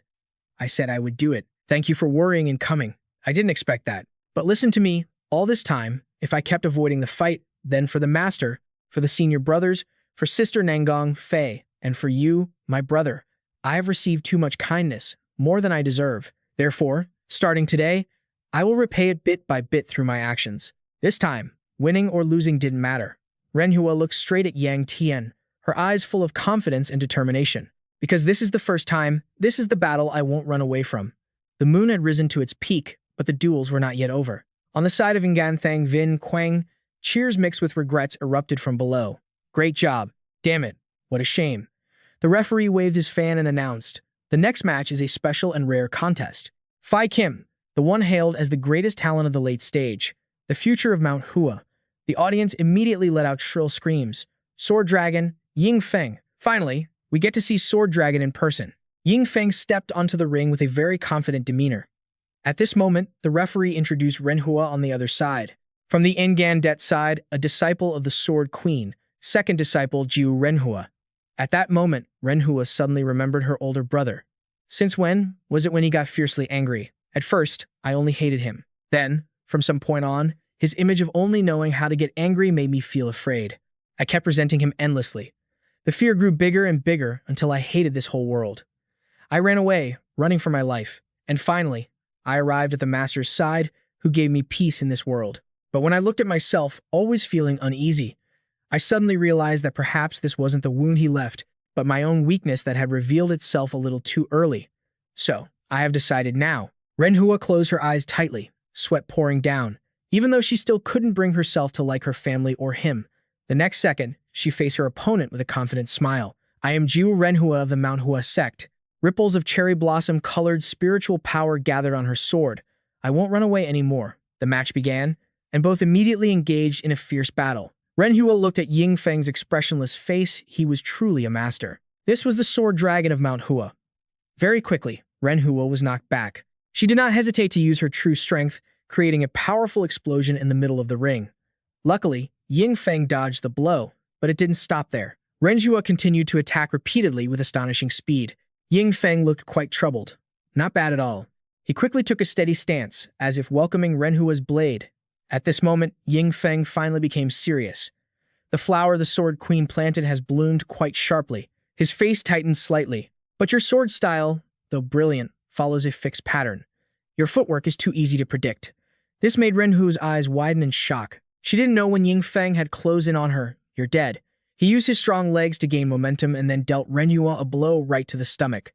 No need to hesitate anymore, Miss Jiu. Ying Feng's blade flashed, reflecting his triumphant gaze. I'm sure you still have something left to show. I will surpass the full potential that you people possess. So show me everything you've got here at the Tehoa Palace. Renhua gritted her teeth and immediately took her stance. Two sharp blades swung forward simultaneously, and the flash of their light shone brilliantly in the night. The audience found this sight incredibly satisfying. Did you see that? Qian Long from the Donggu Yangtian faction was quietly observing the entire Siu Renhua. She has grown up, as if she just shed the burden that was holding her back. At this point, Gu Yangtian's lips curled into a faint smile.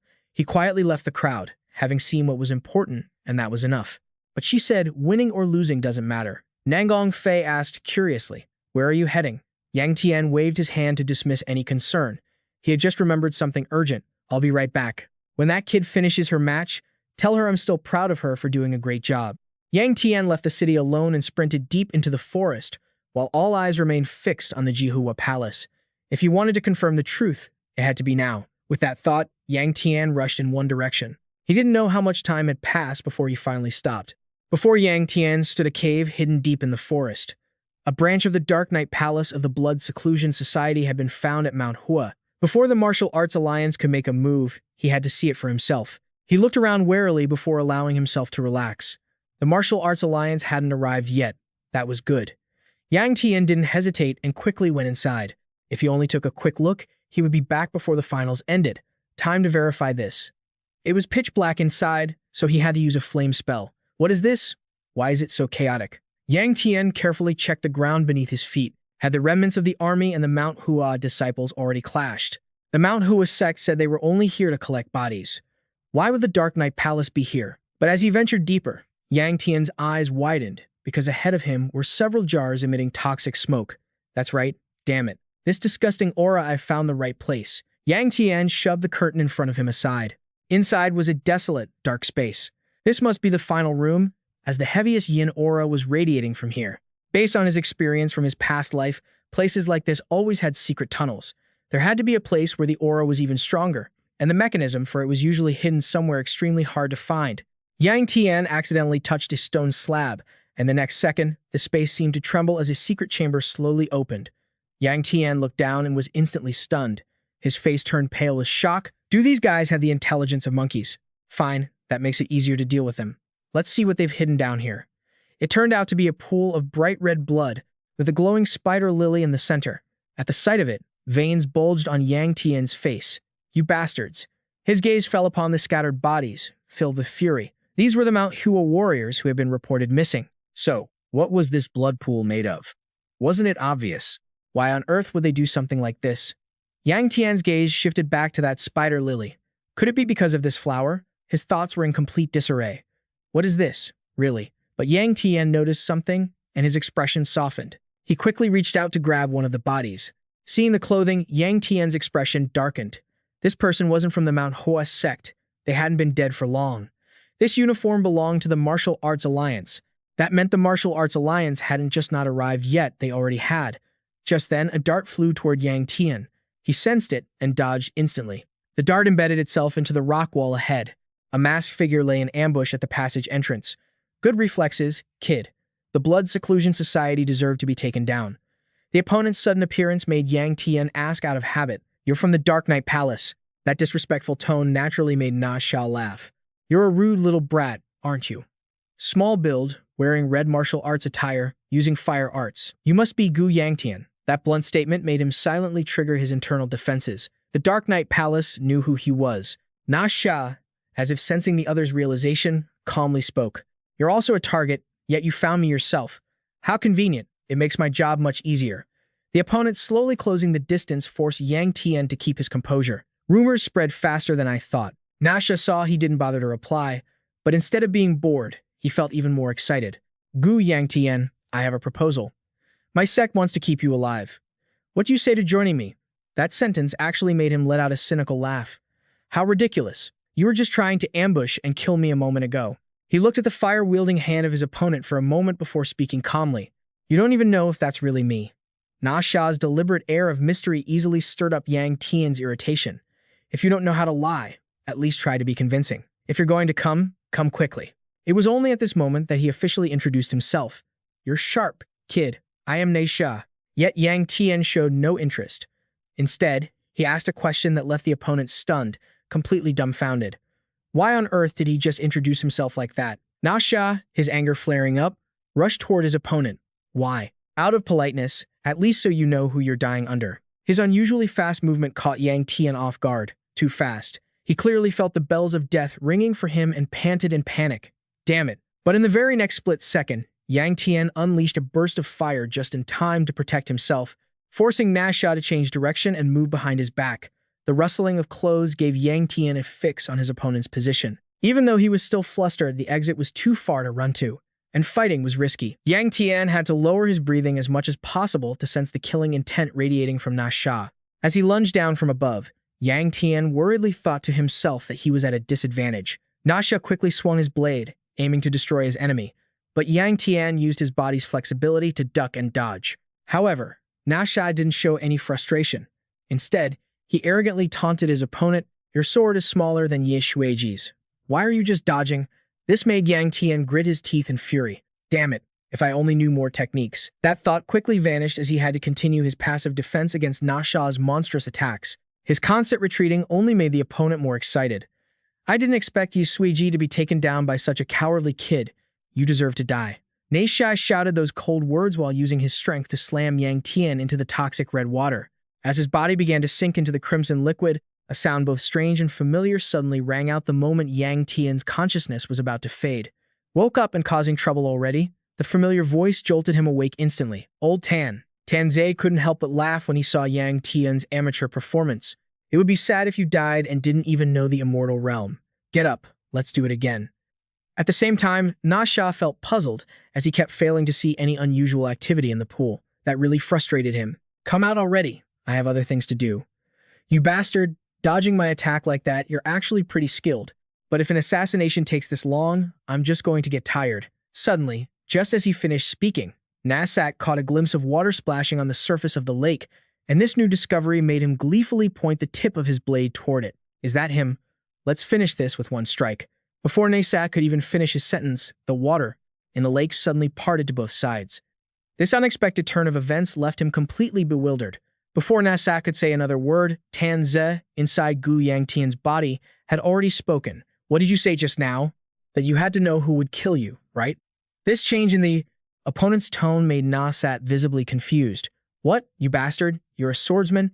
What kind of information is this? It was clearly stated that Siu Gu Yangtian uses martial arts, so what was that move just now? Tan Zi didn't hesitate to be direct.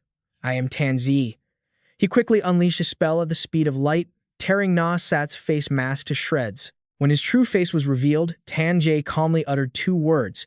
The child, Na Sat, was so infuriated he couldn't even form a coherent sentence. The humiliation, combined with his budding frustration, gave him just enough strength to attack his opponent. Na Sat shouted curses while unleashing several sword techniques. You bastard, I'll tear you to shreds. Unfortunately, Tan Jie wasn't afraid at all, merely leaning aside to brush off those minor attacks. Seeing his opponent go back into a defensive stance gave Nasat a surge of overwhelming confidence, and he leaped into the air, effectively making himself a sitting duck. He quickly created a small whirlwind by spinning his sword incessantly. This childish behavior left Tan Jie speechless, so he could only whisper internally so Gu Yangtian could learn a lesson. When anger takes over, the mind becomes chaotic, and anxiety will show clearly in your techniques. Taking advantage of the opponent being distracted by his own spell, Tan Zi silently rotated his sword and quickly shifted into an attack stance before speaking to Gu Yangtian. Watch Siu Gu Yangtian closely. A true master doesn't need to use as many moves as him to shake the heavens and the earth. When Nasat tried to pour all his internal energy into his flashy attack, Tan Ze used a single move, the Plum Blossom Sword, creating a series of illusory branches with spiritual energy, leaving his opponent hanging mid-air. It was because of this event that Nasat suddenly snapped out of it and screamed in a panic. What? Even Gu Yangtian was shocked by the strange yet beautiful image before him. The hand holding the sword began to tremble slightly, as if to release the pressure from the host himself. Fortunately for Gu Yangtian, Tan Ji was still there to teach his student personally. The sword techniques are no different. I thought someone with talent would understand that on their own. Yet you are this foolish, and you're someone who returned from the future, too. That final sentence made Gu Yangtian panic so much he broke into a cold sweat. What did you just say? Sensing the other's confusion, Tan Zi spoke softly while Na Sat was still frozen in midair. You have been possessed by the beast within your body for so long, and thanks to that, I've seen many things. Even the things you didn't say, I saw. Tan Zi gently let go of his hand. I have many things I want to ask, but now is not the time, is it? He calmly glanced at Nasat's speechless, angry expression before slowly instructing his student.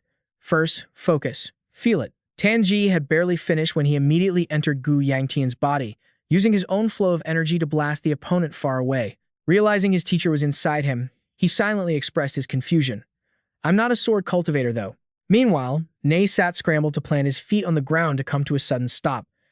As soon as he regained his freedom, he started screaming loudly. What kind of person is this? Shouldn't you have revealed your face sooner? This is way more interesting now. I don't care if you're a sword cultivator or something else. As Na Sat began to spring forward to attack his opponent, Tan Jie slowly offered guidance in Gu Yangtian's mind. Why do the Hoi Sun disciples train their bodies to be so tough? It is to perfect what we call the vessel. A perfected vessel only needs a little internal energy to achieve maximum effectiveness. Thanks to those words of wisdom, Gu Yangtian was able to block a strike from an enemy 100 times stronger than himself. Yet, Tan Zi's lesson was far from over. When using a sword, the difference becomes even more apparent. As soon as those words finished, Gu Yangtian began to feel that something was wrong with his own body. In fact, his whole body felt heavy as lead. Tan Ze, of course, heard the complaints and excitedly laughed out loud. Of course, because you're using muscles you never touch under normal circumstances. However, he quickly regained his composure to explain to the other. It's not about rushing to make the plum blossoms bloom, but about holding onto the ones that have already blossomed. Thanks to that, Gu Yangtian was able to keep his cool and land a quick, clean sword strike on Na Saturday. Before he could even land, Na Sat had to face the bitter truth that his precious right arm had been severed from his body. The pain spread throughout his body, and he couldn't help but scream, and he used that very furious strength to attack more violently than ever before. Tan Ze, even while clearly seeing the big picture, softly asked a question. Exhausted from using your body and internal energy like that, feels like you're dying, doesn't it? This caused Gu Yangtian, who was gritting his teeth to block the blows, to scream angrily in his mind. You old geezer. If you're just going to stand there, give my body back. Tan Ze, never intending to let the child off the hook, chuckled and muttered, this guy is acting tough again. In your past life, you were all bark and no bite. Without internal energy, you're nothing but a corpse. Anyway, those who use demonic arts, if you strip them down, Yangtian didn't need the other to finish his sentence to understand the implication and quickly shouted in his mind, I know. Just block that guy first. That single remark from the old man inadvertently created a back-and-forth conversation between Tanjie and Yangtian. Do you want to train your physical body or not? I'm doing it. I'm actually doing it. Showing off just because you've got a little internal energy. Are you too scared now? I'm not scared anymore. Finally, hearing what he wanted to hear, Tanzhen naturally laughed and rambled in high spirits. Good, that's more like it. That guy has lost too much blood from his frenzy. You can take him down on your own now. Tanjie once again took control of Yangtian's body. How about I help you finish this once and for all? However, when he saw the look of utter despair on Naysat's face, Yangtian's previous cowardly mindset quickly vanished, replaced by a quiet, rising warrior spirit. Don't rely on internal energy. He quickly tossed his flimsy sword to the ground. Watch this. Old Tan, I don't know what you saw in my past life, but I was never just a hollow shell even without using demonic arts. Yangtian's sudden, taunting stance made Tanzi burst into loud laughter. Impressive. Let's see it then. At the same time, Nasat realized he was being mocked and let out an enraged roar. You insolent bastard. Die. The battle cry was shouted, but it seemed he couldn't beat Yangtian in a one-on-one fight. Moreover, Nasat didn't notice that Yangtian was being meticulously guided by Tanjie, who was secretly channeling energy into his fists. With his sanity lost, he could be taken down even with weaker than normal power. Thanks to that reminder, Yangtian waited for Nasat's frustration to reach its breaking point so he could deliver a decisive blow with just a bit of internal energy. The strike straight to the gut made Nasat's stomach flare up with heat, allowing Yangtian to happily finish his final line with maximum effect. The red blood in his body suddenly surged, forcing him to gasp for air, just a little internal energy. The hand that had just thrown the punch also began to show small drops of blood, though he couldn't tell if they were his or his enemies. Still, he didn't care about such trivial matters and kept breathing through his mouth to calm his mind. That allowed Yangtian to pinpoint a fatal opening in Nasat's defense. It worked. Up to this very moment, he had been fully focused on the strategy mapped out in his head, so the hand receiving the internal energy wouldn't be distracted midway. When Nasat suddenly shouted hoarsely, "You damn brat!" Yangtian quickly attacked his enemy with supernatural speed. The act of taking down his opponent so swiftly accidentally made the demonic energy within Yangtian vibrate with joy. That powerful surge of energy burned out Nasat's soulless body. While he hadn't realized something was off, it quickly rushed back into Yangtian's body with 10 times the power it had before. What made him writhe in agony for those few seconds was the demonic absorption art consuming the demonic aura. His Dantian felt like it was boiling and about to explode. It's so hot. The internal energy is rushing like a storm. If I lose focus for even a second, my consciousness will be gone. Tanzei heard his complaints inside, expressing his frustration. I taught you all that already, you should be able to take it. Do you want me to spoon-feed you forever? The way he said that unintentionally stirred up Yangtian's own dissatisfaction. Old man or not, he still had enough reason to calm himself down to deal with the urgent matter at hand. That's right, recall the old man's feeling. Regulate the breathing to keep the internal energy from exploding, condense the swirling energy into a single point, and slowly lift it. Time passed, and Yangtian felt a powerful spark of spiritual energy approaching his heart. His body suddenly became so hot that he began to sweat uncontrollably. Then, Yangtian pushed that spark of spiritual energy straight into his middle dantian, causing his heart to erupt with a massive wave of power. The immense energy quickly surged outward, scorching the large stone walls all around. Yangtian held that pose for a long time before returning to his normal state to catch his breath. He stared blankly at his hand, still surrounded by fire attribute spiritual energy, a wave of joy surging through him. It broke through finally.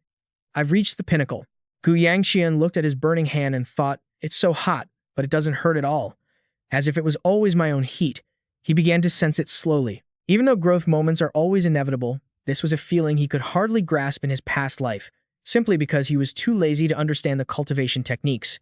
I was just mindlessly using chaotic demonic energy to forcefully break through, yet I was so arrogant, thinking that power was truly mine. While he was lost in thought, a voice suddenly rang out. Hey kid, how long do you plan on drowning in those delusions? Yangtian was startled and turned to look at Tanzi beside him. He reminded him, look ahead, right there. Then he added, isn't it time to do something about that flower? Yangtian immediately obeyed and ran over to examine it. He stared at it, silently wondering, why on earth would these people grow a flower like this? Sacrificing so many martial artists as offerings, there must be some ulterior motive.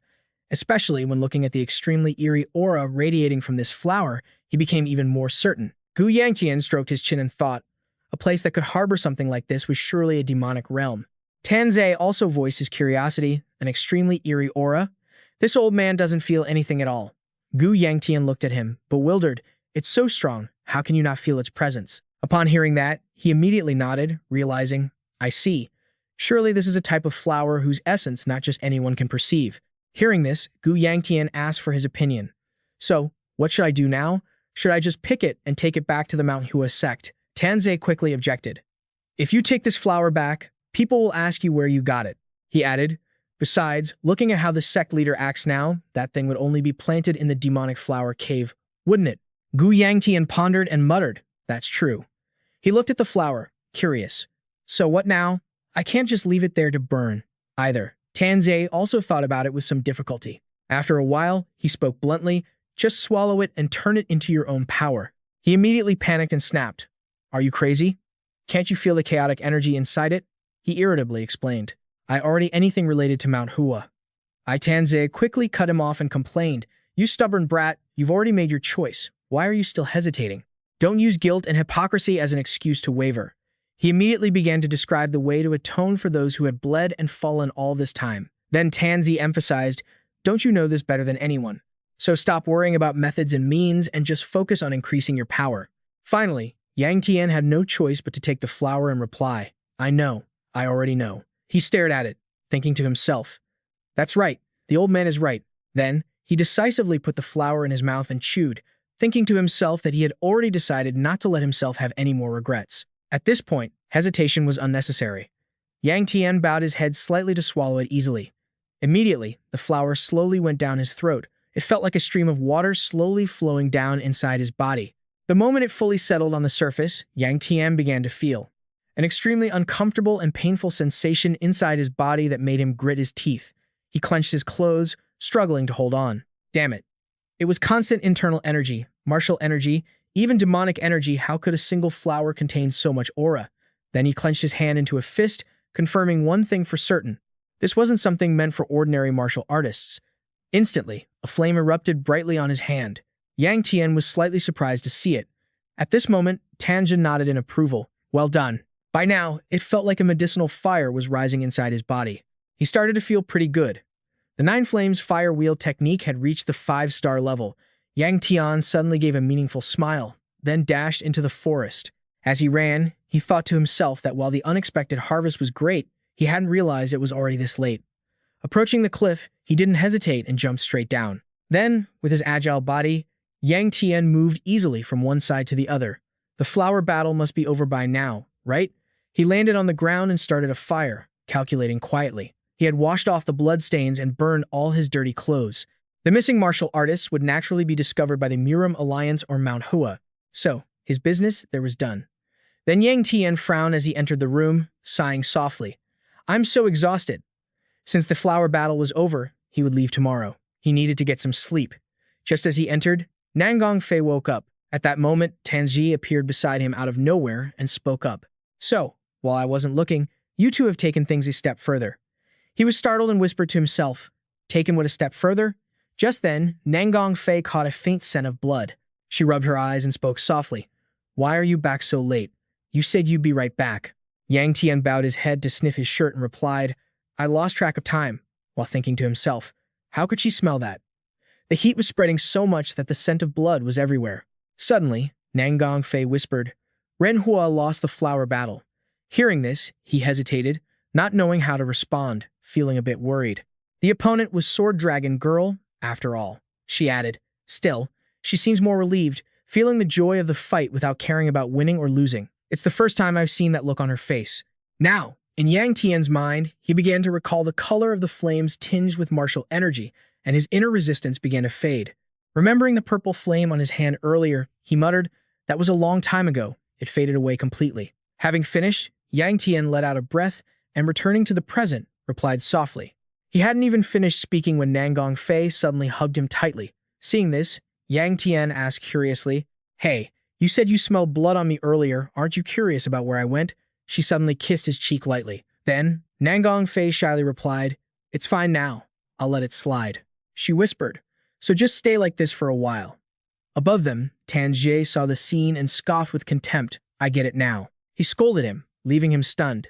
That lecherous guy would tease others whenever he got the chance. Meanwhile, deep in a cave in the forest, a person dressed in white said anxiously, "Some of our missing team members are here. What on earth are they planning to do?" Conversely, the person next to him calmly replied, "Don't try to understand it.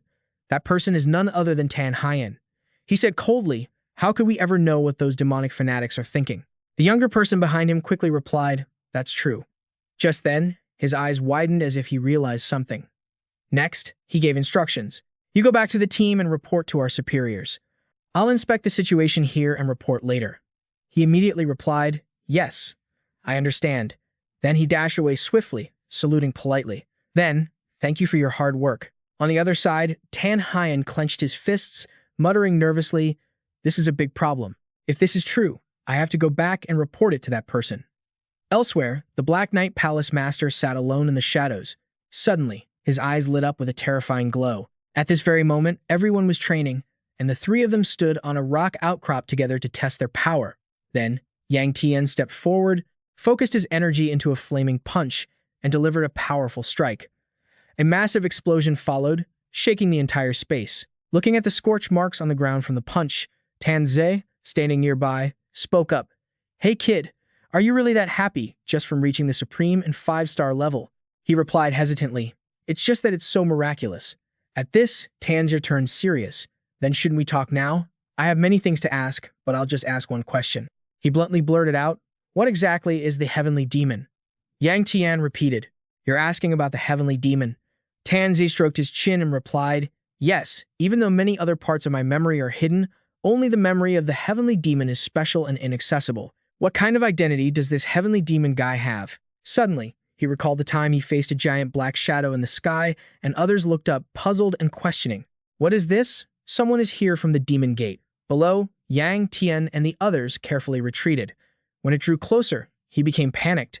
The heavenly demon gradually descended from the air. The moment he set foot on the ground, everyone stood opposite him and sternly demanded, "Who are you?" He raised his hand, drew a magic circle, and smiled, introducing himself. "Greetings, I am the heavenly demon." Just a second later, it swept violently forward. Returning to the present, Tanzi stroked his beard and muttered, "You're saying he appeared from a rift while the martial arts tournament was taking place?"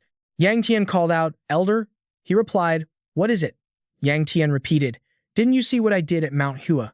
Why are you asking about the heavenly demon first?" Hearing this, Tanjie's eyes suddenly went cold as he spoke. "So, are you expecting me to get angry and yell at you now?" "Don't get the wrong idea. I'm not forgiving you for that.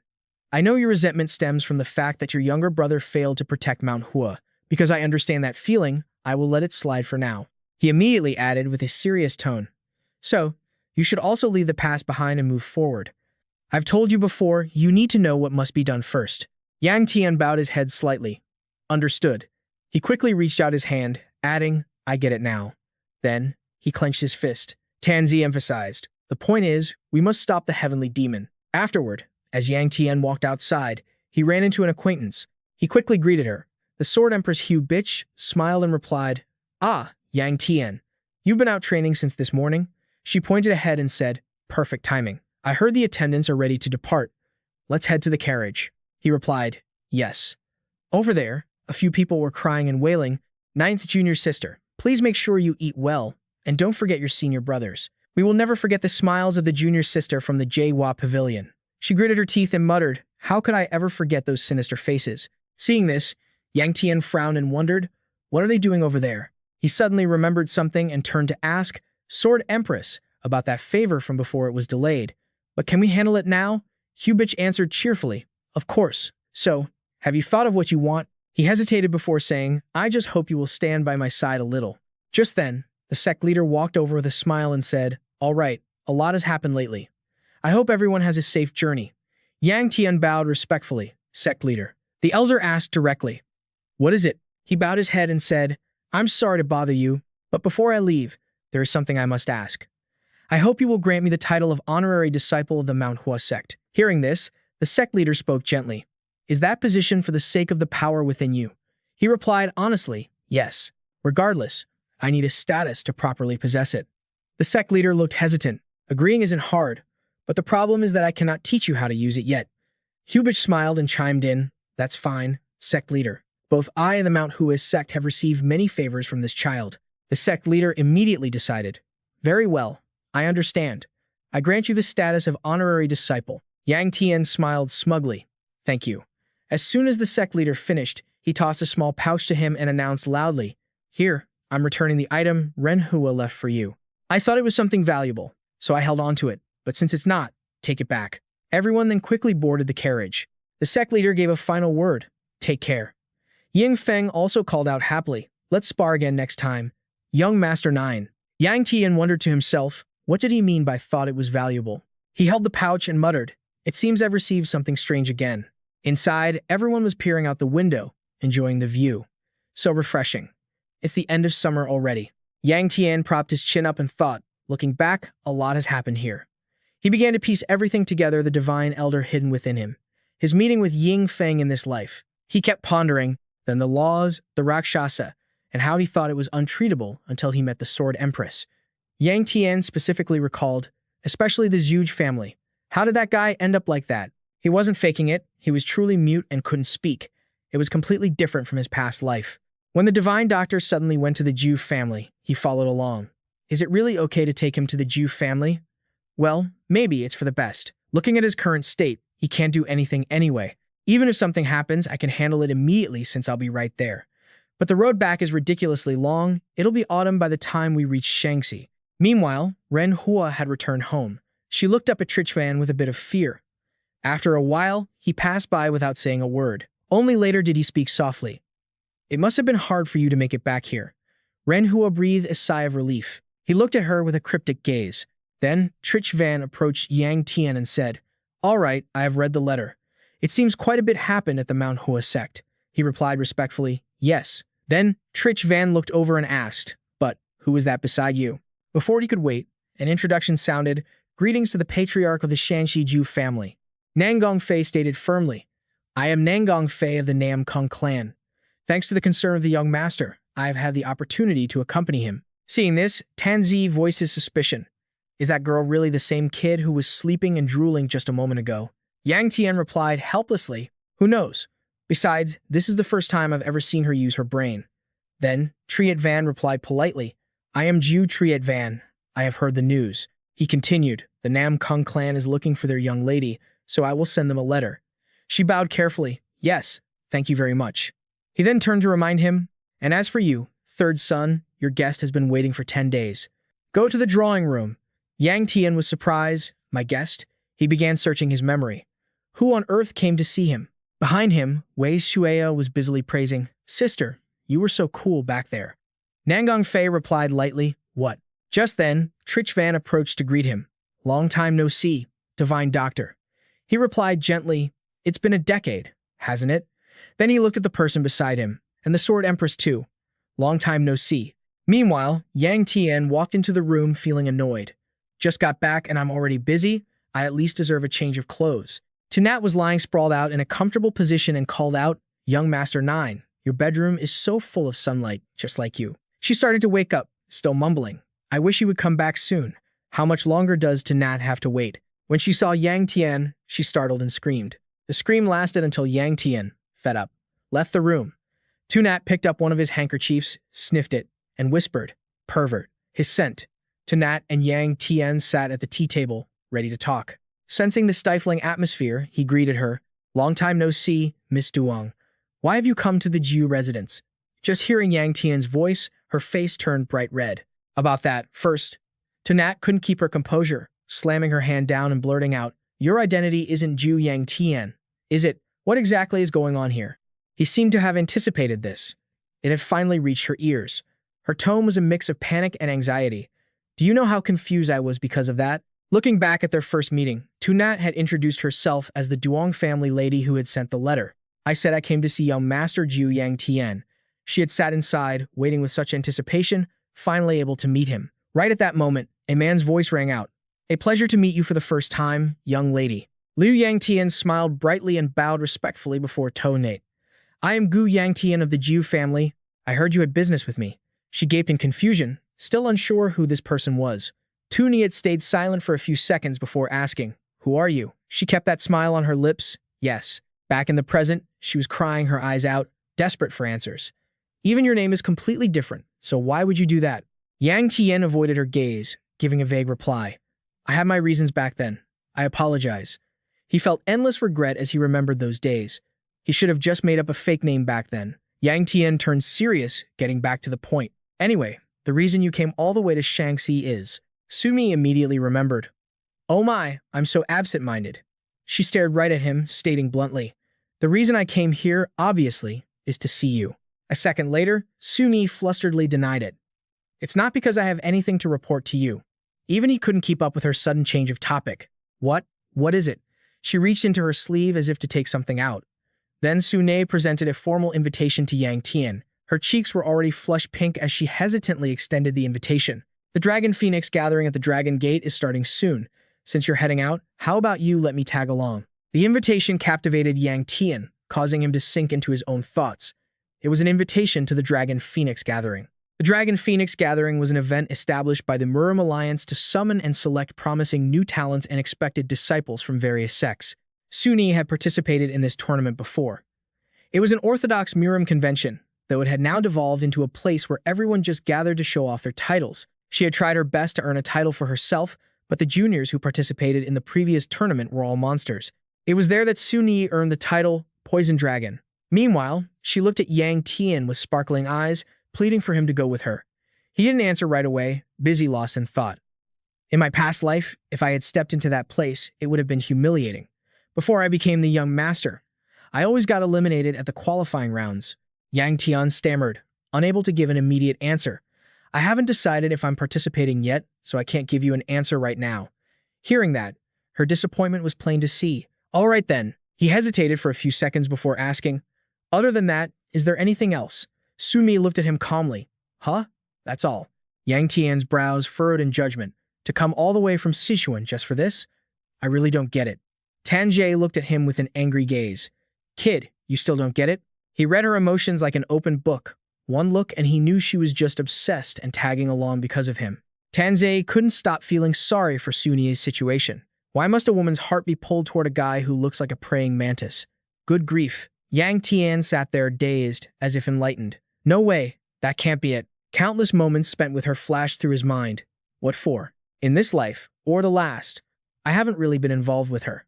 From Jiang's biased perspective, after a long hesitation, Yang Tian finally spoke. "Jiang He." He was interrupted by the guy next to him, teasing him. "What on earth are you trying to do?" Suni looked at him with renewed, eager anticipation. "Yes, well," he still hesitated for a moment. "I just wanted to ask." Tanzi spotted something unusual immediately. "Is something wrong?" He stepped forward to stop Yang Tian. "Don't. You idiot, stop." But he was determined to ask, "Do you like me?" Right at that moment, Nangong Fei suddenly opened the door, cutting him off. She looked at the two of them without saying a word. After a long while, Nangong Fei realized, "Sorry, you two are still talking."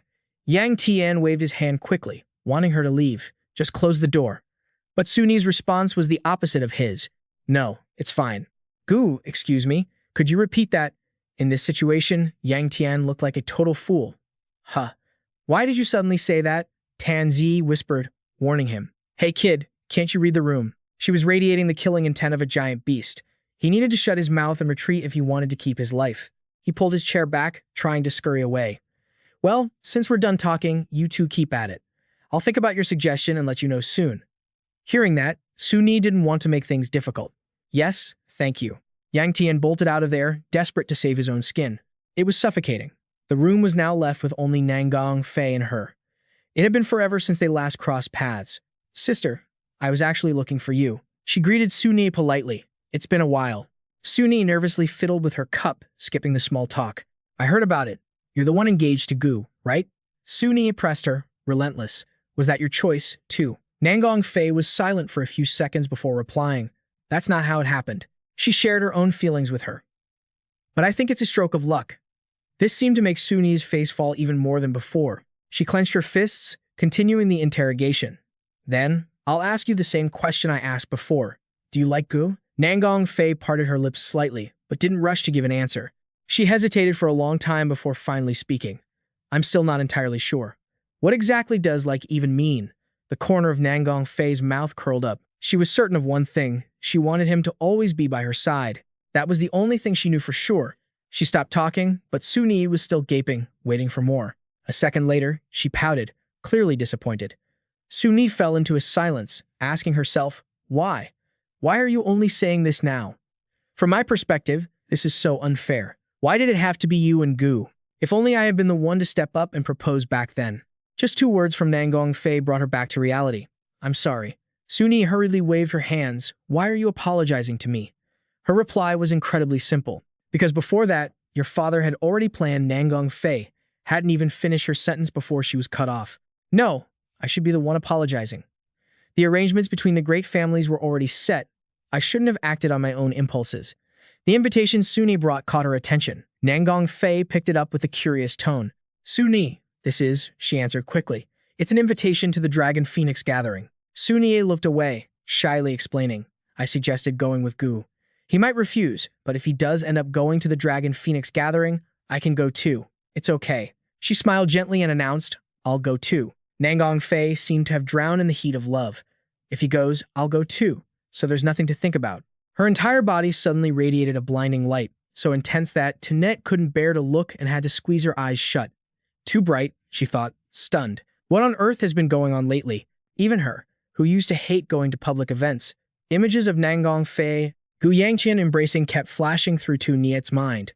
Could this be the power of love? She felt completely defeated. Resting her chin on her hand, she shyly said, I'm only telling you this, okay? But as she took a sip of tea, she heard news that shook the 3 realms. Maybe you're already carrying his child. Tunette was caught off guard and choked on her drink. Nangong Fei checked on her, asking, Tunette, are you okay? She managed to reply with difficulty, I'm fine. Yet, Tunette's body and voice wouldn't stop trembling. What did you just say? Her face turned beet red.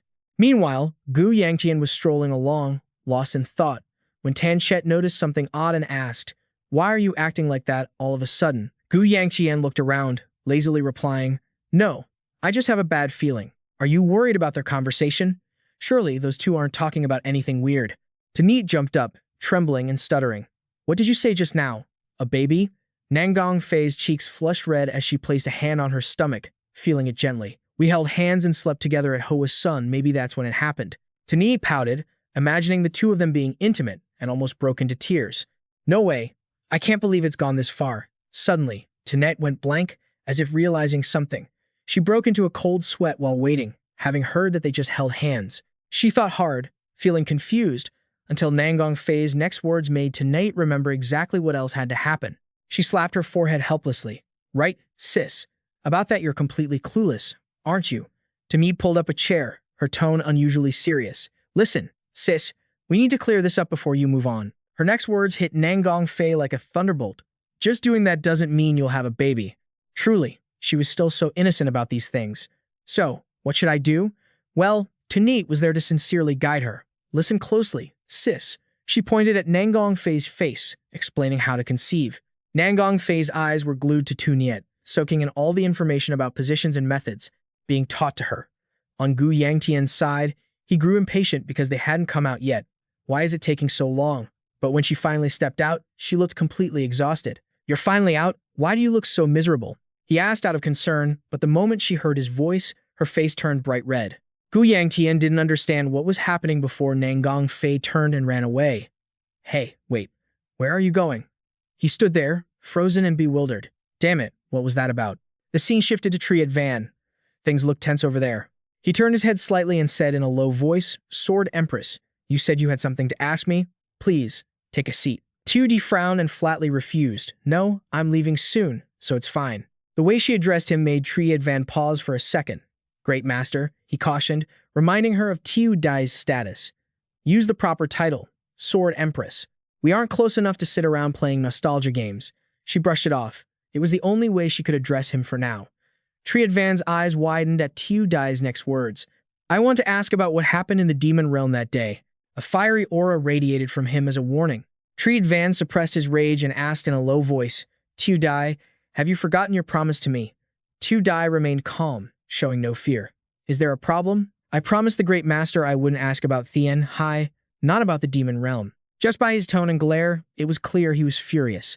Do you think you can fool me with that sophistry?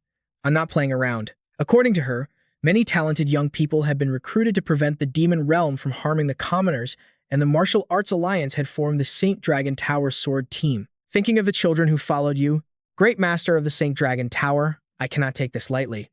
2D only came to Triet Van to find the truth she needs. So, please tell me, what exactly did you see in the demon realm back then? Those children were fighting each other with swords. What could have possibly influenced them? Why did they enter the demon realm and start slaughtering one another? And the survivors, they didn't have a happy ending, did they? They came back trembling in fear and ended their own lives, right? Triet Van fell silent, but his anger still burned. He sighed and answered her previous question. If you ask what I saw. 2D listened intently for Triet Van's answer. The only answer I can give is that I saw exactly what you saw. Do you understand? Previously, she had stood alone before the giant ancient tree. When I entered the demon realm alone to find Thean Hai, I saw a twisted tree that was impossible to describe. 2D couldn't handle the toxic demonic energy. Just looking at it, the aura had permeated her entire body, a taboo with pressure so heavy it couldn't be put into words. In the present, she looked at Triet Van suspiciously. So, the Great Master really did see the same thing as I did? He didn't hide anything else, speaking briefly for clarity. I experienced that danger firsthand. No need for further explanation. Everyone saw the same thing and then went insane. The leader who gave the orders back then was none other than Hiu Quan. That day, except for you who were sick, everyone else followed the order of the Alliance leader, the Sword Venerable, to enter the demon realm. Triet Van relayed his words to Tu Dai. That was all. According to the old man's decree, if they could break through the demon realm, they could save the world. She didn't want to hear more and cut him off. Lies. 2D presented evidence to refute it. That was a lie. The proof is that the Saint Dragon Tower was disbanded. When the old man stepped down, Martial Arts Alliance leader, you heard it with your own ears, didn't you? She had been very surprised to hear such news, that in the demon realm, one could find a way to resurrect a lost daughter. People had told TUD this along the way. On the road to Shangxi, while talking to the Alliance leader, I heard about that again. Everyone says it was all because of his greed. Even though she was smiling, her smile was a mix of regret and sorrow. A peerless sword venerable forced to kneel. That sight was truly pathetic. If he had acted upright, I might have just been angry. 2D's words seemed to enlighten Triet Van. That day, the children didn't sacrifice themselves for a righteous cause. They were just victims exploited by the Alliance leader's greed and lies. It's good that you still know the difference between right and wrong. I know, no matter how you look at it, what he did is unforgivable. The more she listened, the more she struggled to contain her resentment. If you knew that, why did you do it? Triet Van replied softly. Because it had to be done, so I did it, that's all. Their conversation gradually came to an end. You should head back now, Tu Dai. Even if you ask more, I don't have any other answers for you. She gritted her teeth. Though she was unwilling, she had to accept it. A second later, 2D spun around and left.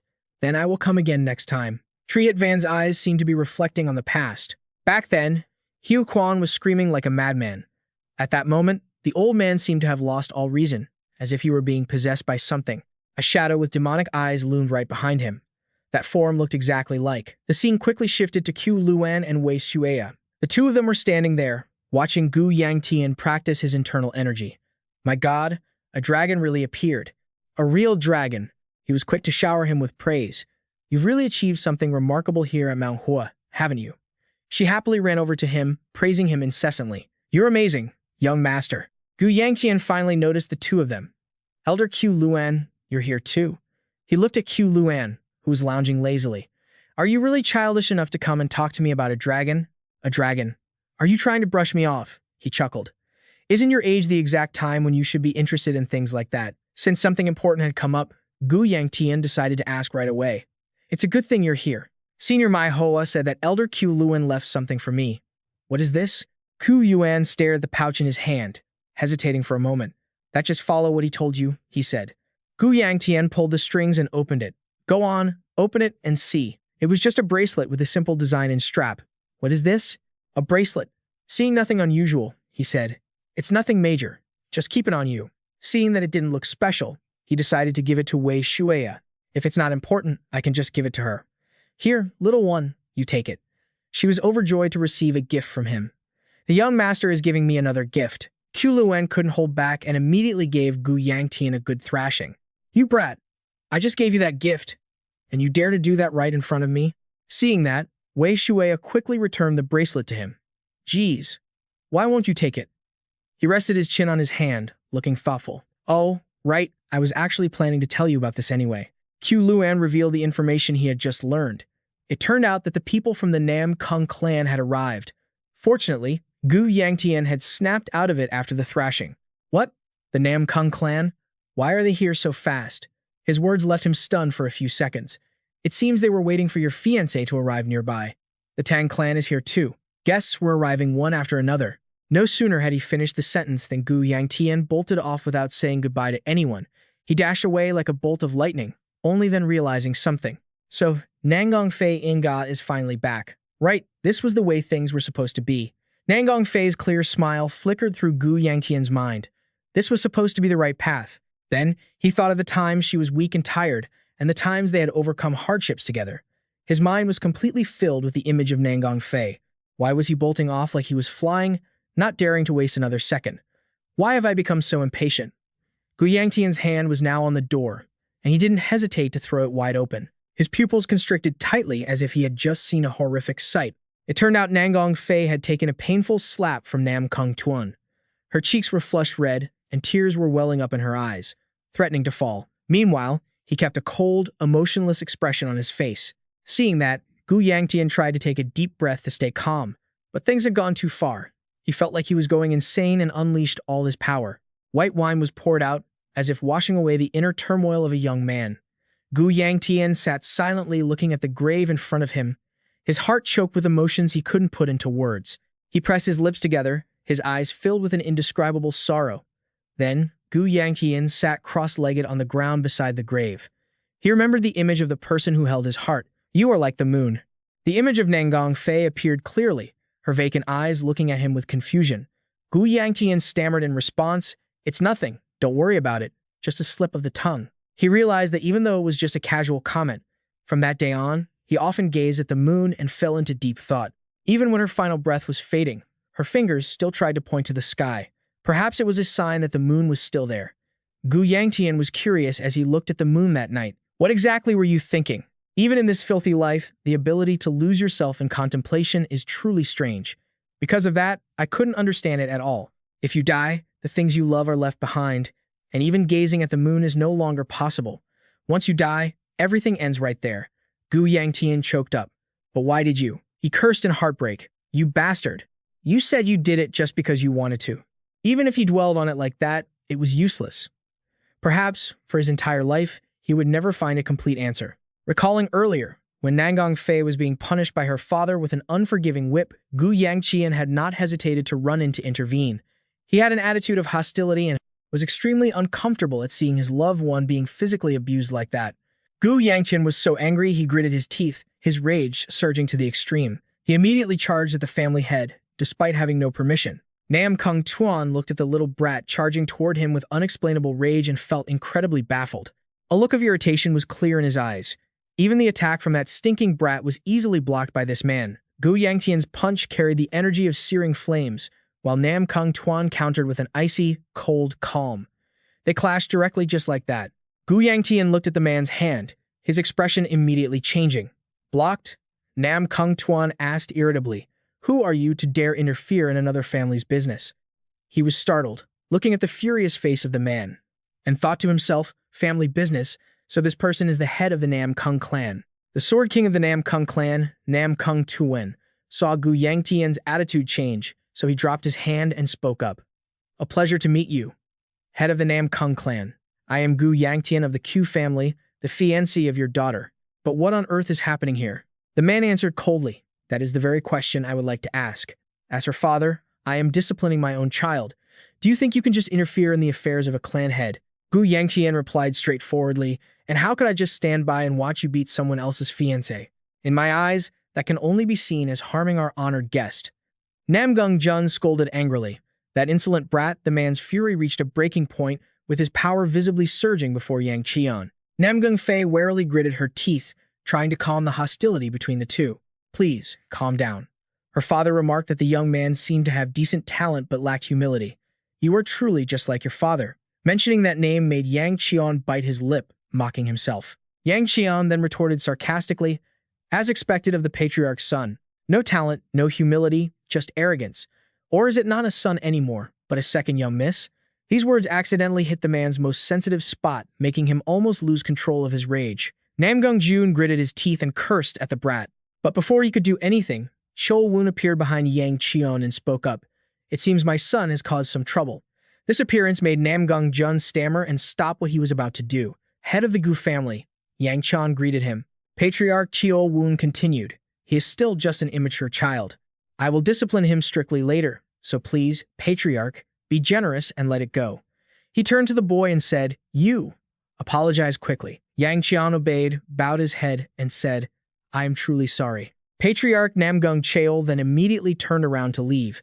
Then, I apologize for the commotion. I shall take my leave now.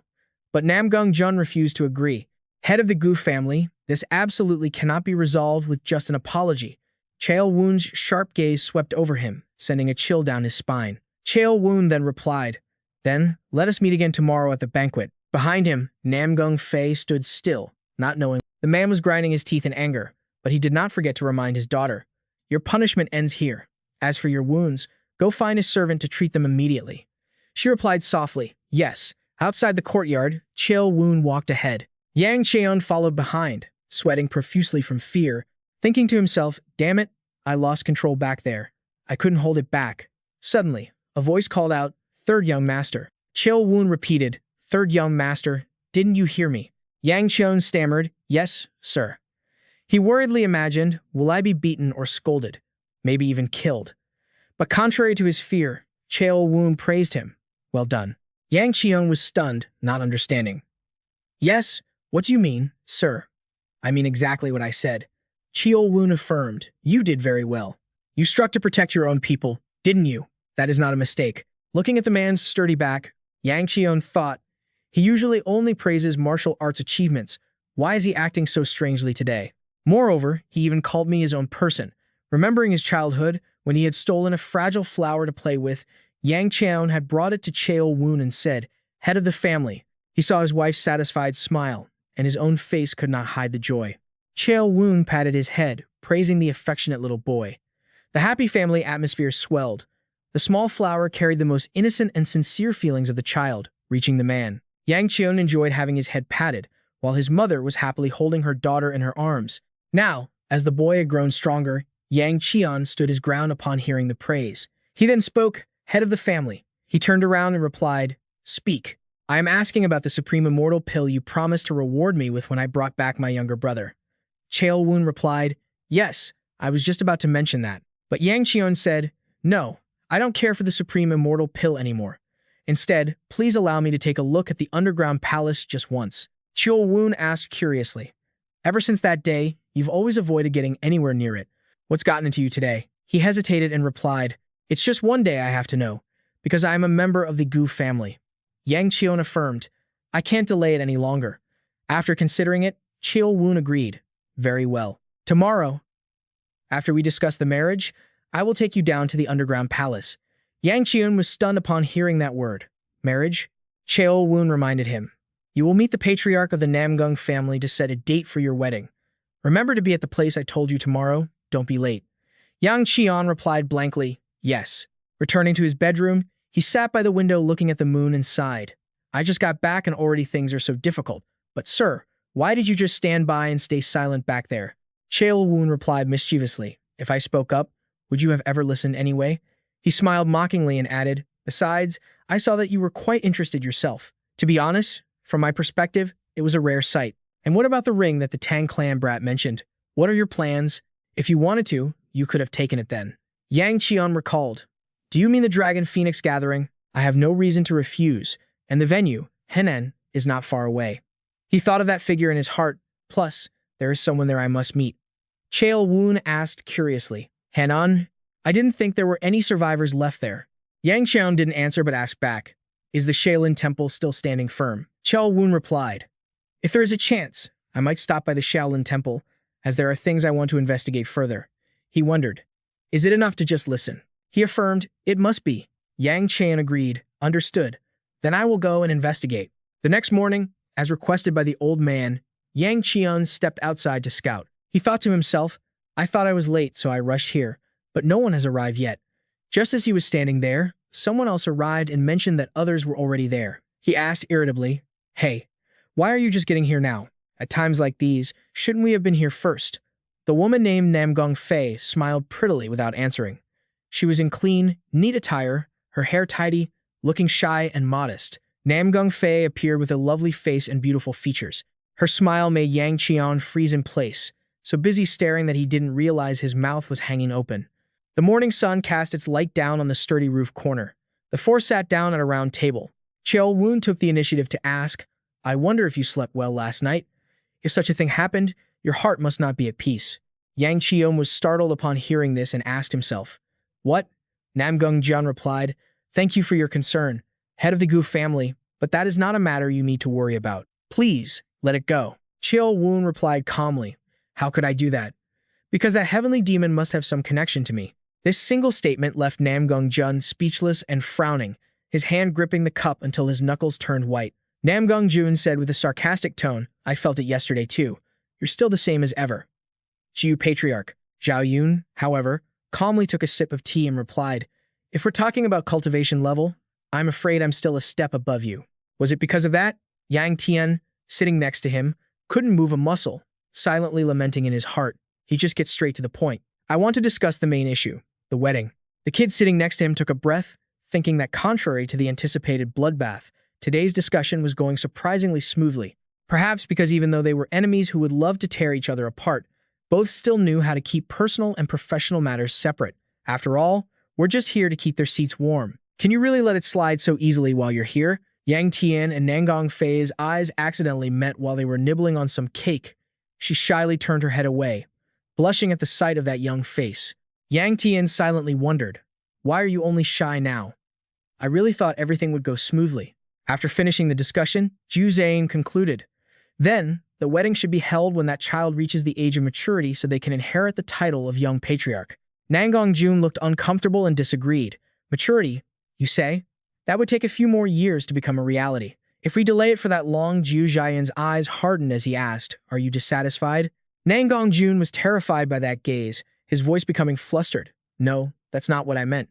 Yang Tian realized it was the same yesterday. The Nangong patriarch truly can't talk back to his father. It sounds like a discussion, but in reality, it's just orders coming from our side. Nangong Jun then had no choice but to concede. "Fine, then when should we set the wedding date?" Jiu Zeyun considered it. "If there is no specific time you prefer, I think next spring would be appropriate." He immediately agreed. "That's fine. I will discuss this with the elders and then send a letter with the results." Jiu Jian also affirmed, "I hope for a good outcome." Returning home on a moonlit night, Nangong Jun sat silently by his bed, staring at the sword in front of him. His teeth were clenched tightly, his eyes sharp, and veins were bulging. In his heart, he recalled the name Jiu Zheyun. "You still look at me with that same look of contempt. The day I was defeated by you. I still haven't forgotten it to this day." A fire raged in the sky, the intense heat so great that even his breath felt scorched. That is absolutely not a power that a teenager of my age could emit. Ever since that day, I have burned away my youth just to surpass you. I believe that if I gave it my all, I would surely be able to surpass you. But someone once commented to him, "Deep inside, you are empty." Nangong Jun wondered, "What did you just say?" The heavenly saint repeated, "I said you are hollow inside. First, fill that emptiness." Nangong Jun sadly recalled, "Didn't the words of one of the three heavenly saints tell me to cultivate my internal energy? So what exactly is it?" To ponder those words, I have tossed and turned for decades. Could it be that even now, I still haven't escaped from the shadow of Jiu Zhan? His eyes clearly showed hatred that could not be concealed. Not to mention, now even his son dares to look down on me. Looking at the sword placed in front of him, Nangong Jun seemed to have developed some malicious intent. He picked up the sword and muttered to himself, "Very well. If the father doesn't know how to raise his children, then it doesn't matter if I teach them instead." At the same time, in another place, a woman with a sword was beginning her training. Focus. Move according to the whispers of the sword. Wei Shueya closed her eyes, feeling every gust of wind brushing against her fair skin. The sword instantly struck upon the command. At that very moment, Wei Shueya swung her sword through the blowing wind. The powerful force made the incoming leaves retreat. The space around her was immediately affected by her powerful sword strokes. A voice rang out, announcing, "Good, that's enough for now." Wei Shueya sighed in relief, so tired. Her white-haired main self praised her. You've trained hard. Your progress is clearly visible. Wei Shuya asked eagerly. Really? She affirmed. Yeah. The white-haired main self was about to say, compared to the beginning, but before she could finish, a strange gust of wind blew, startling both of them. You felt it too. Wei Shuya observed the location where the crimson energy was emanating and felt puzzled. That's where Nangong Fei stays. Wei Shuya's white-haired main self warned, something is wrong. Go there immediately. Wei Shuya worried. But if I go like this, I'll be discovered as Jiu's servant. The white-haired main self smiled and replied, I have a plan for that. In the dark forest, Nangong Jun took steady steps forward when a sudden voice made him jump. Hey, stop right there. Before Nangong Jun stood the figure of a woman wearing a hat that obscured her face, making him curious. Who is that? So it's that servant who followed Jiu Zhayan's son during the day. What is this? Such clumsy concealment. Wei Shuya was startled and terrified. Damn it, I've been discovered. Nangong Jun interrogated. What business does a lowly servant have here? Who ordered you to come? Wei Shuya stammered. About that. He interrupted her. If you have nothing to do, get lost. I don't have time to waste on a servant like you. Hearing that, Wei Shuya gritted her teeth and intended to speak. I can't let you do that. Nangong Jun was stunned and asked back, What did you say? Wei Shuya stammered. That terrifying killing intent is plain as day. Where are you going? Are you planning to vent your anger on the young master? Nangong Jun's eyes changed sharply, his eyebrows knit together in extreme anger. His aura exploded, causing the space to vibrate violently.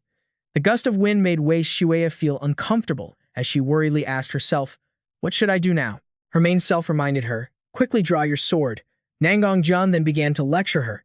Even a descendant of the Jiu family dares to utter such words. Everyone is the same. You're all insolent brats. You all make me sick. I find you all so irritating. With that, he drew his sword directly from its sheath, his power exploding with terrifying force to Wei Shuya's dismay.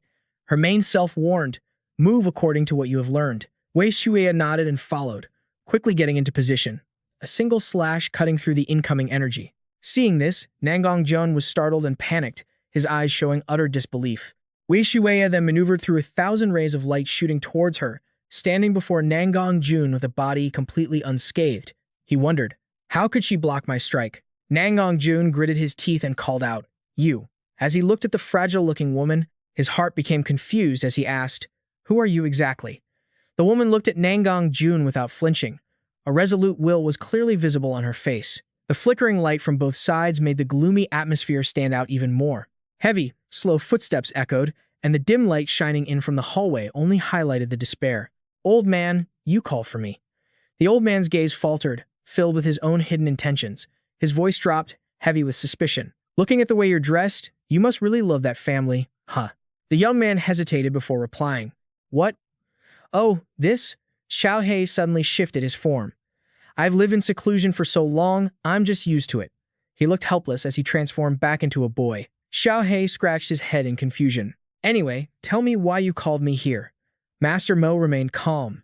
You need to make a trip to the Black Knight Palace. The boy reached out to take the letter, looking stunned. What?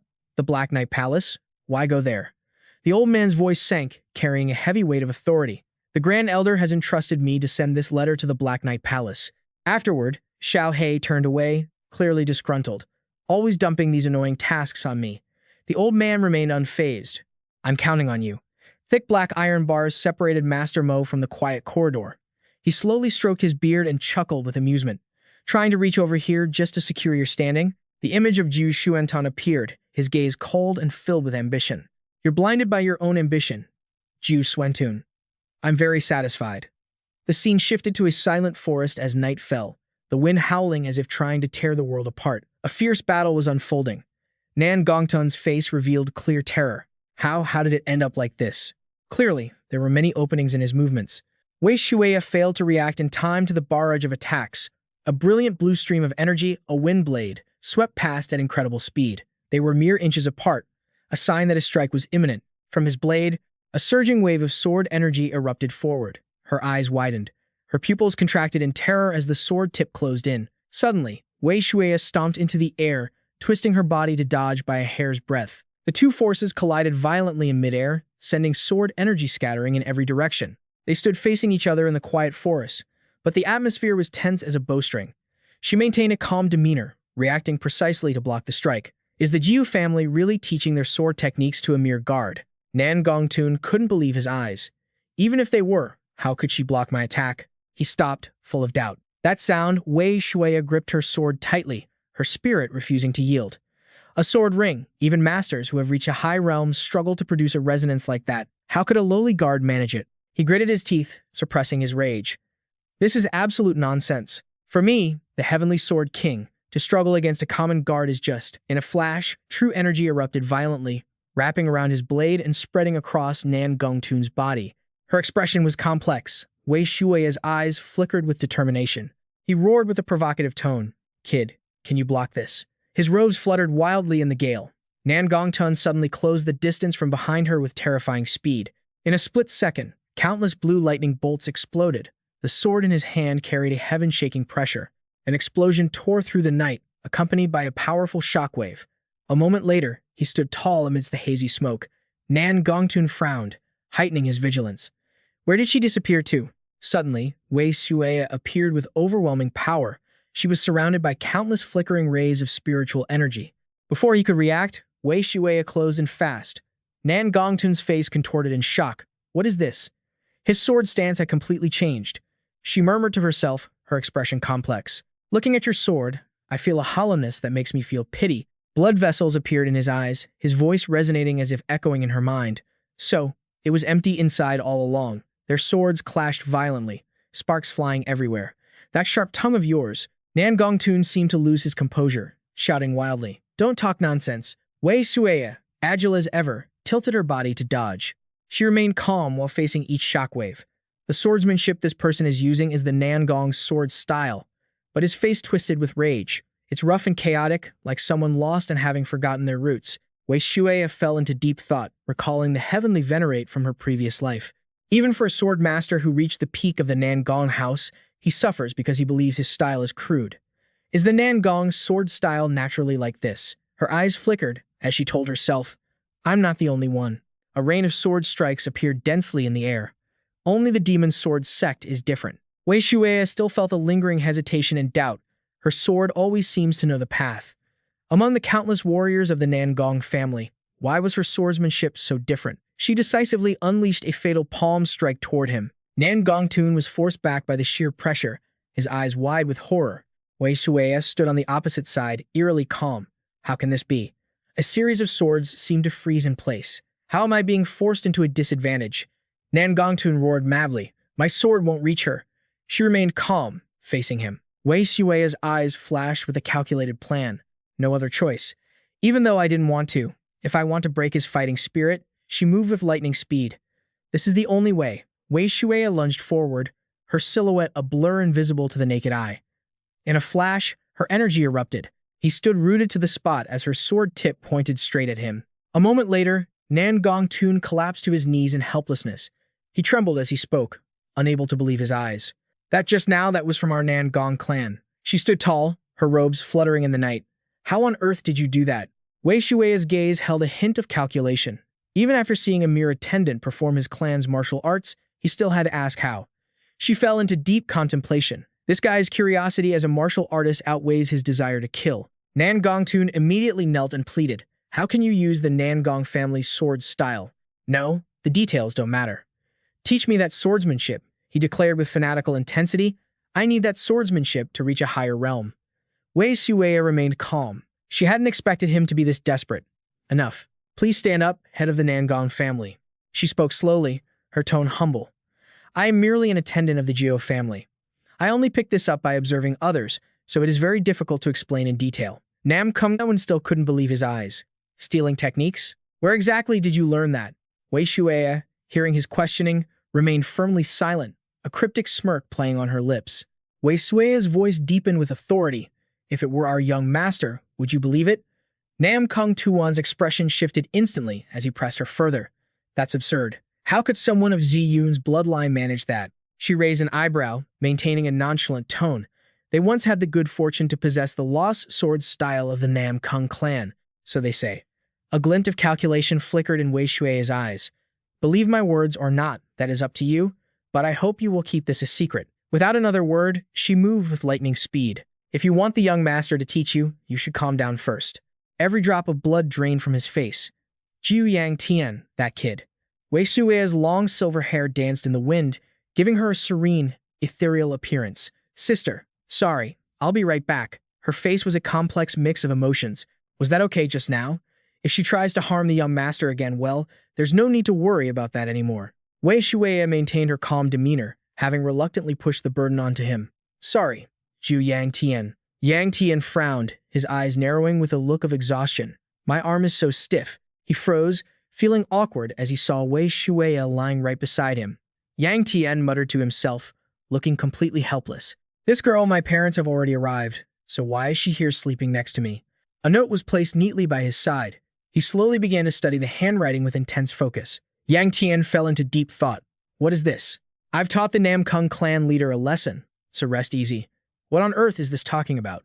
His face went pale, and he asked suspiciously, Who left this here? A voice suddenly echoed from outside. Are you inside? Hearing that, Yangtian jumped in panic. That voice, it's the Namkung clan leader. Why is he here? Wait a moment, he called out, stumbling as he stepped out of the room. Is there something you need? Coming here so early in the morning? Namkung Tuan's expression was complex. I have something I need to ask you. Just then, Wei Shuai poked her head out, looking groggy. Who's there? Yangtian's eyes darkened instantly, a cold chill running down his spine. Why did this girl have to wake up right now? Namkung Tuan furrowed his brows, suppressing his frustration. After a long moment, he avoided eye contact and coughed awkwardly. It's nothing. His voice dropped, sounding authoritative. Let's talk for a moment. Will you follow me? Yangtian was skeptical. Talk? In the expansive training courtyard, the two stood facing each other in a silence so thick it was like a taut string. What does he want to talk about that he'd bring me to the practice yard? Yangtian suddenly felt a chill down his spine. The reason he brought his sword here, could it be? He quickly unleashed a flurry of strikes. Damn it. Is this for real? Namkung Tuan drew his blade with decisive force. A powerful shockwave rippled through the space, and he spoke in a heavy, commanding tone. Hey, what do you think of that? Yangtian stopped in his tracks. Yes? Namkung Tuan continued, his tone serious. I mean, tell me, what was missing from the sword technique I just used? Yangtian looked at him, confused. What nonsense is he spouting? Why did his tone change so suddenly? He scratched his head awkwardly and said, I don't know what you're talking about. He gripped the hilt of his sword, restraining his emotions. Don't act like you don't know. Namkung Tuan declared firmly. I've heard everything I know. You've mastered the Namkung sword style. Yangtian felt helpless. I've taught the clan leader a lesson, so rest easy. Who said that? Could it be related to the note from earlier? The man stepped closer, pounding his chest with determination. I'm counting on you. Show me that sword technique. I will grant you whatever you need. He backed away, bewildered. Why? Why is he acting so pathetic? Yangtian's eyes darkened. I'm going to go crazy. Seriously, what happened this morning to make this guy change so much? Tanzi stroked his beard, sighing. What a pitiful man. He suddenly paused in surprise. The old man continued his lament. If that person is indeed the clan leader, he should be a top-tier sword master in the Namkung clan by now. Still, that sword technique just now was truly impressive. Tanji's voice rang out, gentle yet carrying profound meaning. The Namkung sword styles I saw in your memories, while highly refined, are all different from the Namkung sword style I know.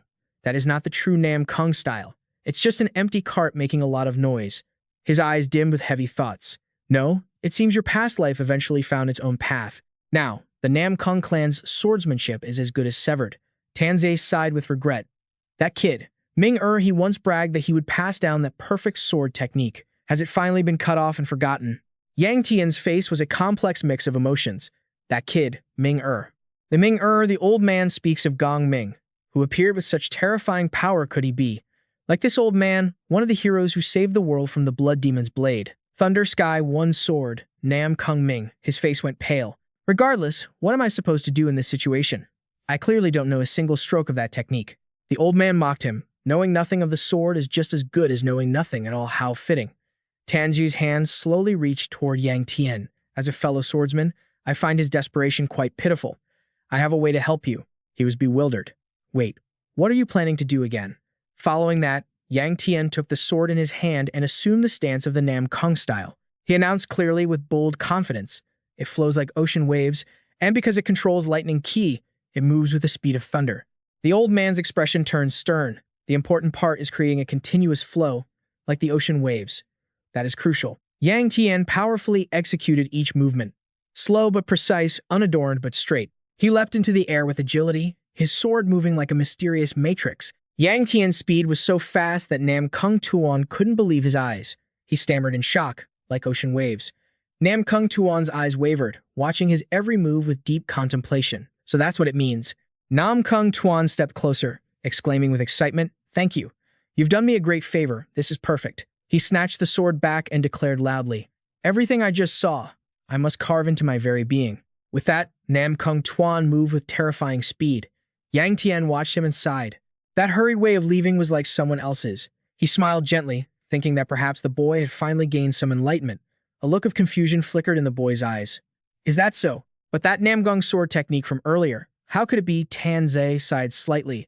It was just a simulation of the techniques I've seen before. He lowered his voice, full of suspicion. And who exactly spread those rumors to the family head? Are you even capable of using a sword?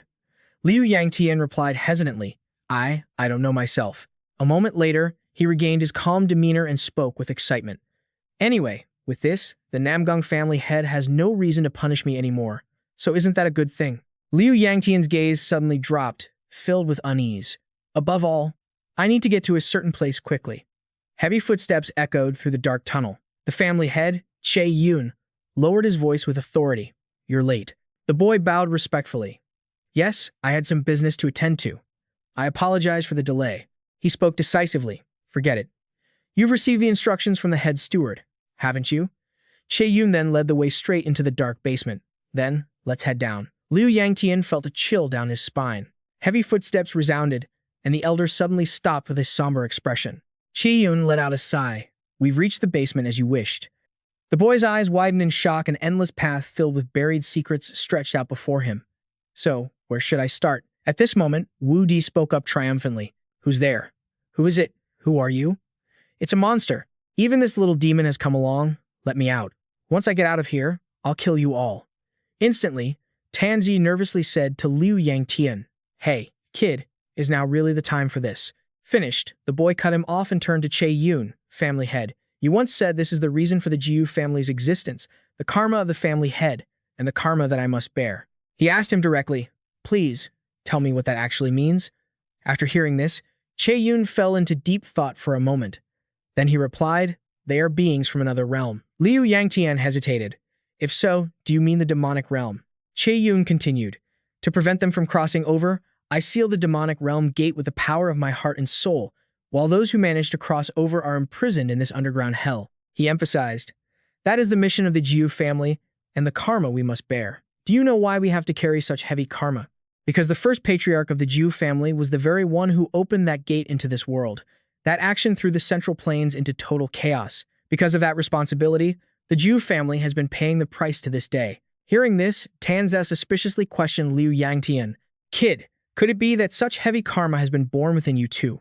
And have those sins not been redeemed even after all this time in this prison? At that moment, Liu Yangtian quietly told him, Actually, I heard about this in my previous life as well.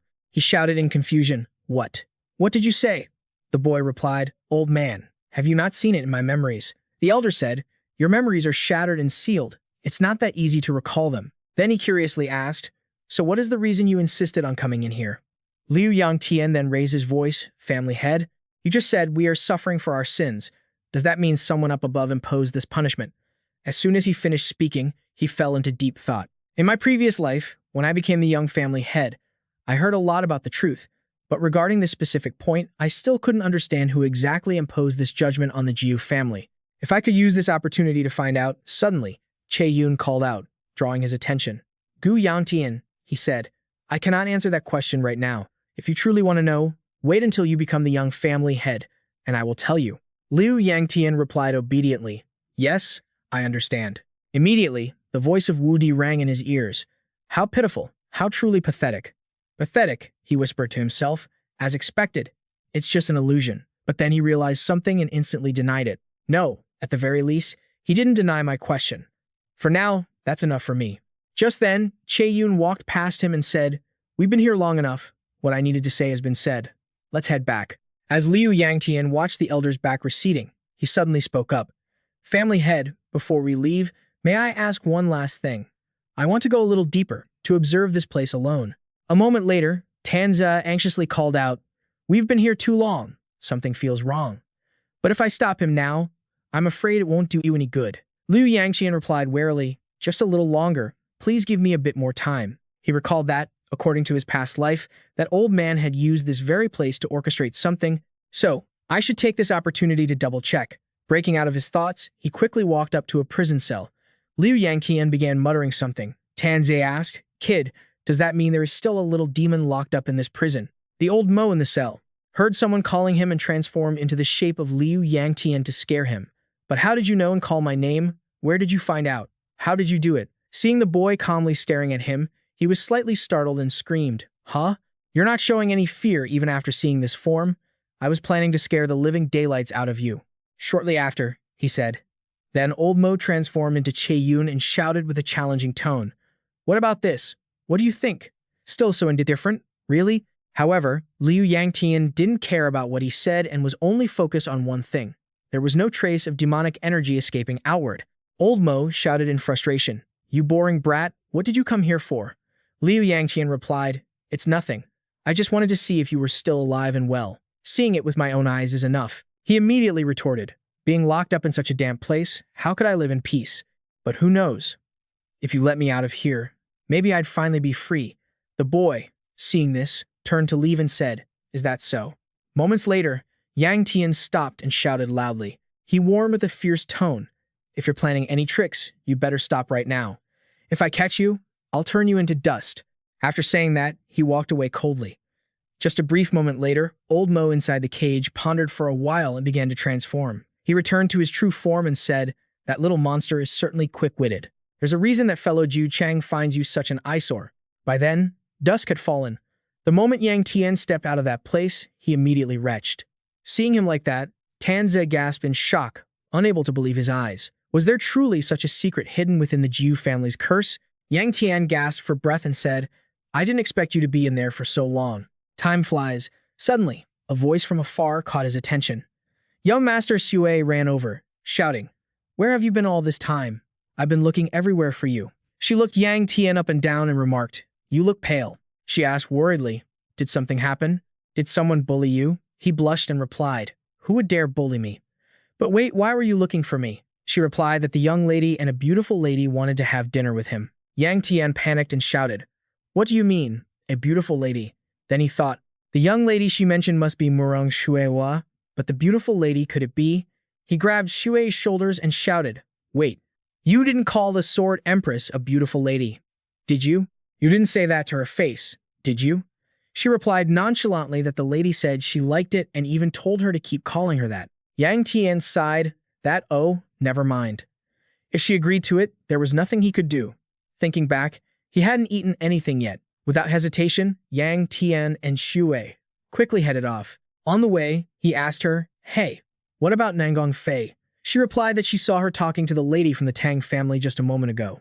Suddenly, Shui pointed ahead and exclaimed, "Look, there they are."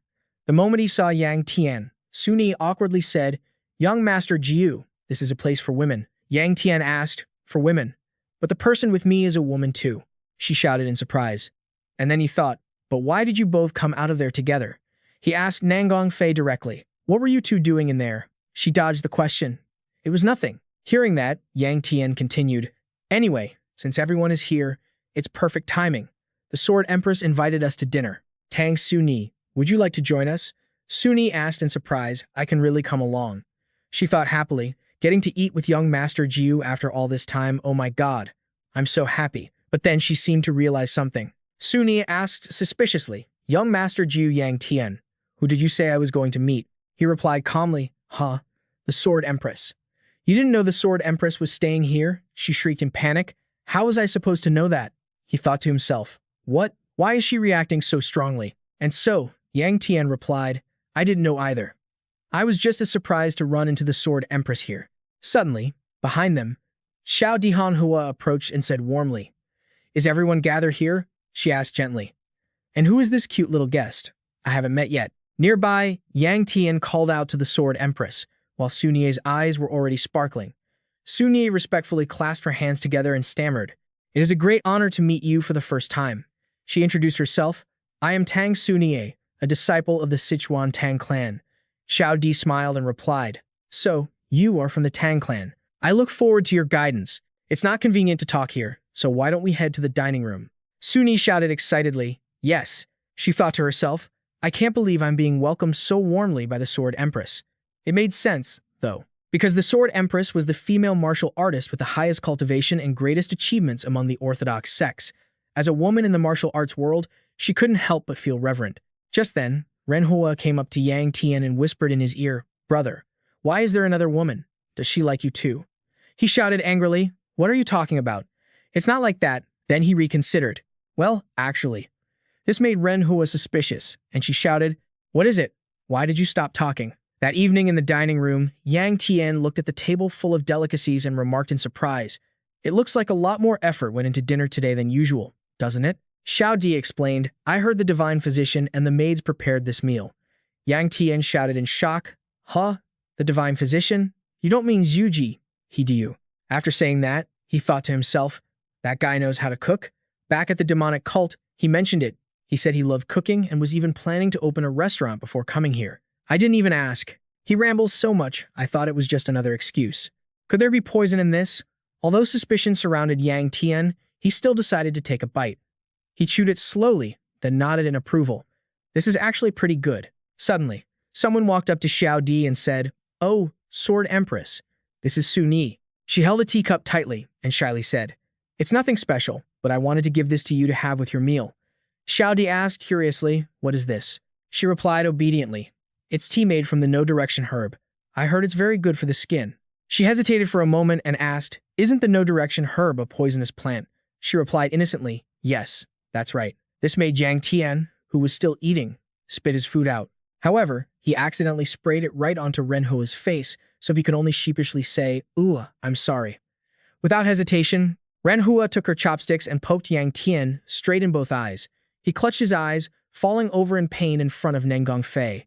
Renhua shouted furiously, What the hell are you doing? You maniac! A while later, after dinner, Yang Tian went outside with Xiao Di. He stammered, I'm sorry, Sword Empress, for letting you see such an embarrassing scene. She shook her head and countered, It's fine.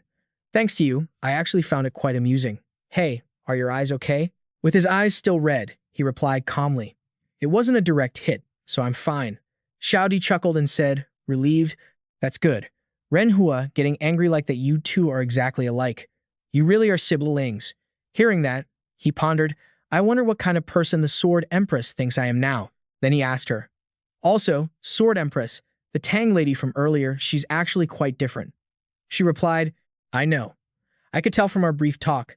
Even though she's from the Sichuan Tang clan, she treats poison like a hobby truly extraordinary. That girl will surely become an outstanding martial artist in the future. Yang Tian watched her back quietly, sensing her slight weariness. A second later, he asked her with concern. Even so, she seemed a bit exhausted. Did something happen when she arrived here? Hearing this question, Ziyan paused. She didn't answer immediately. Then she just said, Do you think so? Thanks for worrying about me. She placed her hand on Yang Tian's shoulder and added, It's nothing. You don't need to worry. Everything will just flow naturally. And with that, she waved goodbye. Yang Tian watched her silently, waiting for the voice behind him to call out and catch his attention. The ninth young master, Su Ni, walked over and said gently, Thank you for the dinner invitation tonight. It's a pleasure to be able to eat with everyone. Yang Tian teased him. Happy to be eating together, is that because of the Sword Queen, or is it because of me? Su Ni flustered. Oh, well, young master. I mean, no, the Sword Queen. That's not what I meant. It's just really nice to eat with both of you. Tanzei appeared at that moment and reminded Yang Tian, You fool. Are you just going to repeat exactly what I said? He said he was just being teased. Then, he suddenly remembered something. Now that you mention it, that woman left me a message to pass on to you. He was stunned as he remembered. Ah, right. He spoke up immediately. Hey, Miss Tang. Su Ni? Yes, he continued. It's about the Dragon Phoenix gathering you mentioned. Since you've decided to attend, let's travel together when the time comes. Su Ni exclaimed excitedly. Oh, really? She grabbed his hand and stammered. Thank you, young master. I look forward to your guidance on the journey. A moment later, she realized something was off and immediately pulled her hand back, making an excuse. I didn't mean to. Sorry, he said. It's fine. Then I shall depart soon as well. In the meantime, you should rest and relax. She shouted back. Oh, right. Thank you, ninth young master. Just like that, Yangtian turned and left, while Suni stood there dazed, staring intently at the hand that had just touched Yangtian's. Her heart felt as if the summer sun had suddenly burst through. At the same time, in another place, Nangong Fei and Shui were strolling through a field of flowers. Sui A exclaimed in wonder, "There are so many flowers here." Suddenly, Nangong Fei spotted something. She crouched down and said, "This is a white jade flower." Shui asked in surprise, "Do you know this flower?"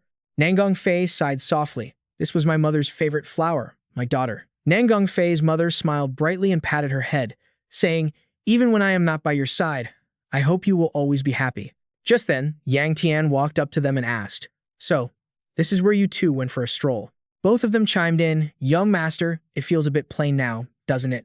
When mother used to take care of this place, there were many other kinds of flowers." In that moment, Nangong Fei's eyes only held the reflection of Yangtian. She asked curiously, "Can I pick some of these flowers?" He replied, "Sure, that's fine." And so, Nangong Fei picked a sprig of flowers, tucked it into Shui's hair, and said, "Look, my mother used to tuck flowers into my hair just like this." Shui did the same for her and said, "Then you should have one too, sister." Nangong Fei smiled gently, then called out to Yangtian, "Young master," as they both asked, "How do we look?" Yangtian looked at both of them and froze for a moment. Tanzi teased from the side, "Flowers tucked into flowers, you look even more radiant tonight. Why not just say it out loud?" He said to him, "Can you stop reading my mind?" Sui cried out sadly, "Oh," looking at the young master's face, "I can tell he doesn't like it." He hurriedly tried to explain to her, "That's not it at all." Meanwhile, in a far-off place, someone was still diligently swinging their sword. Nangong Jun practiced continuously until a voice from afar caught his attention. "I heard you came to Shangxi. So, you've been in seclusion training here all this time? Have you attained some kind of enlightenment?" The person walked calmly in front of him. The great elder of the Chang family, Chang Jun, pays his respects to the head of the Nangong family. "It's been a long time, head of the Nangong family." Gu Lun raised an eyebrow with a stern expression. The great elder has been in talks with the Nangong family head.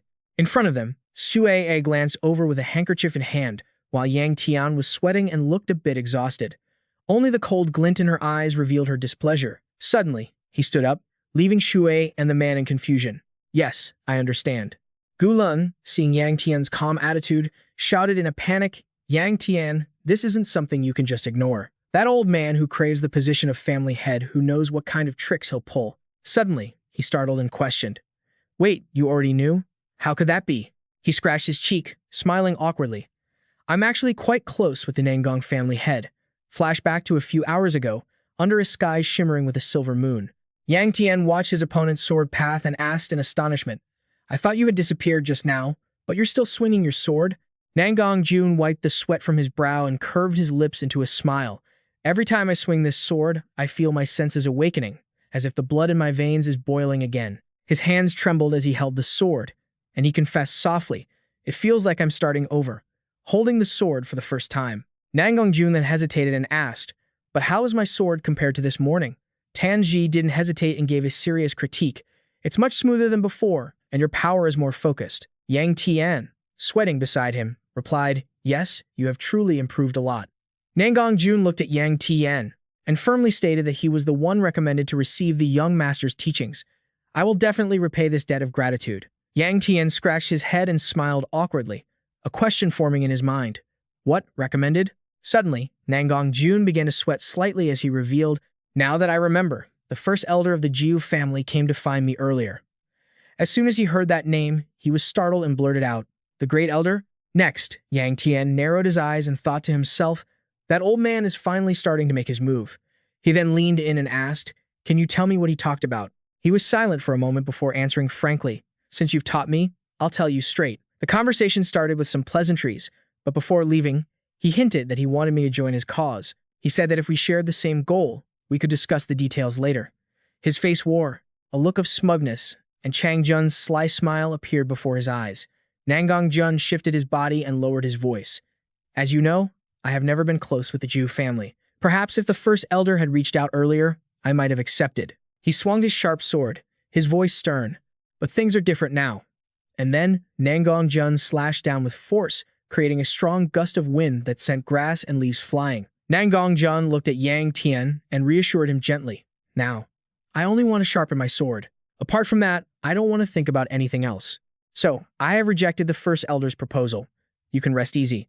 Upon hearing this, he couldn't help but curl his lips into a very smug smile. At the same time, he lowered his voice and asserted, "No, on the contrary, I think you should try accepting that offer."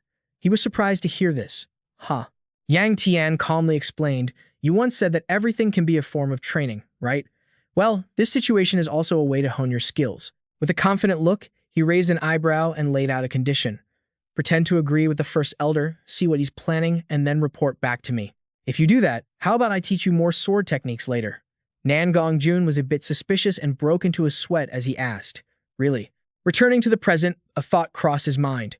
It seems the rumors about the Nangong clan head caring about nothing but the sword were true. It really was true. Besides, turning a crisis into an opportunity like this was a blessing. Yang Tian looked over and cheerfully reassured him. "You don't need to worry for now, just for now." Gu Lun heard this and spoke up cautiously. "But you, saying that makes me even more worried."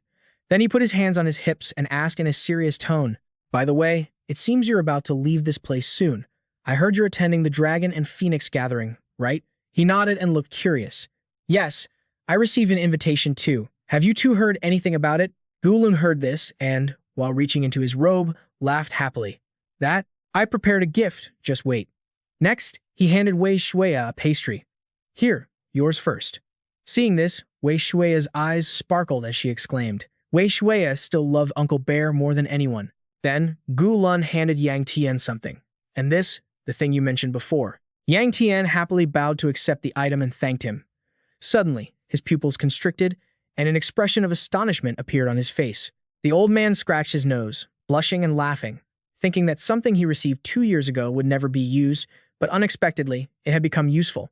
This old man felt truly touched. As soon as he opened what was in his hand, he frowned. "First elder, this isn't an invitation." The girl beside him chewed on her pastry while looking curious. "What does it say?" Gu Lun didn't hesitate and stated clearly, "Of course it is. It's a letter of recommendation from the sect leader." Right then, Yang Tian mused to himself. The sect leader wants to settle an old grudge. He has to defeat the sect leader. Even after countless failures, he won't give up. Why would he send this to me? Then he furrowed his brows and questioned loudly, "Where did you get this?" The old man replied calmly, "Where else? I got it from the sect leader." But it seemed he still wasn't satisfied with the answer and shouted, "No, I mean why this specifically? This letter of recommendation is only supposed to be for descendants or disciples of the clan." Gu Lun, slightly annoyed, pressed his hand down on the boy's head and scowled. "Shut up, Yang Tian. If someone gives you something good, just be grateful and take it." Yang Tian cried out in pain. The old man, after doing that, turned away smugly and laughed loudly. "Then go and fight it out to your heart's content." He watched that retreating figure and thought angrily, "Did you hear that? That old man really has no restraint when he talks." Suddenly, my head hurts. I'm already tired of worrying about the first elder, and now I have to take this to the Dragon and Phoenix gathering. What if I get dragged into trouble? At the same time, Wei Shuya worriedly spoke up. "You look so tired, young master." Hearing this, Yang Tian sighed while walking. "It's not that I look tired, I really am tired. I'm going out for some fresh air and will be back." Suddenly, he stopped and looked back, making her look confused. And then Yang Tian gently suggested, "Do you want to come along?" Hearing this, she immediately became joyful. "Yes, I'm going." The scene shifted to a bustling market. Wei Shuya skipped along excitedly and exclaimed, "It's been so long since I've been out like this." The boy behind her reminded her in a serious tone, "Slow down." Yang Tian watched the little girl's retreating figure, then wondered to himself in confusion, is going outside really that fun? Meanwhile, she had already approached a food stall without him noticing. "Hello there." Next, he shrugged and thought, well, the girl has always liked running around everywhere. He saw a woman with black hair happily exclaim, "Wei Shuya, long time no see." Wei Shuya smiled gently and replied, "I just came home to visit for some business." The man behind the stall smiled and remarked, "It's been a while, you look even prettier." Wei Shuya couldn't hide her happiness. "Thank you very much." Yang Tian frowned and brought his hand to his chin, thinking, "Wait a minute." He saw her hand coins to the shopkeeper and point at some candies. "Give me 2 of those, please." She nodded slightly. "Yes, all right." After buying them, Wei Shuya held the candy out toward him. "Here, I bought this for you, young master." He showed a look of surprise. "You have money?" She didn't hesitate and affirmed confidently, "I have my wages from being a maid." Yangtian gasped in his heart.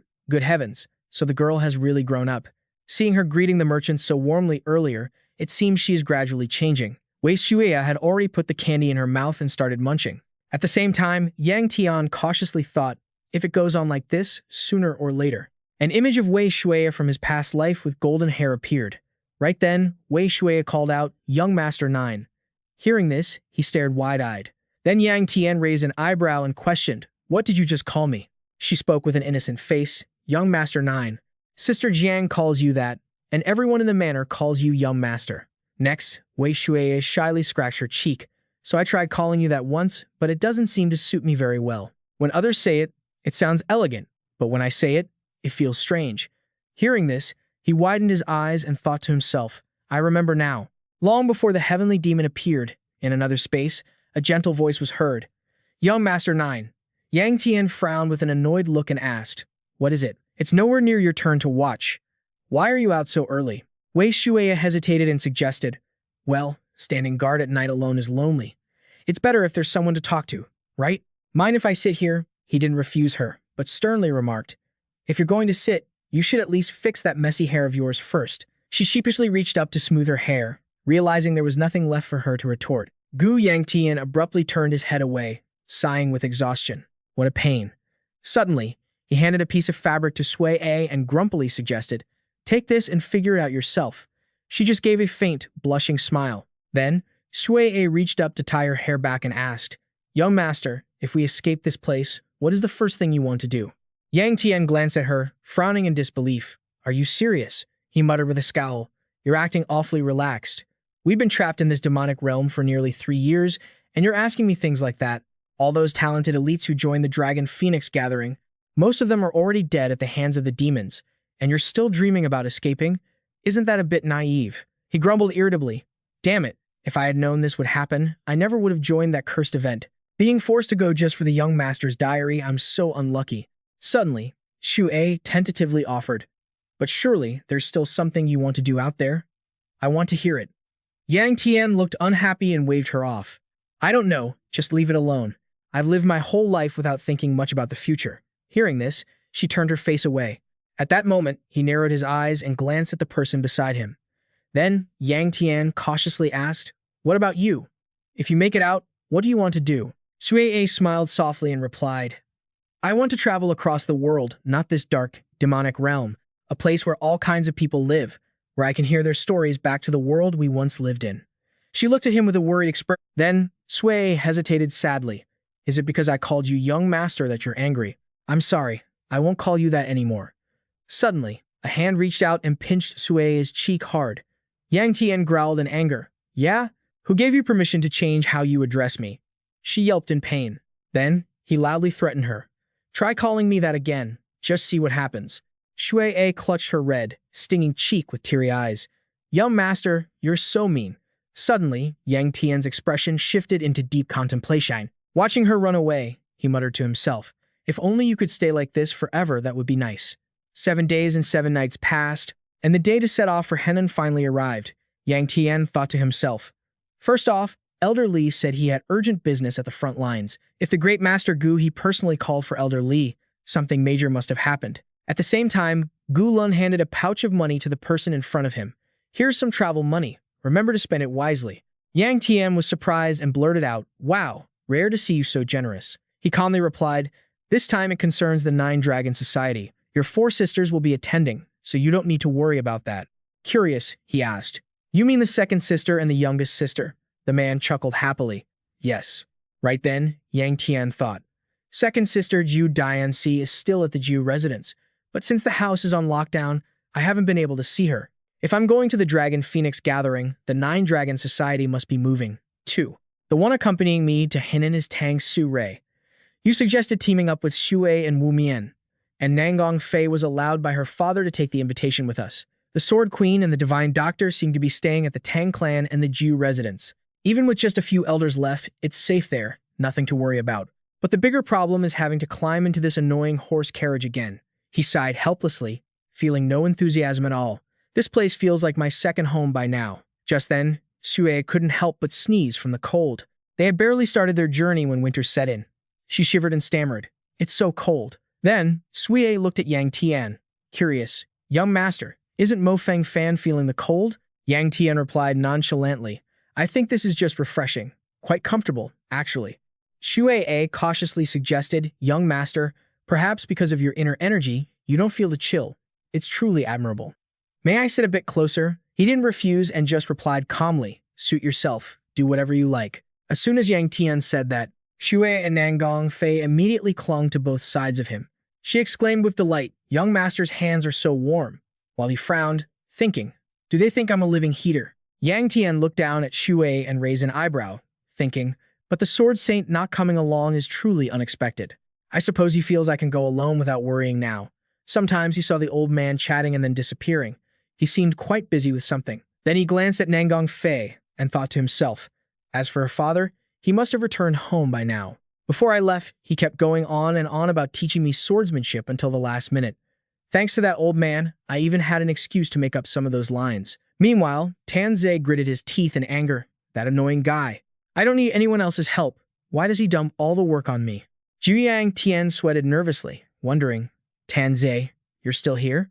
Well, we got through it, so I guess we're lucky, right? The man crossed his arms, looking puzzled. Yeah, maybe. But what surprises me more is what you did next. A monster was about to swallow you whole, and yet you intentionally went looking for it. What kind of hero does that? Returning to that moment, Yang Tian stood face to face with someone. The cold voice of Ju Changjun rang out. What did you just say? He stood unafraid and replied in a deep voice.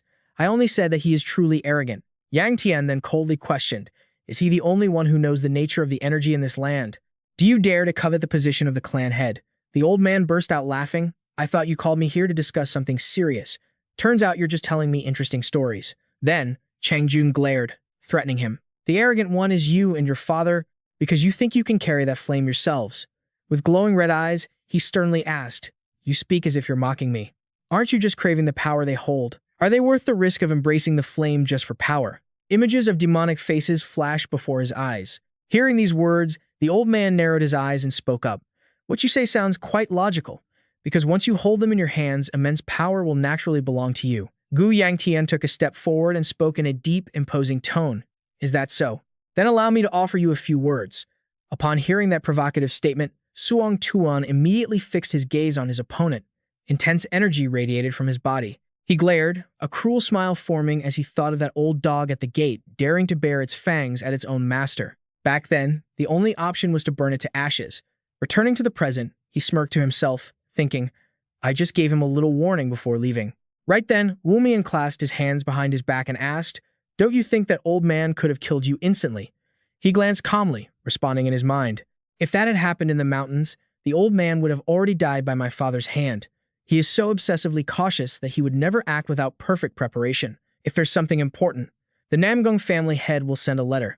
For now, it's better to focus on the Dragon and Phoenix assembly. Suddenly, Yang Tian looked ahead, startled. When Suri caught his gaze, she jumped, and sweat began to pour down her face uncontrollably. Yang Tian looked at the scene, confused. What's wrong? She stuttered, nervously twisting a lock of her hair. My hands are a bit cold. Namgung Fei heard this and stepped forward to take her hand. My hands are warm now. Suri, drenched in sweat, shouted, No, that's not what I meant. But then, she helplessly burst into tears. Thank you, sister. She smiled with a smug, curved expression. Seeing this, Yang Tian broke into a sweat, thinking, are they having fun? Soon after, the carriage arrived in Henan. Wumian's voice echoed. Rest at the station prepared by the Min clan, then follow me straight to the Miram Alliance. He was startled and exclaimed, really? Returning to his room, Yang Tian didn't hesitate to toss his money bag onto the bed. He put his hands on his hips, narrowed his eyes, and muttered to himself, now that we're here, it's finally starting, isn't it? I'm finally participating in the Dragon and Phoenix assembly. Then, Yang Tian wiped sweat from his brow, thinking to himself, in my memories, the Dragon and Phoenix assembly wasn't a good memory at all. A few years from now, the demonic realm will appear here, swallowing all the talented young people. The Jianghu calls it the demonic realm event. I was trapped there for many years. In my past life, I was the only one who survived and escaped. But I was sucked into the demonic realm gate and returned as if nothing had happened. Those who died inside all came back, but they lost all their memories of what occurred. Yang Tian rested his hand on the staircase railing, his train of thought not stopping. In the end, I am the only one who remembers everything that happened in there. The bonds and grudges between everyone disappeared. Even though I was the one filled with the most resentment, there is still one person I find truly difficult to face. He closed his eyes and sighed tiredly to himself. It would be great if I never had to see her again. As Yangtian was walking, he suddenly froze, sweat pouring down his face like a stream. He bit his lip in fear, thinking, damn it.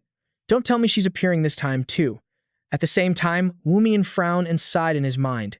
The Dragon and Phoenix Assembly isn't something that happens only once in a lifetime. Maybe they won't show up this time, and I won't have to worry. But when Wumian saw Yangtian, he called out, young master. Yangtian looked at him, hands on his hips, and asked, Wumian, why are you the only one here? It's quite late already, he answered gently. Perhaps they are moving slowly because they have a lot of luggage. Yangtian frowned and grumbled. Seriously, we're here for a martial arts tournament, not a vacation. Why carry so much junk? At that same moment, a shadow appeared behind Yangtian. Losing his patience, he turned his head and shouted, does it kill you to move faster? At this rate, we're going to starve to death. But when he saw the person stepping down, Yangtian was stunned. Before him was Shui Hua with a look of surprise. Her foot suddenly slipped as she took a step. Shui Hua lost her balance, and her entire body fell forward. At that exact moment, he reached out and instinctively caught her hand. Yangtian broke into a sweat, frowning as he looked up. Their eyes met, and they both let out a shout. At the same time, Suri rushed over and yelled, young master. Seeing the scene before her, she nervously asked, are we too late? What is this? What's going on? Before them, Sui Hua had fallen onto Yangtian. Yangtian cursed angrily. Damn it. Wumian rushed over, anxiously asking, are you all right, young master? Inside Yangtian's head, thoughts flooded in. Did I overreact? Among the four sages, she's the most famous for her swordplay. A disciple of the famous physician from the Murong clan, and the uninvited guest who captured everyone's attention at that banquet was Murong Shui Hua. That's right, she is the person I want to see the least. Shui Hua's harsh words echoed in his mind. Is your head stuffed with rocks? You were foolish enough to trip, and yet you still dare to tease others. Aren't you ashamed? How lowly. Those days when he was scolded in the demonic realm. Lying on the ground, Yangtian sweated and thought uncomfortably. Why did I reflexively reach out and end up in this situation? I'm so angry at myself. She looked down with her clear eyes. Suddenly, a voice spoke up, making Shui Hua turn around in surprise. Wait, isn't that Lady Murong? She climbed off him and reached up to fix her hair. Lady Tang, it's been a long time, hasn't it? Since the last Dragon and Phoenix Assembly. Su Rei stepped forward, hesitating. Can you tell me what just happened? Shui Hua stood up gently and explained calmly. I slipped on the stairs, and young Master Ju just caught me. That's how it ended up like this. Yangtian sat on the ground and stammered. It was actually my fault for making you flustered. I'm sorry. She just brushed the dust off her clothes and replied coldly, whatever. After hearing those cold words, he felt annoyed and thought, she really has a difficult personality. Whatever. Not worth worrying about. Yangtian decided in his heart. First, I need to get out of here quickly. Shui Hua glanced back.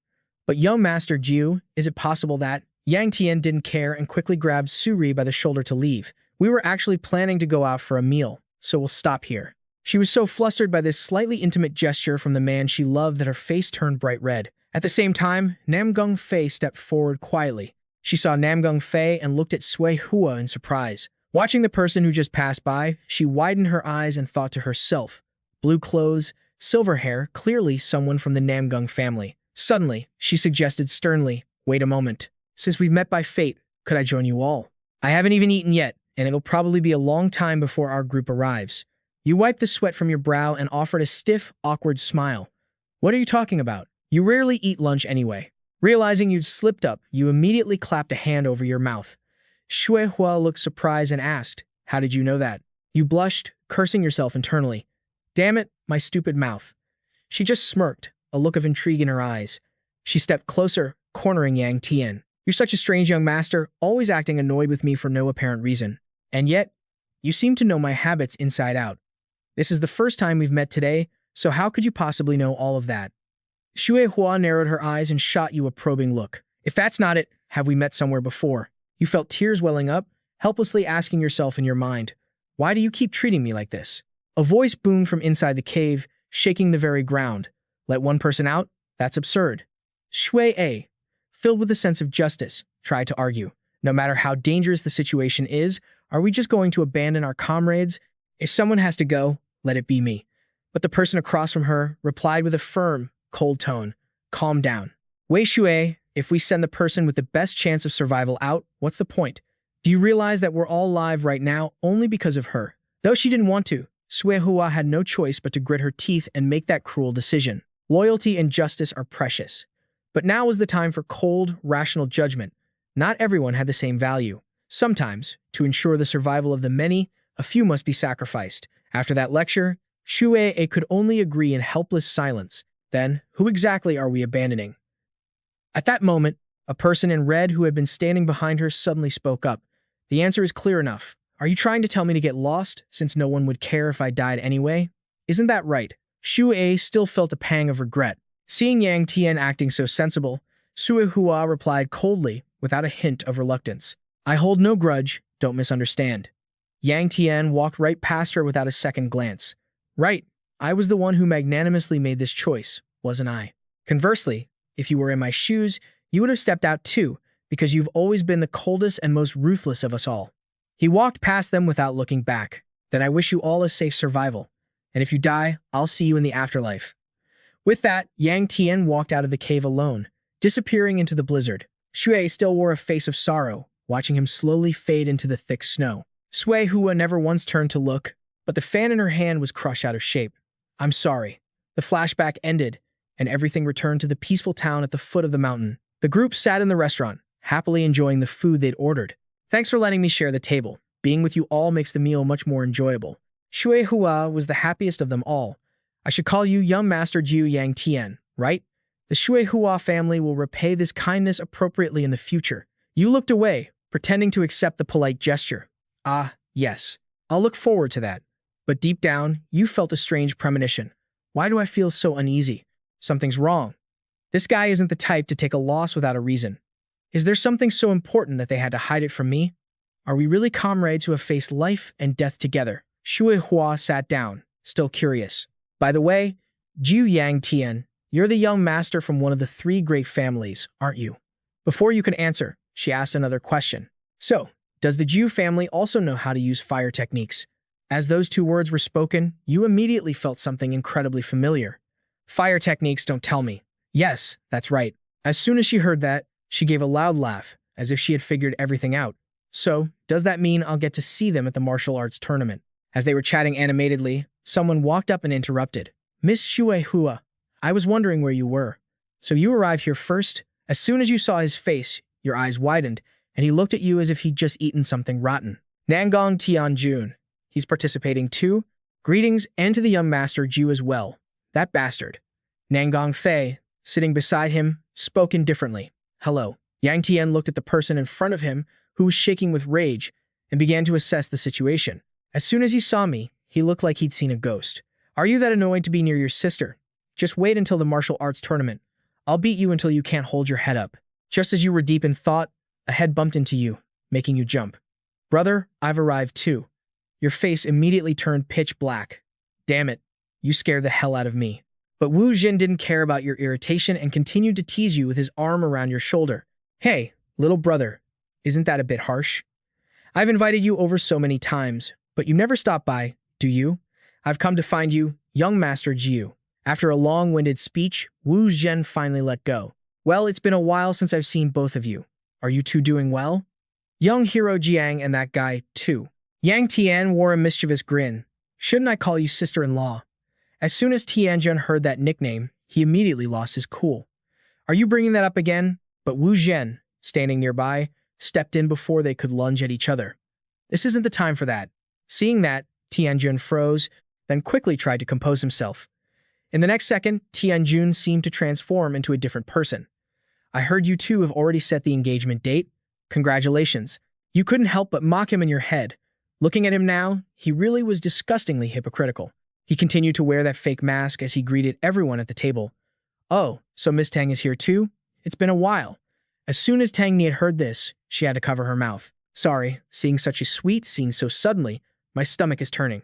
Yang Tian stopped watching his performance and turned to the person next to him. But tell me, why did you and Lei Long come here together? What about the others in the sect? Wu Jin replied happily. I guess it's just a coincidence. I came alone this time, no one else is with me. Then Lei Long said, I'm just following my fiancé. As soon as you heard those words, you immediately glanced at the person sitting next to you. Fiancé?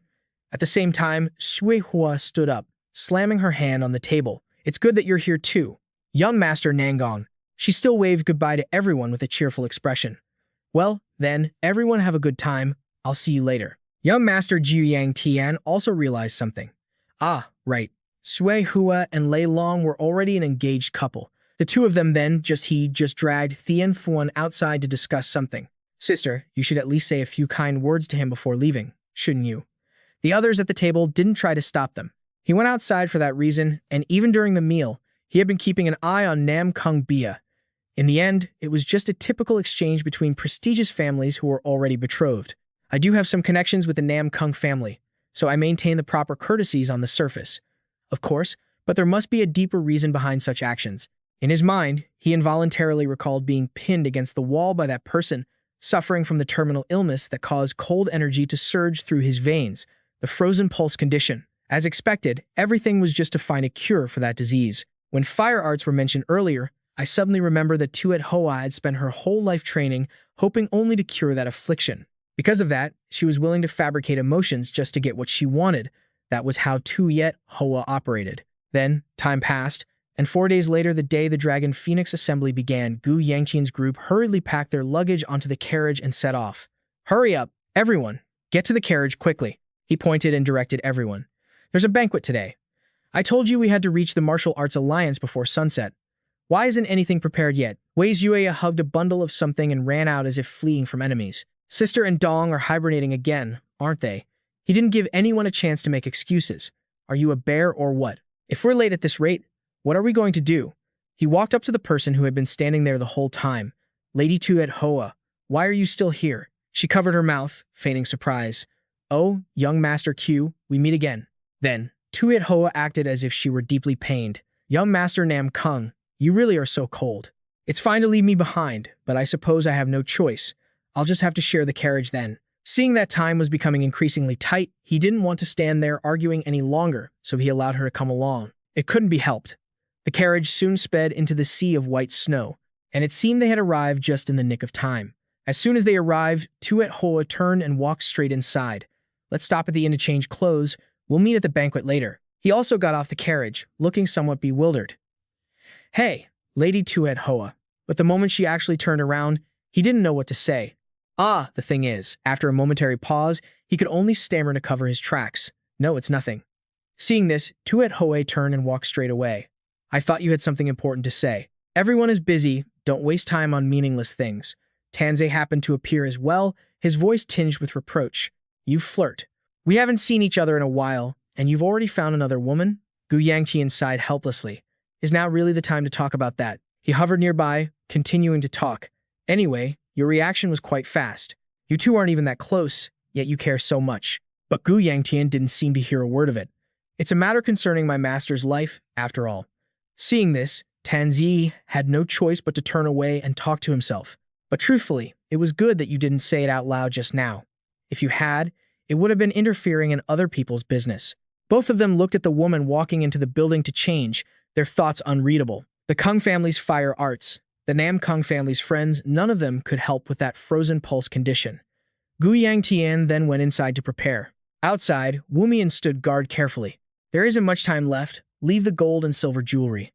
There's no use for them right now. A maid helping him with his clothes replied, I was afraid you wouldn't like them. I haven't brought anything with me since I left the family, he replied dismissively. Well, I think that's a bit of a pity. Wei Zueya, standing nearby, suddenly shouted after fumbling with something, Leave the young master's hair to me. I'll style it. He was a bit suspicious, but quickly agreed.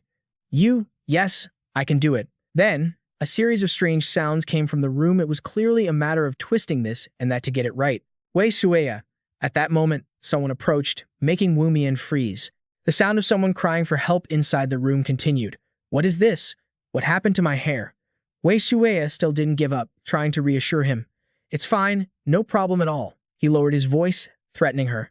If you dare lie to me, I'll make your hair look exactly like that. Truong Thian opened the door and entered, speaking politely. Excuse me, there is actually a small problem. Young Master Ku, are you in there? I have something important to discuss. Gu Yangtian, who was struggling with the two of them, froze inside as if caught red-handed. "Alliance leader," he shouted in embarrassment. "Fix my hair back right now." Then, he quickly regained his composure. "This humble one greets the Alliance leader." Truong Thien hurriedly waved his hand. "No need for such formalities. I am the one being rude here." Gu Yangtian's cheeks were now as red as a tomato. Why, right at this moment? "I'm so embarrassed." However, on the outside, he still had to appear calm. "But Alliance leader, why have you come here in person?" He pulled a piece of paper from his robe. "It's nothing major. It's about the recommendation letter you submitted. Did I write that for you myself?" He looked at the object in his hand, having already anticipated this. "Sure enough, I knew this would cause a stir." He reached out to take it back. "No, you didn't give it to me directly." But the man didn't rush to hand it over. "So someone else gave it to you? Have you ever read the back of this recommendation letter carefully?" Gu Yangtian froze upon hearing this. "No." "What? Is there something written on the back?" Only then did the man slowly hand the letter to him. "Try reading the back." Gu Yangtian immediately opened it, filled with confusion. What on earth is written on there? The more he read, the wider his eyes grew in disbelief. What is this? On the back of the letter was a dense series of words. "In the name of the Black Tiger family, I hereby bestow this upon Gu Yangtian of the Shangxi family. That child is the disciple I have trained and taught with all my heart. This child will one day shatter the very sky. I will certainly make it so. Just wait and see. Descendant, you used this letter at the right time. Please do not blame me for the harsh words." He returned the letter, still filled with questions. "Disciple, what is all this about?" Truong Thien still wanted to discuss it further. "You must have read it and understood, right? But the handwriting and the seal on this are unmistakably mine. Yet, it is impossible for me to have faked my own name. Even so, I still want to confirm it to be sure. Are you truly my disciple?" Gu Yangtian stood rooted to the spot, not knowing how to respond. His disciple? Whether in this life or the last. I have never heard of such a thing, but that disciple is me. This is nothing but a ridiculous joke. Forget about that nonsense. Let's talk straight. After some thought, you decide to come clean. I'm not his disciple. I don't even know what the letter in that heirloom means. Elder Truong Thien strokes his beard, lost in thought. "I see. I understand." With that, he pockets the letter and excuses himself. "Understood. My apologies for wasting your valuable time." You step forward quickly, still wanting to say something. "Wait, Elder, is that all you wanted to ask?" Without hesitation, he confirms, "That's right. Honestly, I intended to ask the disciplinary office if they knew where he is right now, but looking at your reaction and your answer, it seems you know nothing at all. Oh well, regardless, the letter of introduction you have isn't fake, so you don't need to worry for now. That said, I am genuinely amazed that someone who isn't his disciple was still able to use a recommendation of that caliber." He then slowly walks out of the room. "I look forward to seeing your performance at the upcoming meeting. Let us meet again at the banquet." Yang Tian doesn't press him further. You clasp your hands to see him off. "It was an honor to meet you, sir. Thank you." As soon as the door closes, your whole body suddenly stiffens. Yang Tian grabs his head in frustration and yells, "I'm going to go crazy. That old elder, how am I supposed to deal with him?" Wu Mian and the palace maids, standing outside, jump back in surprise. Yang Tian is still fuming. Who gave him the right to call me his disciple? It's obvious those old geezers were just using me as a bet and wrote it down to be sure. It's useless to blame anyone now, but it's also my fault for submitting that thing even though I saw this coming. But is the Alliance leader really just curious about that one thing? 3 years ago, 3 great masters shook the Central Plains. For one of them to suddenly send a letter saying they would pass on a disciple that doesn't sound like it's just out of curiosity. A series of strange thoughts flashes through your mind. The fact that the person in question is his father makes you feel uneasy. Of course, you know where he is and what he's doing right now, so you could have followed him. But doing so would make you look exactly like his real disciple. Besides, even if you went looking, it might not be easy to recognize him right now. After a while, your thoughts return to that letter. Wait, what exactly was in that letter? It clearly said to ask the disciple to pass it on. Your mind involuntarily drifts to memories of Gulun. Here's some pocket money. Remember to spend it wisely. Yang Tian had hesitated briefly before accepting it. Oh, did the wind change direction today? Thinking of this, you start rummaging through your robe. Yang Tian finally fishes the money pouch out from his chest. You dump the contents onto the floor, and gold coins scatter at your feet. Yang Tian suddenly notices a strange object shaped like a ring. No way. This can't be. Elder Li, you crazy old man, finally, the day of the banquet arrives. Brothers from all over the country gather to eat and chat. After filling their stomachs, some can't help but wonder. It's time to drink. Why hasn't it started yet? Did something happen to the Alliance leader? The person sitting opposite whispers into Tai Wei's ear. Look over there. Check out the faces at that table. There are quite a few beauties attending this time, right? He turns around and happens to see the figure of a woman sitting at a distant table. That's her, the one who participated last time. Don't you think she looks more mature than before? And the woman standing in front of her seems to be from the Nam Kung clan. His cheeks flush red, and he starts having improper thoughts. That's incredible. I've never heard of the Nam Kung clan having a beauty like that. Is it the Lei Long bloodline? She's so beautiful without needing any makeup. The other guy continues to slur. Even better than Xue Hua. But as soon as Xue Hua steps in, all eyes in the room turn to her. She walks over to where Nangong Fei is sitting and speaks gently. Has the young master of the Jiu clan not arrived yet? Taniat explains. Ah, Lady Xue Hua. Yes, it seems he's a little late. But why did Lady Xue Hua come alone? And the entourage? Xue Hua quickly averts her eyes, stammering. Actually, since I arrived at the Martial Arts Alliance, I haven't met Lei Long yet. I thought Lady Nam Kung might know where he is, so I came to ask. Nangong Fei only responds with a few words. He should be here soon. Tai Wei's eyes never leave the young ladies at the neighboring table. This scene is truly spectacular. Who would have thought the three of them would gather in one place? After a moment of thought, he slams his hand on the table and stands up. Looking closely, the seat next to them seems empty. How about I go over there and invite them to share a table? The person sitting opposite, seeing things going a bit too far, quickly tries to stop him. Wait, Brother Huang, are you really going to butt in? The Alliance leader is coming soon. You better sit still. But he isn't listening to anyone anymore and snaps back. He who has courage wins love, don't you know? Keep your eyes open and watch. This Huang Bao Tai Wei will show you how it's done. With that, he heads aggressively towards Xue Hua. Excuse me, I hope I'm not being too forward, but it seems there are plenty of empty chairs here.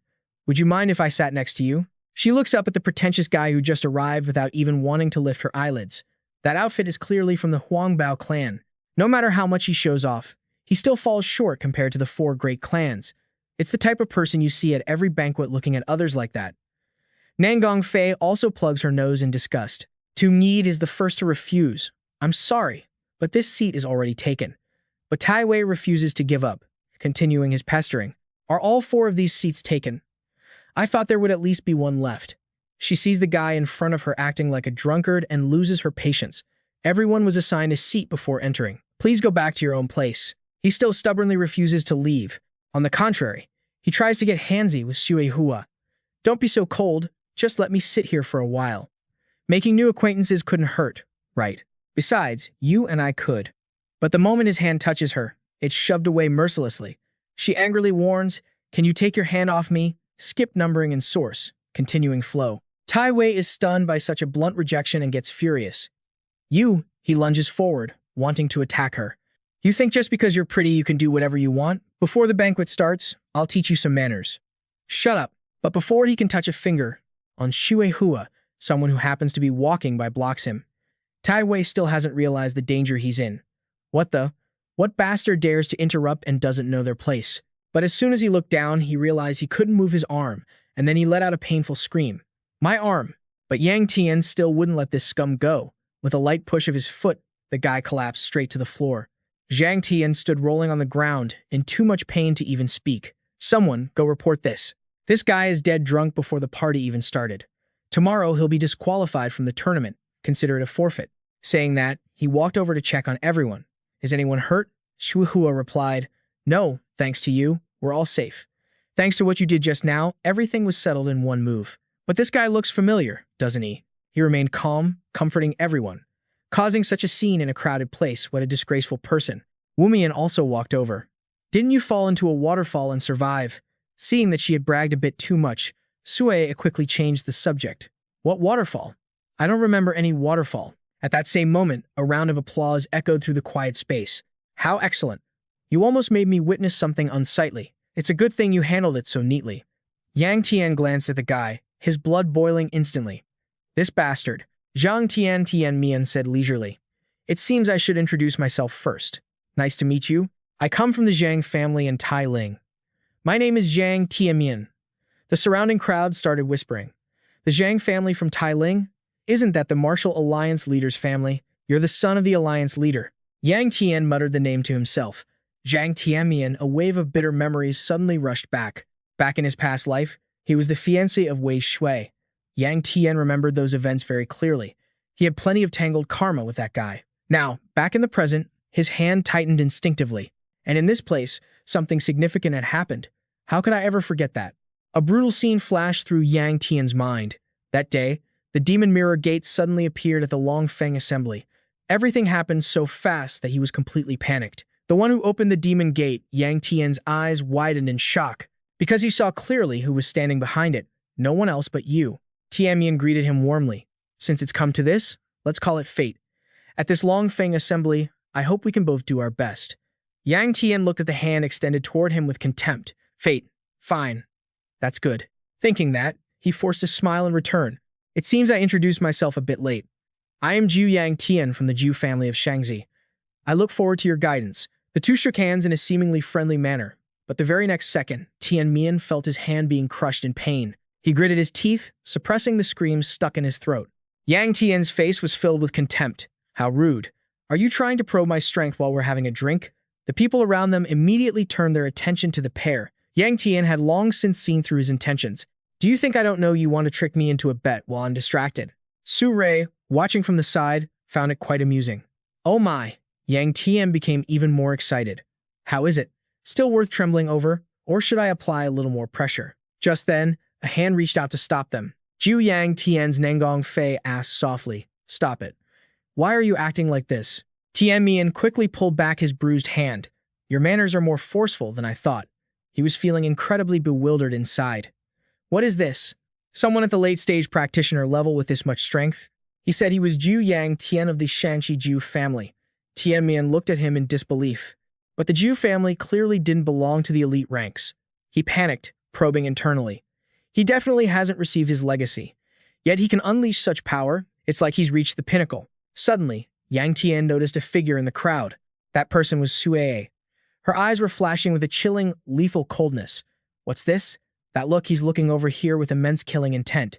By now, Tianmian was truly confused. This way or that way? How did it end up like this? I don't remember ever making an enemy of anyone. Shortly after, an announcement came. Everyone, please maintain order and be seated.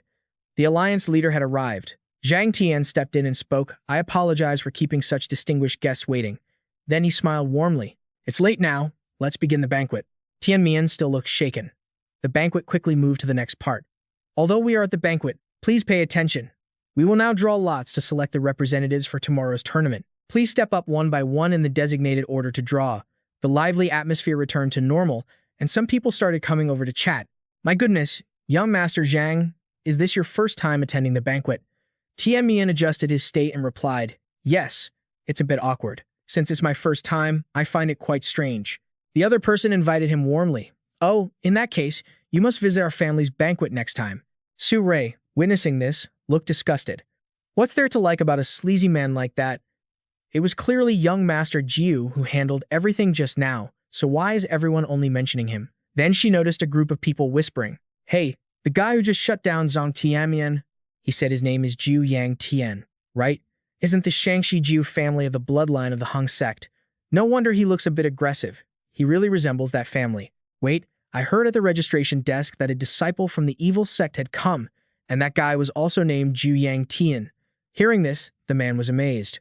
Good heavens, if that rumor is true, doesn't that mean someone unprecedented has participated? These words made Su Rei feel very satisfied. Even so, some people noticed the aura of young Master Jiu. Pan no. She was lost in thought and didn't notice someone calling for Lady Duan Su Rei. Lady Duan Su Rei. Only after a while did Su Rei wake up and quickly reply, yes. The person urged her because the order was backing up, hoping she would move quickly. Su Rei hurriedly ran over. Sorry, oh my mind. She thought to herself helplessly. Just thinking about young Master Jiu makes me act like a fool. The moderator quickly scanned his eyes, checked the matchup board, and wondered, the opponent has been designated. Where are they? And then Su Rei was stunned when she heard the name called out. Zhang Tianmian of the Zhang family. Seeing her walk down, Tianmian curiously asked, Miss Duan, you've arrived? Who did you draw for your match? Tanit replied concisely, him. Gu Yangtian looked over at Tuyet. Oh, so we're all in different brackets, and he's just moping around because he's bored. Tanit suddenly called out seriously, young Master Q. She spoke hesitantly, I have a request, would you mind hearing it? Days passed by. That day, the sky was clear and the air was refreshing, with the shop's curtains fluttering gently in the breeze. On the vast arena, two figures stood tall and imposing. The announcement rang out clearly. In the third group, Gu Yangtian from Sun Tae-ku will face Bai Dian Thak from Bai Yi Sect. The referee asked if both sides were ready, then immediately shouted, "Then, please begin." Bai Dian Thak on the other side seemed extremely focused and determined. Gu Yangtian, on the other hand, was completely indifferent, his face showing no emotion. The very next second, a powerful shockwave rocked the arena. Then, Bai Dian Thak was sent flying. The referee announced the result in shock. Gu Yangtian wins. Tanzi immediately jumped out to reprimand him. "Aren't you ashamed, just standing there dazed? You treated a rookie like that just because you weren't sure of yourself. At least show some sincerity when you fight." Gu Yangtian replied bluntly, "I know perfectly well that it's like crushing a child's wrist, but I don't have the time to worry about that right now. I need to get to the second brackets matches quickly." Then he suddenly remembered, "I never expected Duong to Niet to have to fight Truong Thien Dien in the first round. When I held her hand yesterday, I could feel that her gaze was still incredibly resilient." Gu Yangtian was truly confused. "And yet, she still asked me for that favor. What are you thinking? To Niet?" On the other side, blood had already been shed. Thien Dien stood high above, looking down. "Impressive. Even with such limitations, you still managed to use the poisonous dragon's techniques and hold out this long using only hidden weapons." He touched the wound on his face nonchalantly. "If this were a real battle, I might have been hit. The title of one of the 5 dragons and 3 peaks is truly well-deserved." Tanit glared, panting heavily. Her body was covered in bruises. She gritted her teeth, trying to summon her last bit of strength. Suddenly, she sprang up and flicked a blade straight at Thien Dien. Tuniet's hand quickly grabbed another blade. She accelerated, lunging in front of Thien Dien and attacking swiftly. Thien Dien still calmly dodged each slash with precision. He suddenly spoke in a low voice, "But if I were the one in charge of deciding, I would have made you give up right now." As soon as he finished speaking, Thien Dien kicked Tunid squarely in the chest. She couldn't react in time and fell hard backward. Tunid coughed up a mouthful of fresh blood. She thought to herself, "I've sustained internal injuries. Maybe I should just give up." The result is already clear. A sense of helplessness surged within her. He is the son of the Alliance leader. How could I possibly defeat him? Tumi tried to stand up again, her eyes suddenly catching a figure standing high above. Tuni was startled, wondering, "Young Master Q, how did you get here when you have your own match? Could it be because you were worried about me?" She dragged herself toward her weapon. "That's just too much. You never lift a finger normally, but at a time like this, a satisfied smile bloomed on Tuniet's lips. She quickly stood up and spoke calmly, "Thank you for letting me off." But then, Taned decisively turned around to continue the fight. "I haven't shown my full strength yet, so I won't give up." Thien Dien watched her thoughtfully for a moment and then mused. "Interesting," he asked with curiosity. "What exactly is driving you to go this far, miss?" Immediately, Tanit replied with a look full of killing intent. She lunged forward with aggressive pressure, like countless snakes opening their mouths, waiting to swallow their prey. Thien Dien was momentarily taken aback by that sudden surge of power. Very quickly, the match was decided. Returning to the previous day, Gu Yangtian had been pulled into a corner and was puzzled. "Miss, what is this all about? If it's about pulling me aside just to scold me like this." Tanit quickly interjected, "Young Master Q. Actually, my opponent in the match tomorrow is young Master Truong." Gu Yangtian was somewhat surprised. Tanit turned her eyes away, looking embarrassed. "Actually, I intended to tell you only if you made it through the preliminary round. But since I don't know how strong young Master Truong is, I thought it would be better to tell you in advance." Gu Yangtian was even more curious. "What exactly is it?" Tanit bit her lip and continued, "If I win against young Master Truong tomorrow and make it into the main round where I can meet you again." She stated her conditions seriously, just like with Nangong, Fei, or Tuyet. "Could you talk to me comfortably and drop the formal speech?" Gu Yangtian froze for a few seconds after hearing this, then asked blankly, "Such a small thing, you just needed to ask, miss." But Tanit shouted, startled, "No, you can't." She explained awkwardly, "It just feels like I'm losing if I do that." Tamiet's heart was in complete chaos at that moment. Initially, she was simply attracted to his lively personality, but after spending months by Gu Yangtian's side and watching him, Tunit realized that his gentle heart was even more prominent than his handsome face. Memories flooded back to her. Whenever someone was cold, Gu Yangtian would quietly lend them his coat. When Tunit was hungry, he would also pick out pieces of steamed buns for her. Tunit still clearly remembered his solitary back at that time. While he claimed it was just part of his cultivation, anyone could see that it was just a clumsy excuse. Tunit knew that gentleness, he treated everyone that way, but she still couldn't help but hope that, at least for her, It was a special kind of kindness. How could she not love that side of him? How could she not want to get closer to him? Yet, Timnet's hand, always trying to reach out, froze in midair with doubt. Do I really have the right to stand beside him? Timnet questioned herself. Whenever she thought that, her fragile self-esteem made her hesitate, unable to let go. Timnet understood clearly that in the eyes of the world, Gu Yangtian already had a reputation and his own sword sect. His title as the best in the world and his innate talent were dazzling enough, not to mention being entangled in his family's long-standing tragedy. The dream of becoming a clan leader was something she could never reach, so she had given up early on. Even so, she had received nothing in return. Yet, this time, those walking the same path as her were also Nangong, Fei, and Tuyet. But Su Niet was determined not to give up. At the very least, she didn't want to end up like that again. She made her own decision, so even if what she was doing seemed trivial and childish, she had to take this chance to show them that she wasn't always soft. Thinking of this, she firmly repeated her request. Please, you must agree to help me. It was unclear how much time had passed when Su Duong hazily woke up in an unfamiliar room. Immediately, she sat up in a panic. What about the martial arts tournament? Su Niet's eyes darted around the room subconsciously. Beside her, many others were lying there wounded. Memories of the recent battle came flooding back. Su Niet quickly recalled, so, that's what happened. I lost. Even after using the poisonous needles, it was completely ineffective. She clenched her fists in frustration. As expected, the Alliance leader's son is truly powerful. Sad tears flowed uncontrollably. Su Niet annoyedly scolded herself. Damn it, why are these tears falling? What a mess. Suddenly, someone spoke up beside her. You look pathetic. Su Niet was startled to see Gu Yangtian. Young Master Ju, how long have you been here? Gu Yangtian casually reminded her. Don't be so jumpy. The doctor and Nangong Fei will be here soon. Just wait. Su Niet wiped away her tears and laughed self-deprecatingly. It's so embarrassing. I even boasted that I could win. Gu Yangtian waved his hand, encouraging her. It's okay. You fought to the very end. You actually looked pretty cool. Su Niet was still filled with regret, but I still lost after all. In the end, that promise, just as she spoke, she suddenly realized that Gu Yangtian had not used any honorifics in his speech. Su Niet immediately called out to him, Wait, young Master Ju. Gu Yangtian, flustered, quickly slipped away. I'm leaving. You should get some rest. Su Niet stared blankly for a long time, her hand still hovering in the air, and then her face was instantly filled with happiness and contentment. As expected, trying to hide it like this is just too clumsy. The next day, the preliminary round of the Heaven Immortal Tournament arrived quickly. Gu Yangtian, with his overwhelming strength, continuously dominated his opponents. Gu Yangtian won, and Nangong Fei also breezed through her bracket. Nangong Fei won. The audience watching the matches went from one surprise to another. She finished every fight in one strike, as if she didn't even care about her opponents. Since yesterday, all we've seen are incredible scenes. Maybe a new dragon or phoenix will emerge this time. Who do you think will win the championship? Some people focus their attention on the geniuses. I was impressed by the young man who used poison yesterday. Watching how his poison had no effect and how he was completely overwhelmed, it shows his opponent's strength is extraordinary. Oh, I heard that young man is actually the Alliance leader's son. Then, another person curiously asked, What about you? The person next to them began to praise Gu Yangtian.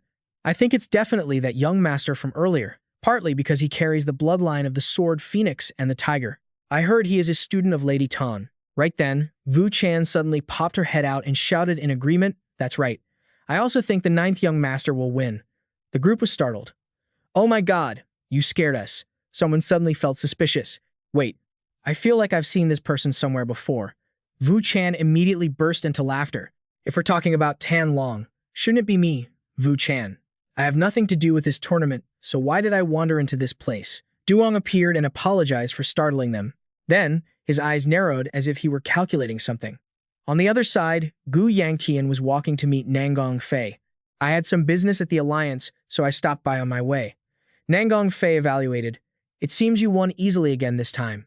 Gu Yangtian remarked, That's easy for you to say. At least remember who you just fought. She sighed in boredom. Fighting those types of people isn't interesting at all. I just want to meet you and have a proper fight. Gu Yangtian was speechless. Why are you so obsessed with dueling me? Then he suddenly remembered. By the way, haven't you seen Wei Shueya? I haven't seen her since this morning. Nangong Fei explained softly. She went out. Gu Yangtian was puzzled. Again, it was like this yesterday too. He rested his chin on his hand and thought carefully. This isn't good at all. I must tell Hong Hoei to keep a close eye on Wei Shueya. At the same time, inside a dark cave, someone was desperately trying to run away, followed by shrill screams and splattering red blood. The person tried to ignore everything and hide in a dark corner, but those horrific sounds continued relentlessly. Spare my life. He fell into absolute terror. This was a nightmare. He panicked, thinking back to how the Shaanxi branch had been exposed and wiped out a few months ago. Wasn't that because that bloodthirsty mercenary ignored the princess's orders and acted recklessly? His arm was shattered, and he wondered in confusion, but this place is so strictly controlled that even the Shaolin abbot shouldn't have been able to discover it. Why? Why is she here? A shadow suddenly appeared behind him. Wei Shuya was walking slowly with a sharp, cold sword, yet she had managed to be discovered by a mere young girl. To end up in this state, the man gritted his teeth, thinking, I cannot let everyone be killed here. No matter what, I must report this to the palace. With that thought, he used all of his remaining strength to flee. Wei Shuya silently watched her prey struggling. The man still clung to a sliver of hope, but as soon as he stepped outside, his head was severed from his body. Wei Shuya walked out slowly and whispered, I'm sorry. She softly blamed herself. I borrowed your body again and made you do this. The other Wei Shuya gently reassured her. It's not like that. You only did it because you were worried about the young master, wanting to take some of the burden off his shoulders. She confided her feelings. Now I understand. Because you are me. That evening, when Hong Hui saw Wei Shuya return, she ran over immediately. Wei Shuya hugged her tightly. Sister Hong Hoa. Hong Hoa asked anxiously, Where did you go? I was worried to death. Wei Shuya grinned mischievously. I just went for a walk and got lost. Hong Hoa immediately reminded her sternly, Honestly, if you do that again, I will scold you. Do you hear me? After saying that, she took Wei Shuya's hand and led her inside. It's cold. Come inside quickly. In the middle of winter like this, Wumian Track is sweating with worry for you.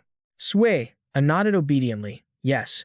Suddenly, she tilted her head to gaze into the distance, whispering Gu Yangtian's name. Sui thought to herself, if I can only make amends to him, even just a little. The third day of the martial arts tournament's group stage officially began. Yangtian stepped out of his room, stretching his weary limbs after a long night. Before he could enjoy the fresh morning air, shrill, argumentative voices broke through, forcing him to shift his focus. Sister, please stop and come back with me. Acting like this will bring big trouble to the Jiu family. Tianjun's voice was filled with visible impatience and irritation. He held his sister's arm tightly while continuing. We were clearly assigned separate living quarters. Why are you so insistent on heading in that direction? Nangang Fei said coldly, Let go of me. He didn't release her. Instead, he stepped closer, his tone shifting from persuasion to frustrated questioning. You don't understand anything. Isn't this just a simple arranged marriage decided by the clan? What on earth is so special about this betrothal that it has to drive you to such lengths? Immediately, her expression darkened and her fury erupted. Nangang Fei used her strength to rip her restrained arm away from Tianjun's grip. This fierce reaction caught him off guard, and he muttered in confusion. Sister, despite her younger brother's shock, she maintained an icy, bone-chilling tone. Tianjun. Nangang Fei's eyes widened, and purple-blue lightning ki suddenly surged from her dantian, enveloping her entire body. Watch your tongue. Tianjun was left standing there, completely stunned and speechless after her warning. Just as the situation reached a stalemate, Yangtian strolled over from the hallway. I was wondering who it was.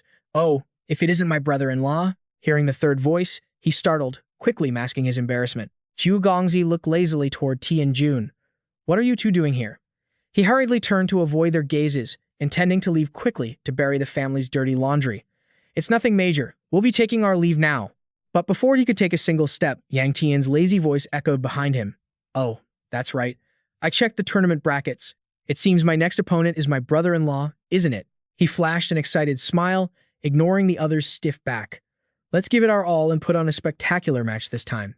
Brother-in-law, Tianjun was so angry he ground his teeth.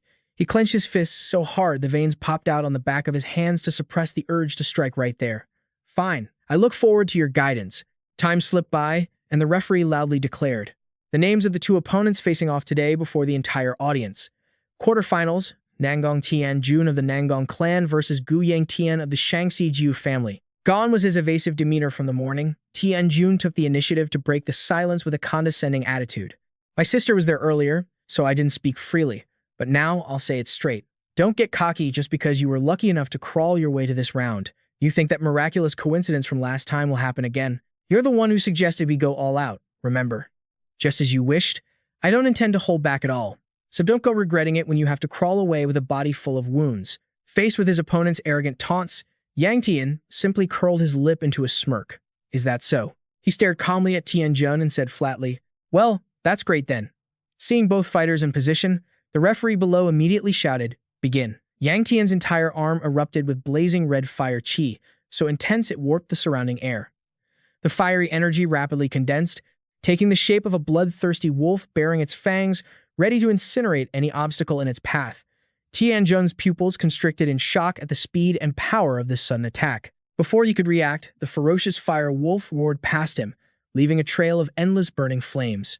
The pressure from the horrific explosion was so strong it blew apart a section of the sturdy ring into countless shards of flying debris. The extreme heat caused tens of thousands of spectators to jump to their feet, whispering in horror. The ring was smashed to pieces. Has he been hiding such terrifying strength this whole time? In a corner of the stands, the three figures, Nangang Fei, Shui, and Su Nian, watched the battle intently. Lei Long, what's going on? The thick dust from the explosion still blanketed half the stage, completely obscuring Tianjun. From deep within the thick gray smoke, hundreds of sharp sword strikes were suddenly unleashed. The energy from these wind-tearing strikes cut through the falling debris, and a powerful gust of wind blew away all the dust covering the area. Though his clothes were tattered, his eyes were locked on Yangtian with murderous intent. "You bastard, you dare pull that cheap trick. When did you get so close to me?" With fists raised and a smirk full of mockery, Yangtian replied, "I was worried you'd be so scared you'd run away." Tianjun's face was frozen in terror, and as his opponent's fiery fist loomed larger, his combat instincts flared. In a split second, he immediately used his expert footwork, bending his body in an unnatural way to dodge Yangtian's powerful fire attack. While frantically shifting direction, he silently assessed his opponent. The power is indeed quite good, but that's all. With those eyes of his, keeping up with my current speed is a problem. If you can't land a hit, it's meaningless. Tianjun began moving at extreme speed, creating illusory afterimages around the arena.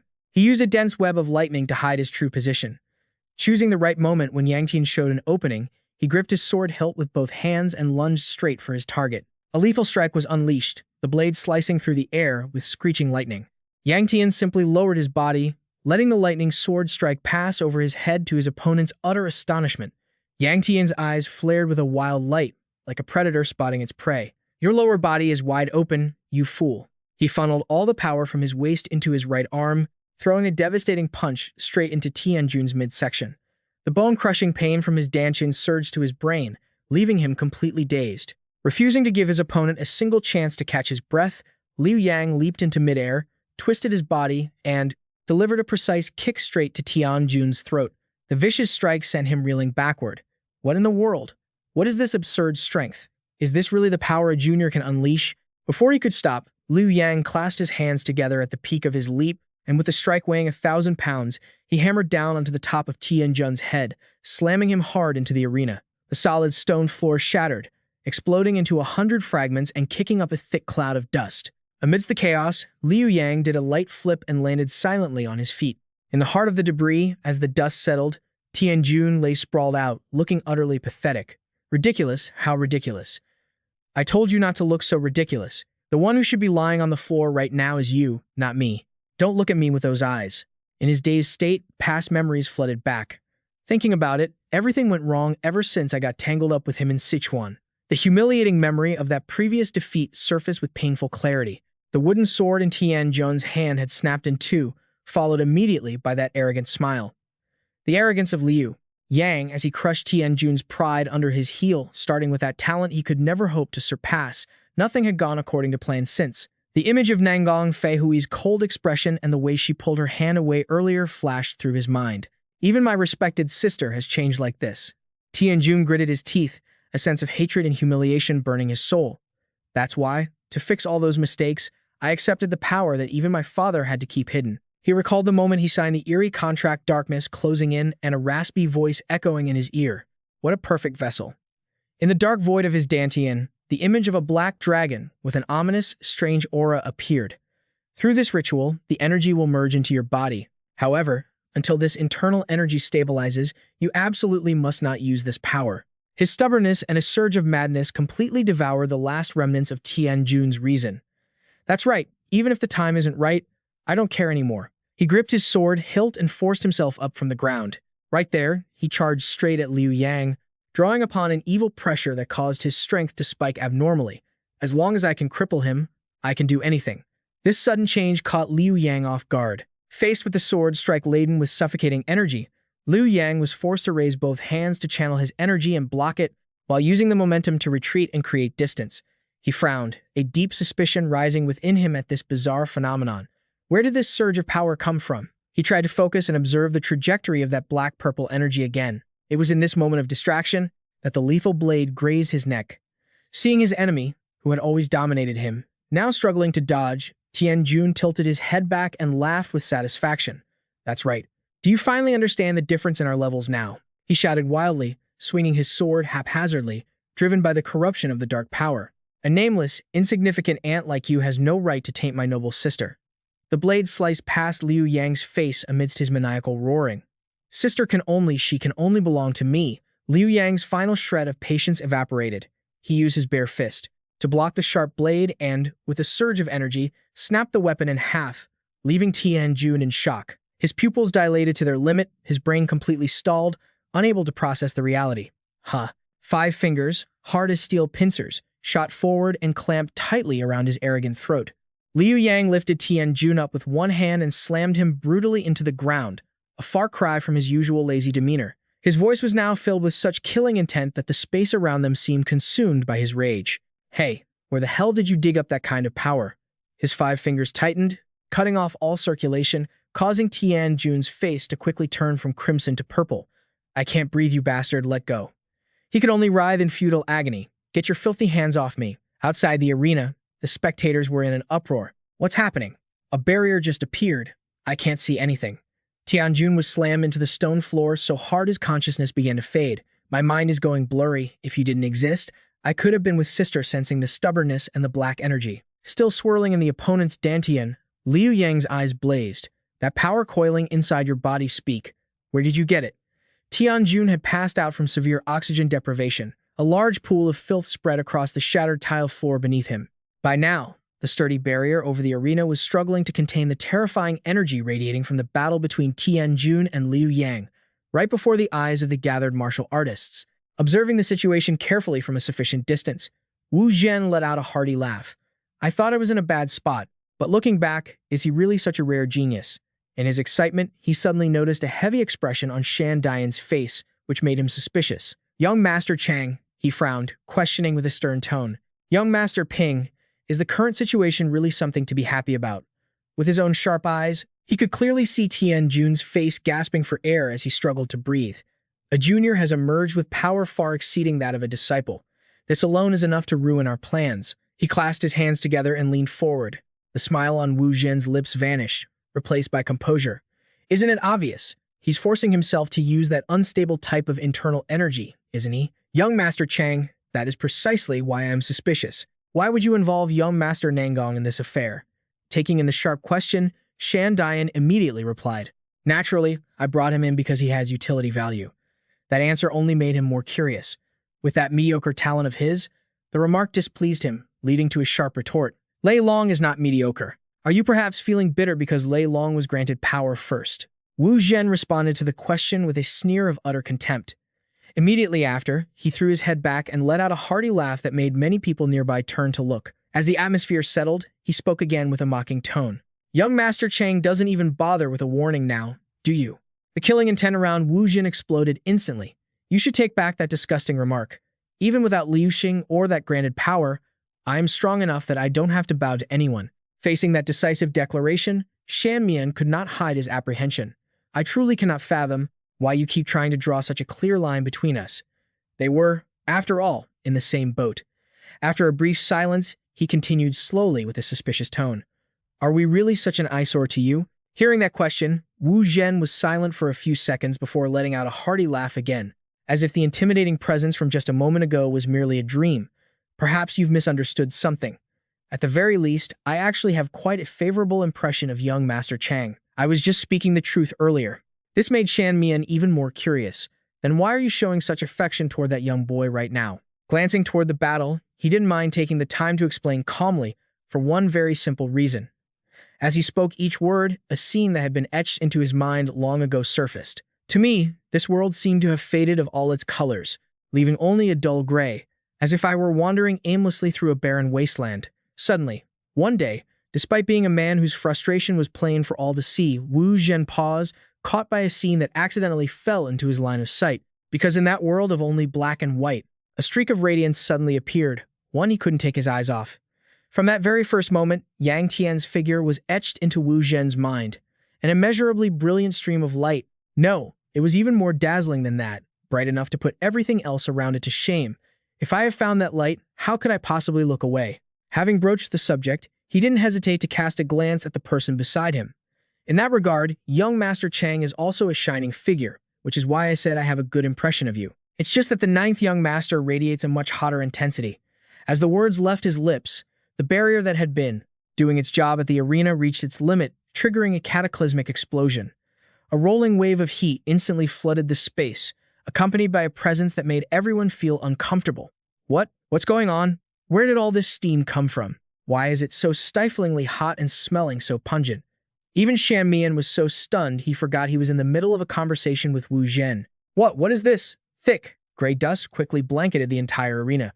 Naturally, it easily concealed every trace of the confrontation between the two powerful contenders. Only when the smoke began to settle did a figure lying flat on the ground emerge. It was no surprise that Tianjun had collapsed and completely lost consciousness, while Yangtian still stood proudly in the middle of the arena. A long moment later, the entire stands finally came to their senses and erupted into stunned cheers. It's Yangtian. He's the winner. Oh my god, he actually defeated that Thunder Dragon. He truly lives up to his name as Jian Feng's brother. Wu Zhen's hands clenched in joy, a wave of unprecedented elation rising in his chest. That's right. This is exactly what I have been longing for. Quietly watching that figure, he prayed incessantly in his heart. Please, just keep shining like that. And one day, paint me with the color I have always desired. Bringing his hands, covered in wounds still wrapped in dark energy, up to his face, Yangtian gritted his teeth and cursed. You bastard. A short time later, a painful roar echoed from the ancient house. It turned out the sound came from Tianjun, who was clutching his head, his face twisted in panic. What on earth is happening to my ki? Amidst the madness, memories of the moment he was completely suppressed by Yangtian suddenly rushed back. Tianjun's face turned pale. The thought that just crossed his mind made him scream until he was hoarse. Impossible. I won't accept this. In the increasingly suffocating atmosphere, Zui Hua could only bite her fingertips to suppress her surging frustration. This is truly insane. It was hard enough to secure the engagement, and now things have turned out this way, it's so difficult to explain. Seeing the others' morale declining, her own anxiety grew heavier. If things go on like this, we'll face bigger trouble than seeking help from the Namkung family, or more accurately, I need the backing of the Heavenly Venerate. After much racking of her brain, a heavy sigh finally escaped her throat. Shui Hua bit her lip, all the long repressed emotions finally turning into an unshakable irritation. So annoying. When will I ever escape the anxiety of this absolute pulse? If only this absolute pulse could melt away like the winter snow, how wonderful that would be. Just then, Yangtian's silhouette suddenly appeared in her mind. Lowering her gaze, she couldn't help but ignite a spark of desire. If I could examine him again, that would be wonderful. At the same time, two figures appeared in the quiet hallway, chatting leisurely as they walked. Young master, you were truly outstanding. Since when have you become this strong? This Wu Dian is truly moved. Yangtian interrupted. Stop the flattery. Immediately after, without hesitation, he exposed the other. You're the same. When I wasn't looking, it seems you've surpassed the threshold of the peak realm. Wu Dian scratched his head in embarrassment. That was the natural duty of a bodyguard of the ninth house. Seeking to deflect the subject away from himself, he quickly changed the topic. How did the match end earlier? Because of the steam. I couldn't see it clearly. Hearing that, Yangtian became flustered, not knowing how to answer. I finished it with the firewheel arts, he said, though he was deeply confused inside. How could I possibly tell the truth? The scene from earlier flashed vividly in his mind. Inside, it was a mess. I had to generate enough heat to dry the urine of that kid who was so scared he pissed himself. If I hadn't respected the Namkung family, I would have left him alone. Fortunately, I managed to set up a barrier in time to prevent the news from leaking out. Aiming to quickly divert the conversation to avoid further questioning, Yangtian laughed out loud. I'm exhausted. I need to rest. Sensing that his master wanted to avoid the topic, Wu Dian wisely chose not to press further. Yes, young master, you've worked hard. After walking a short distance, Yangtian's hand prepared to reach for the private room door. Yet, Before stepping inside, a deep sense of unease welled up in his mind. Still, he never expected things to unfold the way they did. What on earth is wrong with this bizarre body? Regardless, he knew one thing for sure: it was that bastard again. He had gone and absorbed all the strange internal energy from the lightning dragon on his own. Recalling the ruthless way Tianjun acted, Yangtian couldn't help but feel a surge of suspicion. Where on earth did that guy get that internal energy? I've tried my best to investigate, but I still haven't found a single clue. At first, it wasn't just demonic energy. On the contrary, it felt like a type of internal energy that clashed with the one I possess. For instance, it felt similar to the energy I sensed from Zi Shui. Little did he know, just as he was thinking about her, she appeared right before his eyes. Seeing Yangtian, she eagerly reached out her arms with a bright look on her face. "Welcome back, young master. Your match today was truly magnificent." However, he quickly dodged her impulsive hug and didn't forget to question her. "You've been running around outside lately. Did you actually go watch the tournament today?" She ended up sprawled on the ground, tears welling up in her eyes from the fall. Sui quickly brushed herself off. "Of course I did. I heard that from now on, all the matches are important ones. That's why I went with the older sisters to watch." Soon after, she stood up and moved closer to Yangtian, suggesting in a serious tone, "Also, young master, I even learned how to style hair from Sister Manhwa. Please, young master, let me style your hair for you." He was completely bewildered by this sudden enthusiasm and asked back, "Right now? Is that really necessary? It's not like there's any special occasion." Seeing her being rejected, Shui widened her sparkling, sincere eyes as she pleaded, "Please, just this once, young master. I'm really confident about it this time." That expression left both Yangtian and Wu Mian speechless. Eventually, her extreme earnestness managed to sway him, and he glanced behind him to verify the truth. "Is it true that Renhua taught you?" Wu Mian quickly confirmed. "Yes, I saw her practicing every night after the banquet." A moment later, both Suri and she entered Yang Tian's room and exclaimed excitedly, "Ninth young master, you were so imposing today. Earlier, I even saw intense flames erupting from your hands like a wild beast." But her excitement quickly froze, and Nangong Fei stood there stunned. Right in front of them, Shui was calmly braiding Yang Tian's hair into an absolutely ridiculous style with all her heart. Catching the stiff expressions of the two, he immediately darkened. Hey, why are their reactions so strange?" Her face instantly went rigid. I'm so sorry." And so, as expected, a round bump appeared on top of her head, and she was forced to kneel in the corner after her failed attempt to please him. Shui just had to accept it while listening to everyone chat happily. "Ninth young master, why did you let your hair down like that? Even so, you look really cute." Yang Tian interrupted. "What good does it do me to be cute?" Immediately after, he shifted to another equally important matter. "Also, Nangong Fei, you've made it into the top 4, haven't you?" Hearing the hot news, Su Rei exclaimed in admiration, "Then I can watch you in the ninth young master. What about the match between you two?" However, the joy was quickly extinguished by Yang Tian's cold tone. "Don't get too excited, because it's a random draw this time, so we don't know who our opponents will be yet." The reality of the situation made her force a smile. That's true, since the remaining people are young Master Zhang and Miss Muron. As soon as she finished speaking, Nangong Fei suddenly asked a suggestive question that caught both Yang Tian and the others' attention. "Why do you talk so comfortably with Suri? Is there something going on?" Hearing the question asked in such a gentle tone, he didn't mind explaining. "It's just that she and I decided to drop the formalities when we meet at the martial arts tournament." Suri nodded along. "I broke my promise," but the young master was still generous enough to accept it. But when he noticed Nangong Fei suddenly acting strangely sulky, he couldn't help but be curious, as he couldn't read her psychological state. "Why is your expression like that? Do you want to ask for something too?" She puffed out her cheeks in annoyance. "No, it's embarrassing. I won't do it. Anyway, you would never agree to a spar like I keep asking for, anyway." Facing the strange tone coming from her, Yang Tian scratched his head in confusion and hesitated. I apologize." However, Nangong Fei cut off his explanation, surprising him. "It's okay, though." With a smile as bright as spring flowers, she gently analyzed. "Like Su Rei said, if we happen to face each other this time, that would be good too. That way, you definitely won't be able to avoid it this time." Seeing the two of them standing there dumbfounded with their mouths hanging open, she asked, "Am I right?" Under the super romantic, starry night sky that evening, a word of agreement came from Yang Tian's lips decisively. "Fine." But things didn't go as Nangong Fei expected when the match bracket was posted the next morning. On the 4th day of the top 4 matches of the Friendship Martial Arts Tournament, Zhu Yangtian from Shangxi would face Murong Sui Hua from the Murong clan. Moving to the other side, Nangong Fei from the Nangong clan would face someone not entirely unfamiliar. Her opponent was Jiangshan Dian from Tailing Academy. Seeing his opponent's name appear before him, Jiangshan Dian couldn't help but wear an interested, yet calculated, smile. After all, the stage meant for me is finally right in front of me. Yangtian looked at the bracket, thinking, Shangxi, Zhu Yangtian versus Murong Clan's Murong Duyi, Nangong Clan's Nangong Fei versus Tailing Academy's Zhang Shan Dian. His face sank into deep thought. If I had to think about the situation with Tang Xiaoyu, I would rather have met him sooner.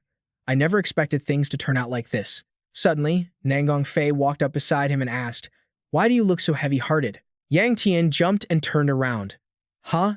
No, I've never been like that. When did you get here? She quickly replied, I just arrived. It seems like you aren't worried about your own match at all. Are you worried that I'll lose? He avoided Nangong Fei's gaze and hesitated. It's not that, inside, he was contemplating. In truth, Nangong Fei's strength surpasses any other opponent participating here. But the fact that Zhang Shan Dian still seems to be hiding something makes me feel uneasy. She suddenly grabbed his hand, trying to reassure him. Don't worry about it. Nangong Fei raised Yang Tian's hand and gave him a bright smile. You don't need to worry, brother. Just trust me and watch. The match started quickly, and Nangong Fei stepped onto the ring, sword in hand. She clutched her chest, letting out a breath to calm herself. Even with such a crowd, I feel at ease. It must be because he's watching from somewhere. Suddenly, a voice called out, catching Nangong Fei's attention. She hadn't expected Lei Long to have such a beautiful older sister. Thian Dian placed a hand on his chest and slowly stepped forward. We briefly met at the banquet, didn't we? I am Truong Thian Dian of the Tai Lin Truong family. I hope to learn a lot from you, miss. Nangong Fei hesitated slightly before introducing herself. Nangong Fei. Inside, she felt something was off. It was truly strange. Nangong Fei stared at Thian Dian's handsome face, thinking to herself, he doesn't compare to him, but at least this person doesn't reek of that repulsive scent. Nevertheless, she quickly moved into a defensive stance, wondering why she felt such a strong aversion to getting close to him. The referee's shout echoed, and he quickly moved into his stance. The Namkung family's Nangong Fei facing off against the Tai Lin Truong family's Truong Thian Dian. Ready as soon as the signal was given, he gritted his teeth and lunged forward. Suddenly, Thian Dian's eyes widened in shock. He looked down at his own stiffened feet, filled with doubt. What is happening? What is this pressure? My legs, I can't lift them. Thian Dian heard Nangong Fei gritting her teeth as he looked up. Not planning to come forward, young master? She approached slowly, a flow of aura surrounding her body. Then, I shall go first. She surged forward, carrying a terrifying force and pressure. Nangong Fei looked down coldly and raised her sword high. Thian Dian gritted his teeth, struggling to move. Damn it, move. He tried to lift his heels. I said, move. At that moment, Nangong Fei swung her sword down, but he managed to dodge just in time. Thian Dian quickly retreated before launching himself forward again. Nangong Fei didn't flinch, glancing toward him. Thian Dian leapt into the air, holding his sword high above his head to strike. His face was twisted with exertion, thinking, my whole body feels like it's made of lead. I channeled so much internal energy, is this really all I can do to counter? Just as Thian Dian swung his sword down, she countered with her own. Nangong Fei stepped back lightly, parrying his attacks with her blade. Thian Dian gritted his teeth, thinking to himself, this is a completely different level than Lei Long. Is this truly the legendary swordsmanship of the Nam Kung family? Nangong Fei's expression remained perfectly calm and composed. Her hand tightened on the hilt, and with a powerful strike, she sent Thian Dian flying back. Nangong Fei lunged toward him, swinging her sword repeatedly to force him back. Thian Dian looked at her approaching figure in utter horror. I can't believe this, I can't lose here. Truong Thian Dian broke into a cold sweat, frowning as he told himself, this arena was meant for me to shine. It can't end like this. Nangong Fei stepped forward, swinging her blade toward the top of Thian Dian's head. Yang Tian watched from the stands, intensely focused, not blinking even once. His eyes narrowed in shock. What was that technique just now? Suddenly, on the arena floor, Thian Dian had struck, sending Nangong Fei crashing to the ground. A purple aura shimmered on his sword hand. Yang Tian gritted his teeth, furious. Truong Thian Dian, that bastard. He's using an aura exactly like Lei Long's. Thian Dian watched as Nangong Fei slowly pushed herself up, saying, truly impressive, Miss Nangong. This is the first time I've had to fight this hard. She looked shocked, raising a hand to cover her mouth, only to spit out a mouthful of blood. What was that? I couldn't see anything at all. Thian Dian seized the opportunity, stepping forward. Perhaps I owe you an apology, miss. His sword was now encased in a golden aura. Because I've just realized you aren't an opponent I can go easy on or finish quickly. Dian leapt toward Nangong Fei. She gritted her teeth and stood up, sword raised to defend. The aura around Dian flared repeatedly, forcing Nangong Fei back step by step. His expression was twisted in sadistic enjoyment as he swung his sword. You can even block that. Well done. After taking that hit, I bet your body isn't in one piece, is it? Nangong Fei gritted her teeth, struggling to fight back, cursing silently. So disgusting. She swung her sword while covering her mouth with her other hand. I feel like vomiting. Why is that foul stench back again? I have to get out of here quickly. Nangong Fei gently stroked her sword, thinking, I wish I could be by his side right now. Yangtian watched from above, deeply worried for her. Suddenly, she remembered something. I told him to trust me, not so he could see me with that look on his face. Nangong Fei began to reflect. She had always hated her own helplessness. I wonder why I can never be of any use. Memories of Yangtian acting as her support flooded her mind. With him by my side, I've learned what happiness is, but I can't keep being a burden that holds him back. She thought of the hugs that always made her blush. If that's the case, I have to prove that I can stand firm on my own 2 feet. Just then, Dian's face twisted into a grotesque grin as he swung his sword. Take this. Nangong Fei's eyes filled with determination as she raised her sword to parry. Dian's pupils dilated in absolute shock. What? She blocked it. Dian looked down at their clashing blades. That sound, it's the ringing of a sword. Can she really produce such a clear sound? Is this a secret technique she was hiding? No. It looks like she doesn't know how to control it. If so, Nangong Fei's eyes flashed with a blue light as she whispered to herself, focus your thoughts, stay focused. She swung her sword sharply, knocking Dian back. A powerful shockwave erupted, cracking the arena floor. Nangong Fei stared at him. There it is. With a serious look on her face, she stepped forward. I can do this. I definitely can. A flash of swordplay sparked in Nangong Fei's eyes. Don't rush. You aren't allowed to be hasty. Slow, but precise. A massive, ethereal figure wielding a sword appeared, looming over the arena. Slow, but precise. The important thing was the ability to see the opponent's weakness. Her eyes flashed with cold intensity as she lunged. Dian gritted his teeth, sweating profusely. Her entire body must be full of wounds by now. With those sluggish movements, what exactly are you planning? He began to recall their previous match. It was the same with Doc Feng at first. He truly couldn't fathom. Why on earth? Was she still able to stand up with that look of determination? Dian raised the Cao Fan sword and spoke up. Fine. Then I'll make sure you can't get back up a second time. I will use my divine artifact and this sword intent to deal with you. A powerful surge of sword energy erupted from his blade, and both of them lunged toward each other in a flash. The 2 clashing powers from their swords collided, triggering a massive explosion that shook the very earth beneath them. They quickly streaked past one another and stood their ground. That was all it took. Nangong Fei's sword shattered into a dozen pieces. She collapsed to the ground. All right, Dian wins. Nangong Fei recalled that hazy figure. Yes. The corner of Nangong Fei's lips curled into a smile. That is the path, the very thing I need to follow. Nangong Fei slowly opened her eyes. What's going on? She thought to herself, clearly. The figures of Wei Shuya and Tunia appeared, looking concerned. Big Sister seems to be waking up. You're right, Sister. Big Sister Nangong Fei. She thought to herself, these voices sound so familiar. Suddenly, her eyes snapped open. Tunia grabbed her hand, calling out, Big Sister. Nangong Fei whispered weakly, is that Wei Shuya and Tu Duet? Where am I? Her sister quickly replied, you're in your room. After you finished the match against the young master, you were brought here. Nangong Fei pulled her arm back and slowly sat up. So that's what happened. I lost, didn't I? Wei Shuya looked visibly excited and happy, but Big Sister, you were absolutely amazing. The sword you were fighting with even made such strange sounds. She started waving her limbs to mimic the movements. Toward the end, your movements were so fluid, just like waves crashing. Tunyit, standing by her side, joyfully chimed in, exactly. It was just like a dance. Since when did you learn that footwork? Nangong Fei's gaze dimmed. I'm not sure myself, she pondered. What really happened back there? She began to recall the events. Perhaps it all started when the sword began to tremble violently. Suddenly, everything before her eyes just dissolved. I could only see the one path where the tip of the sword was pointing. She envisioned that flow of power and that figure again. And who was the person standing at the end of that path? It wasn't father, nor was it grandfather. At the very least, it wasn't any member of the Nam Kung clan I have ever known. Why did I suddenly hear that person's voice? It was all as unreal as a dream. Tanyid asked anxiously, "Big sister, are you not feeling well? Your complexion looks strange." Nangang Fei hesitated for a moment before speaking. "I'm fine. It's nothing major." More importantly, where is the ninth young master right now?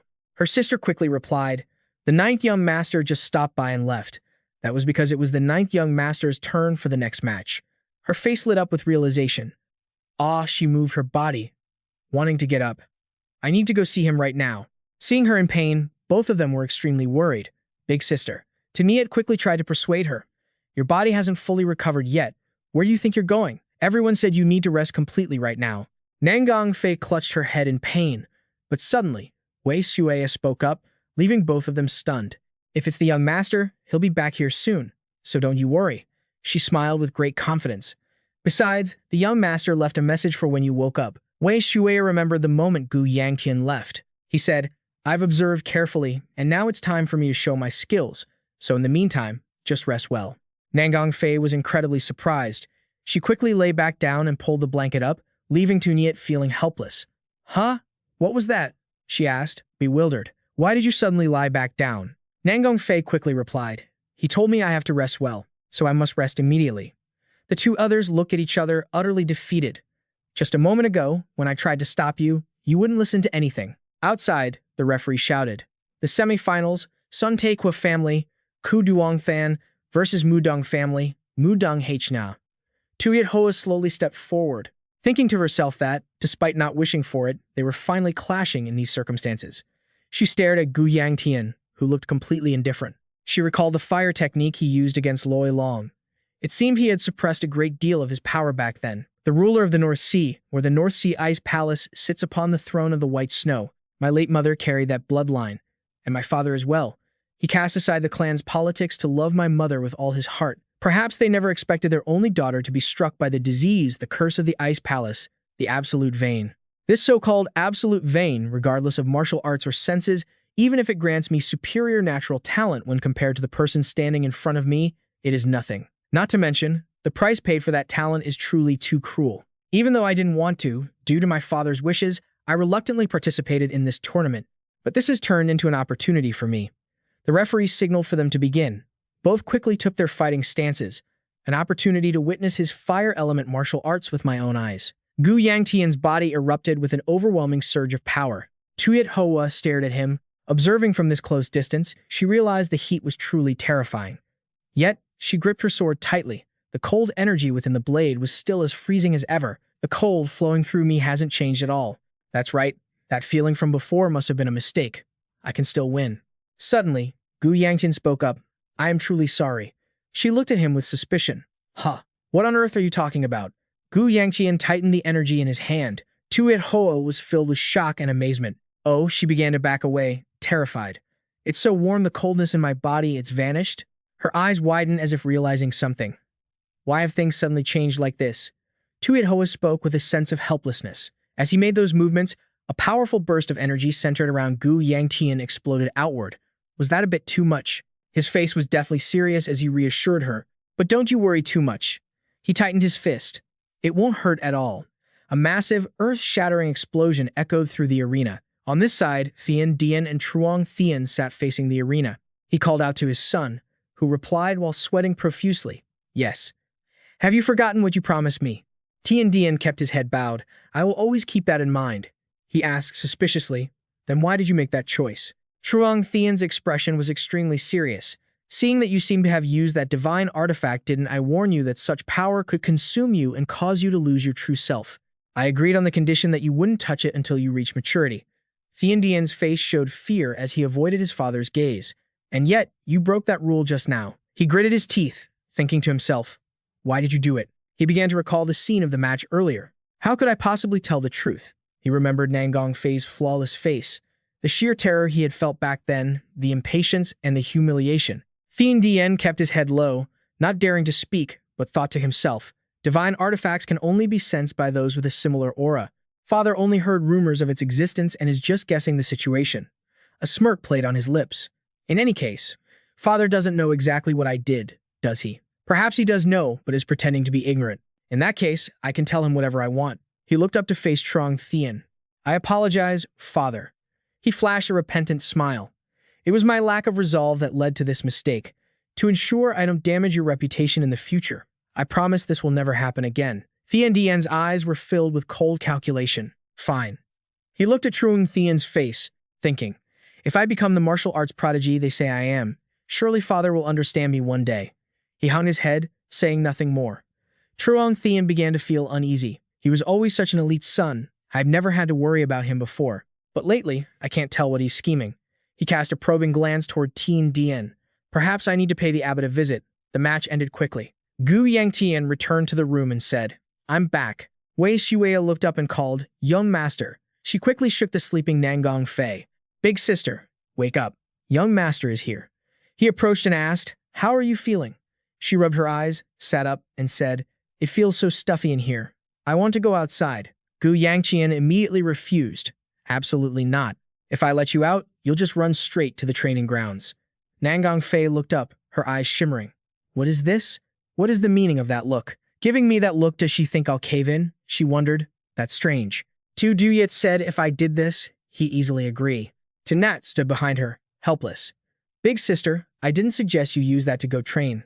Gu Yangtian saw her and asked, where have you been all this time? She quickly replied, oh, I just stopped by to see Miss Mo Dun. She isn't in the general infirmary. Her family is caring for her privately. He thought to himself, that makes sense. With her condition, that's for the best. He asked again, so, how is Tuit Feng doing? Physically, she's fine. But ever since the match with the 9th young master, she's been like a soul lost at sea. Meanwhile, Tuit Hoa was reminiscing. It was so warm, it felt really pleasant. Gu Yangqin broke into a sweat, thinking, that's weird. I clearly regulated my power, but whatever. As long as she's physically fine, it's all good. Just then, Nangong Fei looked at Wei Shuya. I just woke up and I'm starving. She quickly brought over a pastry. I have some medicinal fruit cakes here. Would you like some? Gu Yangtian kept to his own thoughts. If that mysterious old man saw what happened earlier, he'd surely be furious, saying I betted so much money and complaining that I wasn't fighting with my heart, finishing it in one move. And now that I think about it, I haven't seen a trace of him since. He began to recall.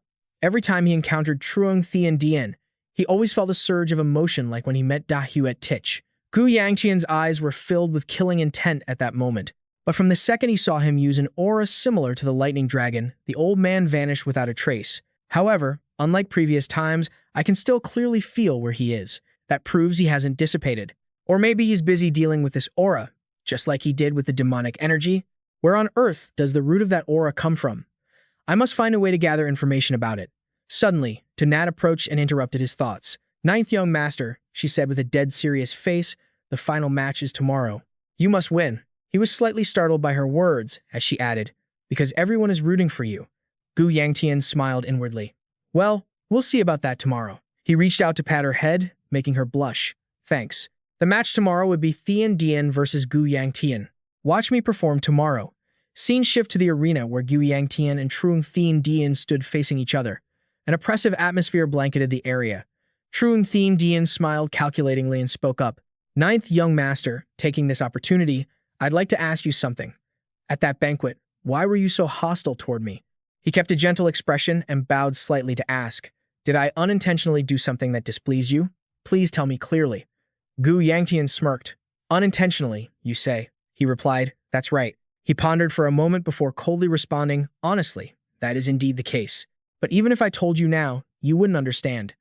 Truong Thien Dien clasped his hands in front of his chest, appearing apologetic. I see. Even if I don't know what it is, if it's my fault, let me take this opportunity to bow and apologize. Gu Yangtian lost patience and cut him off. Enough. Shut up. I don't need your fake apologies. His gaze grew cold. Actually, I've thought about it carefully. Maybe you have your own struggles. That's why you went down the path of evil. He stared straight at Truong Thien Dien and continued.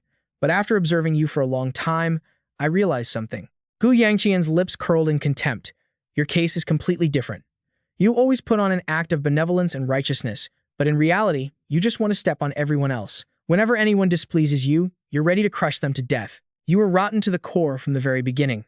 He stretched casually as if he didn't care about the world, his voice turning even sharper. The plan you meticulously laid out has now been ruined by me.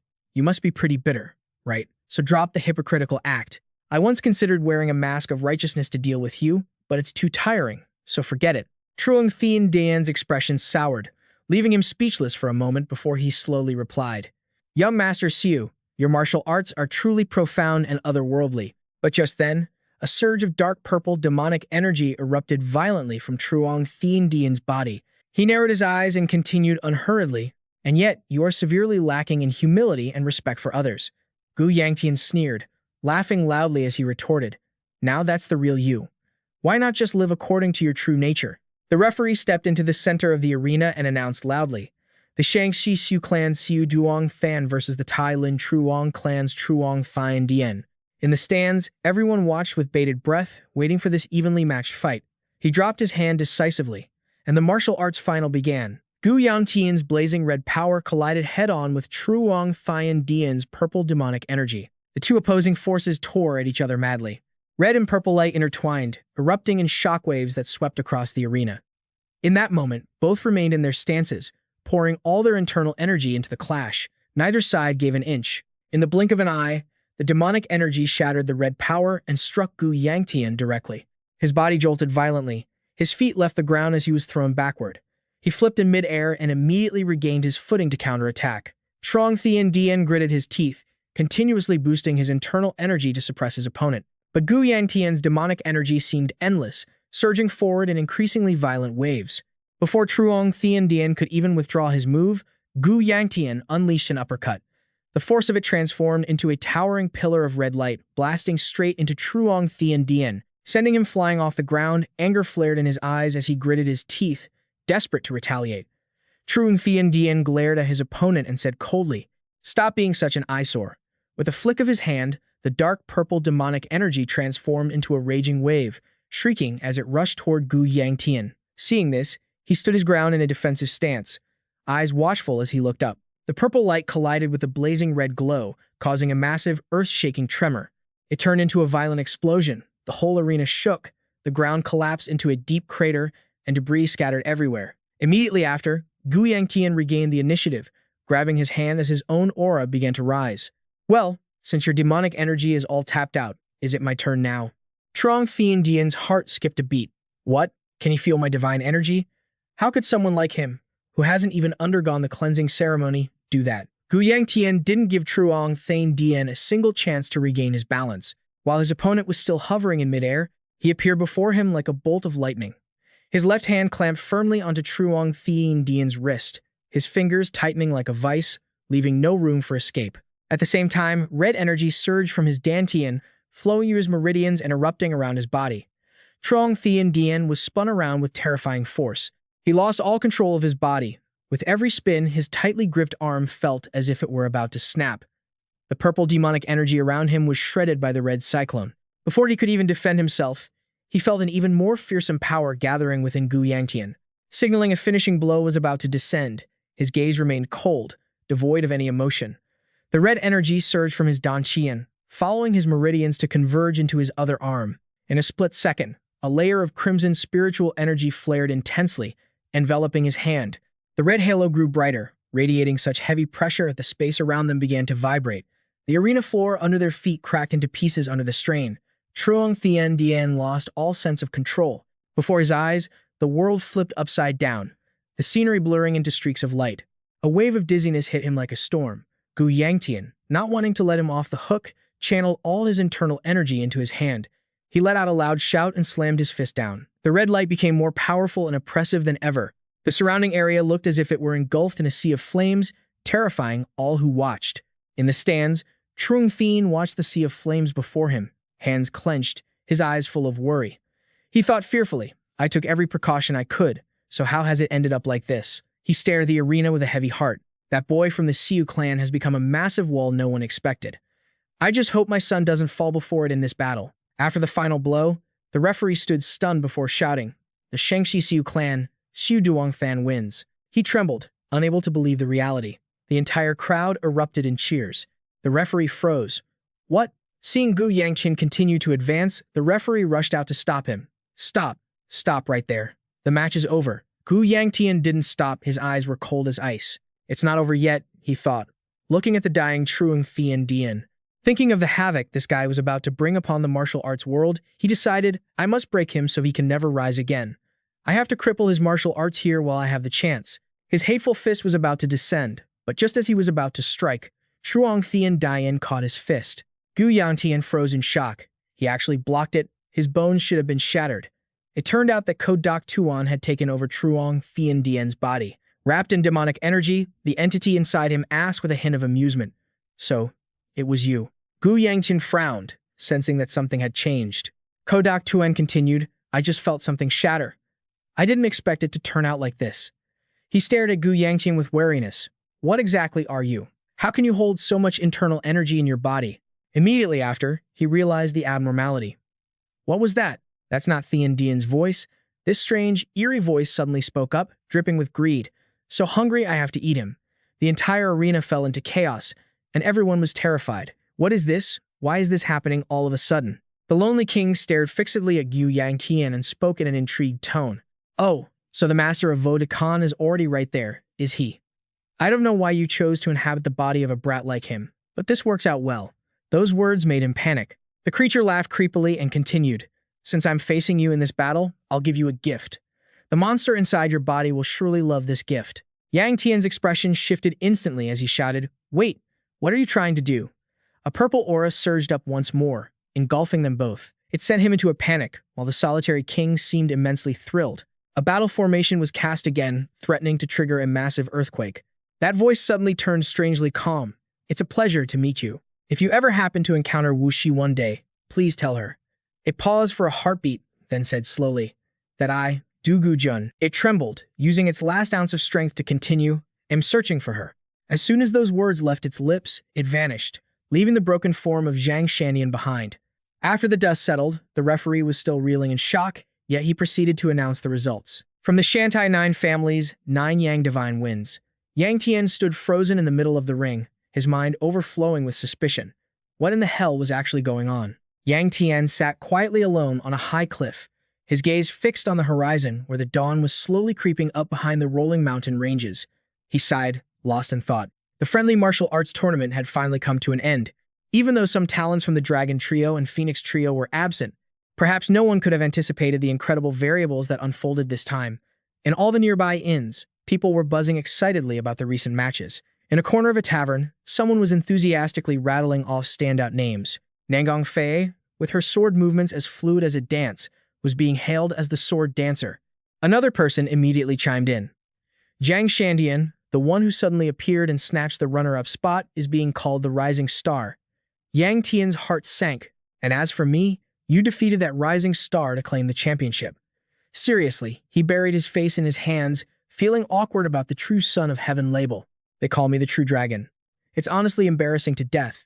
Yang Tian shook his head helplessly, letting out a bitter laugh. Still, it was better than the titles he'd had in his past life. What kind of true dragon? I'm clearly just a human. The smile on his lips faded quickly, his eyes growing contemplative. No, that wasn't what mattered anymore. There was an event haunting his mind that made him lose all interest in celebrating with the 5 eccentric lords. In his mind, he kept seeing the image from the ring Du Gu Jun, the one who borrowed Zhang Shandian's body to speak. He had definitely identified himself as such. He furrowed his brows. What exactly was his background? Yang Tian combed through all of his memories from both lifetimes, but he couldn't find an answer. Both in his past life and the present, he had never heard that name before. Why could such an entity reside within Zhang Shandian's body? His gaze grew heavier as he remembered that strange surge of power. Furthermore, the energy he had channeled into him matched the aura that the Thunder Dragon and Zhang Shandian had used. That meant the one pulling the strings and granting them power was indeed this Du Gu Jun. Suddenly remembering another detail, Yang Tian muttered, Now that I recall. He cast his eyes toward the empty space in front of him, where the gluttonous creature was still sleeping soundly. Du Gu Jun, upon noticing the presence of this little pig, had called him the Lord of No Emperor. What on earth was this creature? He asked helplessly. Hey, if you've got information, just spit it out. What exactly is your goal in sticking to me? You have to make it clear so I know how to respond. The only reply was absolute silence. Yang Tian sighed, thinking to himself that this creature really followed no rules. It usually only came out to swallow the aura when it was hungry. He suddenly felt something unusual in his body, but why did it eat halfway and leave the rest this time? He could clearly feel that the aura hadn't dissipated. It was still accumulating inside him. Yangtian's expression changed instantly. Wait, something's not right here. He quickly analyzed it. The nine flames Howlum Gong wasn't just failing to purify this energy. On the contrary, it was trying to fuse with it. A terrifying thought flashed through his mind. This meant that at that very moment, his internal energy suddenly erupted violently. Yang Tian stared in horror at the flame covering his hand. What is this? He widened his eyes. What the hell is happening? The color of the flame, seeing it had changed completely. Yang Tian hurriedly tried to withdraw his internal energy. This is a disaster. If father catches me like this, how am I going to explain it? He'll definitely label this as black magic. Right after, a wave of light shone everywhere. After several attempts to regulate his breathing, the power finally began to stabilize. Yang Tian let out a sigh of relief. All right, everything's back to normal. He continued to observe the changes within his body and whispered to himself, turns out, I can control it just by regulating my breath like I do with Taoist energy. Thank goodness, now I can keep it hidden from the world. However, a wave of exhaustion hit him quickly. Yang Tian clutched his chest. Is this because of the clash of energy earlier, or has my body reached its limit from overexertion lately? He looked up at the night sky, his eyes filled with worry. He pleaded to the heavens, in this situation, what should I do? Master Shen, please wake up and help me soon. Scene changed to Yang Tian's residence. As he stepped into the courtyard, a servant approached and bowed. You're back, sir. Congratulations on winning the championship. Yang Tian nodded slightly and looked around. Yeah, but where is everyone else? The servant respectfully started to answer, but before they could finish, Yang Tian smiled helplessly. They're probably all gathered in my room, aren't they? I don't even need to look to know. He chuckled as he walked toward the door. I'm sure the moment I open this door, Wei Shuya will smell me and jump out. Watch this. He proudly opened the door, but to his surprise, it was strangely quiet inside. Yang Tian froze. Why is it so silent in here? Just then, Wei Shuya rushed out from inside and tackled him in a hug. Young master. Her strength was so great it sent him stumbling backward. She pouted and scolded. Why are you back so late, sir? Yang Tian was dazed. Sorry, he stammered, unable to find the words. I had some business, so I arrived a little after everyone else. He softened his voice. Did you watch the entire final match today? Wei Shuya nodded immediately. Yes, I did. I watched it with the other sisters. Congratulations on becoming the strongest. Sunir's voice suddenly rang out from behind. I'm the one who wanted to send the first congratulations. She smiled teasingly. Oh, never mind, congratulations on the win. The true dragon Yang Tian helplessly said in an annoyed tone. Please, stop using that name to call me. He looked around the room and asked, where is Nangong Fei right now? Nai Tuet Nai pointed toward the bed. She waited for you, young master, until she couldn't hold on anymore and just drifted off to sleep. Looking at Nangong Fei Enga sleeping soundly, Gu Yangtian gave a helpless, bitter smile. Why did she have her own room but choose not to sleep there, instead preferring to lie down here? He shook his head and whispered, forget it, it's not the first time she's acted like this. Tomorrow is the closing ceremony, so I need to get some rest early. Before entering the room, he turned to give instructions. And another thing, Tuet Ni, listen to me. We are about to depart for the family estate, so from now until then, you stay put. Is that clear? Tuet Ni smiled obediently. Don't worry, young master, I certainly won't go running off again. The sun set, giving way to the darkness of night. In Gu Yangtian's room, he turned his head to the side to sleep, feeling annoyed. To his right was Tuet Ni, snoring soundly, and to his left was Tu Niet. At the very edge was Nangong Fei, who had been sound asleep since he returned. Late at night, when everyone had fallen asleep, a figure quietly approached Gu Yangtian's bed. It was Duong Hien, his mother. She looked at him for a long time, then softly whispered, Forgive me, son. I know I shouldn't be doing this while you're fast asleep.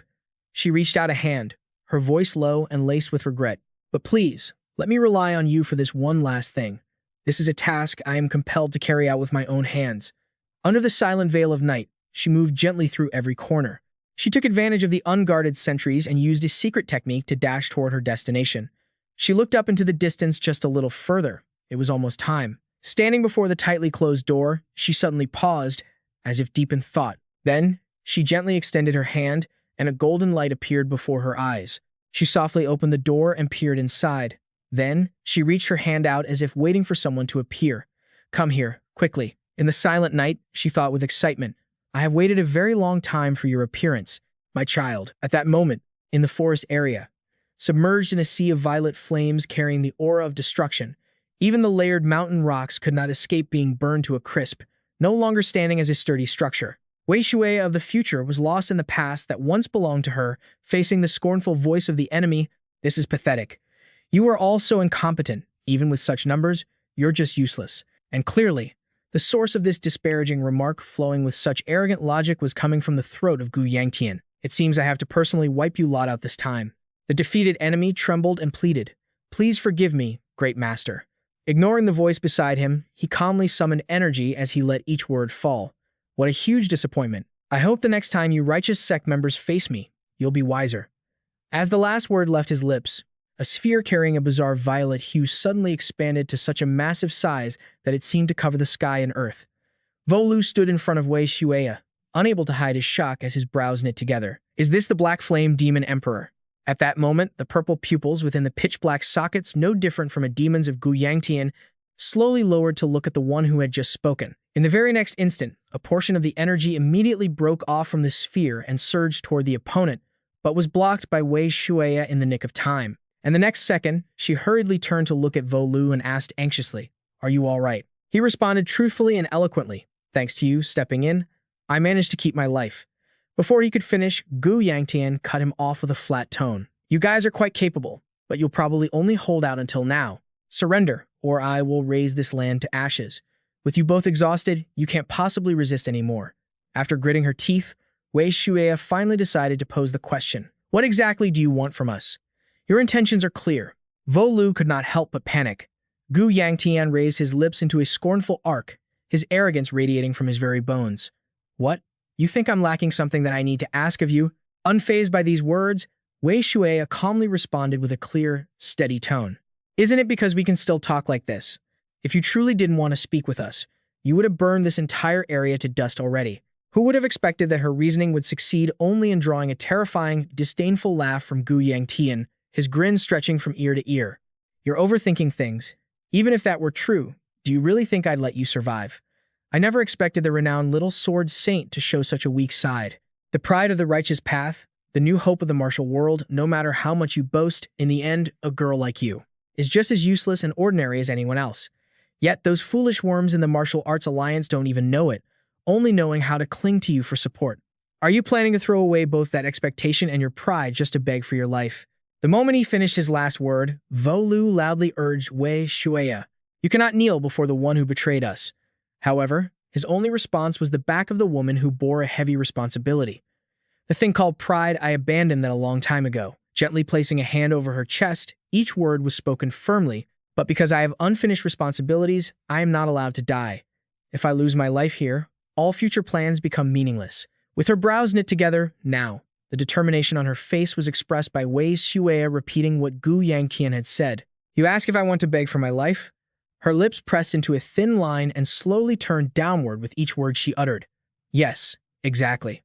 I want to keep living." The very next moment, Gu Yangtian suddenly clenched his fist, dissipating the massive sphere in his palm. Without a moment's hesitation, he landed a solid punch right in the face of that reckless youth. "It's no use.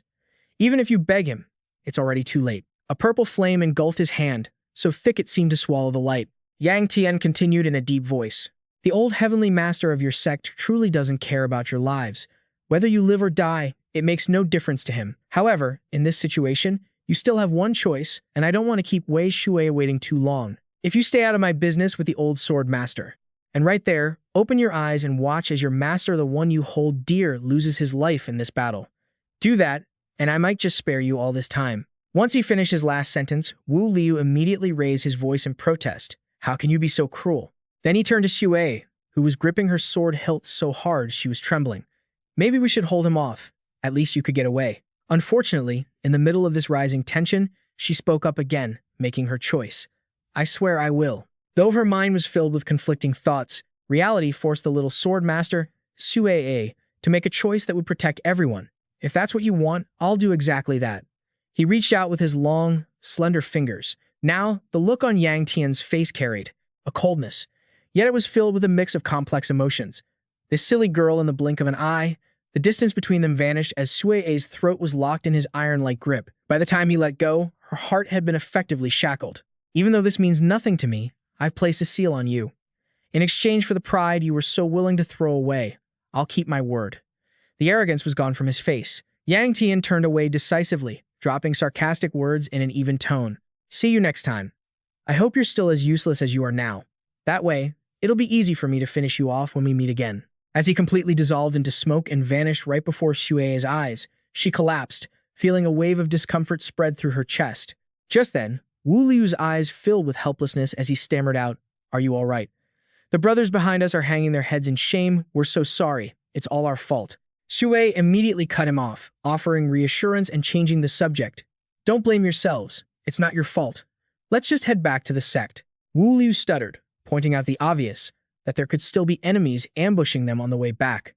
Drawing on her familiarity from their many past clashes, she calmly replied, "Don't worry. At the very least, the Black Flame Demon Emperor isn't the type to break his word." Lost in thought for a long moment, he finally complied, not forgetting to step forward to support Xue's exhausted body. "Understood. Let's leave here quickly. Lu Xingjian is waiting for us down there." He bowed his head, letting his long hair cover the expression on his face. Melancholy was clearly visible in the depths of her golden eyes. As the memories played out, Xiang Dong pondered, slowly processing the data. 3 days after that, the heavenly demon killed my grandfather. I had to flee toward Henan with the survivors. But the feelings I harbor for him, it's ridiculous. It's more resentment than a desire for vengeance. Despite everything that happened, Xue clearly understood what she was feeling, a sense of nostalgia even deeper than her hatred. Back in the present, she drew her dual blades and closed the distance between herself and Dugu Jun, who was inhabiting that body. After a moment of silence, Xue frowned as she asked the question that had been bugging her. "How did you know I would come here?" Dugu Jun didn't mind, responding with an obvious tone that was practically radiating murderous intent. "Did you really think I wouldn't notice?" It sent a shockwave through her. Her pupils contracted violently as realization dawned on her. Impossible. I was hiding so well that even he shouldn't have been able to detect me. She hadn't expected her opponent to be able to read her mind. The next answer clarified Xue's doubts. "I simply have a sharp sense for murderous intent." Not wanting to waste any more time on questions, Xue suddenly swung her hand, creating a sharp, golden sword aura that effortlessly sliced off a vital part of Dugu Jun. Since it wasn't his real body anyway, Dugu Jun remained calm, as if nothing had happened, and coolly remarked, "We haven't even had a proper chat yet, such an impatient child." She gritted out each word with a firm tone. "Because I have nothing to say to you." His brows furrowed. No matter what, he never expected the person gritting her teeth in front of him to be a reincarnated soul. "The way you talk, it's as if you know me inside out. Who are you exactly? What is your true identity?"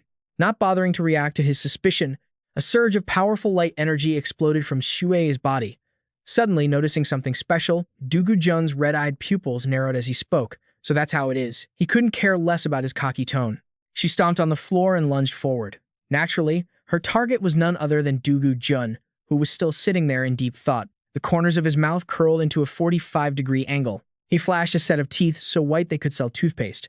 "That's right. For that Gu Yangtian you love so much, I've just planted my seed inside him." And just as he predicted, Xue's mind was profoundly affected. So, at that next moment, Dugu Jun smiled victoriously, unfazed. Because her attack had missed its mark, she couldn't kill him. Xue slammed her hand against the soft mattress and gritted out, "What did you just say?" He immediately raised his voice with a flourish. "Now it seems you're finally starting to listen, aren't you?" Keeping that same mocking smirk, he stated arrogantly, "Don't misunderstand. That energy isn't toxic and it won't cause any harm at all. It's a gift I'm quite fond of. I'm sure the child will love it too." Filled with a rage that spanned from her past life to this one, Xue raised her voice to challenge him. "Stop talking nonsense. Look at your current form. Can you really say that? This body of yours isn't even human anymore." Unbothered by her outburst, Dugu Jun calmly asked in return, "What do you really know about that child to be shouting like this? And what about you? Do you really know who you are? You might know, but you are definitely, deliberately trying to avoid thinking about it, because your current attitude shows you're desperate to be a real human being. You and I are truly just the same kind of person.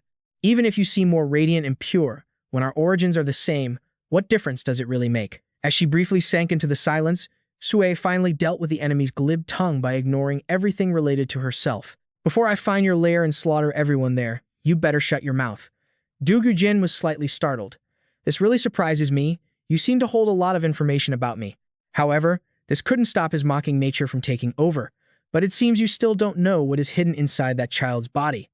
How pitiful, how tragic. Don't worry, just go ahead and ask that child.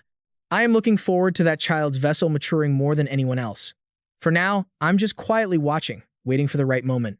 Without any warning, Dugu Jin used his intact arm to suddenly squeeze the life out of the body he was possessing. Shue's willow leaf brows furrowed so tightly they could crush a fly. "What on earth are you trying to do?" He just replied with blatant logic. "Isn't this child your goal? Although it's a bit of a waste, I can consider this a gift for you." Despite the suffocating feeling, Dugu Jin couldn't stop himself from lecturing her. "So, just stay by that child's side a little longer. Once he realizes the truth, he will definitely come to find me himself." As his sharp fingers, like iron pincers, dug into the weak points of the body he was possessing, he still managed to spit out those last words. "Our chat today has been quite interesting. See you again later." And then, in the very next moment, a chilling sound resonated from the larynx of the original owner, which quickly bolted up from the lifeless body. The holy light surrounding Sue also gradually faded away, but before completely leaving the host's body, Dugu Jin didn't forget to drop 4 ambiguous words. My daughter gasped in a panic, her eyes welling up with a complex mix of emotions that were impossible to describe. And then, at that very moment, Sue gritted her teeth tightly, without a hint of hesitation. With a single wave of her hand, the host's body was blown to smithereens, and she turned away decisively. A lingering trace of spiritual energy remained on the floor, proving she had truly been there. Clutching her heart, which was pounding violently, disgust erupted in Shue's mind. A divine sword? The best in the world? Memories of her past life rushed back to the moment when Yangtian, who had become her enemy, uttered those words. "You foolish little girl." She squeezed her eyes shut, sweat from the tension streaming down her cheeks. "I'm sorry." Under the cold, starry night sky with the bright moon, her mind's data processing center never stopped running. On the night I made a huge resolution for him, the host's body had vanished without a trace, not even a handful of ashes left. That was how it was supposed to go. And then time passed, and before long, the next morning arrived for the current Sui, who was fast asleep under someone's speech. "Congratulations on the birth of these new stars. From now on, work even harder to achieve great wisdom." However, the Sui from the future timeline was stunned by the sight hitting her pupils. "No way, how is this possible?" She immediately plunged into a panic because the host, who should have exploded into nothing, was standing tall on the arena floor as if nothing had happened. "Can you really be standing there safely?" Sui's pupils constricted, her delicate face turning pale. She couldn't believe it. How could this happen? He still stood there proudly as if nothing had happened. The terrifying scene from the day before flashed clearly in her mind. I saw with my own eyes that he self-destructed. A chilling question immediately flooded Jue's mind. His body was completely destroyed, wasn't it? Then who exactly is standing there? Her chaotic and suspicious thoughts were abruptly cut off by the booming voice of the host. "To conclude this speech, I hope you all will give a huge round of applause and the warmest encouragement to the young talents who have tried their best in this grand tournament." The entire hall exploded with cheers. The applause of thousands of spectators rang out in unison, contrasting with the heated atmosphere that was enveloping everything. Yangtian just quietly glanced at his opponent standing right next to him. Dugu Jin, could his lingering soul still be hiding in that body? Each question he asked himself was like a spark, making the unease weigh heavier in his mind. Why did Dugu Jin have to borrow that kid's body? Is that guy even aware that he's being manipulated by Dugu Jin? Yangtian clenched his fists. Damn it, everything is going so differently from what I knew in my past life. After the entire awards ceremony concluded, wherever he went, he became the center of attention. "Look, that's him. The champion we just saw on the podium, right? He's had that look since he received the award. Not a single expression of joy. Is he humble, or is it because maybe he felt that, with his ability, winning the championship was only natural?" The whispers of the people started to reach Yang Tian's ears. It's true. Once you reach that realm, the title True Dragon is completely deserved. He suddenly stopped, turned around sharply, and stared at the person who had just uttered those praises, making them so scared that their faces turned deathly pale. They scrambled back a few steps, their legs trembling as if they were about to collapse to the ground. "Did we say something wrong, sir?" A clear voice suddenly rang out from behind, cutting between the two sides. "Young Master, Ninth Young Master." Su Nie and Shui quickly strode over, the radiant smile on her face immediately dispelling some of the heavy, murderous atmosphere. "I thought you'd gone somewhere, but it turns out you were just hanging around here. Why are you making such a serious, captivating face?" With a stomach full of irritation and messy thoughts, Yang Tian took a breath to calm his temper. "Captivating my foot. I was just walking around for a bit. Is that young lady still not awake yet?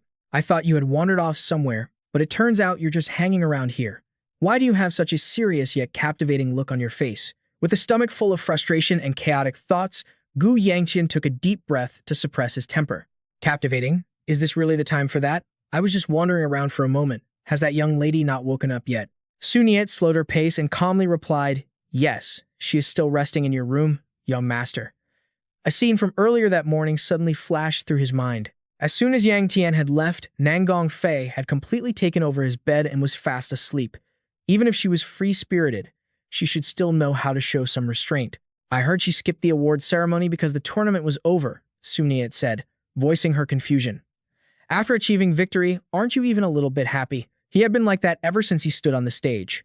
To cover it up, Yangtian raised both arms to the sky, trying to put on a forced, awkward celebration. What are you talking about? I'm actually really excited, he stammered, shaking with fake enthusiasm. His awkwardness was so obvious that even a 3-year-old could easily tell he was lying. What was with that attitude? Just then, his eyes drifted to the small figure standing next to Su Duet. Yang Jing asked with concern, you look more exhausted than I do. He turned to her.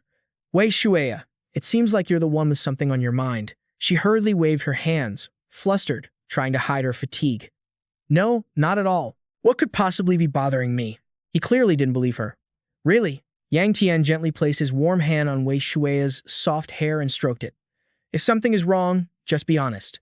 That way, I'll know how to help. Feeling the warmth from his palm, Wei Shueya obediently lowered her eyes. Yes. Watching this entire sweet interaction, Sun Yat suddenly felt a twinge of jealousy. She cleared her throat to grab his attention, turned to Yang Tian, and proactively changed the subject. Anyway, ninth young master, do you have any plans after this? You didn't react yet, right? She pressed for details about his upcoming journey. The martial arts tournament is over. Do you have any plans to go anywhere else? Yang Tian pulled his hand back and fell into thought. I originally intended to head straight back to the Nine family, but Master Shen mentioned something that needed to be handled at the Shaolin Temple. After a moment of hesitation, he revealed, I'm planning to stop by the Shaolin Temple. Sun Yat looked momentarily stunned by his sudden decision. The Shaolin Temple?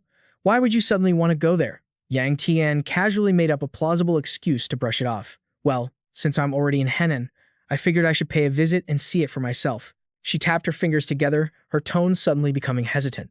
In that case, ninth young master, if you don't mind, I'd like to go to the Shaolin Temple with you. A figure gracefully appeared around the corner and walked toward them, casually interrupting their conversation. Do you want to join me on the journey to the Shaolin Temple? Yang Tian instinctively agreed. Sure, let's do that. He felt something was off immediately. The appearance of Sui Hua made all three of them turn to look at her. She smiled playfully, her eyes sparkling with cunning, calculating intent. What a coincidence. I was also planning on heading there. The Shaolin Temple. 2 days later, the morning sun shone down on the stone steps leading up to the main hall of the Shaolin Temple. Yang Tian shuddered involuntarily as he remembered the chaotic moment of their previous conversation, which had ended up creating this tense atmosphere, like walking on thin ice. I can barely breathe. If I had known, I would have come alone for some peace of mind. As Xue Hui climbed the steps, she suddenly turned back, feigning surprise.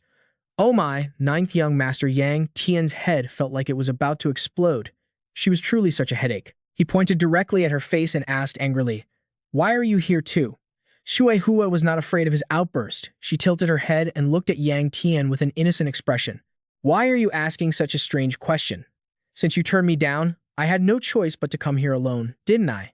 She covered her mouth and smiled brightly. I certainly didn't expect such a coincidental reunion. Coincidence? His chest heaved with anger as he cursed internally. It was definitely a conspiracy. Right at the steps, a young monk in a kasaya had been waiting for a long time. Are you Benefactor Yang and Benefactor Murong Xue Hua? You two have arrived at the perfect time. The young monk clasped his hands together in front of his chest, bowed respectfully, and welcomed them. My Dharma name is Han, and I have been entrusted with the task of guiding you. Yang Tian was stunned, his face full of confusion. Wait, master, why is it both of us? I clearly wrote in the letter I sent yesterday that I would be coming alone. He blinked, confused. The monk quickly and gently explained to ease his concern. After that, Benefactor Murong Xue Hua sent an additional private letter stating that she would be traveling with you, so I was certain that was the case. Oh, is there some mistake? Xue Hua stood nearby, beaming like a hunter who had just seen her prey fall into a carefully laid trap. No, that's completely correct. Her deep calculations made Yang Tian shudder involuntarily. This terrifying woman under Han's guidance, he and Xue Hua went inside. Although many travelers come to visit the scenic spots of the Shaolin Temple, they walked along the mossy stone paths, passing through ancient corridors while listening to his introduction. But among them, the spot most loved by travelers is actually this place right here. Now, I invite you both to look ahead. They looked in the direction he was pointing. A vast lake appeared right in the center of the ancient temple grounds.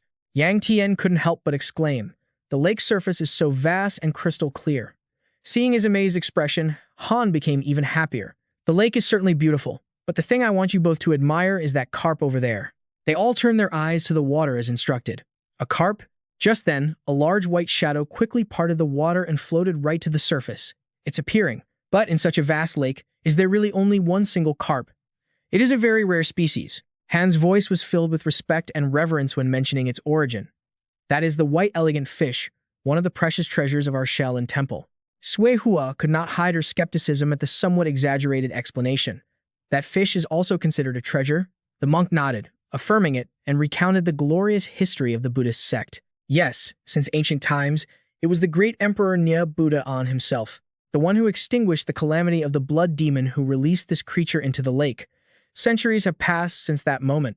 We at the Shaolin Temple have always been dedicated to taking care of it. Yangtian intently watched the white shadow swimming sluggishly under the water, calculating fearfully in his heart.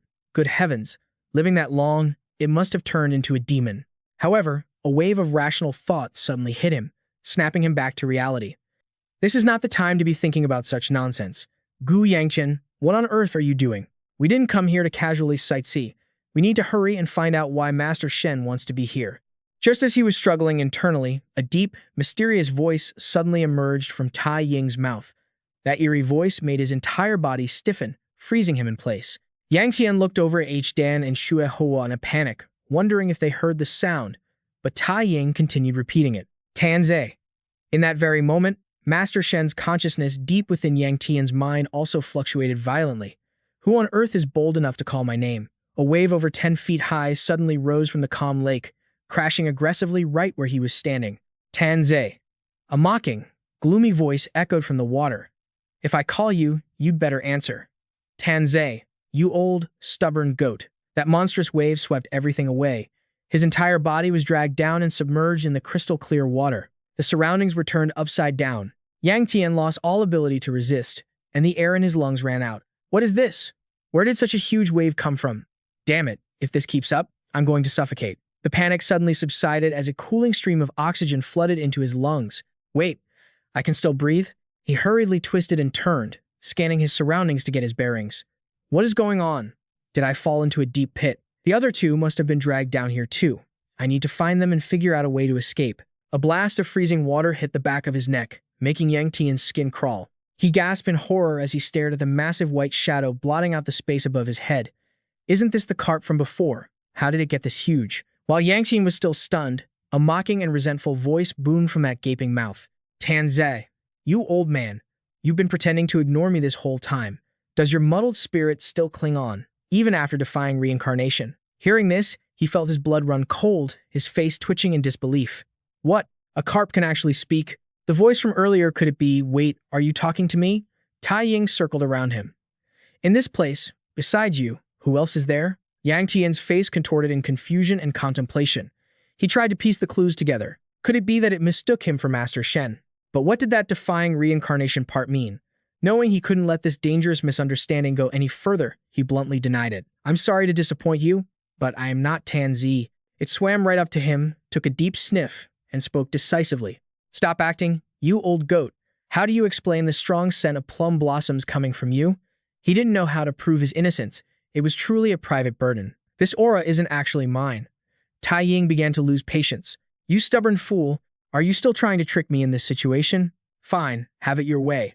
It slammed its tail, making the lake water churn violently. Since you're being this stubborn, I have no choice but to use this method. Seeing the creature getting agitated, Yangtian put his hands up in a defensive stance. Damn it, it's attacking me right under the water. But contrary to his expectations, it just swam leisurely back and forth. Back when we were in our youth, he stood there, completely frozen.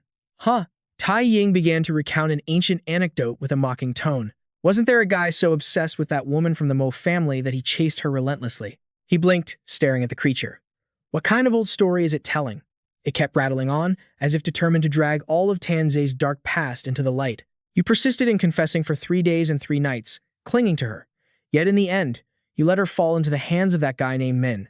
Unable to stand having his laundry aired for another second, Tanzi was forced to reveal his true form from within Yangtian's consciousness. "You damn old fish, can't you just shut your mouth?" Yangtian hurriedly covered his ears because his eardrums were aching, tentatively calling out to Master Shen. Master Shen glared at the giant carp in front of him, his whiskers standing on end from sheer rage. Even seeing the creature clearly, Yangtian still couldn't believe it, stammering as he asked, "Master, is that really you? I haven't heard a peep from you. How did you suddenly appear?" But Tanzi ignored him, focusing all his energy on shouting at the white creature across from him. "I thought some random carp was causing trouble." He kept that high-pitched tone, shouting the other's name. Hearing that voice, it turns out it was you, Tai Ying. Those two familiar words made Yang Tian's pupils contract in absolute shock. Oh, wait. His brain shifted into high gear. Tai Ying? So that carp, which was considered a monster, and the vague images of people he had seen in his past life quickly appeared in his mind. Among the 5 great experts who fought side by side with Master Shen during the Blood Demon War, there was indeed Tai Ying.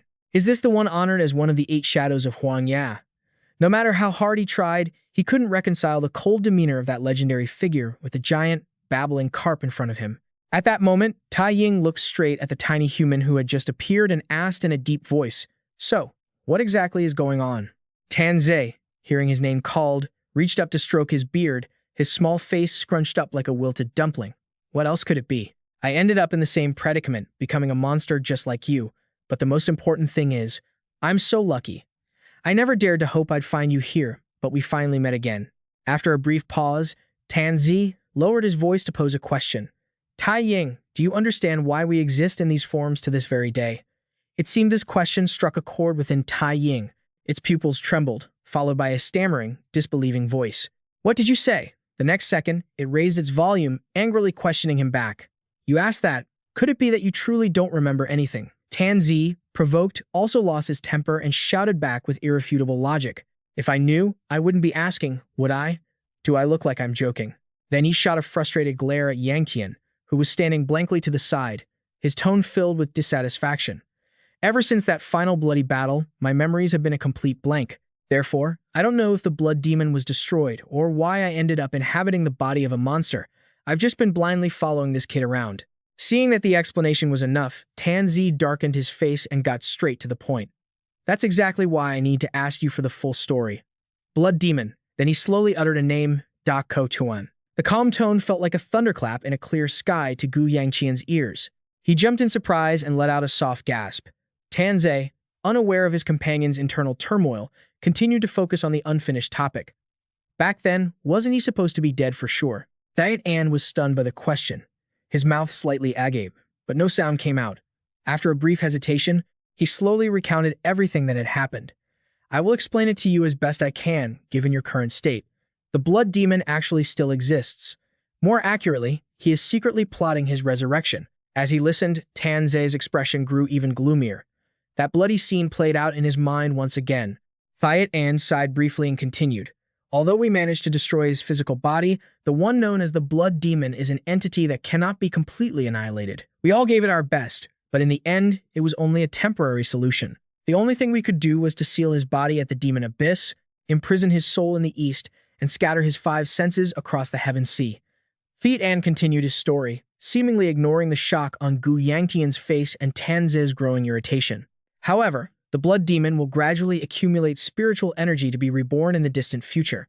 That is why we place all our faith in you, waiting desperately for all these years. But looking at your current condition, it seems our plan has gone up in smoke." Only then did Tanzi realize the truth. He frowned, crossed his arms, and fired off several questions. "What? A failure? Are you judging that just by looking at my head? And what do you mean by placing your hopes on me?"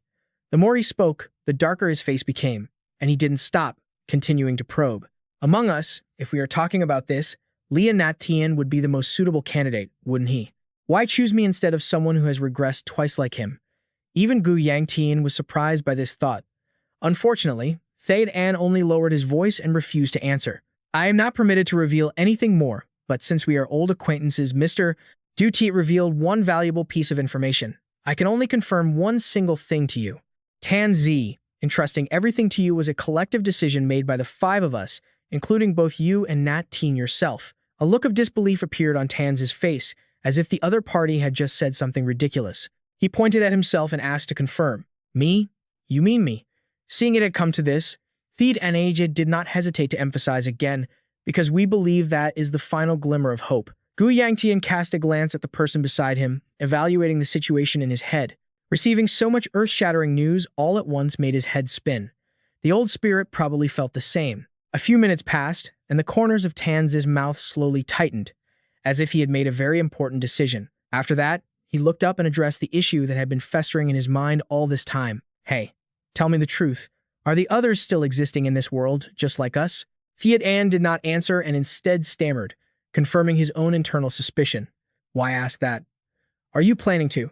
Before he could finish his sentence, Tanzi coldly cut him off. That's right. He raised his fist with determination, his posture seeming to return to its original heroic form. I plan to stop the blood demon. Does something so obvious surprise you? The more he spoke, the tighter Tanze gripped his hand. If any blood demon appeared right now, it would receive that very punch. His elderly voice was filled with burning spirit. You say you pinned your hopes on me, but it failed? Then I'll just create another opportunity, won't I? Weren't we the ones who lived and fought to the bitter end against the blood demon? This plan successfully moved Thiad An. The corners of his mouth curled up in amusement. So that's how it is. You are indeed right. Afterward, the space around them began to shift, wrapping around Tanzi, accompanied by Thiad An's sincere praise. You are truly different from the rest. Even if you lose your memories, that essence remains unchanged. He turned his massive body in another direction, each word echoing throughout the magical space. Tanze, when you leave here, go find the destiny. That is the wisest answer I can give you. At that moment, before leaving, Thiat An cast an amused look at Gu Yangtian. So, young man, please take good care of that old man. Immediately after, a sensation of weightlessness washed over him, leaving him unable to react. Strange purple bubbles appeared, growing in number, and soon, they obscured their vision completely. Regaining his senses, Gu Yangtian realized he was sitting in a pool of water. All around, the worried voices of others filled the air. Senior, young Master Ku. Young Master Ku. Still not fully alert, he instinctively turned toward the sound and let out a loud gasp. Afterward, Gu Yangtian climbed back onto the bank and squeezed the water out of his clothes. Hai asked with concern, but the tone was somewhat timid, as if afraid to bruise the other person's ego. Young Master Gu Yangtian, are you all right? Gu Yangtian put his hands on his hips and forced a smile, using his internal energy to dry himself off as he replied, Yes, I sincerely apologize for the delay. Let's continue our journey. Hai Dan, still young, didn't notice the awkwardness. He gestured innocently for Tuyet Hoa to follow. Then, I will take you on a tour of this side. Please, follow me.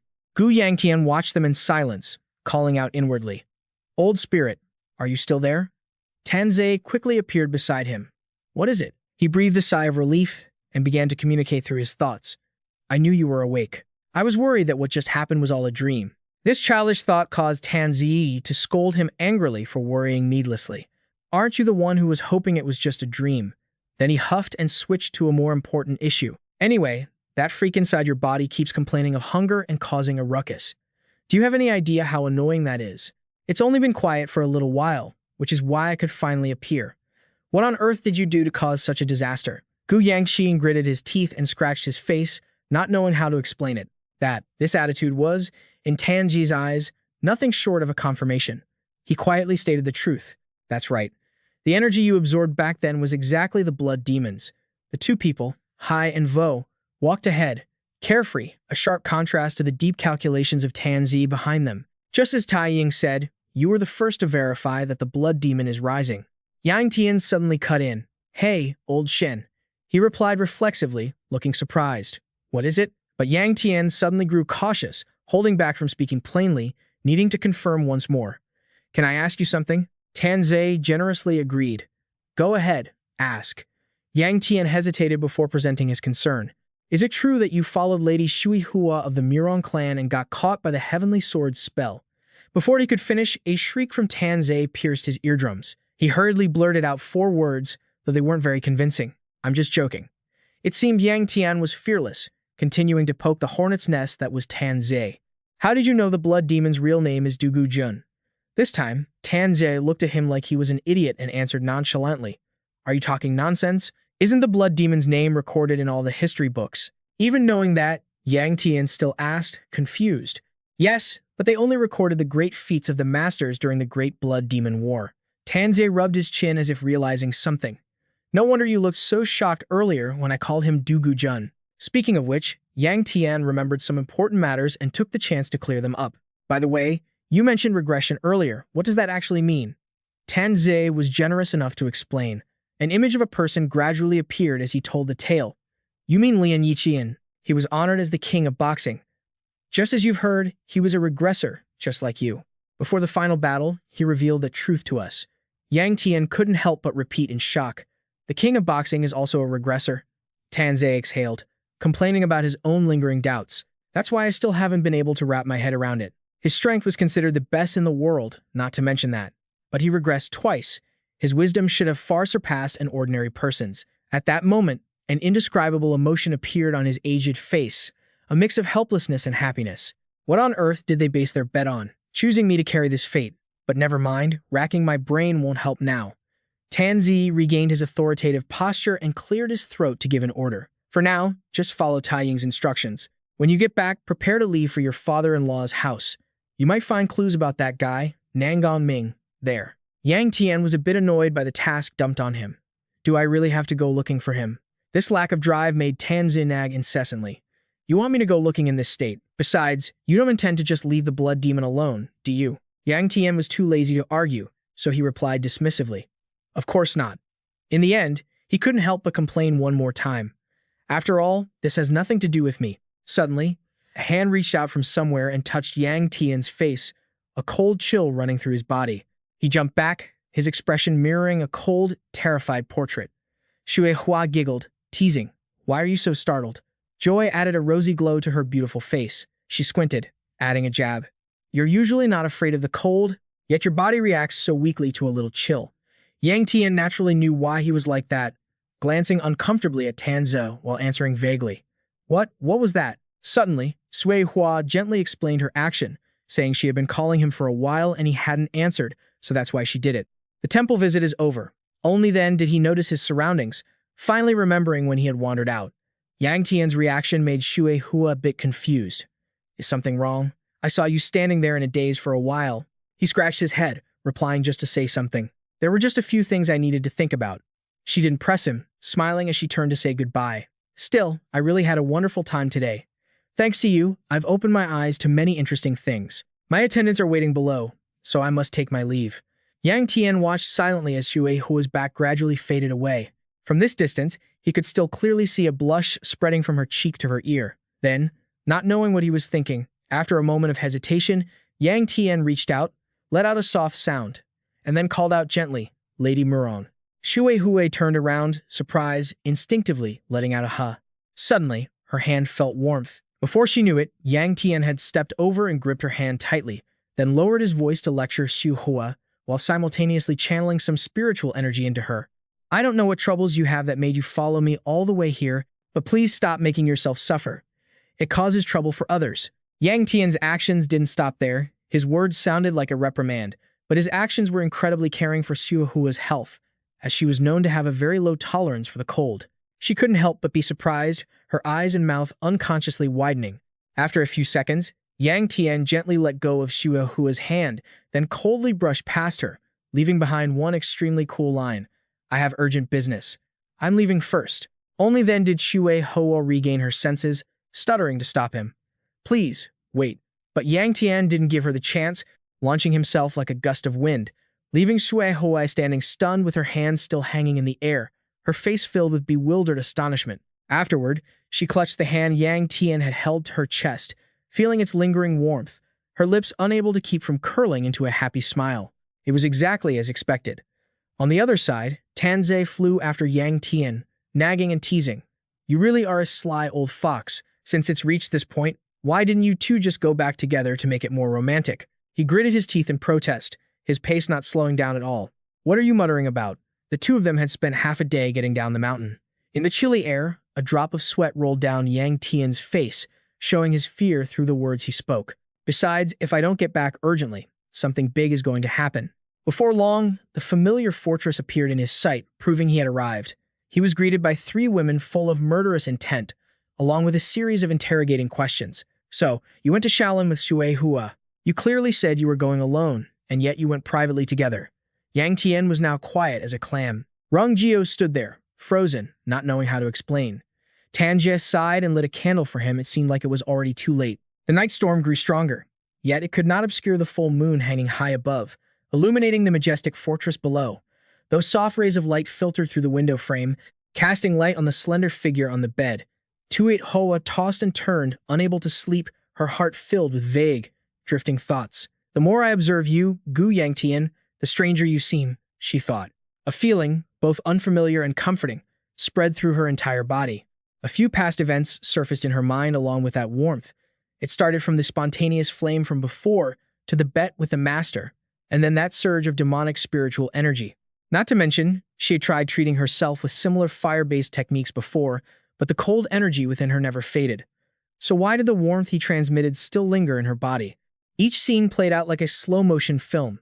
From the very first moment Tuat Hoa touched Gu Yangtian, his warm energy had truly been able to suppress her icy energy. Just like that fierce battle that day, everything confirmed her suspicions. It seemed this feeling was definitely not an illusion. Finally, her mind flashed back to their most recent meeting. Furthermore, Gu Yangtian had gently channeled his energy into Tuat Hoa and whispered instructions. Stop tormenting yourself any further. Suddenly, her delicate face turned bright red, and heat spread throughout her body from the embarrassment. Tuat Hoa quickly sat up, kicking the blanket off. It was as if that alone would stop her face from blushing. In the silent room, the sound of her rapid breathing echoed. It was clear she was trying to calm herself down, but unfortunately, it wasn't working. If anything, the symptoms were only getting stronger. Tuat Hoa placed a hand over her chest to steady her racing heart, muttering in disbelief. What is happening? This was never part of the plan. After a brief silence, she lowered her eyes, clearly feeling this new, strange state. Still, this feeling wasn't bad at all. The next day, as dawn broke, the familiar group of 4 arrived at the Shaolin Temple. Haidan was slightly surprised but politely bowed in greeting. Greetings, esteemed guests. I have been waiting for you. I am Haidan, and I will be your guide today. He looked around and couldn't help but comment. It is quite a surprise to see you all return so soon, and it seems there have been some changes in your group as well. Gu Yangtian offered a reluctant smile. I'm not entirely sure myself, he said, trying to ignore Nangong Fei's gaze of awe. Suddenly, a sharp, piercing glare came from behind. It was to Nayat. Haidan smiled it off and gestured for them to follow. This time, I will lead you along a completely different path than the day before. Please, follow me. The group of 4 was led on a tour of the Shaolin Temple. Their first stop was to admire the intense sparring match currently taking place. This is the training ground where the warrior monks cultivate. It is said that the great Huang Yafo Ying himself once taught martial arts right here. Haidan performed his duties with great professionalism, leading them to the most prominent feature of the site. And this is a statue carved in the likeness of Huang Yafo Ying. We poured our hearts into capturing the spirit of that great man in this statue. Under his guidance, the entire architecture of the Shaolin Temple appeared even more distinct and magnificent. This is the Pagoda Forest. The name comes from the way the pagodas grow close together like a forest. It is also the final resting place of high-ranking monks who rendered great service. To me, it was captivated by the magnificent sight, her clear voice filled with admiration. Even though I visited Shaolin a few times, this is the first time I've seen such a grand spectacle with my own eyes. Gu Yangtian felt she was overdoing it, but he only dared to judge her silently. I've been to all these places before. I just didn't have the peace of mind to observe them closely back then. It seemed he had let his true attitude show. The very next second, Tu Mi turned sharply and retorted. Young Master Q seems very familiar with this place. Well, that's understandable, since this is scenery you've explored before with Lady Modong, isn't it? Gu Yangtian fumbled for an excuse. Why did she have to bring that up? Outwardly, he was calm, but inside, his mind was in total chaos. What? Did she read my mind? Wei Shuai didn't even bother to verify the truth. Hearing that, she immediately tightened her grip on her arm, her eyes welling up with tears. So you didn't even want to come with us? Gu Yangtian jumped at the accusation, his voice trembling slightly. What? No, that's not it. Before he could deal with her, Nangong Fei behind him stared at him with disappointment. So you were going to leave without even telling me. We made a promise. At this point, Gu Yangtian didn't know what to say other than repeating the same words. I'm sorry. I'm sorry. Haidan stood to the side, forcing a laugh. It seemed he felt lucky not to be involved in this women's quarrel. After some chaos, the tour continued. Haidan's proud voice echoed through the peaceful space. The next stop is the white elegant fish, a spiritual creature of our Shaolin. The carp residing in this lake is that very creature. Nangong Fei peered over the vast water, confused. Where's the fish? To me, with her sharp eyes, spotted a white shadow flickering beneath the ripples. It's right there in front. The fish didn't care about the humans at all, flicking its tail and swimming away to everyone's disappointment. It swam away. Before leaving, it glanced in one direction, deep within which lay thousands of secret thoughts. Gu Yangtian calmly received that gaze, as if using sonic waves to respond. Only Haidan was left confused, explaining to the women, "Oh, how strange. It's usually very friendly. It would swim over to greet people the moment it saw them." He gestured for them to continue the tour. "I suppose it can't be helped. Please, everyone, let's move to the next stop." Gu Yangtian, as if snapped out of a deep trance, startled and replied, "All right." At that moment, Wei Shuya was staring intently at the fish, her brain conjuring up all sorts of delicious fish dishes. She sat there blankly for a long time until Gu Yangtian's urgent call broke the silence. "Hey, what are you doing? If you don't move fast, you'll be left behind." She startled, waking from her culinary dream. "Yes, I'm coming right now." Just then, a gentle breeze swept through, carrying fallen leaves across the courtyard. They blew straight toward where Wei Shuya was sitting. She instinctively frowned and raised a hand to block them. A second later, she quickly stood up, ran over to Yangtian, and affectionately clung to his arm, her face showing a sense of satisfaction she didn't bother to hide. Being near him really made her feel warm, even with the wind blowing. Suddenly, something crossed Wei Shuya's mind, her amber eyes dimming as her voice softened. "When I lived with my grandfather, it was deep in the forest, so the weather was freezing. The image of the two of them sitting by a small, flickering fire flashed through her mind. Even though those memories were old, the cold still lingered in her bones. Even when he tried to start a fire, it could never chase away the bone-chilling frost. Back then, young Wei Shuya was shivering with a runny nose, but she never complained. Yet now, she couldn't help but mutter unhappily, 'That's why I absolutely hate winter.'" Finishing her story, Wei Shuya looked up and beamed, her clear voice regaining its usual innocence. "But this winter doesn't feel cold at all. I hope next year will be just as warm." Yang Tian's eyes widened, surprise, as if those pure words had moved him. Then, he squinted slightly, a hidden smile dancing in his eyes. And then, Yang Tian's calm voice echoed, carrying the weight of a firm promise. "I hope so, too." Time slipped by slowly, and soon, the golden hues of sunset bathed the corner of the Shaolin Temple. A monk bowed politely to the guests. "Our tour concludes here. I hope you all had a pleasant visit." Wei Shuya turned to Nangang Fei, happily exclaiming, "Sightseeing is so much fun. Don't you think so, sister?" She nodded gently in agreement. "It ended earlier than I expected. Since we still have some time before heading back to the inn, does anyone want to go somewhere else?" Yang Tian thought it over for a moment. He reached up and rubbed his stomach, giving a suggestion that perfectly matched Su-Rei's mood. "I just realized we haven't eaten yet, and I'm getting hungry. How about we grab a bite before heading back?" She blushed, clenching her hands as she gathered the courage to make the invitation. "In that case, young master, I know a place that's delicious. Let me lead the way." Before she could finish, a heavy footfall and a steely voice cut her off. "Pardon the intrusion." Having their moment ruined, naturally, no one was happy. Su-Rei was no different, trembling with frustration as she gritted out his name. Where did this guy come from? She spun around, her small face twisted in anger, her eyes even welling up with indignation. "It's so annoying. Why does someone always jump in to ruin things whenever it's my turn?"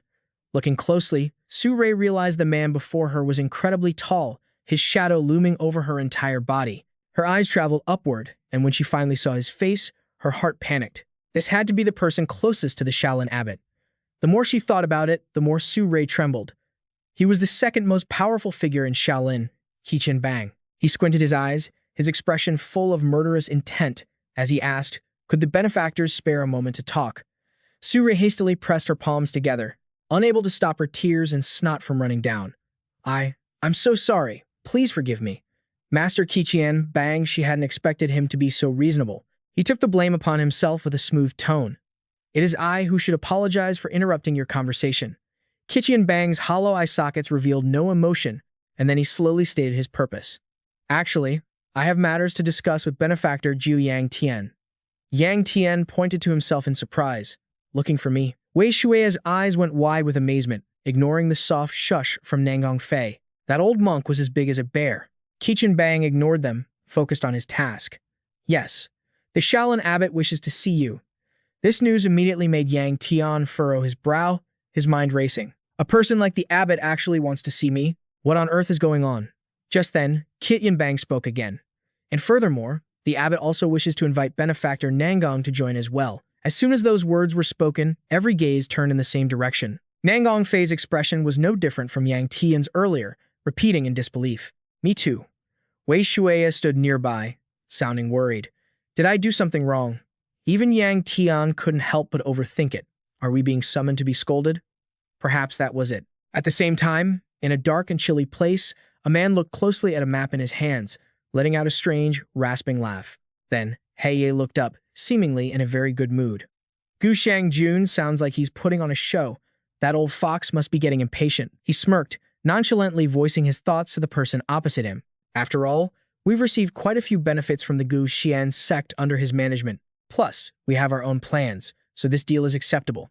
Heye folded the paper, stared coldly at the young man, and issued an order. You'll have to trouble yourself with another trip. Go back and tell him I've accepted. Xiaohei stood with his hands on his hips, grinding his teeth, his entire being radiating annoyance. It was always so comfortable being the one in charge, just sitting there and ordering others to run errands. Since he was currently at a disadvantage, he had no choice but to accept his fate and turn away, though he didn't forget to leave a warning. Remember this well. That small figure faded away like thin mist. Xiaohei, fearing neither heaven nor earth, pointed straight at Heye sitting on the throne and spat out an arrogant remark. The moment I regain my freedom, from the old man in the dungeon to your entire gang, I will personally wipe every single one of you out. Dian Lao, standing behind, couldn't take it anymore.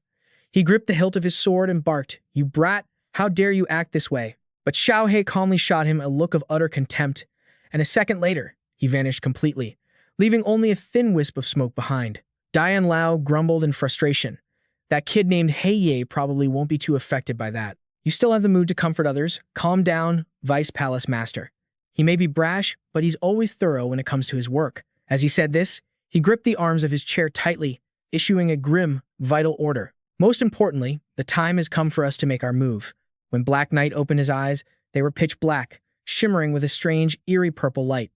His words made everyone shudder even more. The public target of the mission is the eldest daughter of the Siyu family, but our real goal is the man by her side. Black Knight stood up slowly and scanned the rows of soldiers standing at attention below. He reached out, moving like a puppeteer controlling his puppets. His aged voice was filled with overwhelming authority. As the palace master of the Black Knight Palace, I command you all. Every word of his struck the soldiers' hearts like a hammer. The image of an imposing woman standing atop a mountain with her sword appeared in their minds, leaving behind only a minimal defensive force. Follow me to the front lines immediately. Head to the Five-Sword Terrace. Your mission is to capture the eldest daughter of the Siyu family alive. Black Knight's voice rose and fell, like a melody with the power to hypnotize. The outcome of the future began to take shape in each of their minds. Carve this into your hearts. This is a trade, but also a part of the grand plan we are about to execute for the sake of the heavens. No errors will be tolerated. Everyone present shouted in unison. Understood. Hundreds of soldiers bowed their heads at the same time, ready for the crucial mission ahead. Returning to the Shaolin Temple, Tian Peng spoke respectfully into the room filled with Buddha statues. Abbot, I have brought the guests. A raspy, aged voice replied, let them in. After the three of them stepped through the door, the silver-haired old man spoke politely. Please, come in. I apologize for the sudden invitation. Yangtian and the others bowed together, and he spoke courteously on behalf of Nangong Fei. It is no trouble at all. Being summoned by you personally is a great honor for us. The old man opposite them stroked his beard, laughing heartily as he offered blunt praise. You are both indeed very polite young people. Then he invited them to sit. Go ahead. Make yourselves comfortable. Meanwhile, Yang Tian silently observed the man. Could that really be him? As he and Nangong Fei sat opposite the old man, Yang Tian felt an unconscious sense of wariness. He was the most powerful figure in the Central Plains martial arts world, the current abbot of the Shaolin Temple, Master Shen Ying. The master stroked his beard, looking at the two of them, his eyes crinkled with age but still sharp. His tone was extremely satisfied. That's right, you two are the young talents who have recently been making a name for yourselves in the martial arts world, aren't you? A few seconds later, a cup of warm, fragrant tea was placed before each of them. Shen Ying began to get to the point. First of all, I would like to congratulate you both. I have heard of the outstanding achievements both of you accomplished during the martial arts tournament. He lifted his cup, whispering the names Sword Dancer and True Dragon. His aged eyes then opened slightly, revealing sharp pupils. He looked slowly at the two people across from him and satisfied offered his praise. Those titles are truly well suited for you. Yang Tian stammered humbly, Thank you, master.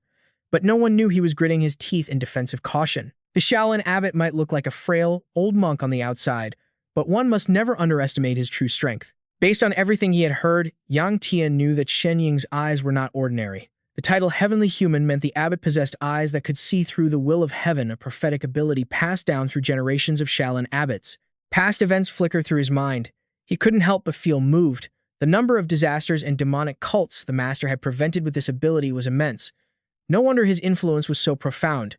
The more he thought, the stranger it felt. The question grew larger. Why would such a great expert call us here?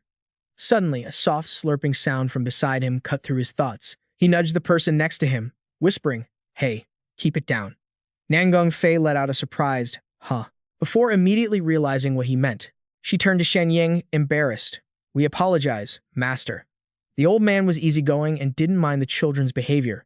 "It's nothing. I'm just glad the tea is to your liking." After some small talk, Shen Ying finally got to the point. "Now, you are likely wondering why I invited you here.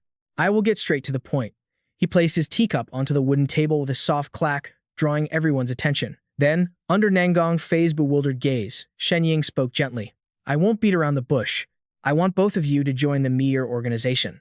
Yangtian repeated it in shock. "Meteor, sir." Seeing his reaction, the master calmly confirmed it. "That's right.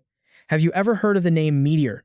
Yangtian answered honestly. "I have heard rumors, but I don't truly know what kind of organization it is." Since this was a rare opportunity, he seized the chance to ask for more information. "If it's not too intrusive, may I ask what kind of group this is?" As soon as he finished, Tian Peng spoke up from behind to decline on the abbot's behalf. "That is not convenient to disclose, young Master Yang." He lowered his face, looking toward the two of them, and whether intentionally or not, emitted an earth-shattering pressure. All activities related to Meteor are kept strictly secret, so it is difficult to share. Just then, Shen Ying raised his hand, cutting the other man off. "It is fine, Tian Peng." Tian Peng was so surprised he hesitated. "But, master." The master knew his thoughts but explained slowly. "If they don't understand, they won't agree to join. I will explain Meteor to you." Then, Shen Ying reached for his teacup. The information he shared stood in stark contrast to his calm voice. Meteor is an organization established by the Martial Arts Alliance to deal with the upcoming blood catastrophe. Yangtian realized this wasn't simple, and he furrowed his brow, whispering, "A martial arts blood catastrophe." Shen Ying recalled the brutal scene, his voice steady as if telling a story that had nothing to do with him. "Although the exact time is unclear, I have foreseen a calamity where blood will flow like a river in the near future. We must prepare to confront it. The Miram Alliance is quietly gathering experts with top-tier strength." Nangong Fei had nothing to ask, but for some reason, the representative named Yang Tian kept speaking up. "So why did you choose up-and-coming juniors like us for such an important organization?" Shen Ying, the monk, replied, answering all his questions with ease. "We prefer geniuses with breakthrough potential over those martial artists whose strength has already plateaued." The old monk paused, steering the conversation back to the main point. "With that explained, I believe you understand the situation now, don't you? Now, can you give me your answer regarding the Miram Alliance's proposal?" His deep, sunken eyes opened wide, revealing a mixture of exhaustion and a glimmer of fragile hope. "Meteor is a place that can offer you many more opportunities to advance. If you agree, I can guide you to a higher martial realm." Shen Ying's fingers remained on the edge of his teacup. An oppressive silence filled the room, and everyone was lost in their own thoughts. Yang Tian also lowered his head, sinking into deep contemplation. Something wasn't right. If the blood calamity the abbot mentioned was real, it had to be a reference to the heavenly demon. He stared at his own reflection in the tea, but his mind flashed back to the blood-soaked scenes he had experienced. This meant that even though the Miram Alliance had prepared in his past life, they still couldn't avoid it. The final, desperate battle against the heavenly demon had been truly tragic. It would make sense if it were just because the heavenly demon was unexpectedly powerful. But what did that previous remark mean? The more Yang Tian thought, the harder he gritted his teeth. A terrifying suspicion began to creep into his heart. He says they're preparing for an imminent blood calamity, yet they're busy recruiting young talents who need so much time to grow and mature.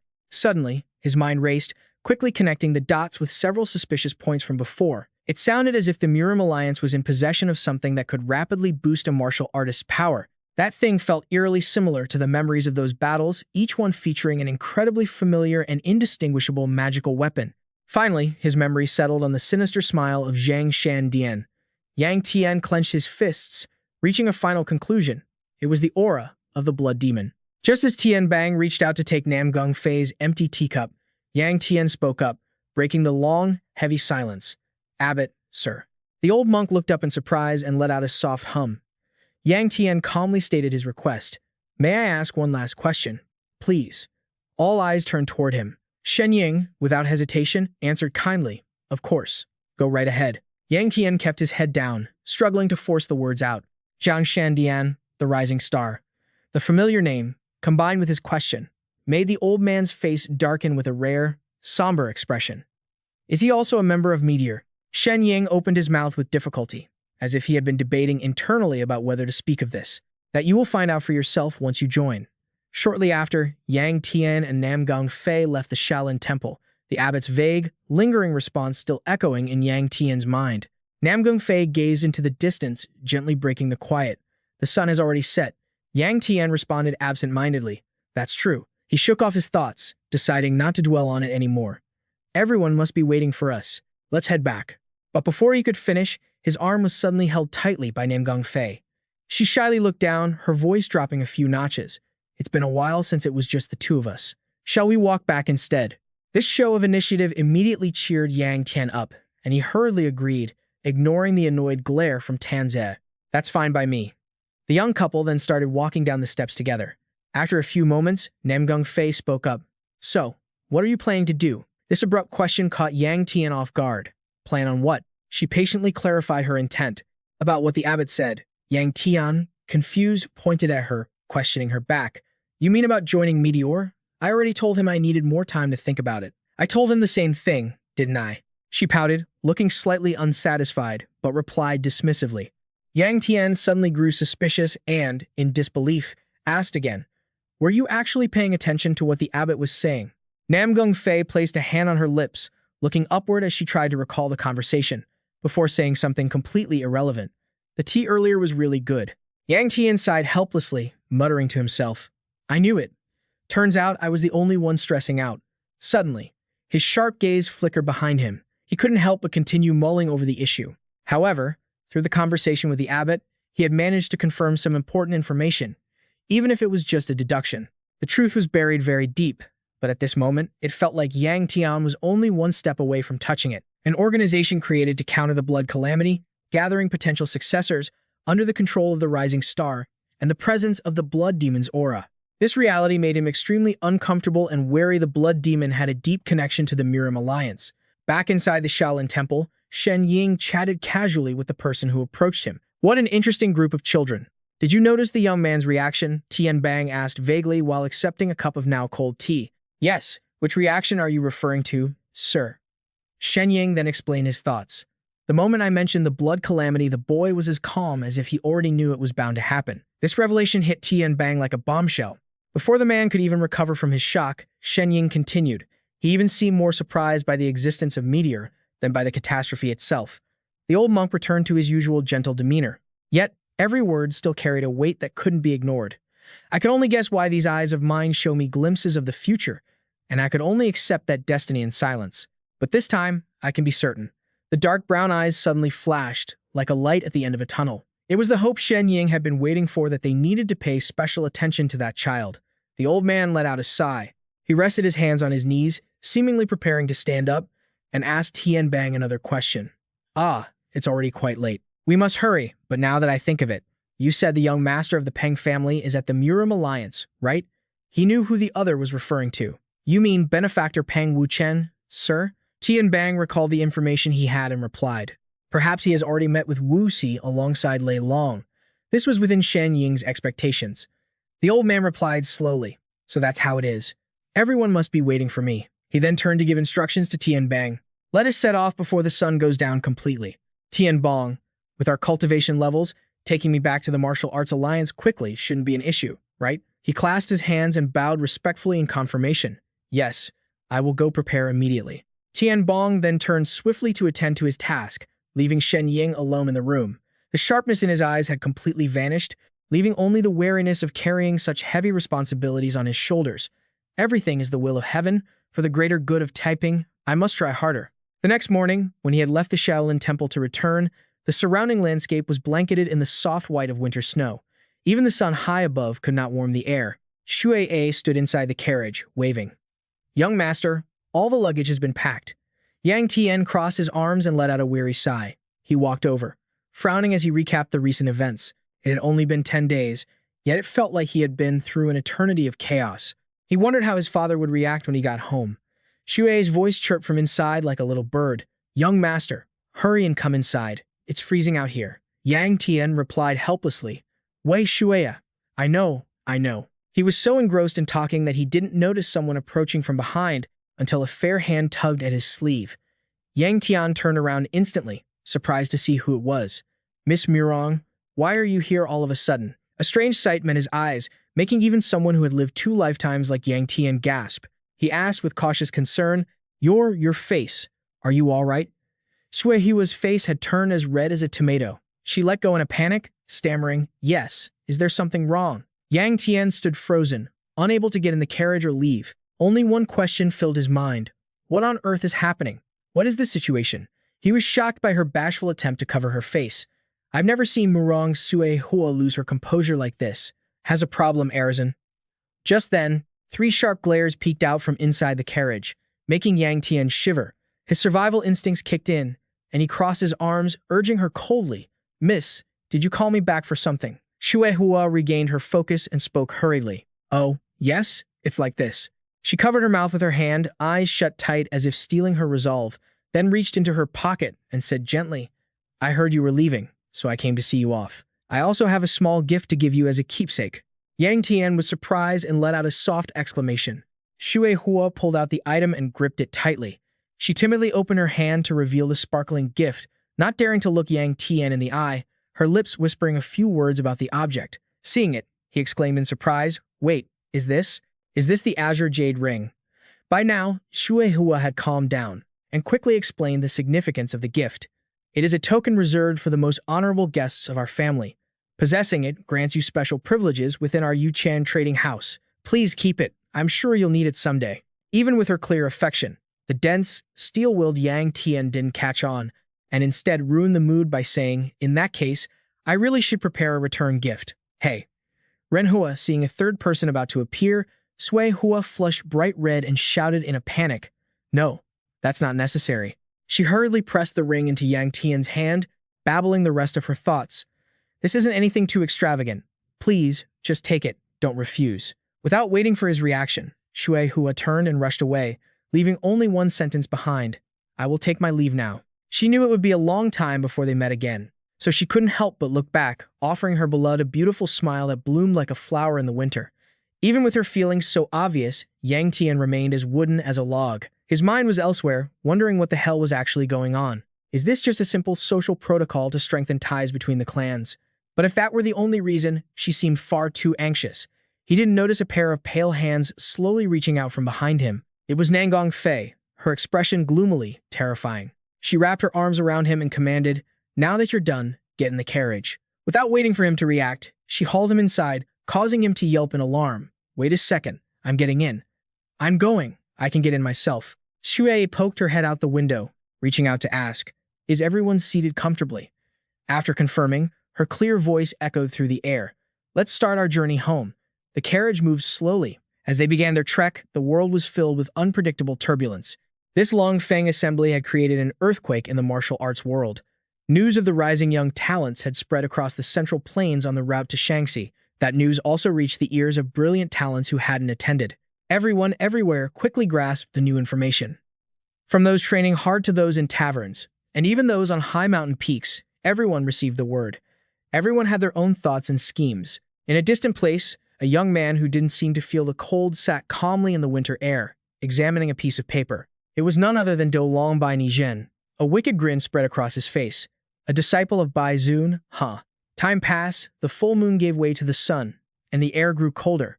In the middle of the desolate forest, the sound of constant retching echoed. Yang Tian turned around, worried. "Even though you said you were fine, I didn't expect you to be this motion sick. Is internal energy not even working to suppress it?" Su Ri tried to suppress the discomfort, stammering, "Why, young master, what are you saying?" She turned back, revealing a haggard appearance that contradicted her strong words. "The nausea from the carriage ride is actually quite fun. If I suppressed it with internal energy, how would I feel that joy?" Yang Tian didn't want to expose her lie and stayed silent, judging her. "Looking closely, she's actually the most dangerous one here. He shifted his gaze to the two sleeping next to her, continuing his thoughts. But because everything happened so naturally, I almost forgot. Why are Tang Su-ri and Nangong Fei both heading towards Shaanxi? She even has her own family carriage, the one she used to get here. Just then, Tan Zhe appeared, expressing his lingering concern. When we started, I thought the Murong mist was coming too, which had me worried sick. Yangtian disagreed, reflexively arguing. What are you talking about? What business would she have in Shaanxi that would require her to follow me? As he said this, he realized something. Wait a minute. He turned to Tan Zhe to address the issue. Now that you mention it, that token she gave me, I just shoved it in my chest and completely forgot about it. Thanks for the reminder, I almost forgot. He didn't want to scold you much and just gave me a few words of advice. It was hard to get our hands on this. You weren't planning on losing it, were you? Quick, tuck it away carefully in your spatial pouch or somewhere safe. Yangtian nodded obediently and immediately pulled out a large fabric bag. When he opened it, both of them were taken aback, their eyes widening in shock. Yangtian's pupils contracted slightly as a deep blue circular object stood out prominently among the gold coins. Only then did Yangtian recall its origins. Right, there's still the ring the second elder gave me. I almost forgot to return it to the alliance leader. Tanzi also noticed something strange, though it seemed like the color had changed. He started analyzing the situation, suspecting that while it's Shaolin, that Gai Tai Ying must have used some trick on it. I can still feel his aura emanating from the ring. Hearing this, Yang Tian offered his own speculation. Could it be the yellow tooth of the heretic sect? As he spoke, his gaze drifted back to the item in his hands, and he couldn't help but mutter. It really is a cursed object, after all. Of course, Tan Zhe heard everything and couldn't help but ask bluntly. Look at this. Are you planning on keeping the alliance leader's cursed object for yourself? Yang Tian frowned, tucked the fabric bag back into his robes, and answered the other man's question. For now, it's best to keep it. I can't just easily return this demonic artifact. A phantom figure with a fluttering flag appeared in his mind, making his decision even more firm, especially given its connection to that blood demon alliance. As the night deepened, the surroundings grew quiet, with only the crackling of the campfire audible. Wu Mian stood by the carriage, diligently keeping guard, when suddenly a suspicious rustling sound came from the bushes ahead. He quickly noticed something unusual, but before he could investigate, a silhouette darted out from within. By instinct, Wu Mian shifted into a defensive stance, his hand flying to the sword at his waist. At that same moment, he shouted to alert everyone. Enemies approaching. We're under attack. The shout successfully woke Yang Tian from his deep sleep. He sprang up and rushed toward the voice. What's going on? Wu Mian's words were suddenly cut off as he was stunned by a horrifying sight in the distance. Before Yang Tian stood two Wu Mian who looked exactly the same, and they both spoke in unison. Young master. The Wu Mian on the right quickly spoke up to claim his legitimacy. Be careful, young master. The enemy has disguised themselves as one of us. The other one gritted his teeth and cursed. You imposter, you sure know how to talk. Without hesitation, he pointed his sword straight at the other and shouted to Yang Tian, don't be fooled. He's the one who's faking it. Suddenly framed, the Wu Mian on the right was so shocked he was left speechless. What the? Facing such a tricky situation, Yang Tian didn't dare act recklessly because he couldn't distinguish between them. The energy radiating from both of them felt exactly like Wu Mian's. If someone had reached such a high level of disguise, suddenly, a familiar image flashed through his mind. The only character capable of such techniques. The ones from that dungeon, the Ma Yi tribe. While Yang Tian was still hesitating, another voice, extremely familiar, rang out from behind. Young master. A third Wu Mian appeared, seemingly heavily wounded, struggling to urge his master, you must run. If you stay here, we're all going to die. Another one appeared, and immediately, the other man loudly accused him. That guy is the fake. At this moment, even a genius like Yang Tian was stunned for a second. It wasn't just two, there were three of them. This was madness. He truly didn't know how to verify who was who, feeling utterly helpless.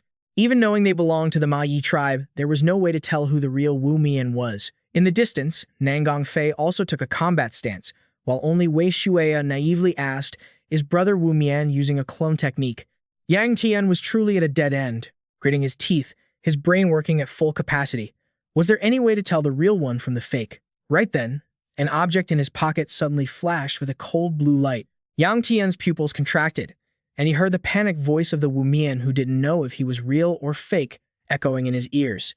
Young master, hurry. The third Wu Mian clutched his chest, frowning as he roared, Young master, take this chance, while his subordinates risked their lives to hold the enemy back. So focused on convincing him, the fake didn't notice a figure lunging straight at him. The next second, Yangtian had sent the imposter flying into the air, and his body instantly erupted into a spray of strawberry syrup. The gruesome scene left the two remaining Wumian stunned, forgetting their argument. In those few moments of distraction, Yangtian shifted his target and lunged forward. He accurately targeted one of them, both men flying past Wumian, making him gasp in surprise. Wumian whipped around, only managing to utter two words, "Young master," before he saw that the imposter had fallen into the same state as the previous one. His face was a bit pale, but he managed a forced smile. "Subordinate always believed that young master would be able to recognize me." Yangtian stood silently, staring at the figure on the ground, his heart full of amazement. It was beyond his expectations. Recalling the scene just now, he could clearly see the aura surrounding the imposter. "The ring in my pocket helped me see through their true forms. I never expected this object to possess such magical power. Besides that, there was one more thing that made Yangtian even more confused. Moreover, this matter was definitely not simple. The familiar clothes were scattered on the ground. No matter what, he couldn't have misread them. The clothing and weapons this group used were all authentic items from the Gu family. If someone could easily provide these right then, a very familiar face flashed through his mind. Only that old man could have orchestrated all of this. Thinking this, Yangtian immediately sprang to his feet and called for Wu Mian. Hearing his name, Wu Mian quickly drew his sword and responded heroically, "Yes, I am here." To his surprise, Yangtian only asked softly, "How much longer until we reach Shaanxi?" Wu Mian's morale immediately deflated. He paused to recall before answering, "About that we need to travel for about 2 more months." Yangtian remained solemn and coldly ordered, "Pick up the pace. We must be there within a month." Turning back, one could see his eyes filled with seething, killing intent. He voiced his thoughts, "My intuition is telling me that something bad is coming." An unsettling anxiety lingered throughout the journey home. His mind remained filled with an unanswered question. Why are my bad premonitions always right? It was as if to prove it, the atmosphere in the clan turned incredibly chaotic the moment I returned. We had barely stepped into the Jiu household when Jiu Huahua came running toward us in tears. "Brother, big brother." Yangtian saw her and immediately pressed her for answers. "What? Jiu Huahua, why are you still here? Didn't you return to Mount Hua with the Sword Queen?" Seeing a familiar face, the girl couldn't help but sob uncontrollably. "Brother, something terrible has happened." She struggled to form a complete sentence, tears streaming down her flushed, crying face. "The second elder, the report says he isn't going to make it." This news hit like a bolt from the blue. Yangtian froze in his tracks, his pupils contracting violently. Inside the room, Gu Lun was severely wounded, breathing in shallow, ragged gasps, the most agonizing proof of Jiu Huaho's words. "What did you say?" Yangtian slumped outside the room, waiting for God knows how long, his teeth grinding so hard they might shatter. Even without seeing his face, one could feel the rage boiling within him. Recalling the moment he first heard the tragic news, he had immediately demanded to know who had launched the ambush. The servant hesitated for a moment before finally revealing the truth. It was the palace master of the Dark Knight. Based on the testimonies from the survivors of the Five Swords Pavilion, it had been confirmed. Every word hit Yangtian like a blade piercing through his heart. He silently blamed himself for being too careless about that old man, the leader of the Dark Knight Palace, one of the 5 evil emperors, and the man who was considered the king of the Dark World in his previous life. This palace master had never appeared throughout the entire conflict with the Hao Gate. Even when the Murim Alliance attacked his lair, he had stayed hidden inside, refusing to step out. Seeing the battered body of Gulun lying on the bed only made him more miserable. He never imagined that a recluse like that would directly appear on the front lines at the Five Swords Pavilion, not only ambushing this second elder, the thought of familiar faces potentially rotting in a dungeon made Yangtian's heart feel like it was being crushed, but he had also kidnapped Jiu Huibi.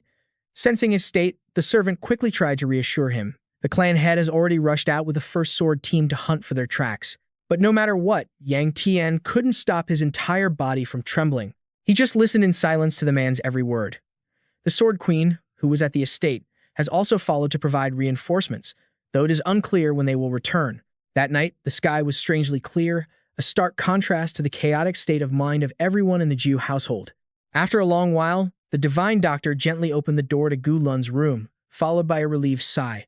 As he stepped out, he muttered, "That was enough to make one break into a cold sweat." Suddenly, a figure appeared right beside him, and the old doctor nearly jumped out of his skin, his heart skipping a beat. "Oh, you scared the life out of me. You brat, since when were you standing there?" At that moment, Yangtian noticed him and sprang up, shouting to ask about the condition. "Divine doctor, how is the second elder doing now?" The old man was so flustered he could only stammer. Then, pushed by the intensity, he lost his balance and fell backward, landing hard on his backside. This fall not only damaged the dignity of a doctor, but also made an old man like him furious. "You little brat." The very next second, the quiet atmosphere of the courtyard was shattered by the doctor's powerful shout. "Are you trying to scream right into my ears and make me deaf?" After the initial chaos, Yangtian was finally allowed to check on the patient. The doctor calmly described the situation, explaining that the treatment was finished and that it had truly been a brush with death. Had it been anyone else, that wound piercing straight through the body would have been fatal long ago. He stroked his white beard, unable to hide his admiration. Even in his coma, he was able to circulate his internal energy to stop the bleeding. His recovery speed is far beyond that of an ordinary person. He truly is a master. Hearing this, Yang Tian stared at the person on the bed in silence before turning to ask a crucial question. "Sir, do you know exactly when he will wake up?" The doctor was clearly irritated by such a naive question. "You brat. If I could predict that, I'd be a fortune teller, not a doctor." But regardless, he still fulfilled his duty as a physician, softening his voice to give an estimated timeline, not caring that he had just contradicted himself. "At the latest, he will wake up within the next 4 days. Don't worry so much, although it will take more time for him to recover his lost internal energy." Hearing the answer, Yang Tian couldn't help but think to himself that he finally got the truth out of him. Right then, the doctor looked at him and let out a disdainful laugh. "Then again, you're also quite a fool. You're not a healer, so standing here waiting while I treat him doesn't help at all." As he left, he tossed the task back to Yang Tian. "But fine, you're here at the right time. I need to go out and get some fresh air. You stay here and keep watch. My bones are aching from focusing all my energy on saving him for days." Yang Tian didn't argue and accepted. "All right, please go get some rest." Before long, the room fell back into a stifling silence. Yang Tian sat deep in thought, his mind filled with endless worries. Everything was deviating too far from his calculations. In his past life, neither the second elder nor Ju Huibi had ever encountered this catastrophe. The more he thought about it, the worse his expression became. If that's the case, the root cause must be. Yang Tian looked at the frail Gu Lun on the bed, beginning to blame himself for everything that had unfolded. The consequences of my interference and the changes I've made to the past. Memories of him and the elder flashed through his mind. From the time he was a small child until he grew up, all the joys and sorrows they had shared. His face, usually full of life, was a stark contrast to his current state.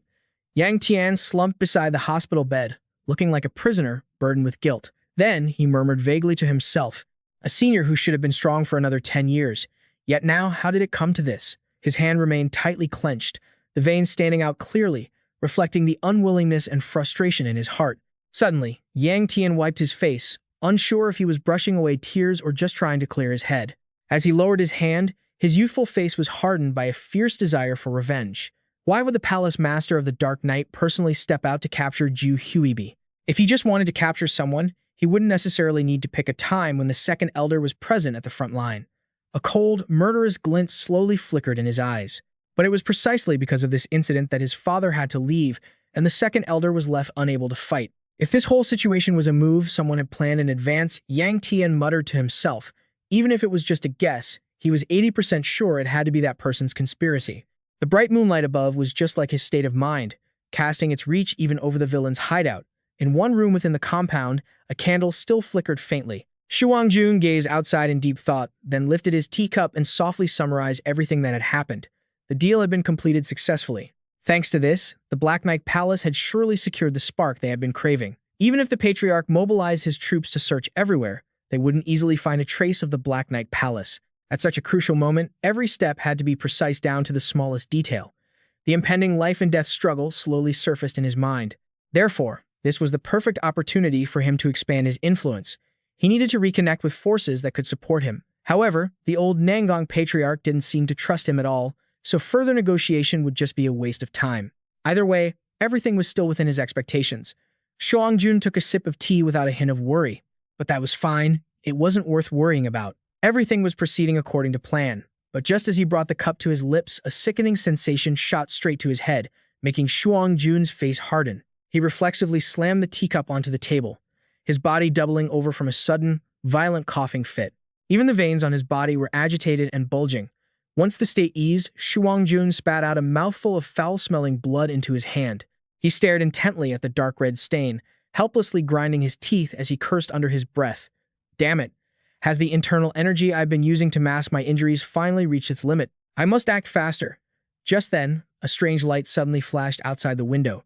The alarm bells in Shuang Jun's heart rang out loudly. The moment he looked toward it, that purple light exploded like a bomb with shocking power. At such a distance, it was still enough to shatter the teacup on the table where Shuang Jun was sitting. He jumped up in a panic, unable to fathom the current situation no matter how hard he thought. What the hell is this? Who on earth is it? Since he couldn't guess, he decided to see for himself. With that thought, Shuang Jun cautiously approached the window to get a better look. He didn't expect that one glance would immediately fill him with absolute terror. The familiar figure of his opponent struck his eyes. Ju Ji Yun, didn't you leave Shaanxi with the first sword team? Shuang Jun gritted his teeth. No matter how much he tried to restrain himself, he couldn't stop the creeping sense of fear in his heart. Could it be that my involvement in that conspiracy has been exposed? Still, one cannot ignore a guest, especially one with a higher status than oneself. So, Shuang Jun rushed out to welcome him. Patriarch, what kind of crazy stunt are you pulling? In truth, he wasn't happy at all. He immediately wielded his authority to confront the person before him. Are you planning to destroy the 9 immortals, sect yourself, which is supposed to be the 9 family's precious sword? Suddenly, Shuang Jun's pupils constricted, and a childish yet unfamiliar voice echoed in his ears. Does the first elder think I look like that patriarch? The smoke and dust gradually cleared, revealing the small but sturdy figure of Yangtian. At this moment, he couldn't help but stutter. What did you say? Yangtian didn't pay him much mind, coldly fixing his murderous gaze on him. Every word was uttered slowly, like someone collecting a debt. Long time no see, first elder. Since you were so generous with your gift, I must return the favor. Are you satisfied with it? But Shuang Jun seemed not to hear it. His heart still panicked over his own mistake. That's impossible. How could I have mistaken this brat for the flames of Huxia? Yangtian didn't care. He casually walked step by step toward his target. Come to think of it, I came to warn you before, do you remember? As he spoke, his eyes glared straight ahead, his pupils blood-red and overflowing with murderous intent. He looks like nothing less than a vengeful demon climbing up from hell. If a guard dog dares to bite its master, the only solution is to burn it to death. Shuang Jun frowned deeply and turned into a fighting stance. Although he was a bit intimidated, he still carried the status of a superior, so he took the chance to talk some trash. I don't know why you've come here to provoke me, but even if you are of direct bloodline, do you know how disrespectful your current behavior is? Yangtian coldly cut him off. That is exactly why I had to speak. He then reached out and gathered his power into a fireball, calmly holding Shuang Jun accountable. You know full well that I am of the direct bloodline, yet you keep playing dirty tricks to provoke me. What is your intention? Even if I have a duty to endure, my patience has its limits. Yangtian flashed a triumphant smile, straight up tearing away the mask the old man had hidden behind for so long. But you're acting quite clumsy, nothing like your usual style. To reveal such an obvious weakness, I didn't expect you to keep faking it like nothing happened. It's as if you've been backed into a corner, running out of time. To be exposed like this, who could handle it? Moreover, since Shuang Jun was someone who thrived on flattery, his expression quickly twisted, and without another word, he drew the sword at his waist and slashed out with a powerful blow. It seemed Shuang Jun intended to take the opportunity to finish off his opponent. Unexpectedly, Yangtian stood still like a statue, not knowing if it was out of shock or if he intended to face the attack head-on. At the critical moment, he agilely pulled his hand back into a fist and unleashed a powerful punch forward. The forces from both sides collided with a roar, creating a ground-shaking shockwave. This result left Shuang Jun frowning in shock. What? He stared at the unscathed Yangtian in front of him, still refusing to believe it as he muttered, "To block my palm power with just one punch." On the other side, he held his ground and even had the mood to taunt his opponent. What's this? So, the so-called realm of essence isn't anything special after all, is it? Shuang Jun grew even angrier, his hot blood rushing to his head and overwhelming his reason. He raised his sword high, preparing for the next move. You're getting cocky just because you happen to block one move? Fine, I'll show you. With that, he waved his hand, and streaks of scorching light, like flames, shot forward, slamming heavily into the ground where Yangtian stood. Let's see if you can handle this. This time, Shuang Tuan didn't hesitate for a second, swiftly twisting his hand to follow up with another strike. The second blow bolstered the first, creating such immense power that the ground seemed to tremble. As the dust began to settle, a hollow, scorched crater was revealed. Shuang Tuan sheathed his sword, sneering. You arrogant brat. No matter how famous you've become lately, you're still just a junior who's barely touched the pinnacle of true mastery. He grew more emboldened, lifting his chin arrogantly. This much is more than enough to teach you a lesson in humility. Suddenly, his eyes flickered ahead, and his entire body stiffened, sensing that something was wrong. Shuang Tuan slowly stepped forward to investigate. But besides the scorched earth, there was no body to be found. Panic surged, cold sweat broke out, and his mind fell into complete disarray. He disappeared. When did he move without me noticing? A split second of distraction gave Yangtian the perfect chance to lunge from his hiding spot and land a brutal blow to the elder's stomach. Yangtian poured all his strength into that punch, as if avenging the family members the old man had harmed. Shuang Tuan's aged body was instantly sent flying several meters, then slammed into the ground, sending rocks and debris scattering everywhere. Unluckily for him, he didn't land gracefully. He slumped over, blood gushing out uncontrollably. Yang Tian's mocking voice rang in his ears. "Ah, so that's how it is. You can't even muster a shred of strength anymore, can you?" Before long, a pair of sturdy boots entered Shuang Tuan's vision, and the voice came from directly overhead. "Well, I suppose that's just how it goes, right?" Yang Tian showed no expression, calmly twisting the knife into the old man's pain. "You're already frail and withered, aren't you?" Then, he curled his lips into a taunting smile, placing a hand over his own chest as he spoke sarcastically, "Especially right here, in your heart. It's been a long time since that day." The outcome the first elder suffered in his previous life remained etched in Yang Tian's memory. The raging inferno his father had unleashed upon the old man had incinerated the entire clan. The first elder had been consumed by those flames, burning until nothing remained but ashes, his body unrecognizable. What a tragic end.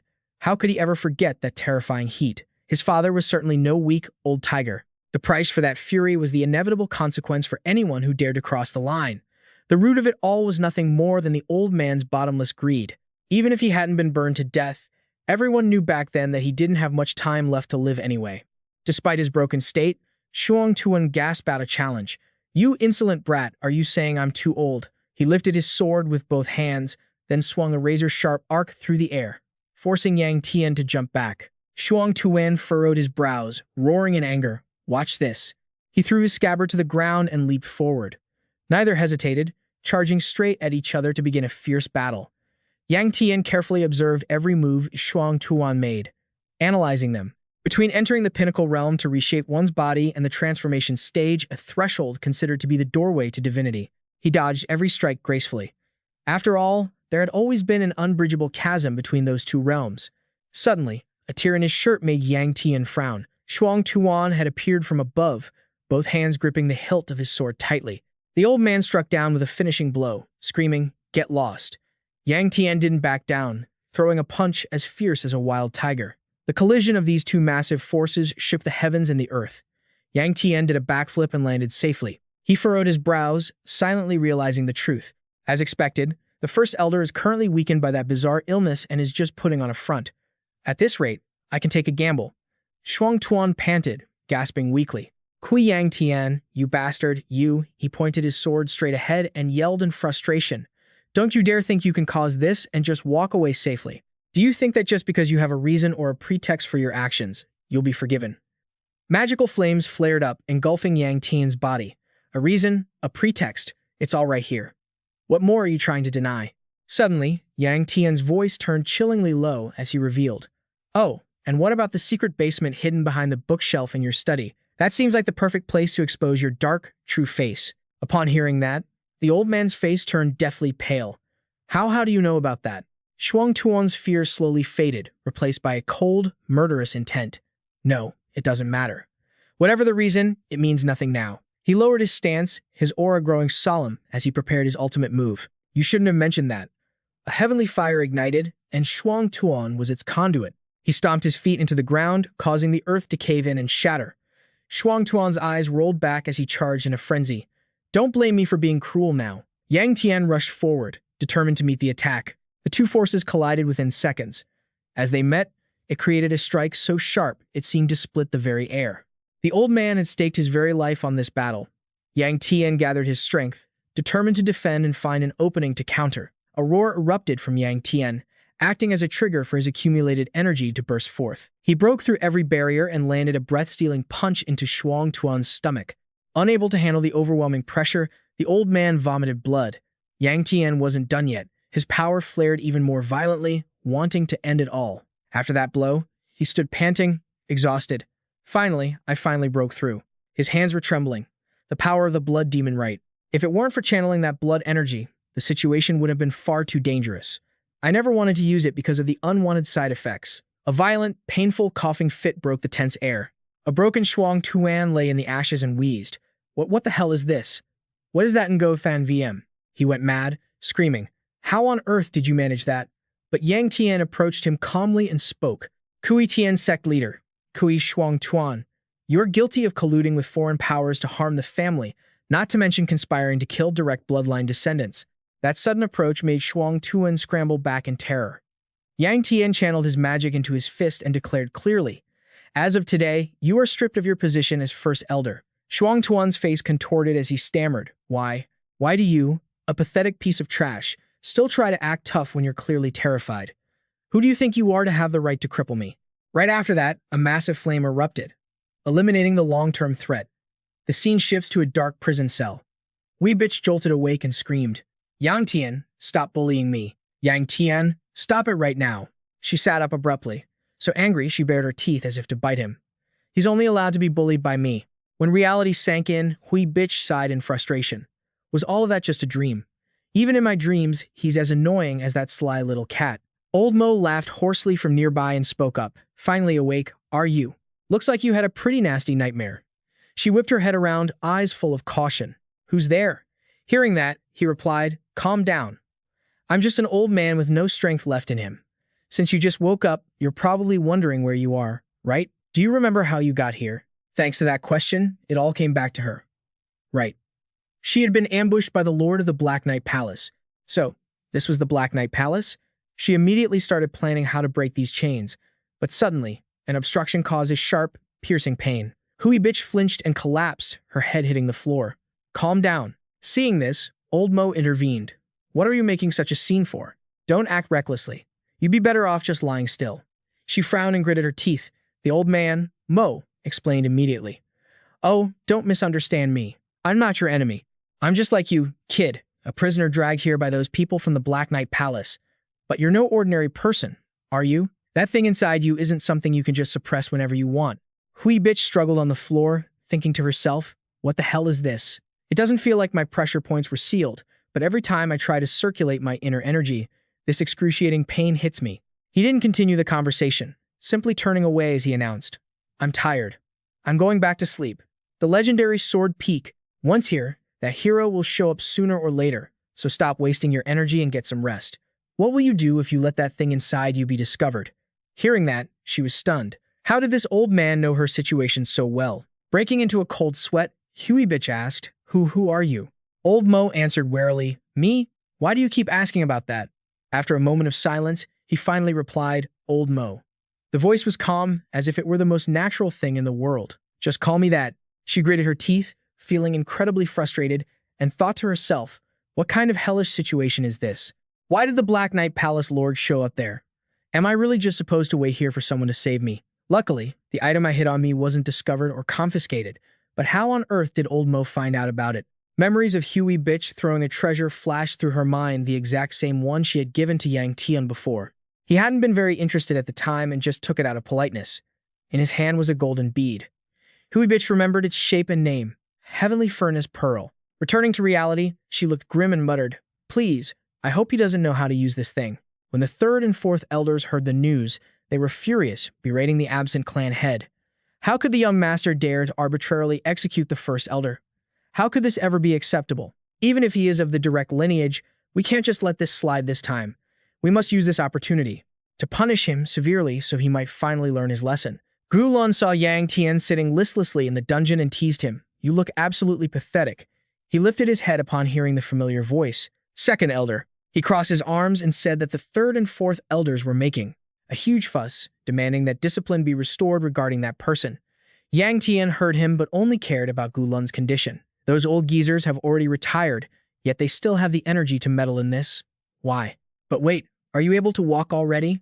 You should just lie down and rest to recover. He replied calmly, These small wounds are nothing to me. Besides, if you couldn't come to me, I had to come here myself. He turned his head away and confidently asserted, I'll be out of here in just a little while. Your temper is too volatile, he said, making Gulun so angry he almost coughed up blood. What do you mean a little while? How could this possibly end so quickly? Seeing the other man coughing violently, Yangtian asked, Are you all right, second elder? He struggled to answer between coughs. I'm fine. Lun took a few breaths to steady himself and began to scold him. I told you not to cause trouble when I wasn't in a position to help you. It's lucky that Tued Diep isn't here, or else, how would you explain yourself to someone who doesn't know the full story? He hung his head like a child cornered. I'll talk to you about that later, just us. Suddenly, he changed the subject, wanting to know. Oh, wait, second elder, can I ask you something? What exactly happened at the front lines? Back to the time when the Dragon Phoenix gathering was held in Henan, on that battlefield, Gu Lun couldn't help but marvel at the scene before him. Is this actually the first time I've seen the Makan Gate turn black? He couldn't help but wonder if this condition was appearing elsewhere. Huey Bish firmly denied it. No, it's only happening here. Gu Lun looked serious as he analyzed the current situation. This must be reported to the clan head in private first. Perhaps the time has come for the True Demon Realm Gate to open. She then asked curiously. The True Demon Realm Gate? But we haven't received any news from the Shaolin side yet. He turned and expressed his caution. Even if the Heaven Man couldn't predict it, it's better to be prepared.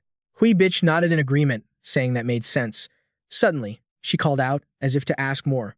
Oh, and second, Elder Gu Lun, as if reading her mind, struck at the heart of Hui Bitch's worry. Yangtian is still healthy. You don't need to be so worried. Seeing her face go pale, he wondered, what are you talking about? Besides that, is there anything else you wanted to ask, which made her even more flustered? Well, I mean, that's true. Hui Bitch finally sighed and admitted the truth.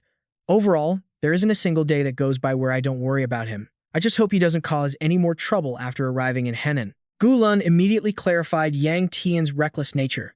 Someone who can even burn off his opponent's hair during a duel like him, why would you need to worry about him? Then suddenly, he realized something was wrong. Wait, hold on. I never said Yang Tian was going anywhere. How do you know he's going to Henan? She froze for a few seconds. Hui Bitch had to scramble to explain. Oh, no, I was just guessing that, at a time like this, that kid would definitely go to the Dragon Phoenix gathering. Just then, a streak of violet magic came flying through the air. Gu Lun sensed a strange energy, glanced over. And just as it was about to harm Hui Bai, he reached out to intervene in time. She still didn't understand what had happened.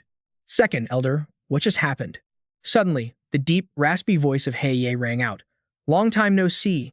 It seems that Na technique of yours is still as formidable as ever. Gu Lun naturally recognized that familiar voice. Hei Ye. His eyes grew dark with sinister, magical intent. I suppose it's been a while since we signed that agreement. Hearing this, he immediately turned serious. Don't state the obvious. The original agreement was that you wouldn't show that arrogant face of yours, wasn't it? Tell me, what is the reason for your appearance here? Hei Ye growled. I decide everything for myself. I am already very busy with recent events, so as for that pathetic agreement, I have decided to tear it up. His eyes gleamed with dangerous intent. He seemed pleased. Hei Ye stared straight at Hui Bai as if he had caught his prey.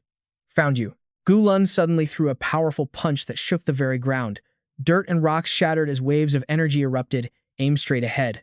Hei Ye didn't seem cautious at all, remaining very calm. He took advantage of the explosion to obscure their vision and struck a fatal blow at him. Hui Bai witnessed everything and screamed in shock. Second, Elder. But then, her throat felt as if it were being choked, unable to utter a sound. Before her eyes, a giant shadowy hand was reaching out. In reality, Gu Lun said with great remorse. And so, I couldn't protect Hui Bai. I am truly pathetic. Then he lowered his voice to advise, I can only tell you this much. You must have understood the situation from what you just heard. Right now, there is nothing you can do. It is best to wait patiently for the master to return. He also wanted to inform you of something. Oh right, the youngsters who came with you are very worried, especially your servant, who has been crying nonstop. Yang Tian thought of Jing Shui looking so dejected and felt a pang in his heart. Is that so? Gu Lun turned and waved as he left. I'll go back to rest now. See you tomorrow. He watched for a long while. Yes, safe travels, Elder. Immediately after, Yang Tian flopped onto the thin mat, feeling immensely guilty. Everyone really is worried about me, aren't they? Even though this was forced, I still feel so guilty. Tanza appeared beside him and said, If you're so worried, why don't you just go out? It's not like you're sealed. If the door is like this, just break it. He glanced over, helpless. If I walk out now, the second elder will just scold me again. Besides, even if I go out, I won't be able to find my sister. The location of the mountain range that the house sect reported before isn't their headquarters either. In the end, I have no choice but to wait for my father to find my sister and return. Even though he said that, Yang Tian's eyes showed clear worry.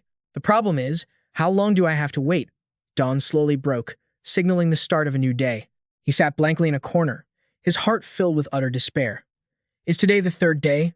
No, it's the fourth day now, isn't it? Yangtian tilted his body slightly, causing the Tianlu bead to fall from inside his shirt. He had been so worried about everything outside that he hadn't slept a wink. Damn it, is this what a strict punishment is like? He stared at it and realized, this is the bead that my sister gave me before.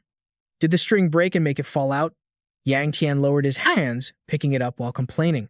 I told you it was a hassle, so why give me this? Just as he squeezed the Tianlu bead slightly, he instantly felt a strange power seep into his body. Yangtian was dazed as everything around him suddenly went pitch black. What is this? Suddenly, it brightened up. Just by picking up the bead, his perspective had changed completely. His eyes widened as he witnessed the scene in front of him. That's the image of Hui Bai locked in a dark prison cell. Next were the massive towers hidden in the high mountains. Finally, it was a scene of thick fog creating an illusion of mystery. Yangtian startled back to reality, his face still full of shock. He collapsed, panting, leaving Tanzei beside him very confused. Why did you suddenly stop like that? He struggled to sit up, glanced over, and asked, Elder Tan, didn't you see anything just now? From the scene of my sister being locked up, to the misty mountains, and even the Heye Palace, he stroked his beard and replied, I saw nothing at all. Yangtian felt the scene he had just seen was very familiar. Wait, the misty mountains? If it's a place like that in the central plains, it can only be the place where, for hundreds of years, the fog has not cleared because of a white-grade magical beast that was once eradicated. That place must be the Wutong mountain range. Tanzi saw that the other was so serious and realized, You found a lead? He nodded. Yes. However, many questions still lingered in Yangtian's mind. But even if I know the destination, what can I do? The distance is one thing, but how am I supposed to deal with the Heye Palace Master? If I go to report to my father now, it will take too much time. The image of Hui Bai smiling brightly appeared. Little brother, you must be happy, making him firm in his conviction that he could no longer sit still. Forgive me, second elder. Yangtian decisively broke his shackles with one hand and accepted his fate. Sure enough, I'm just a stubborn person beyond saving. The next morning, the space was so empty that no one would suspect anyone had escaped. Shuei ran after Gu Lun with a large bag, calling out loudly, Grandpa, Grandpa Bear. He turned, smiled, and said, Is that you, child? What's in that package? She happily explained, It's a meal I cooked myself to bring to the young master. Could you please deliver it for me? Gu Lun heard this and agreed, reaching out to take the bag. Sure thing. I was just planning to go see him anyway. I'll take it to him. Yangtian would definitely love it. Shuei was very grateful. Thank you so much, Grandpa.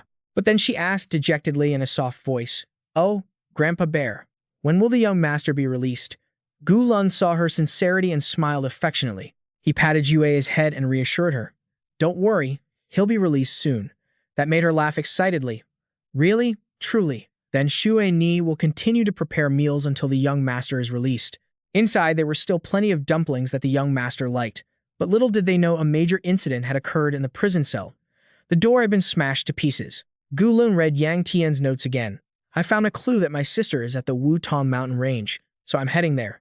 Forgive me, second elder, he left a message like that. The man was so enraged that he unleashed his power, incinerating the paper. Gu Lun turned and roared in fury. Listen up, warriors of the clans. Yang Tian has broken out of prison. Wu Mian and the others were shocked, turning around. He commanded them decisively, capture him at all costs. Nangong Fei and Su Ni were resting in their room and heard it too. Shuei, standing guard in the courtyard, said with a trembling, worried voice, Young master, Yang Tian has escaped into the woods. Hearing Gu Lun's thundering voice, she remarked, The strength in the second elder's voice is truly remarkable. Is that really the demeanor of someone suffering from a serious illness? He remained silent, his eyes fixed toward the Jiu family manor, feeling a sense of guilt. Even though I know this action hurts everyone, I have no other choice. If I weigh the options, the regret of not taking action is far heavier. Yang Tian urged himself on, needing to hurry to make it in time. If he kept delaying, his movements would be exposed. Suddenly, a familiar voice made him freeze for a second. Young master? When Yang Tian looked up, he saw Shuei. Why are you here? Her eyes showed a deep, lingering sadness. Shuei approached and asked, I wonder, where exactly do you intend to go right now? He was speechless, not knowing how to explain it, so she continued, Is it somewhere you can't talk about? My sisters and I have been on edge with worry. But young master, why do you always act like this? Shuei truly couldn't understand why he insisted on facing every storm alone. He avoided her gaze and stammered, I never do that. She shouted, completely frustrated. It's right now, at this very moment. Aren't you secretly planning to leave all by yourself? Yangtian couldn't hold it in anymore and raised his voice. This is because that place is incredibly dangerous. I have no choice but to do this. Then, he froze for a few seconds. Seeing the scene before him, Shuei teared up, her voice choking with emotion. If that's the case, as the one who let you head into danger alone, what will I do? I also yearn to become your protector, young master. I haven't stopped working hard all this time. From struggling through training, she bowed her head, agitated, to even starting to learn sword techniques from a master. The space fell into a terrifying silence after those words. Yangtian anxiously grabbed her shoulders and pressed her. What did you learn? Who on earth did you learn from? Did the master teach you? And why on earth do you have to protect me in the first place? He bluntly declared a harsh truth. With just a few stolen techniques that lead nowhere, how could you possibly do that? Shuei begged him desperately. Then can you not go? She sobbed uncontrollably as she pleaded. You said it yourself. It's very dangerous there. So please, stop your steps. If you can't take me with you, then don't go anywhere at all. Yangtian was obviously conflicted, his mind a mess. That's impossible. Stop teasing me. At the very least, in this life, I hope she can live a peaceful existence, never having to touch a weapon. While both were agitated, another voice rang out, giving orders. There's noise coming from this direction. Yangtian sensed something ominous. Damn it, did those people catch up that fast? He needed to resolve this quickly. I'm sorry, but I have to go. I'll finish this soon and come back, and then we'll talk to make up for it. Yangtian gently placed a red bracelet on Sui's wrist and said, This is the bracelet the second elder gave me a long time ago. Consider it a piece of me and keep it safe for a while. I'm leaving it in your hands. She looked up, her lashes still wet with tears, trying to shout, Young master. Sui wanted the group arriving to hold him back, found him. But when Wu Mian arrived, it was too late. A figure was just flickering in the distance. Shuei. She froze for a heartbeat, her breath still ragged. She stood silently in place, head bowed, muttering to herself. Why did you tell me I wasn't allowed to follow you? Is it because you were afraid I'd become a burden? Or because I'm too weak? If you ran into danger, you could just let your sister help me like last time. Why did you stop me so firmly this time? I really didn't want it to end this way. Wu Mian watched, confused. Who are you talking to? Sui threw her sword to the ground, growing more and more agitated. Sister, you're so hateful. You clearly have feelings for the young master too. Yet when the time for major events comes, you hide away Sanji. You promised me that. A bright figure appeared behind her while she was sobbing. As long as I focus and work hard, I will definitely be able to do it.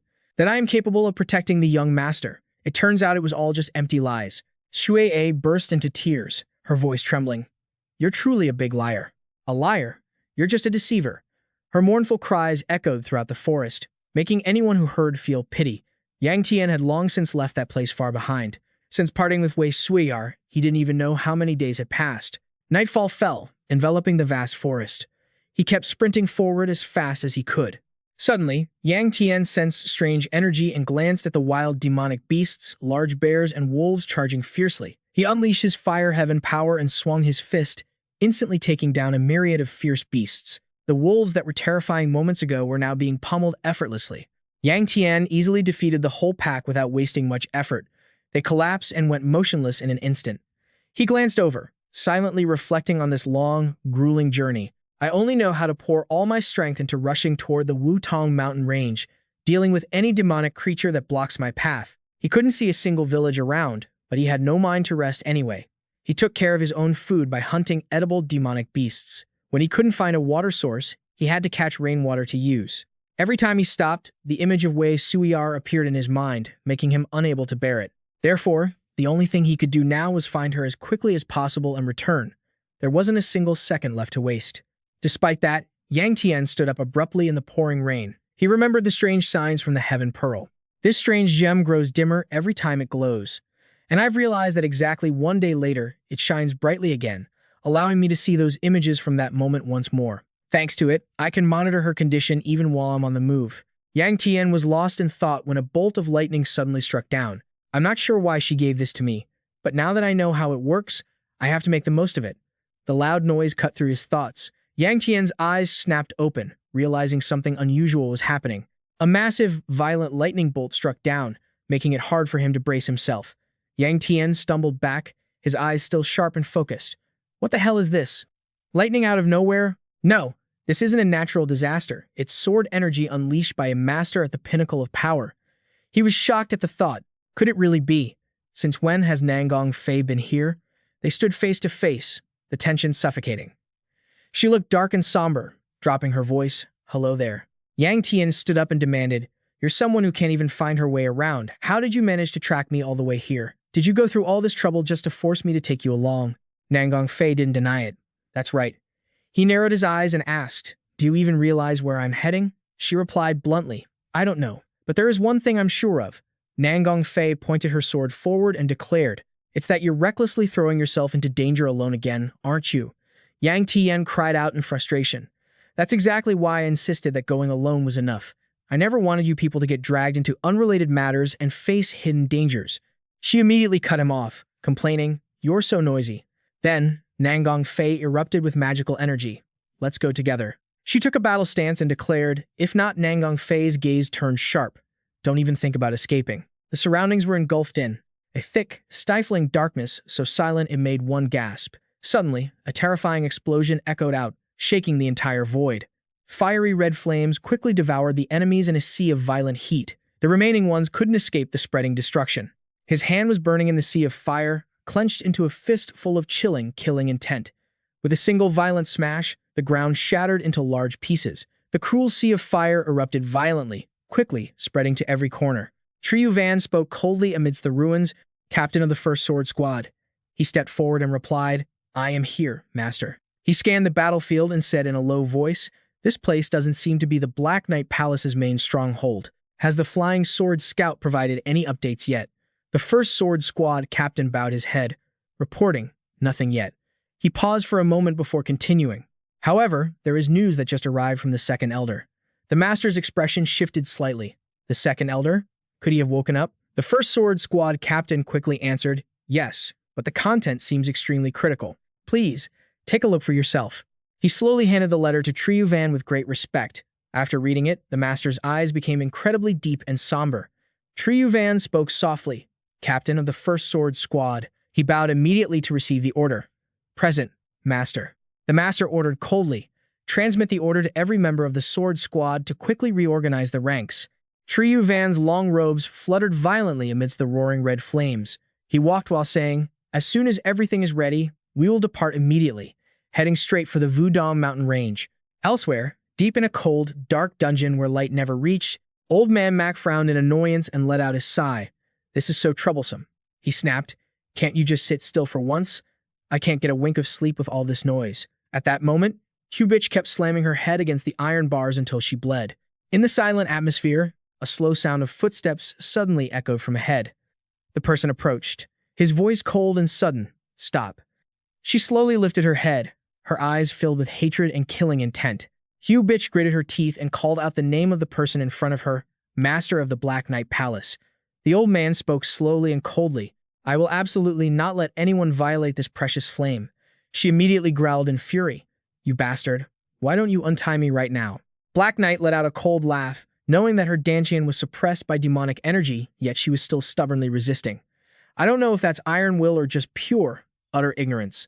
Q-Bitch felt a slight shock in her heart. Demonic energy? She looked up at him, wary, and said, Quick, why did you bring me here? What exactly are you plotting? Black Knight turned slowly. I'm here to give you that answer. His cold voice echoed through the gloomy corridor. Follow me, and if you're smart, don't resist in vain. Right after that, Q-Bitch was escorted by subordinates deep into the dark secret passage. She gritted her teeth, thinking, This is driving me crazy. The magical energy inside the Heaven Pearl has run out, so it won't shine anymore. The last time I saw that guy, Gu Yangtian, through the orb, was when he was being held captive by the family. I don't know what on earth he did to end up in such a pathetic situation. Q-Bitch bowed her head, an uneasy feeling rising in her heart. I hope the kid doesn't run into anything unexpected. She lost her patience and asked loudly, Hey, didn't you say you'd tell me why you kidnapped me? Q-Bitch frowned at the back in front of her. He's just been leading the way in silence. This whole time, where exactly is he going? Black Knight slowly stopped and said in a low voice, The thing we are searching for is the flame. She frowned, puzzled. The flame? He spoke slowly, with fanaticism. A spark to help him become even greater. Q-Bitch immediately demanded, Who is him? Who is this person? Explain yourself clearly. Her eyes shrank in terror as she sensed a bizarre energy ahead. Black Knight let out a low laugh. You already sensed it? You're truly worthy of being the genius at the head of the younger generation. Your senses are truly sharp. His voice grew more fervent. If only you could recognize his greatness with those senses, that would be wonderful. The giant door, covered in gloomy energy, slowly opened with a ghastly, terrifying creak. Ahead of Hugh Bitch stood a giant, looming door, as if it led down into the abyss. She shivered involuntarily. What is this? What is this chilling, terrifying feeling? It's exactly like an energy blocking my Dantian. What on earth is that thing inside there? At that very moment, Heye suddenly grabbed Huey Bai by the collar, rough and without hesitation. He immediately threw her straight inside the door. Heye watched Huey Bai's figure with a cold gaze. Consider this a great honor, for becoming one with him is the height of bliss. The corners of his mouth curled into a sinister smirk. Now, have a safe journey. Jin Feng, I hope your flame will be the perfect catalyst for him. As those cold words were spoken, the door behind her began to slowly close. She immediately jumped up and rushed toward Heye, who was standing outside. Furious and panicked, Hui Bai shouted, Palace Master Heye. He just watched her silently with deep, inscrutable, dark eyes.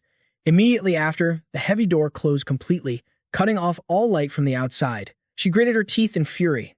That bastard. Are they planning to use me as bait for a demon? Killing intent flared violently in Hui Bai's eyes. Does he think I'll just submissively accept death? By the time I tear this guy apart to get out of here, I'll grind you into dust. In the thick darkness, a head slowly emerged, along with a chilling, eerie aura. She bit her lip hard, her resentful gaze fixed straight at the door behind her, and a feeling of intense danger welled up inside Hui Bai. It's here, the source of that terrifying aura. Is this the person that Palace Master Hei Yi always reverently calls him? She gritted her teeth with determination. So what if my inner energy is blocked? Just try stepping closer if you dare. Even if I have to use my teeth to rip you to shreds, I'll fight you to the death. A gloomy flame slowly approached the spot where Hui Bai was standing, each thin, skeletal footstep echoing in the quiet, bone-chilling space. The moment she saw the stranger's appearance, she was stunned in surprise. Hui Bai's heart shook violently. A little girl? Wait, this child's face, she subconsciously frowned, thinking, she looks just like someone I used to know. The Tianmo calmly held an object out toward Hui Bai and spoke. Read it, he said calmly. Read it. You still don't understand the situation at hand.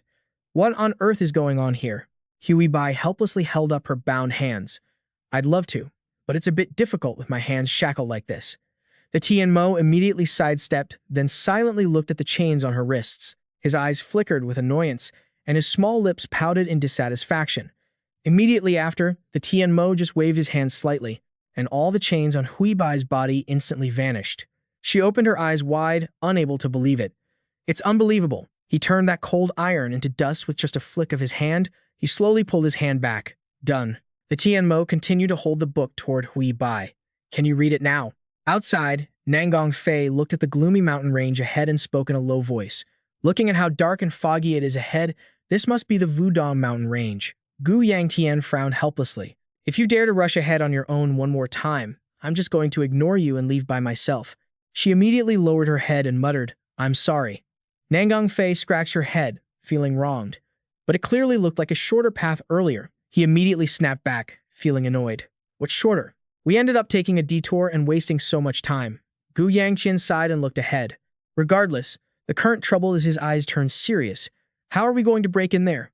Gu Yangtian narrowed his eyes, observing the area ahead. This is exactly where the orb was shining. We can't see it with the naked eye, so there must be a formation hiding it. He silently clenched his fists. Now, how to break inside? If we use brute force, we don't have enough inner energy, and they'll detect us. If we could find a crack in the formation, that might work, but how to find it? At that moment, Nangong Fei suddenly took a deep breath as if she had realized something. She grabbed Gu Yangtian's hand and pointed to that spot.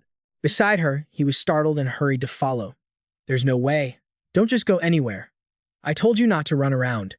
Nangong Fei turned to look at Gu Yangtian, looking certain. Trust me, I know the entrance, he asked, looking confused. What do you mean? I've just been walking in circles. Immediately after, she grabbed his hand and rushed forward. Nangong Fei suddenly stopped and whispered, I think I'm lost. She immediately pointed to a spot ahead.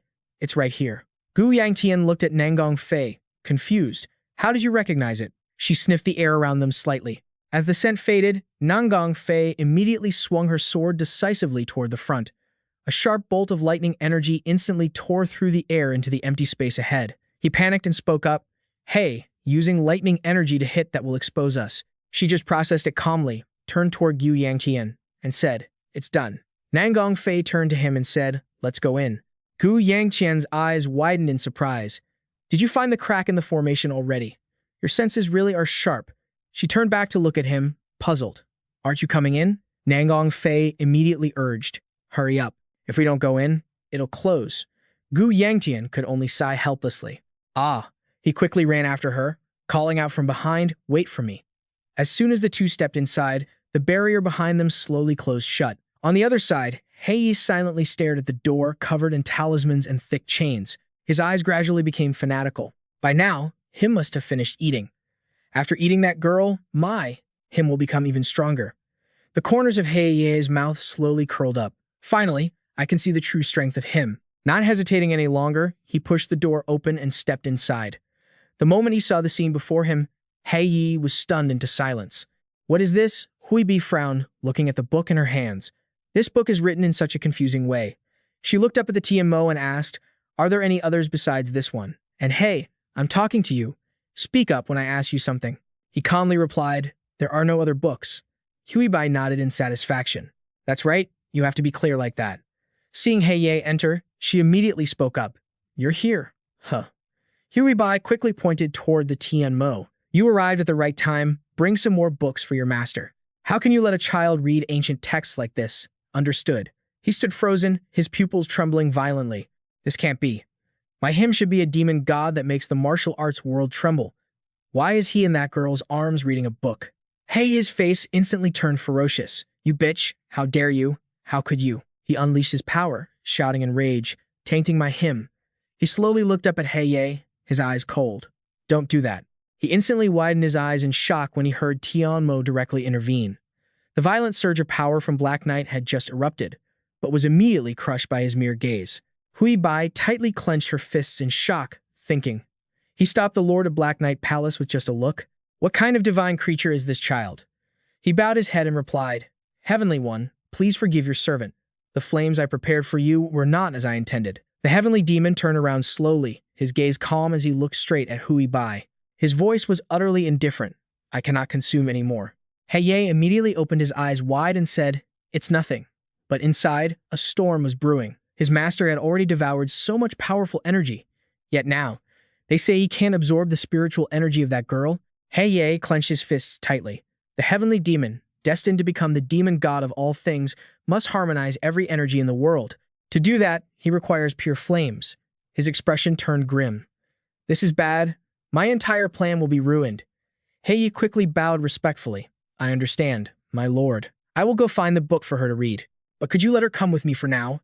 The heavenly demon just silently glanced at her one more time and answered curtly, "Return quickly." Immediately after, he dragged Meng Hobich away and threw her back into the dungeon. She yelled in anger. "What are you making me do now?" I sat up, startled. That really caught me off guard. Hubich frowned and asked, "Didn't you say you wanted me to act as a babysitter?" Hei unleashed his power and growled coldly, "Shut your mouth." A violent killing intent erupted from him. "I never said I assigned you such a task. Just die and become the flame for his lordship." Hei reached his hand toward her with a crazed look.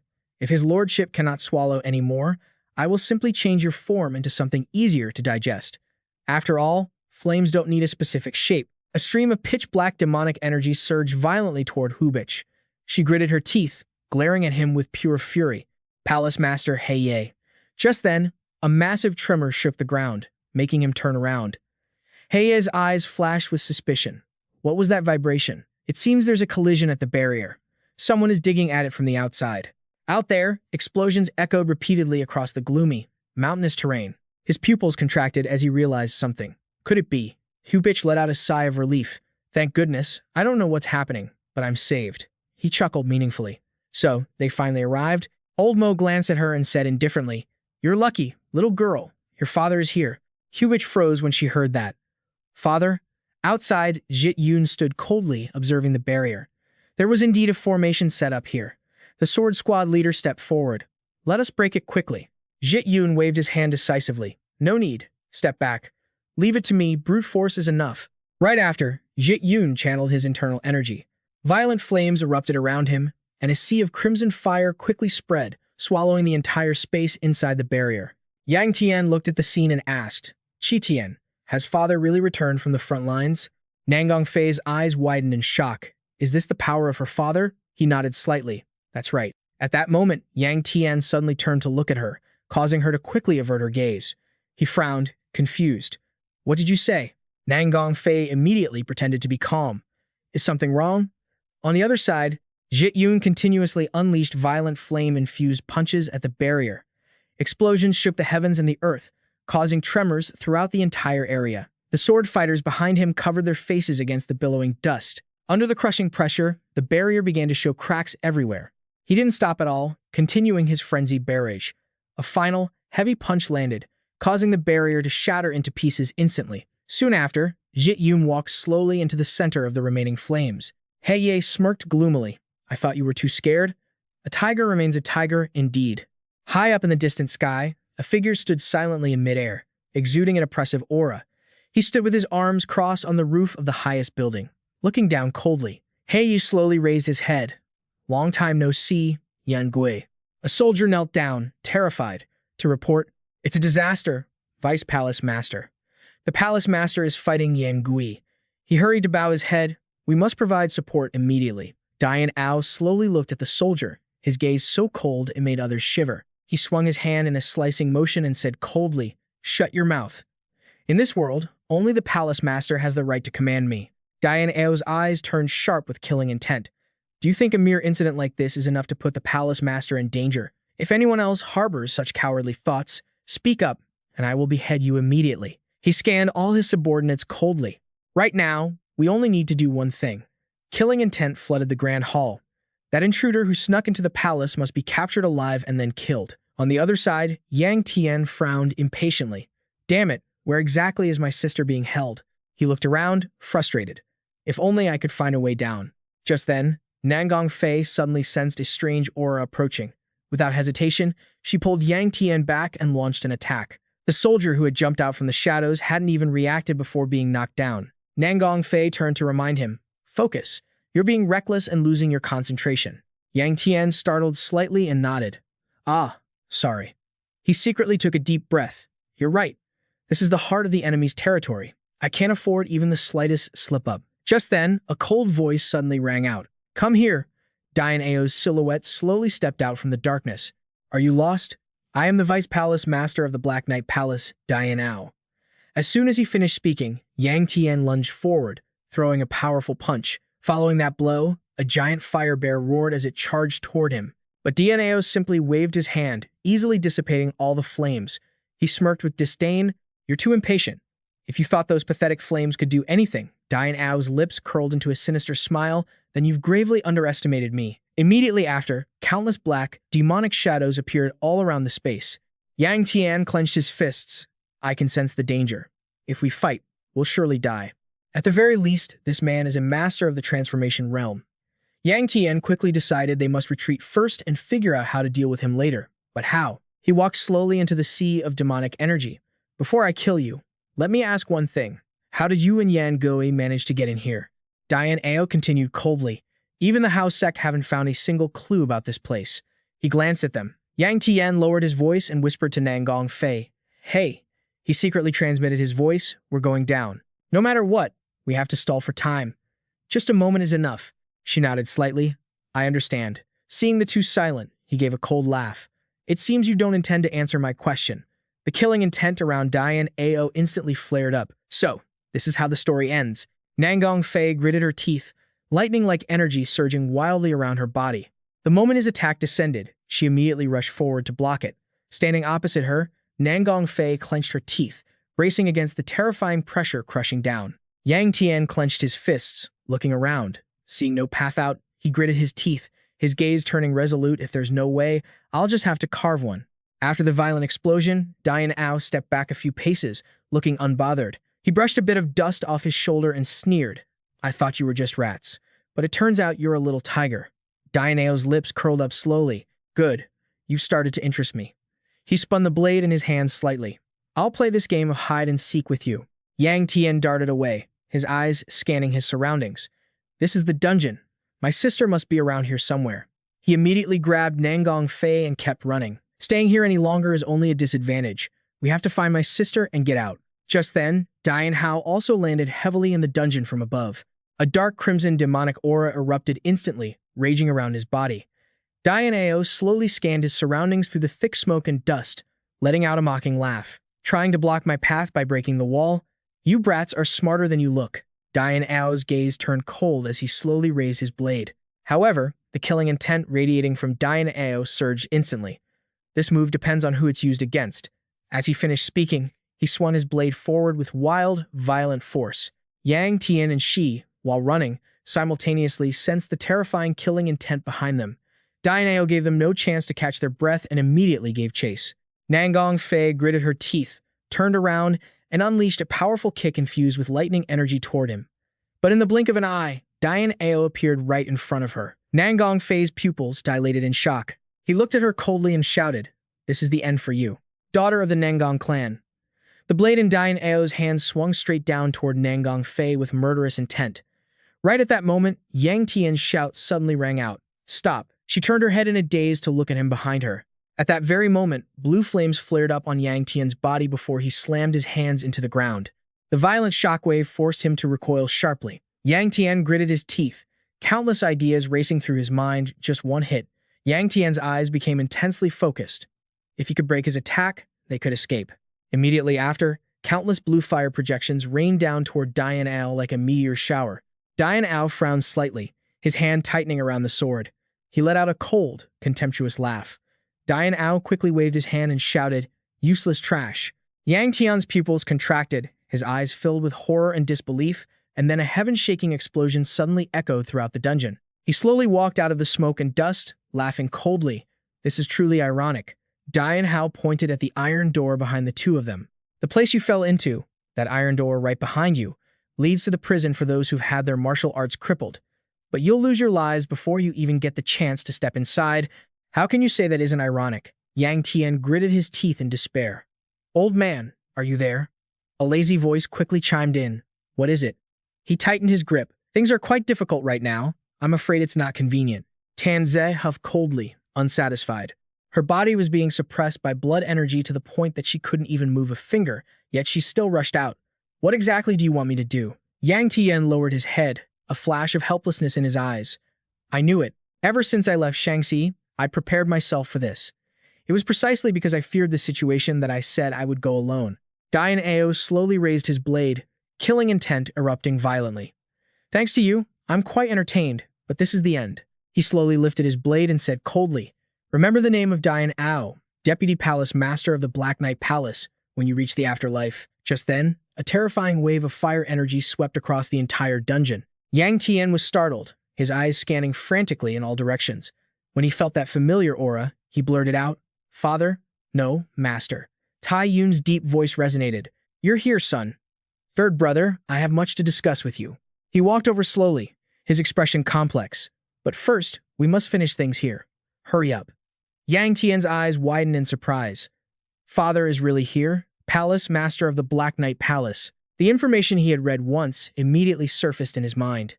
Dian Hao, the Deputy Palace Master of the Black Knight Palace, was once a demonic master who reached the transformation realm, but his name had never been passed down in the martial arts world because he had perished. Tai Yun immediately circulated his internal energy, and violent flames erupted around his body. Deep inside, the dark dungeon door rattled heavily. Huey Bai looked forward, stunned, her eyes filled with disbelief. She gasped, "Master, brother, why are you here?" Yang Tian quickly stepped forward. "Sister, step back. I'll get you out right now." As he finished speaking, he immediately poured his energy into a heavy strike against the iron door, locking Huey Bai inside. Moments later, Yang Tian gripped with both hands and bent the iron door open. He breathed a sigh of relief. "Done. Let's go." She frowned, feeling uncomfortable. "Help me up a bit. These demonic cultists tortured me so much that I have no strength left in my body." Yang Tian sighed helplessly. What a handful. Huey Bai immediately glared at him. "Hey, you brat. Am I not worth listening to?"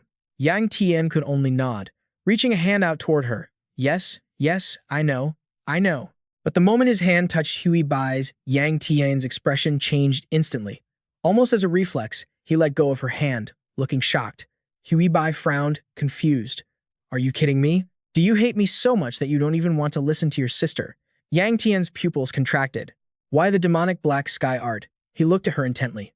Is the demonic energy in your Dantian something the Black Knight Palace Master planted there? Just then, Tai Yun's voice rang out from behind. What's going on? We need to leave this place quickly. Old Mo grumbled loudly in dissatisfaction. You heartless brats, this old man is still here, and you dare to ignore me?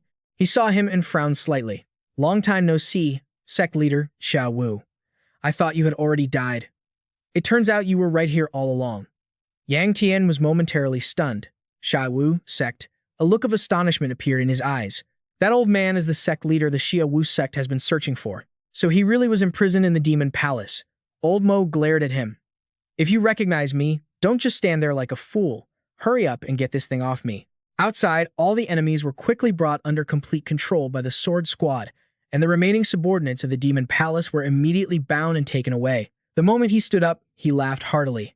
How long has it been since I felt this refreshed? Qian Wun slowly turned to speak. Lao Tam. Yang Qian immediately bowed his head and replied, Yes. Clan leader. He frowned slightly. I have heard the general situation from Elder Li. It seems you have caused quite a stir at the Nine Immortals sect. He bowed his head slightly and replied, Yes. Qian Wun slowly looked directly at Yang Qian with a stern expression. He asked in a deep voice, Surely you had your reasons for acting that way, didn't you? He paused for a moment before nodding immediately. Ah, yes, that is correct. Qian Wun stroked his chin, lost in thought for a moment, before speaking slowly after a while. Very well, I understand. For now, there are too many eyes and ears. We will discuss the details after returning to the Jiu clan. On the side, Nam Gungfei looked at Huey Bai. Perhaps you should drink a little less? She laughed immediately. You should worry about drinking more yourself. Just then, the first sword squad leader quickly stepped forward to salute and report. Clan leader, we have finished suppressing the remnants. Qian Wu nodded slightly and asked, I see. Is there anything unusual? He replied quickly. We discovered a massive underground door that cannot be opened. We are currently investigating whether there is any formation placed on it. He frowned slightly. Could the Black Knight Palace Master have run in there? He immediately spoke up. Was the Black Knight Palace Master not already stopped by you, clan leader? That is why we thought he had fled in our direction. Qian Wun lowered his voice. I clearly confronted the Black Knight Palace Master. A flash of memory crossed his mind. The moment he faced the man amidst the surging sea of flames, two massive auras erupted simultaneously, preparing to collide head-on. The Black Knight Master's gaze at that time was extremely gloomy and cold, like an abyss. Qian Wun clenched his fist tightly, but just before we clashed, he suddenly vanished. He continued in a deep voice. I intended to pursue him immediately, but I felt a powerful aura from another direction, so I turned toward you. Qian Wun's expression grew sear. It was unclear why the Palace Master had done that, but to avoid unforeseen risks, the top priority was to return safely. Hui Bai suddenly remembered something and spoke up immediately. Wait, clan leader. Hearing about the massive door, I suddenly recalled something. She frowned, looking serious. The Black Knight Palace Master locked me inside there, so I tried going in. There is a child inside, and they clearly called it the One. As if realizing something, Hui Bai immediately turned to Yang Qian. That's right, brother, you have a close maid, don't you? That girl has a face identical to that child. She said slowly, perhaps they are long-lost sisters. Do you know anything about this? He asked suspiciously. Identical to whom? Deep within the dark basement, the space was deathly silent. At that moment, Yang Qian was rushing downwards at extreme speed, his gaze becoming heavy. It seems you are using a vessel to watch someone. Yang Qian's breathing became ragged. It can't be. Could it be impossible? He immediately denied that thought. The heavenly demon wouldn't set foot in the Central Plains until the Dragon Phoenix Assembly in a few years, so he shouldn't be here now. The guards below were startled when they saw Yang Qian arrive. First, young master, they hurried forward. Why are you here? This place is dangerous. You should return to the clan leader. Yang Qian ignored them completely. Get out of the way. The guards panicked, seeing what he was doing. First, young master. One shouted anxiously. You can't. That door is too sturdy. It won't budge at all. In that instant, Yang Qian erupted with all the flames in his body and struck the door with force. Under that terrifying power, the massive door began to slowly open before the terrified eyes of everyone. The guard's eyes widened. That door didn't even move. He continued, How could the first young master rushing in on your own is very dangerous? He didn't look back. Stay back. Tanzei immediately shouted to stop him. Stop. Young man, what on earth are you planning to do? His voice became more serious than ever. Your Dantian is already in chaos, and you are forcing your energy. I fear your foundation will be destroyed. Deep in the darkness, the Blast Knight Master laughed slowly. Interesting. His eyes looked gloomily toward the door that had just opened. That door can only be opened with demonic energy. How could a brat from the righteous sect open it? The Black Knight Master's lips curled up. What kind of monster are you? Yangtian's pupils contracted. The heavenly demon. Even though he is small, he is definitely the heavenly demon. His gaze became heavy. No, that is not important right now. If the thing in front of me really is the heavenly demon, Yangtian's eyes became resolute. The only thing I must do is this. Tanzei saw him moving forward and shouted, "No, stop." His voice was full of anger. "I told you to stop." Just then, the Black Knight Master lunged forward, striking a palm strike toward Yangtian with murderous intent. The soldiers behind panicked in unison. "First, young master." The man only smiled coldly. "Consider yourself lucky." The Black Knight Master turned away. "I don't have time to take the life of a pest like you right now." He gritted his teeth in frustration. "No." The gaze of Yangtian intensified fiercely. "I cannot let him slip away like this." The man bowed respectfully. "Let us go, Heavenly One. I will take you to a better place." The heavenly demon looked at him and said softly, "That thing." He pointed at Yangtian and asked, "It belongs to me." At that very moment, Yangtian's entire body shook violently as if something was forcefully pulling him. He grabbed his chest, fell to his knees, and let out a scream of agony. Yangtian's pupils dilated in terror. Damn it, this demonic energy is revolting on its own. His gaze filled with horror. Is it returning to the heavenly demon? To briefly explain demonic energy in arts, the heavenly demon's energy allows one to easily transcend the limitations of the body and martial arts. The demonic arts are like black flames created from the innate energy of the demonic absorption art. When combined with existing martial arts, it unleashes unimaginable power. This type of demonic art is a power bestowed by the heavenly demon. For those who become demonic practitioners, this is an unparalleled blessing. For martial artists who value power above all, the prospect of being granted such strength is incredibly tempting. Even though many fall into madness because of it, there are countless martial artists who still crave it. The demonic absorption art that I possess is also a power granted by the heavenly demon, so reclaiming it is also the power of the heavenly demon. Back in reality, Yangtian writhed in pain on the ground. The subordinates called out anxiously, "First, young master."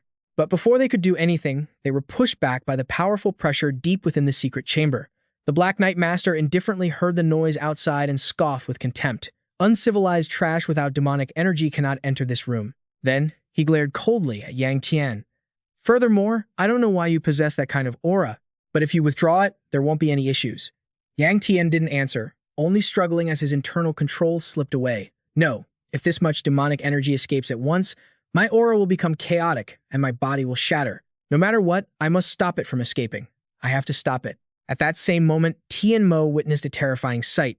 A monstrous maw opened from where Yangtian stood as if to swallow everything. Tian Mo screamed, "No, don't take it all away." Tian Mo hid his face in Black Knight's chest in fear. The sudden sensation of lightness left Yangtian stunned for a moment. He looked down at his hands in confusion, stopped because of that person's voice. Black Knight irritably scolded the trembling Tian Mo. "Good grief. Why are you acting like this all of a sudden?" He glared angrily at Yangtian. "You brat, I thought you were just some small fry." Black Knight firmly bound him with demonic energy. This can't go on. Yangtian struggled, but was thrown aside without mercy. The old man angrily summoned a sharp spear. "As I thought, dealing with you right now is the right move." He wanted to fight back, but his limbs were completely immobile. "Damn it, my body has no strength left." As this continued, Black Knight attacked Yangtian and declared, "If you want to hold a grudge, blame your own fate." A sharp ray of light shot toward him, but as it drew closer, a massive flame suddenly surged from nowhere, shattering the stalemate. Yangtian was carried by the blast and landed precisely in the arms of Triet Van. Triet Van nonchalantly scolded Yangtian. "I told you not to act recklessly, but you always end up causing trouble." Yangtian stuttered in surprise. "Master Father?" Yangtian guiltily shut his mouth. "How did Father get in here?" For a martial artist with internal energy, demonic energy is a deadly poison. Could he be using this heat to suppress the demonic energy? On the side, seeing Triet Van appear, Black Knight began to sweat profusely. "Flame Demon, put the child down gently. What kind of game is this? Palace Lord, you have completely broken the agreement that you would never appear here again." Triet Van clenched his fists. "If you wanted to take my life, like this, you should have finished it back there." After he spoke, the surrounding flames erupted. Triet Van angrily threw a punch. "In the end, You are still just the same cowardly, pathetic loser you've always been. Black Knight was too afraid to retaliate. In truth, he already had a hole in his side. Finally, Black Knight gritted his teeth and made a decision. Faced with the overwhelming power rushing toward him from Triet Van, he chose to hold onto Tian Mo and waited for the moment the fire pierced through their position. Only a trail of demonic energy remained. Fortunately, Black Knight managed to jump and dodge in time, rather than being trapped in that spot. He observed the aftermath caused by Triet Van, and was shocked. You fool, to unleash such power even in here? Black Knight suddenly darted his eyes behind him in caution, and as expected, Triet Van had launched a surprise attack from that direction. His punch landed with tremendous force, seemingly piercing through Black Knight's sturdy shield. Intense heat quickly spread everywhere, and even Yangtian below instinctively raised his hands to shield himself. He looked up, worried. The Lord of Black Knight Palace blocked Father's attack, but the power should have weakened. Was he truly affected by the demonic energy? The reality proved Black Knight had some skill. He succeeded in blocking Triet Van's strike, though his defense was shattered in the process. The moment it broke, Triet Van landed on the ground. He landed with such force that the floor tiles cracked to pieces. A familiar voice reached Triet Van's ears. You called me a coward? Black Knight's silhouette floated in the air, or rather, hovered amidst a spatial rift. He scoffed. Think what you want. Flame demon, I am simply looking at a bigger picture. I'm not stupid enough to ruin my plans just to fight you. Don't be so regretful. We will meet again anyway. Besides, it just so happens I have business with your son. Behind him, Yangtian limped to his feet. Where are you running off to? I still have things to do. He shouted at Tian Mo, come here. Get back here right now. Before he could finish, Yangtian lost his strength and nearly fell. Triet Van was quick and caught him just in time. Black Knight warned the father and son bitterly. Then, until we meet again. If we meet again, it will be when the first request of the Siu family is fulfilled. After speaking, he hugged Tian Mo and vanished into the void. Yangtian's pupils constricted. No way, his vision began to fade. Even so, before passing out, Yangtian remained immersed in frustration.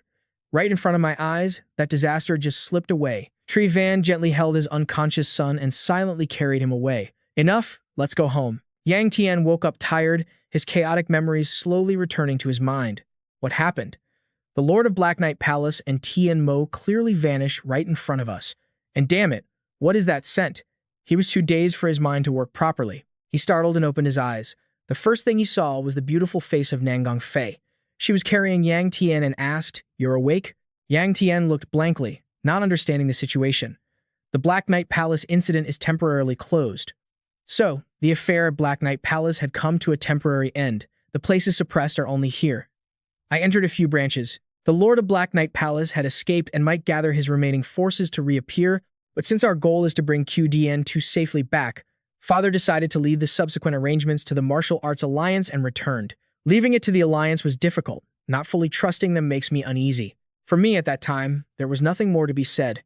Yangtian blushed in embarrassment. All right, put me down. Nangang Fei refused. No.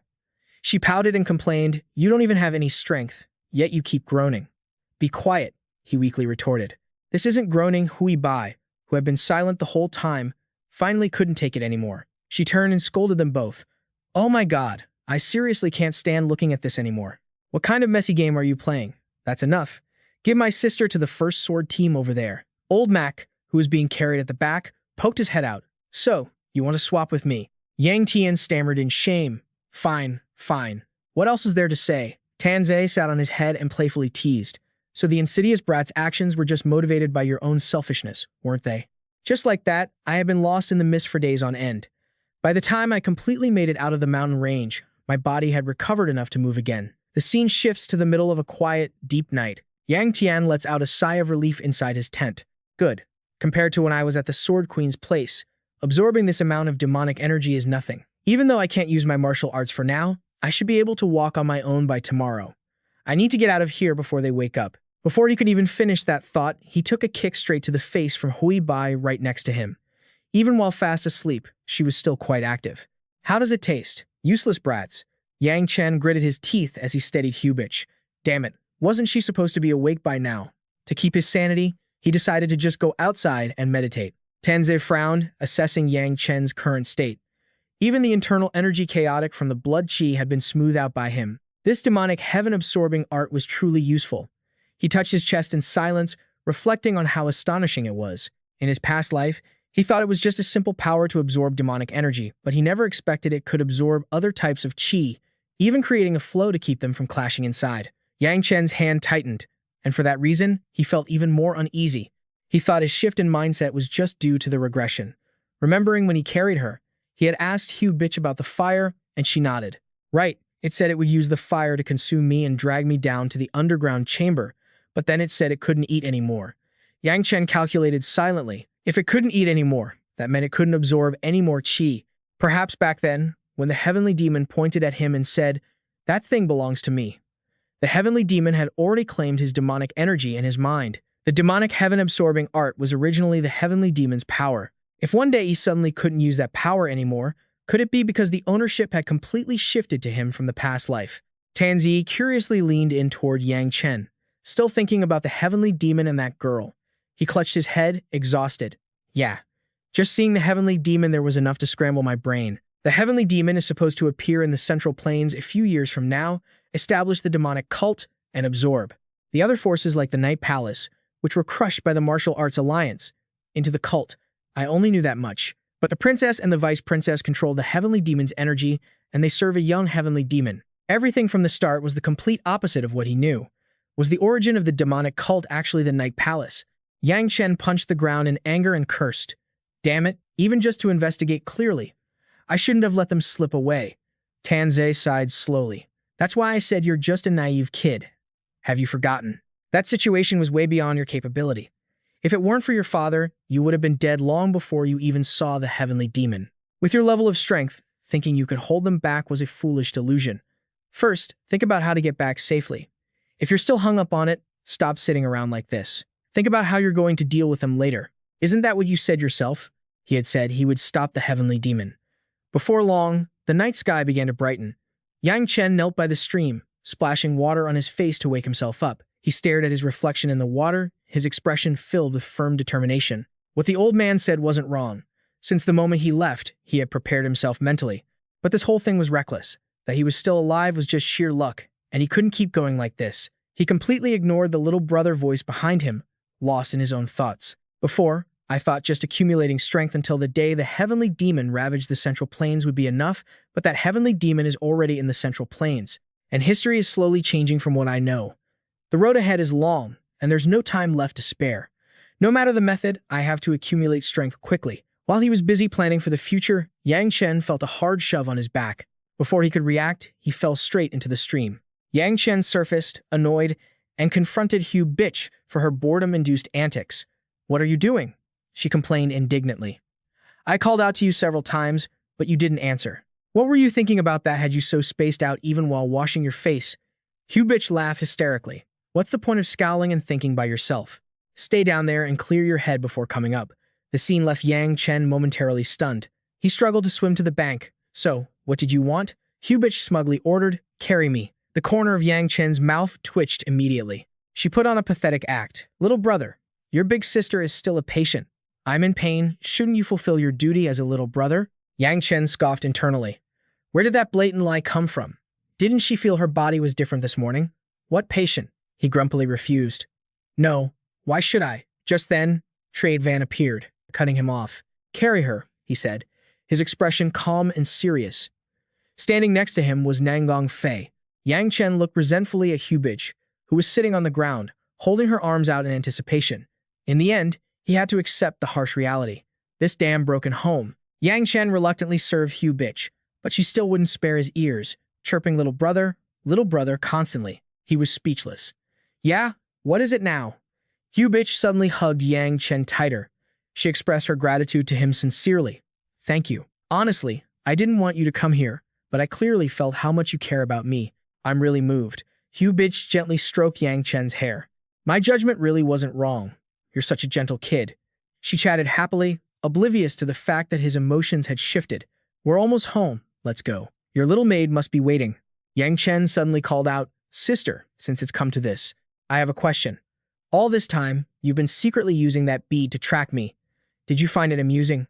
Hearing this, she froze, completely stunned. Hubich looked away, feeling guilty, and played dumb. "What are you talking about?" He exploded and exposed her. "Stop playing dumb. I only found you because of the bead you gave me. What exactly is this thing that it has such power?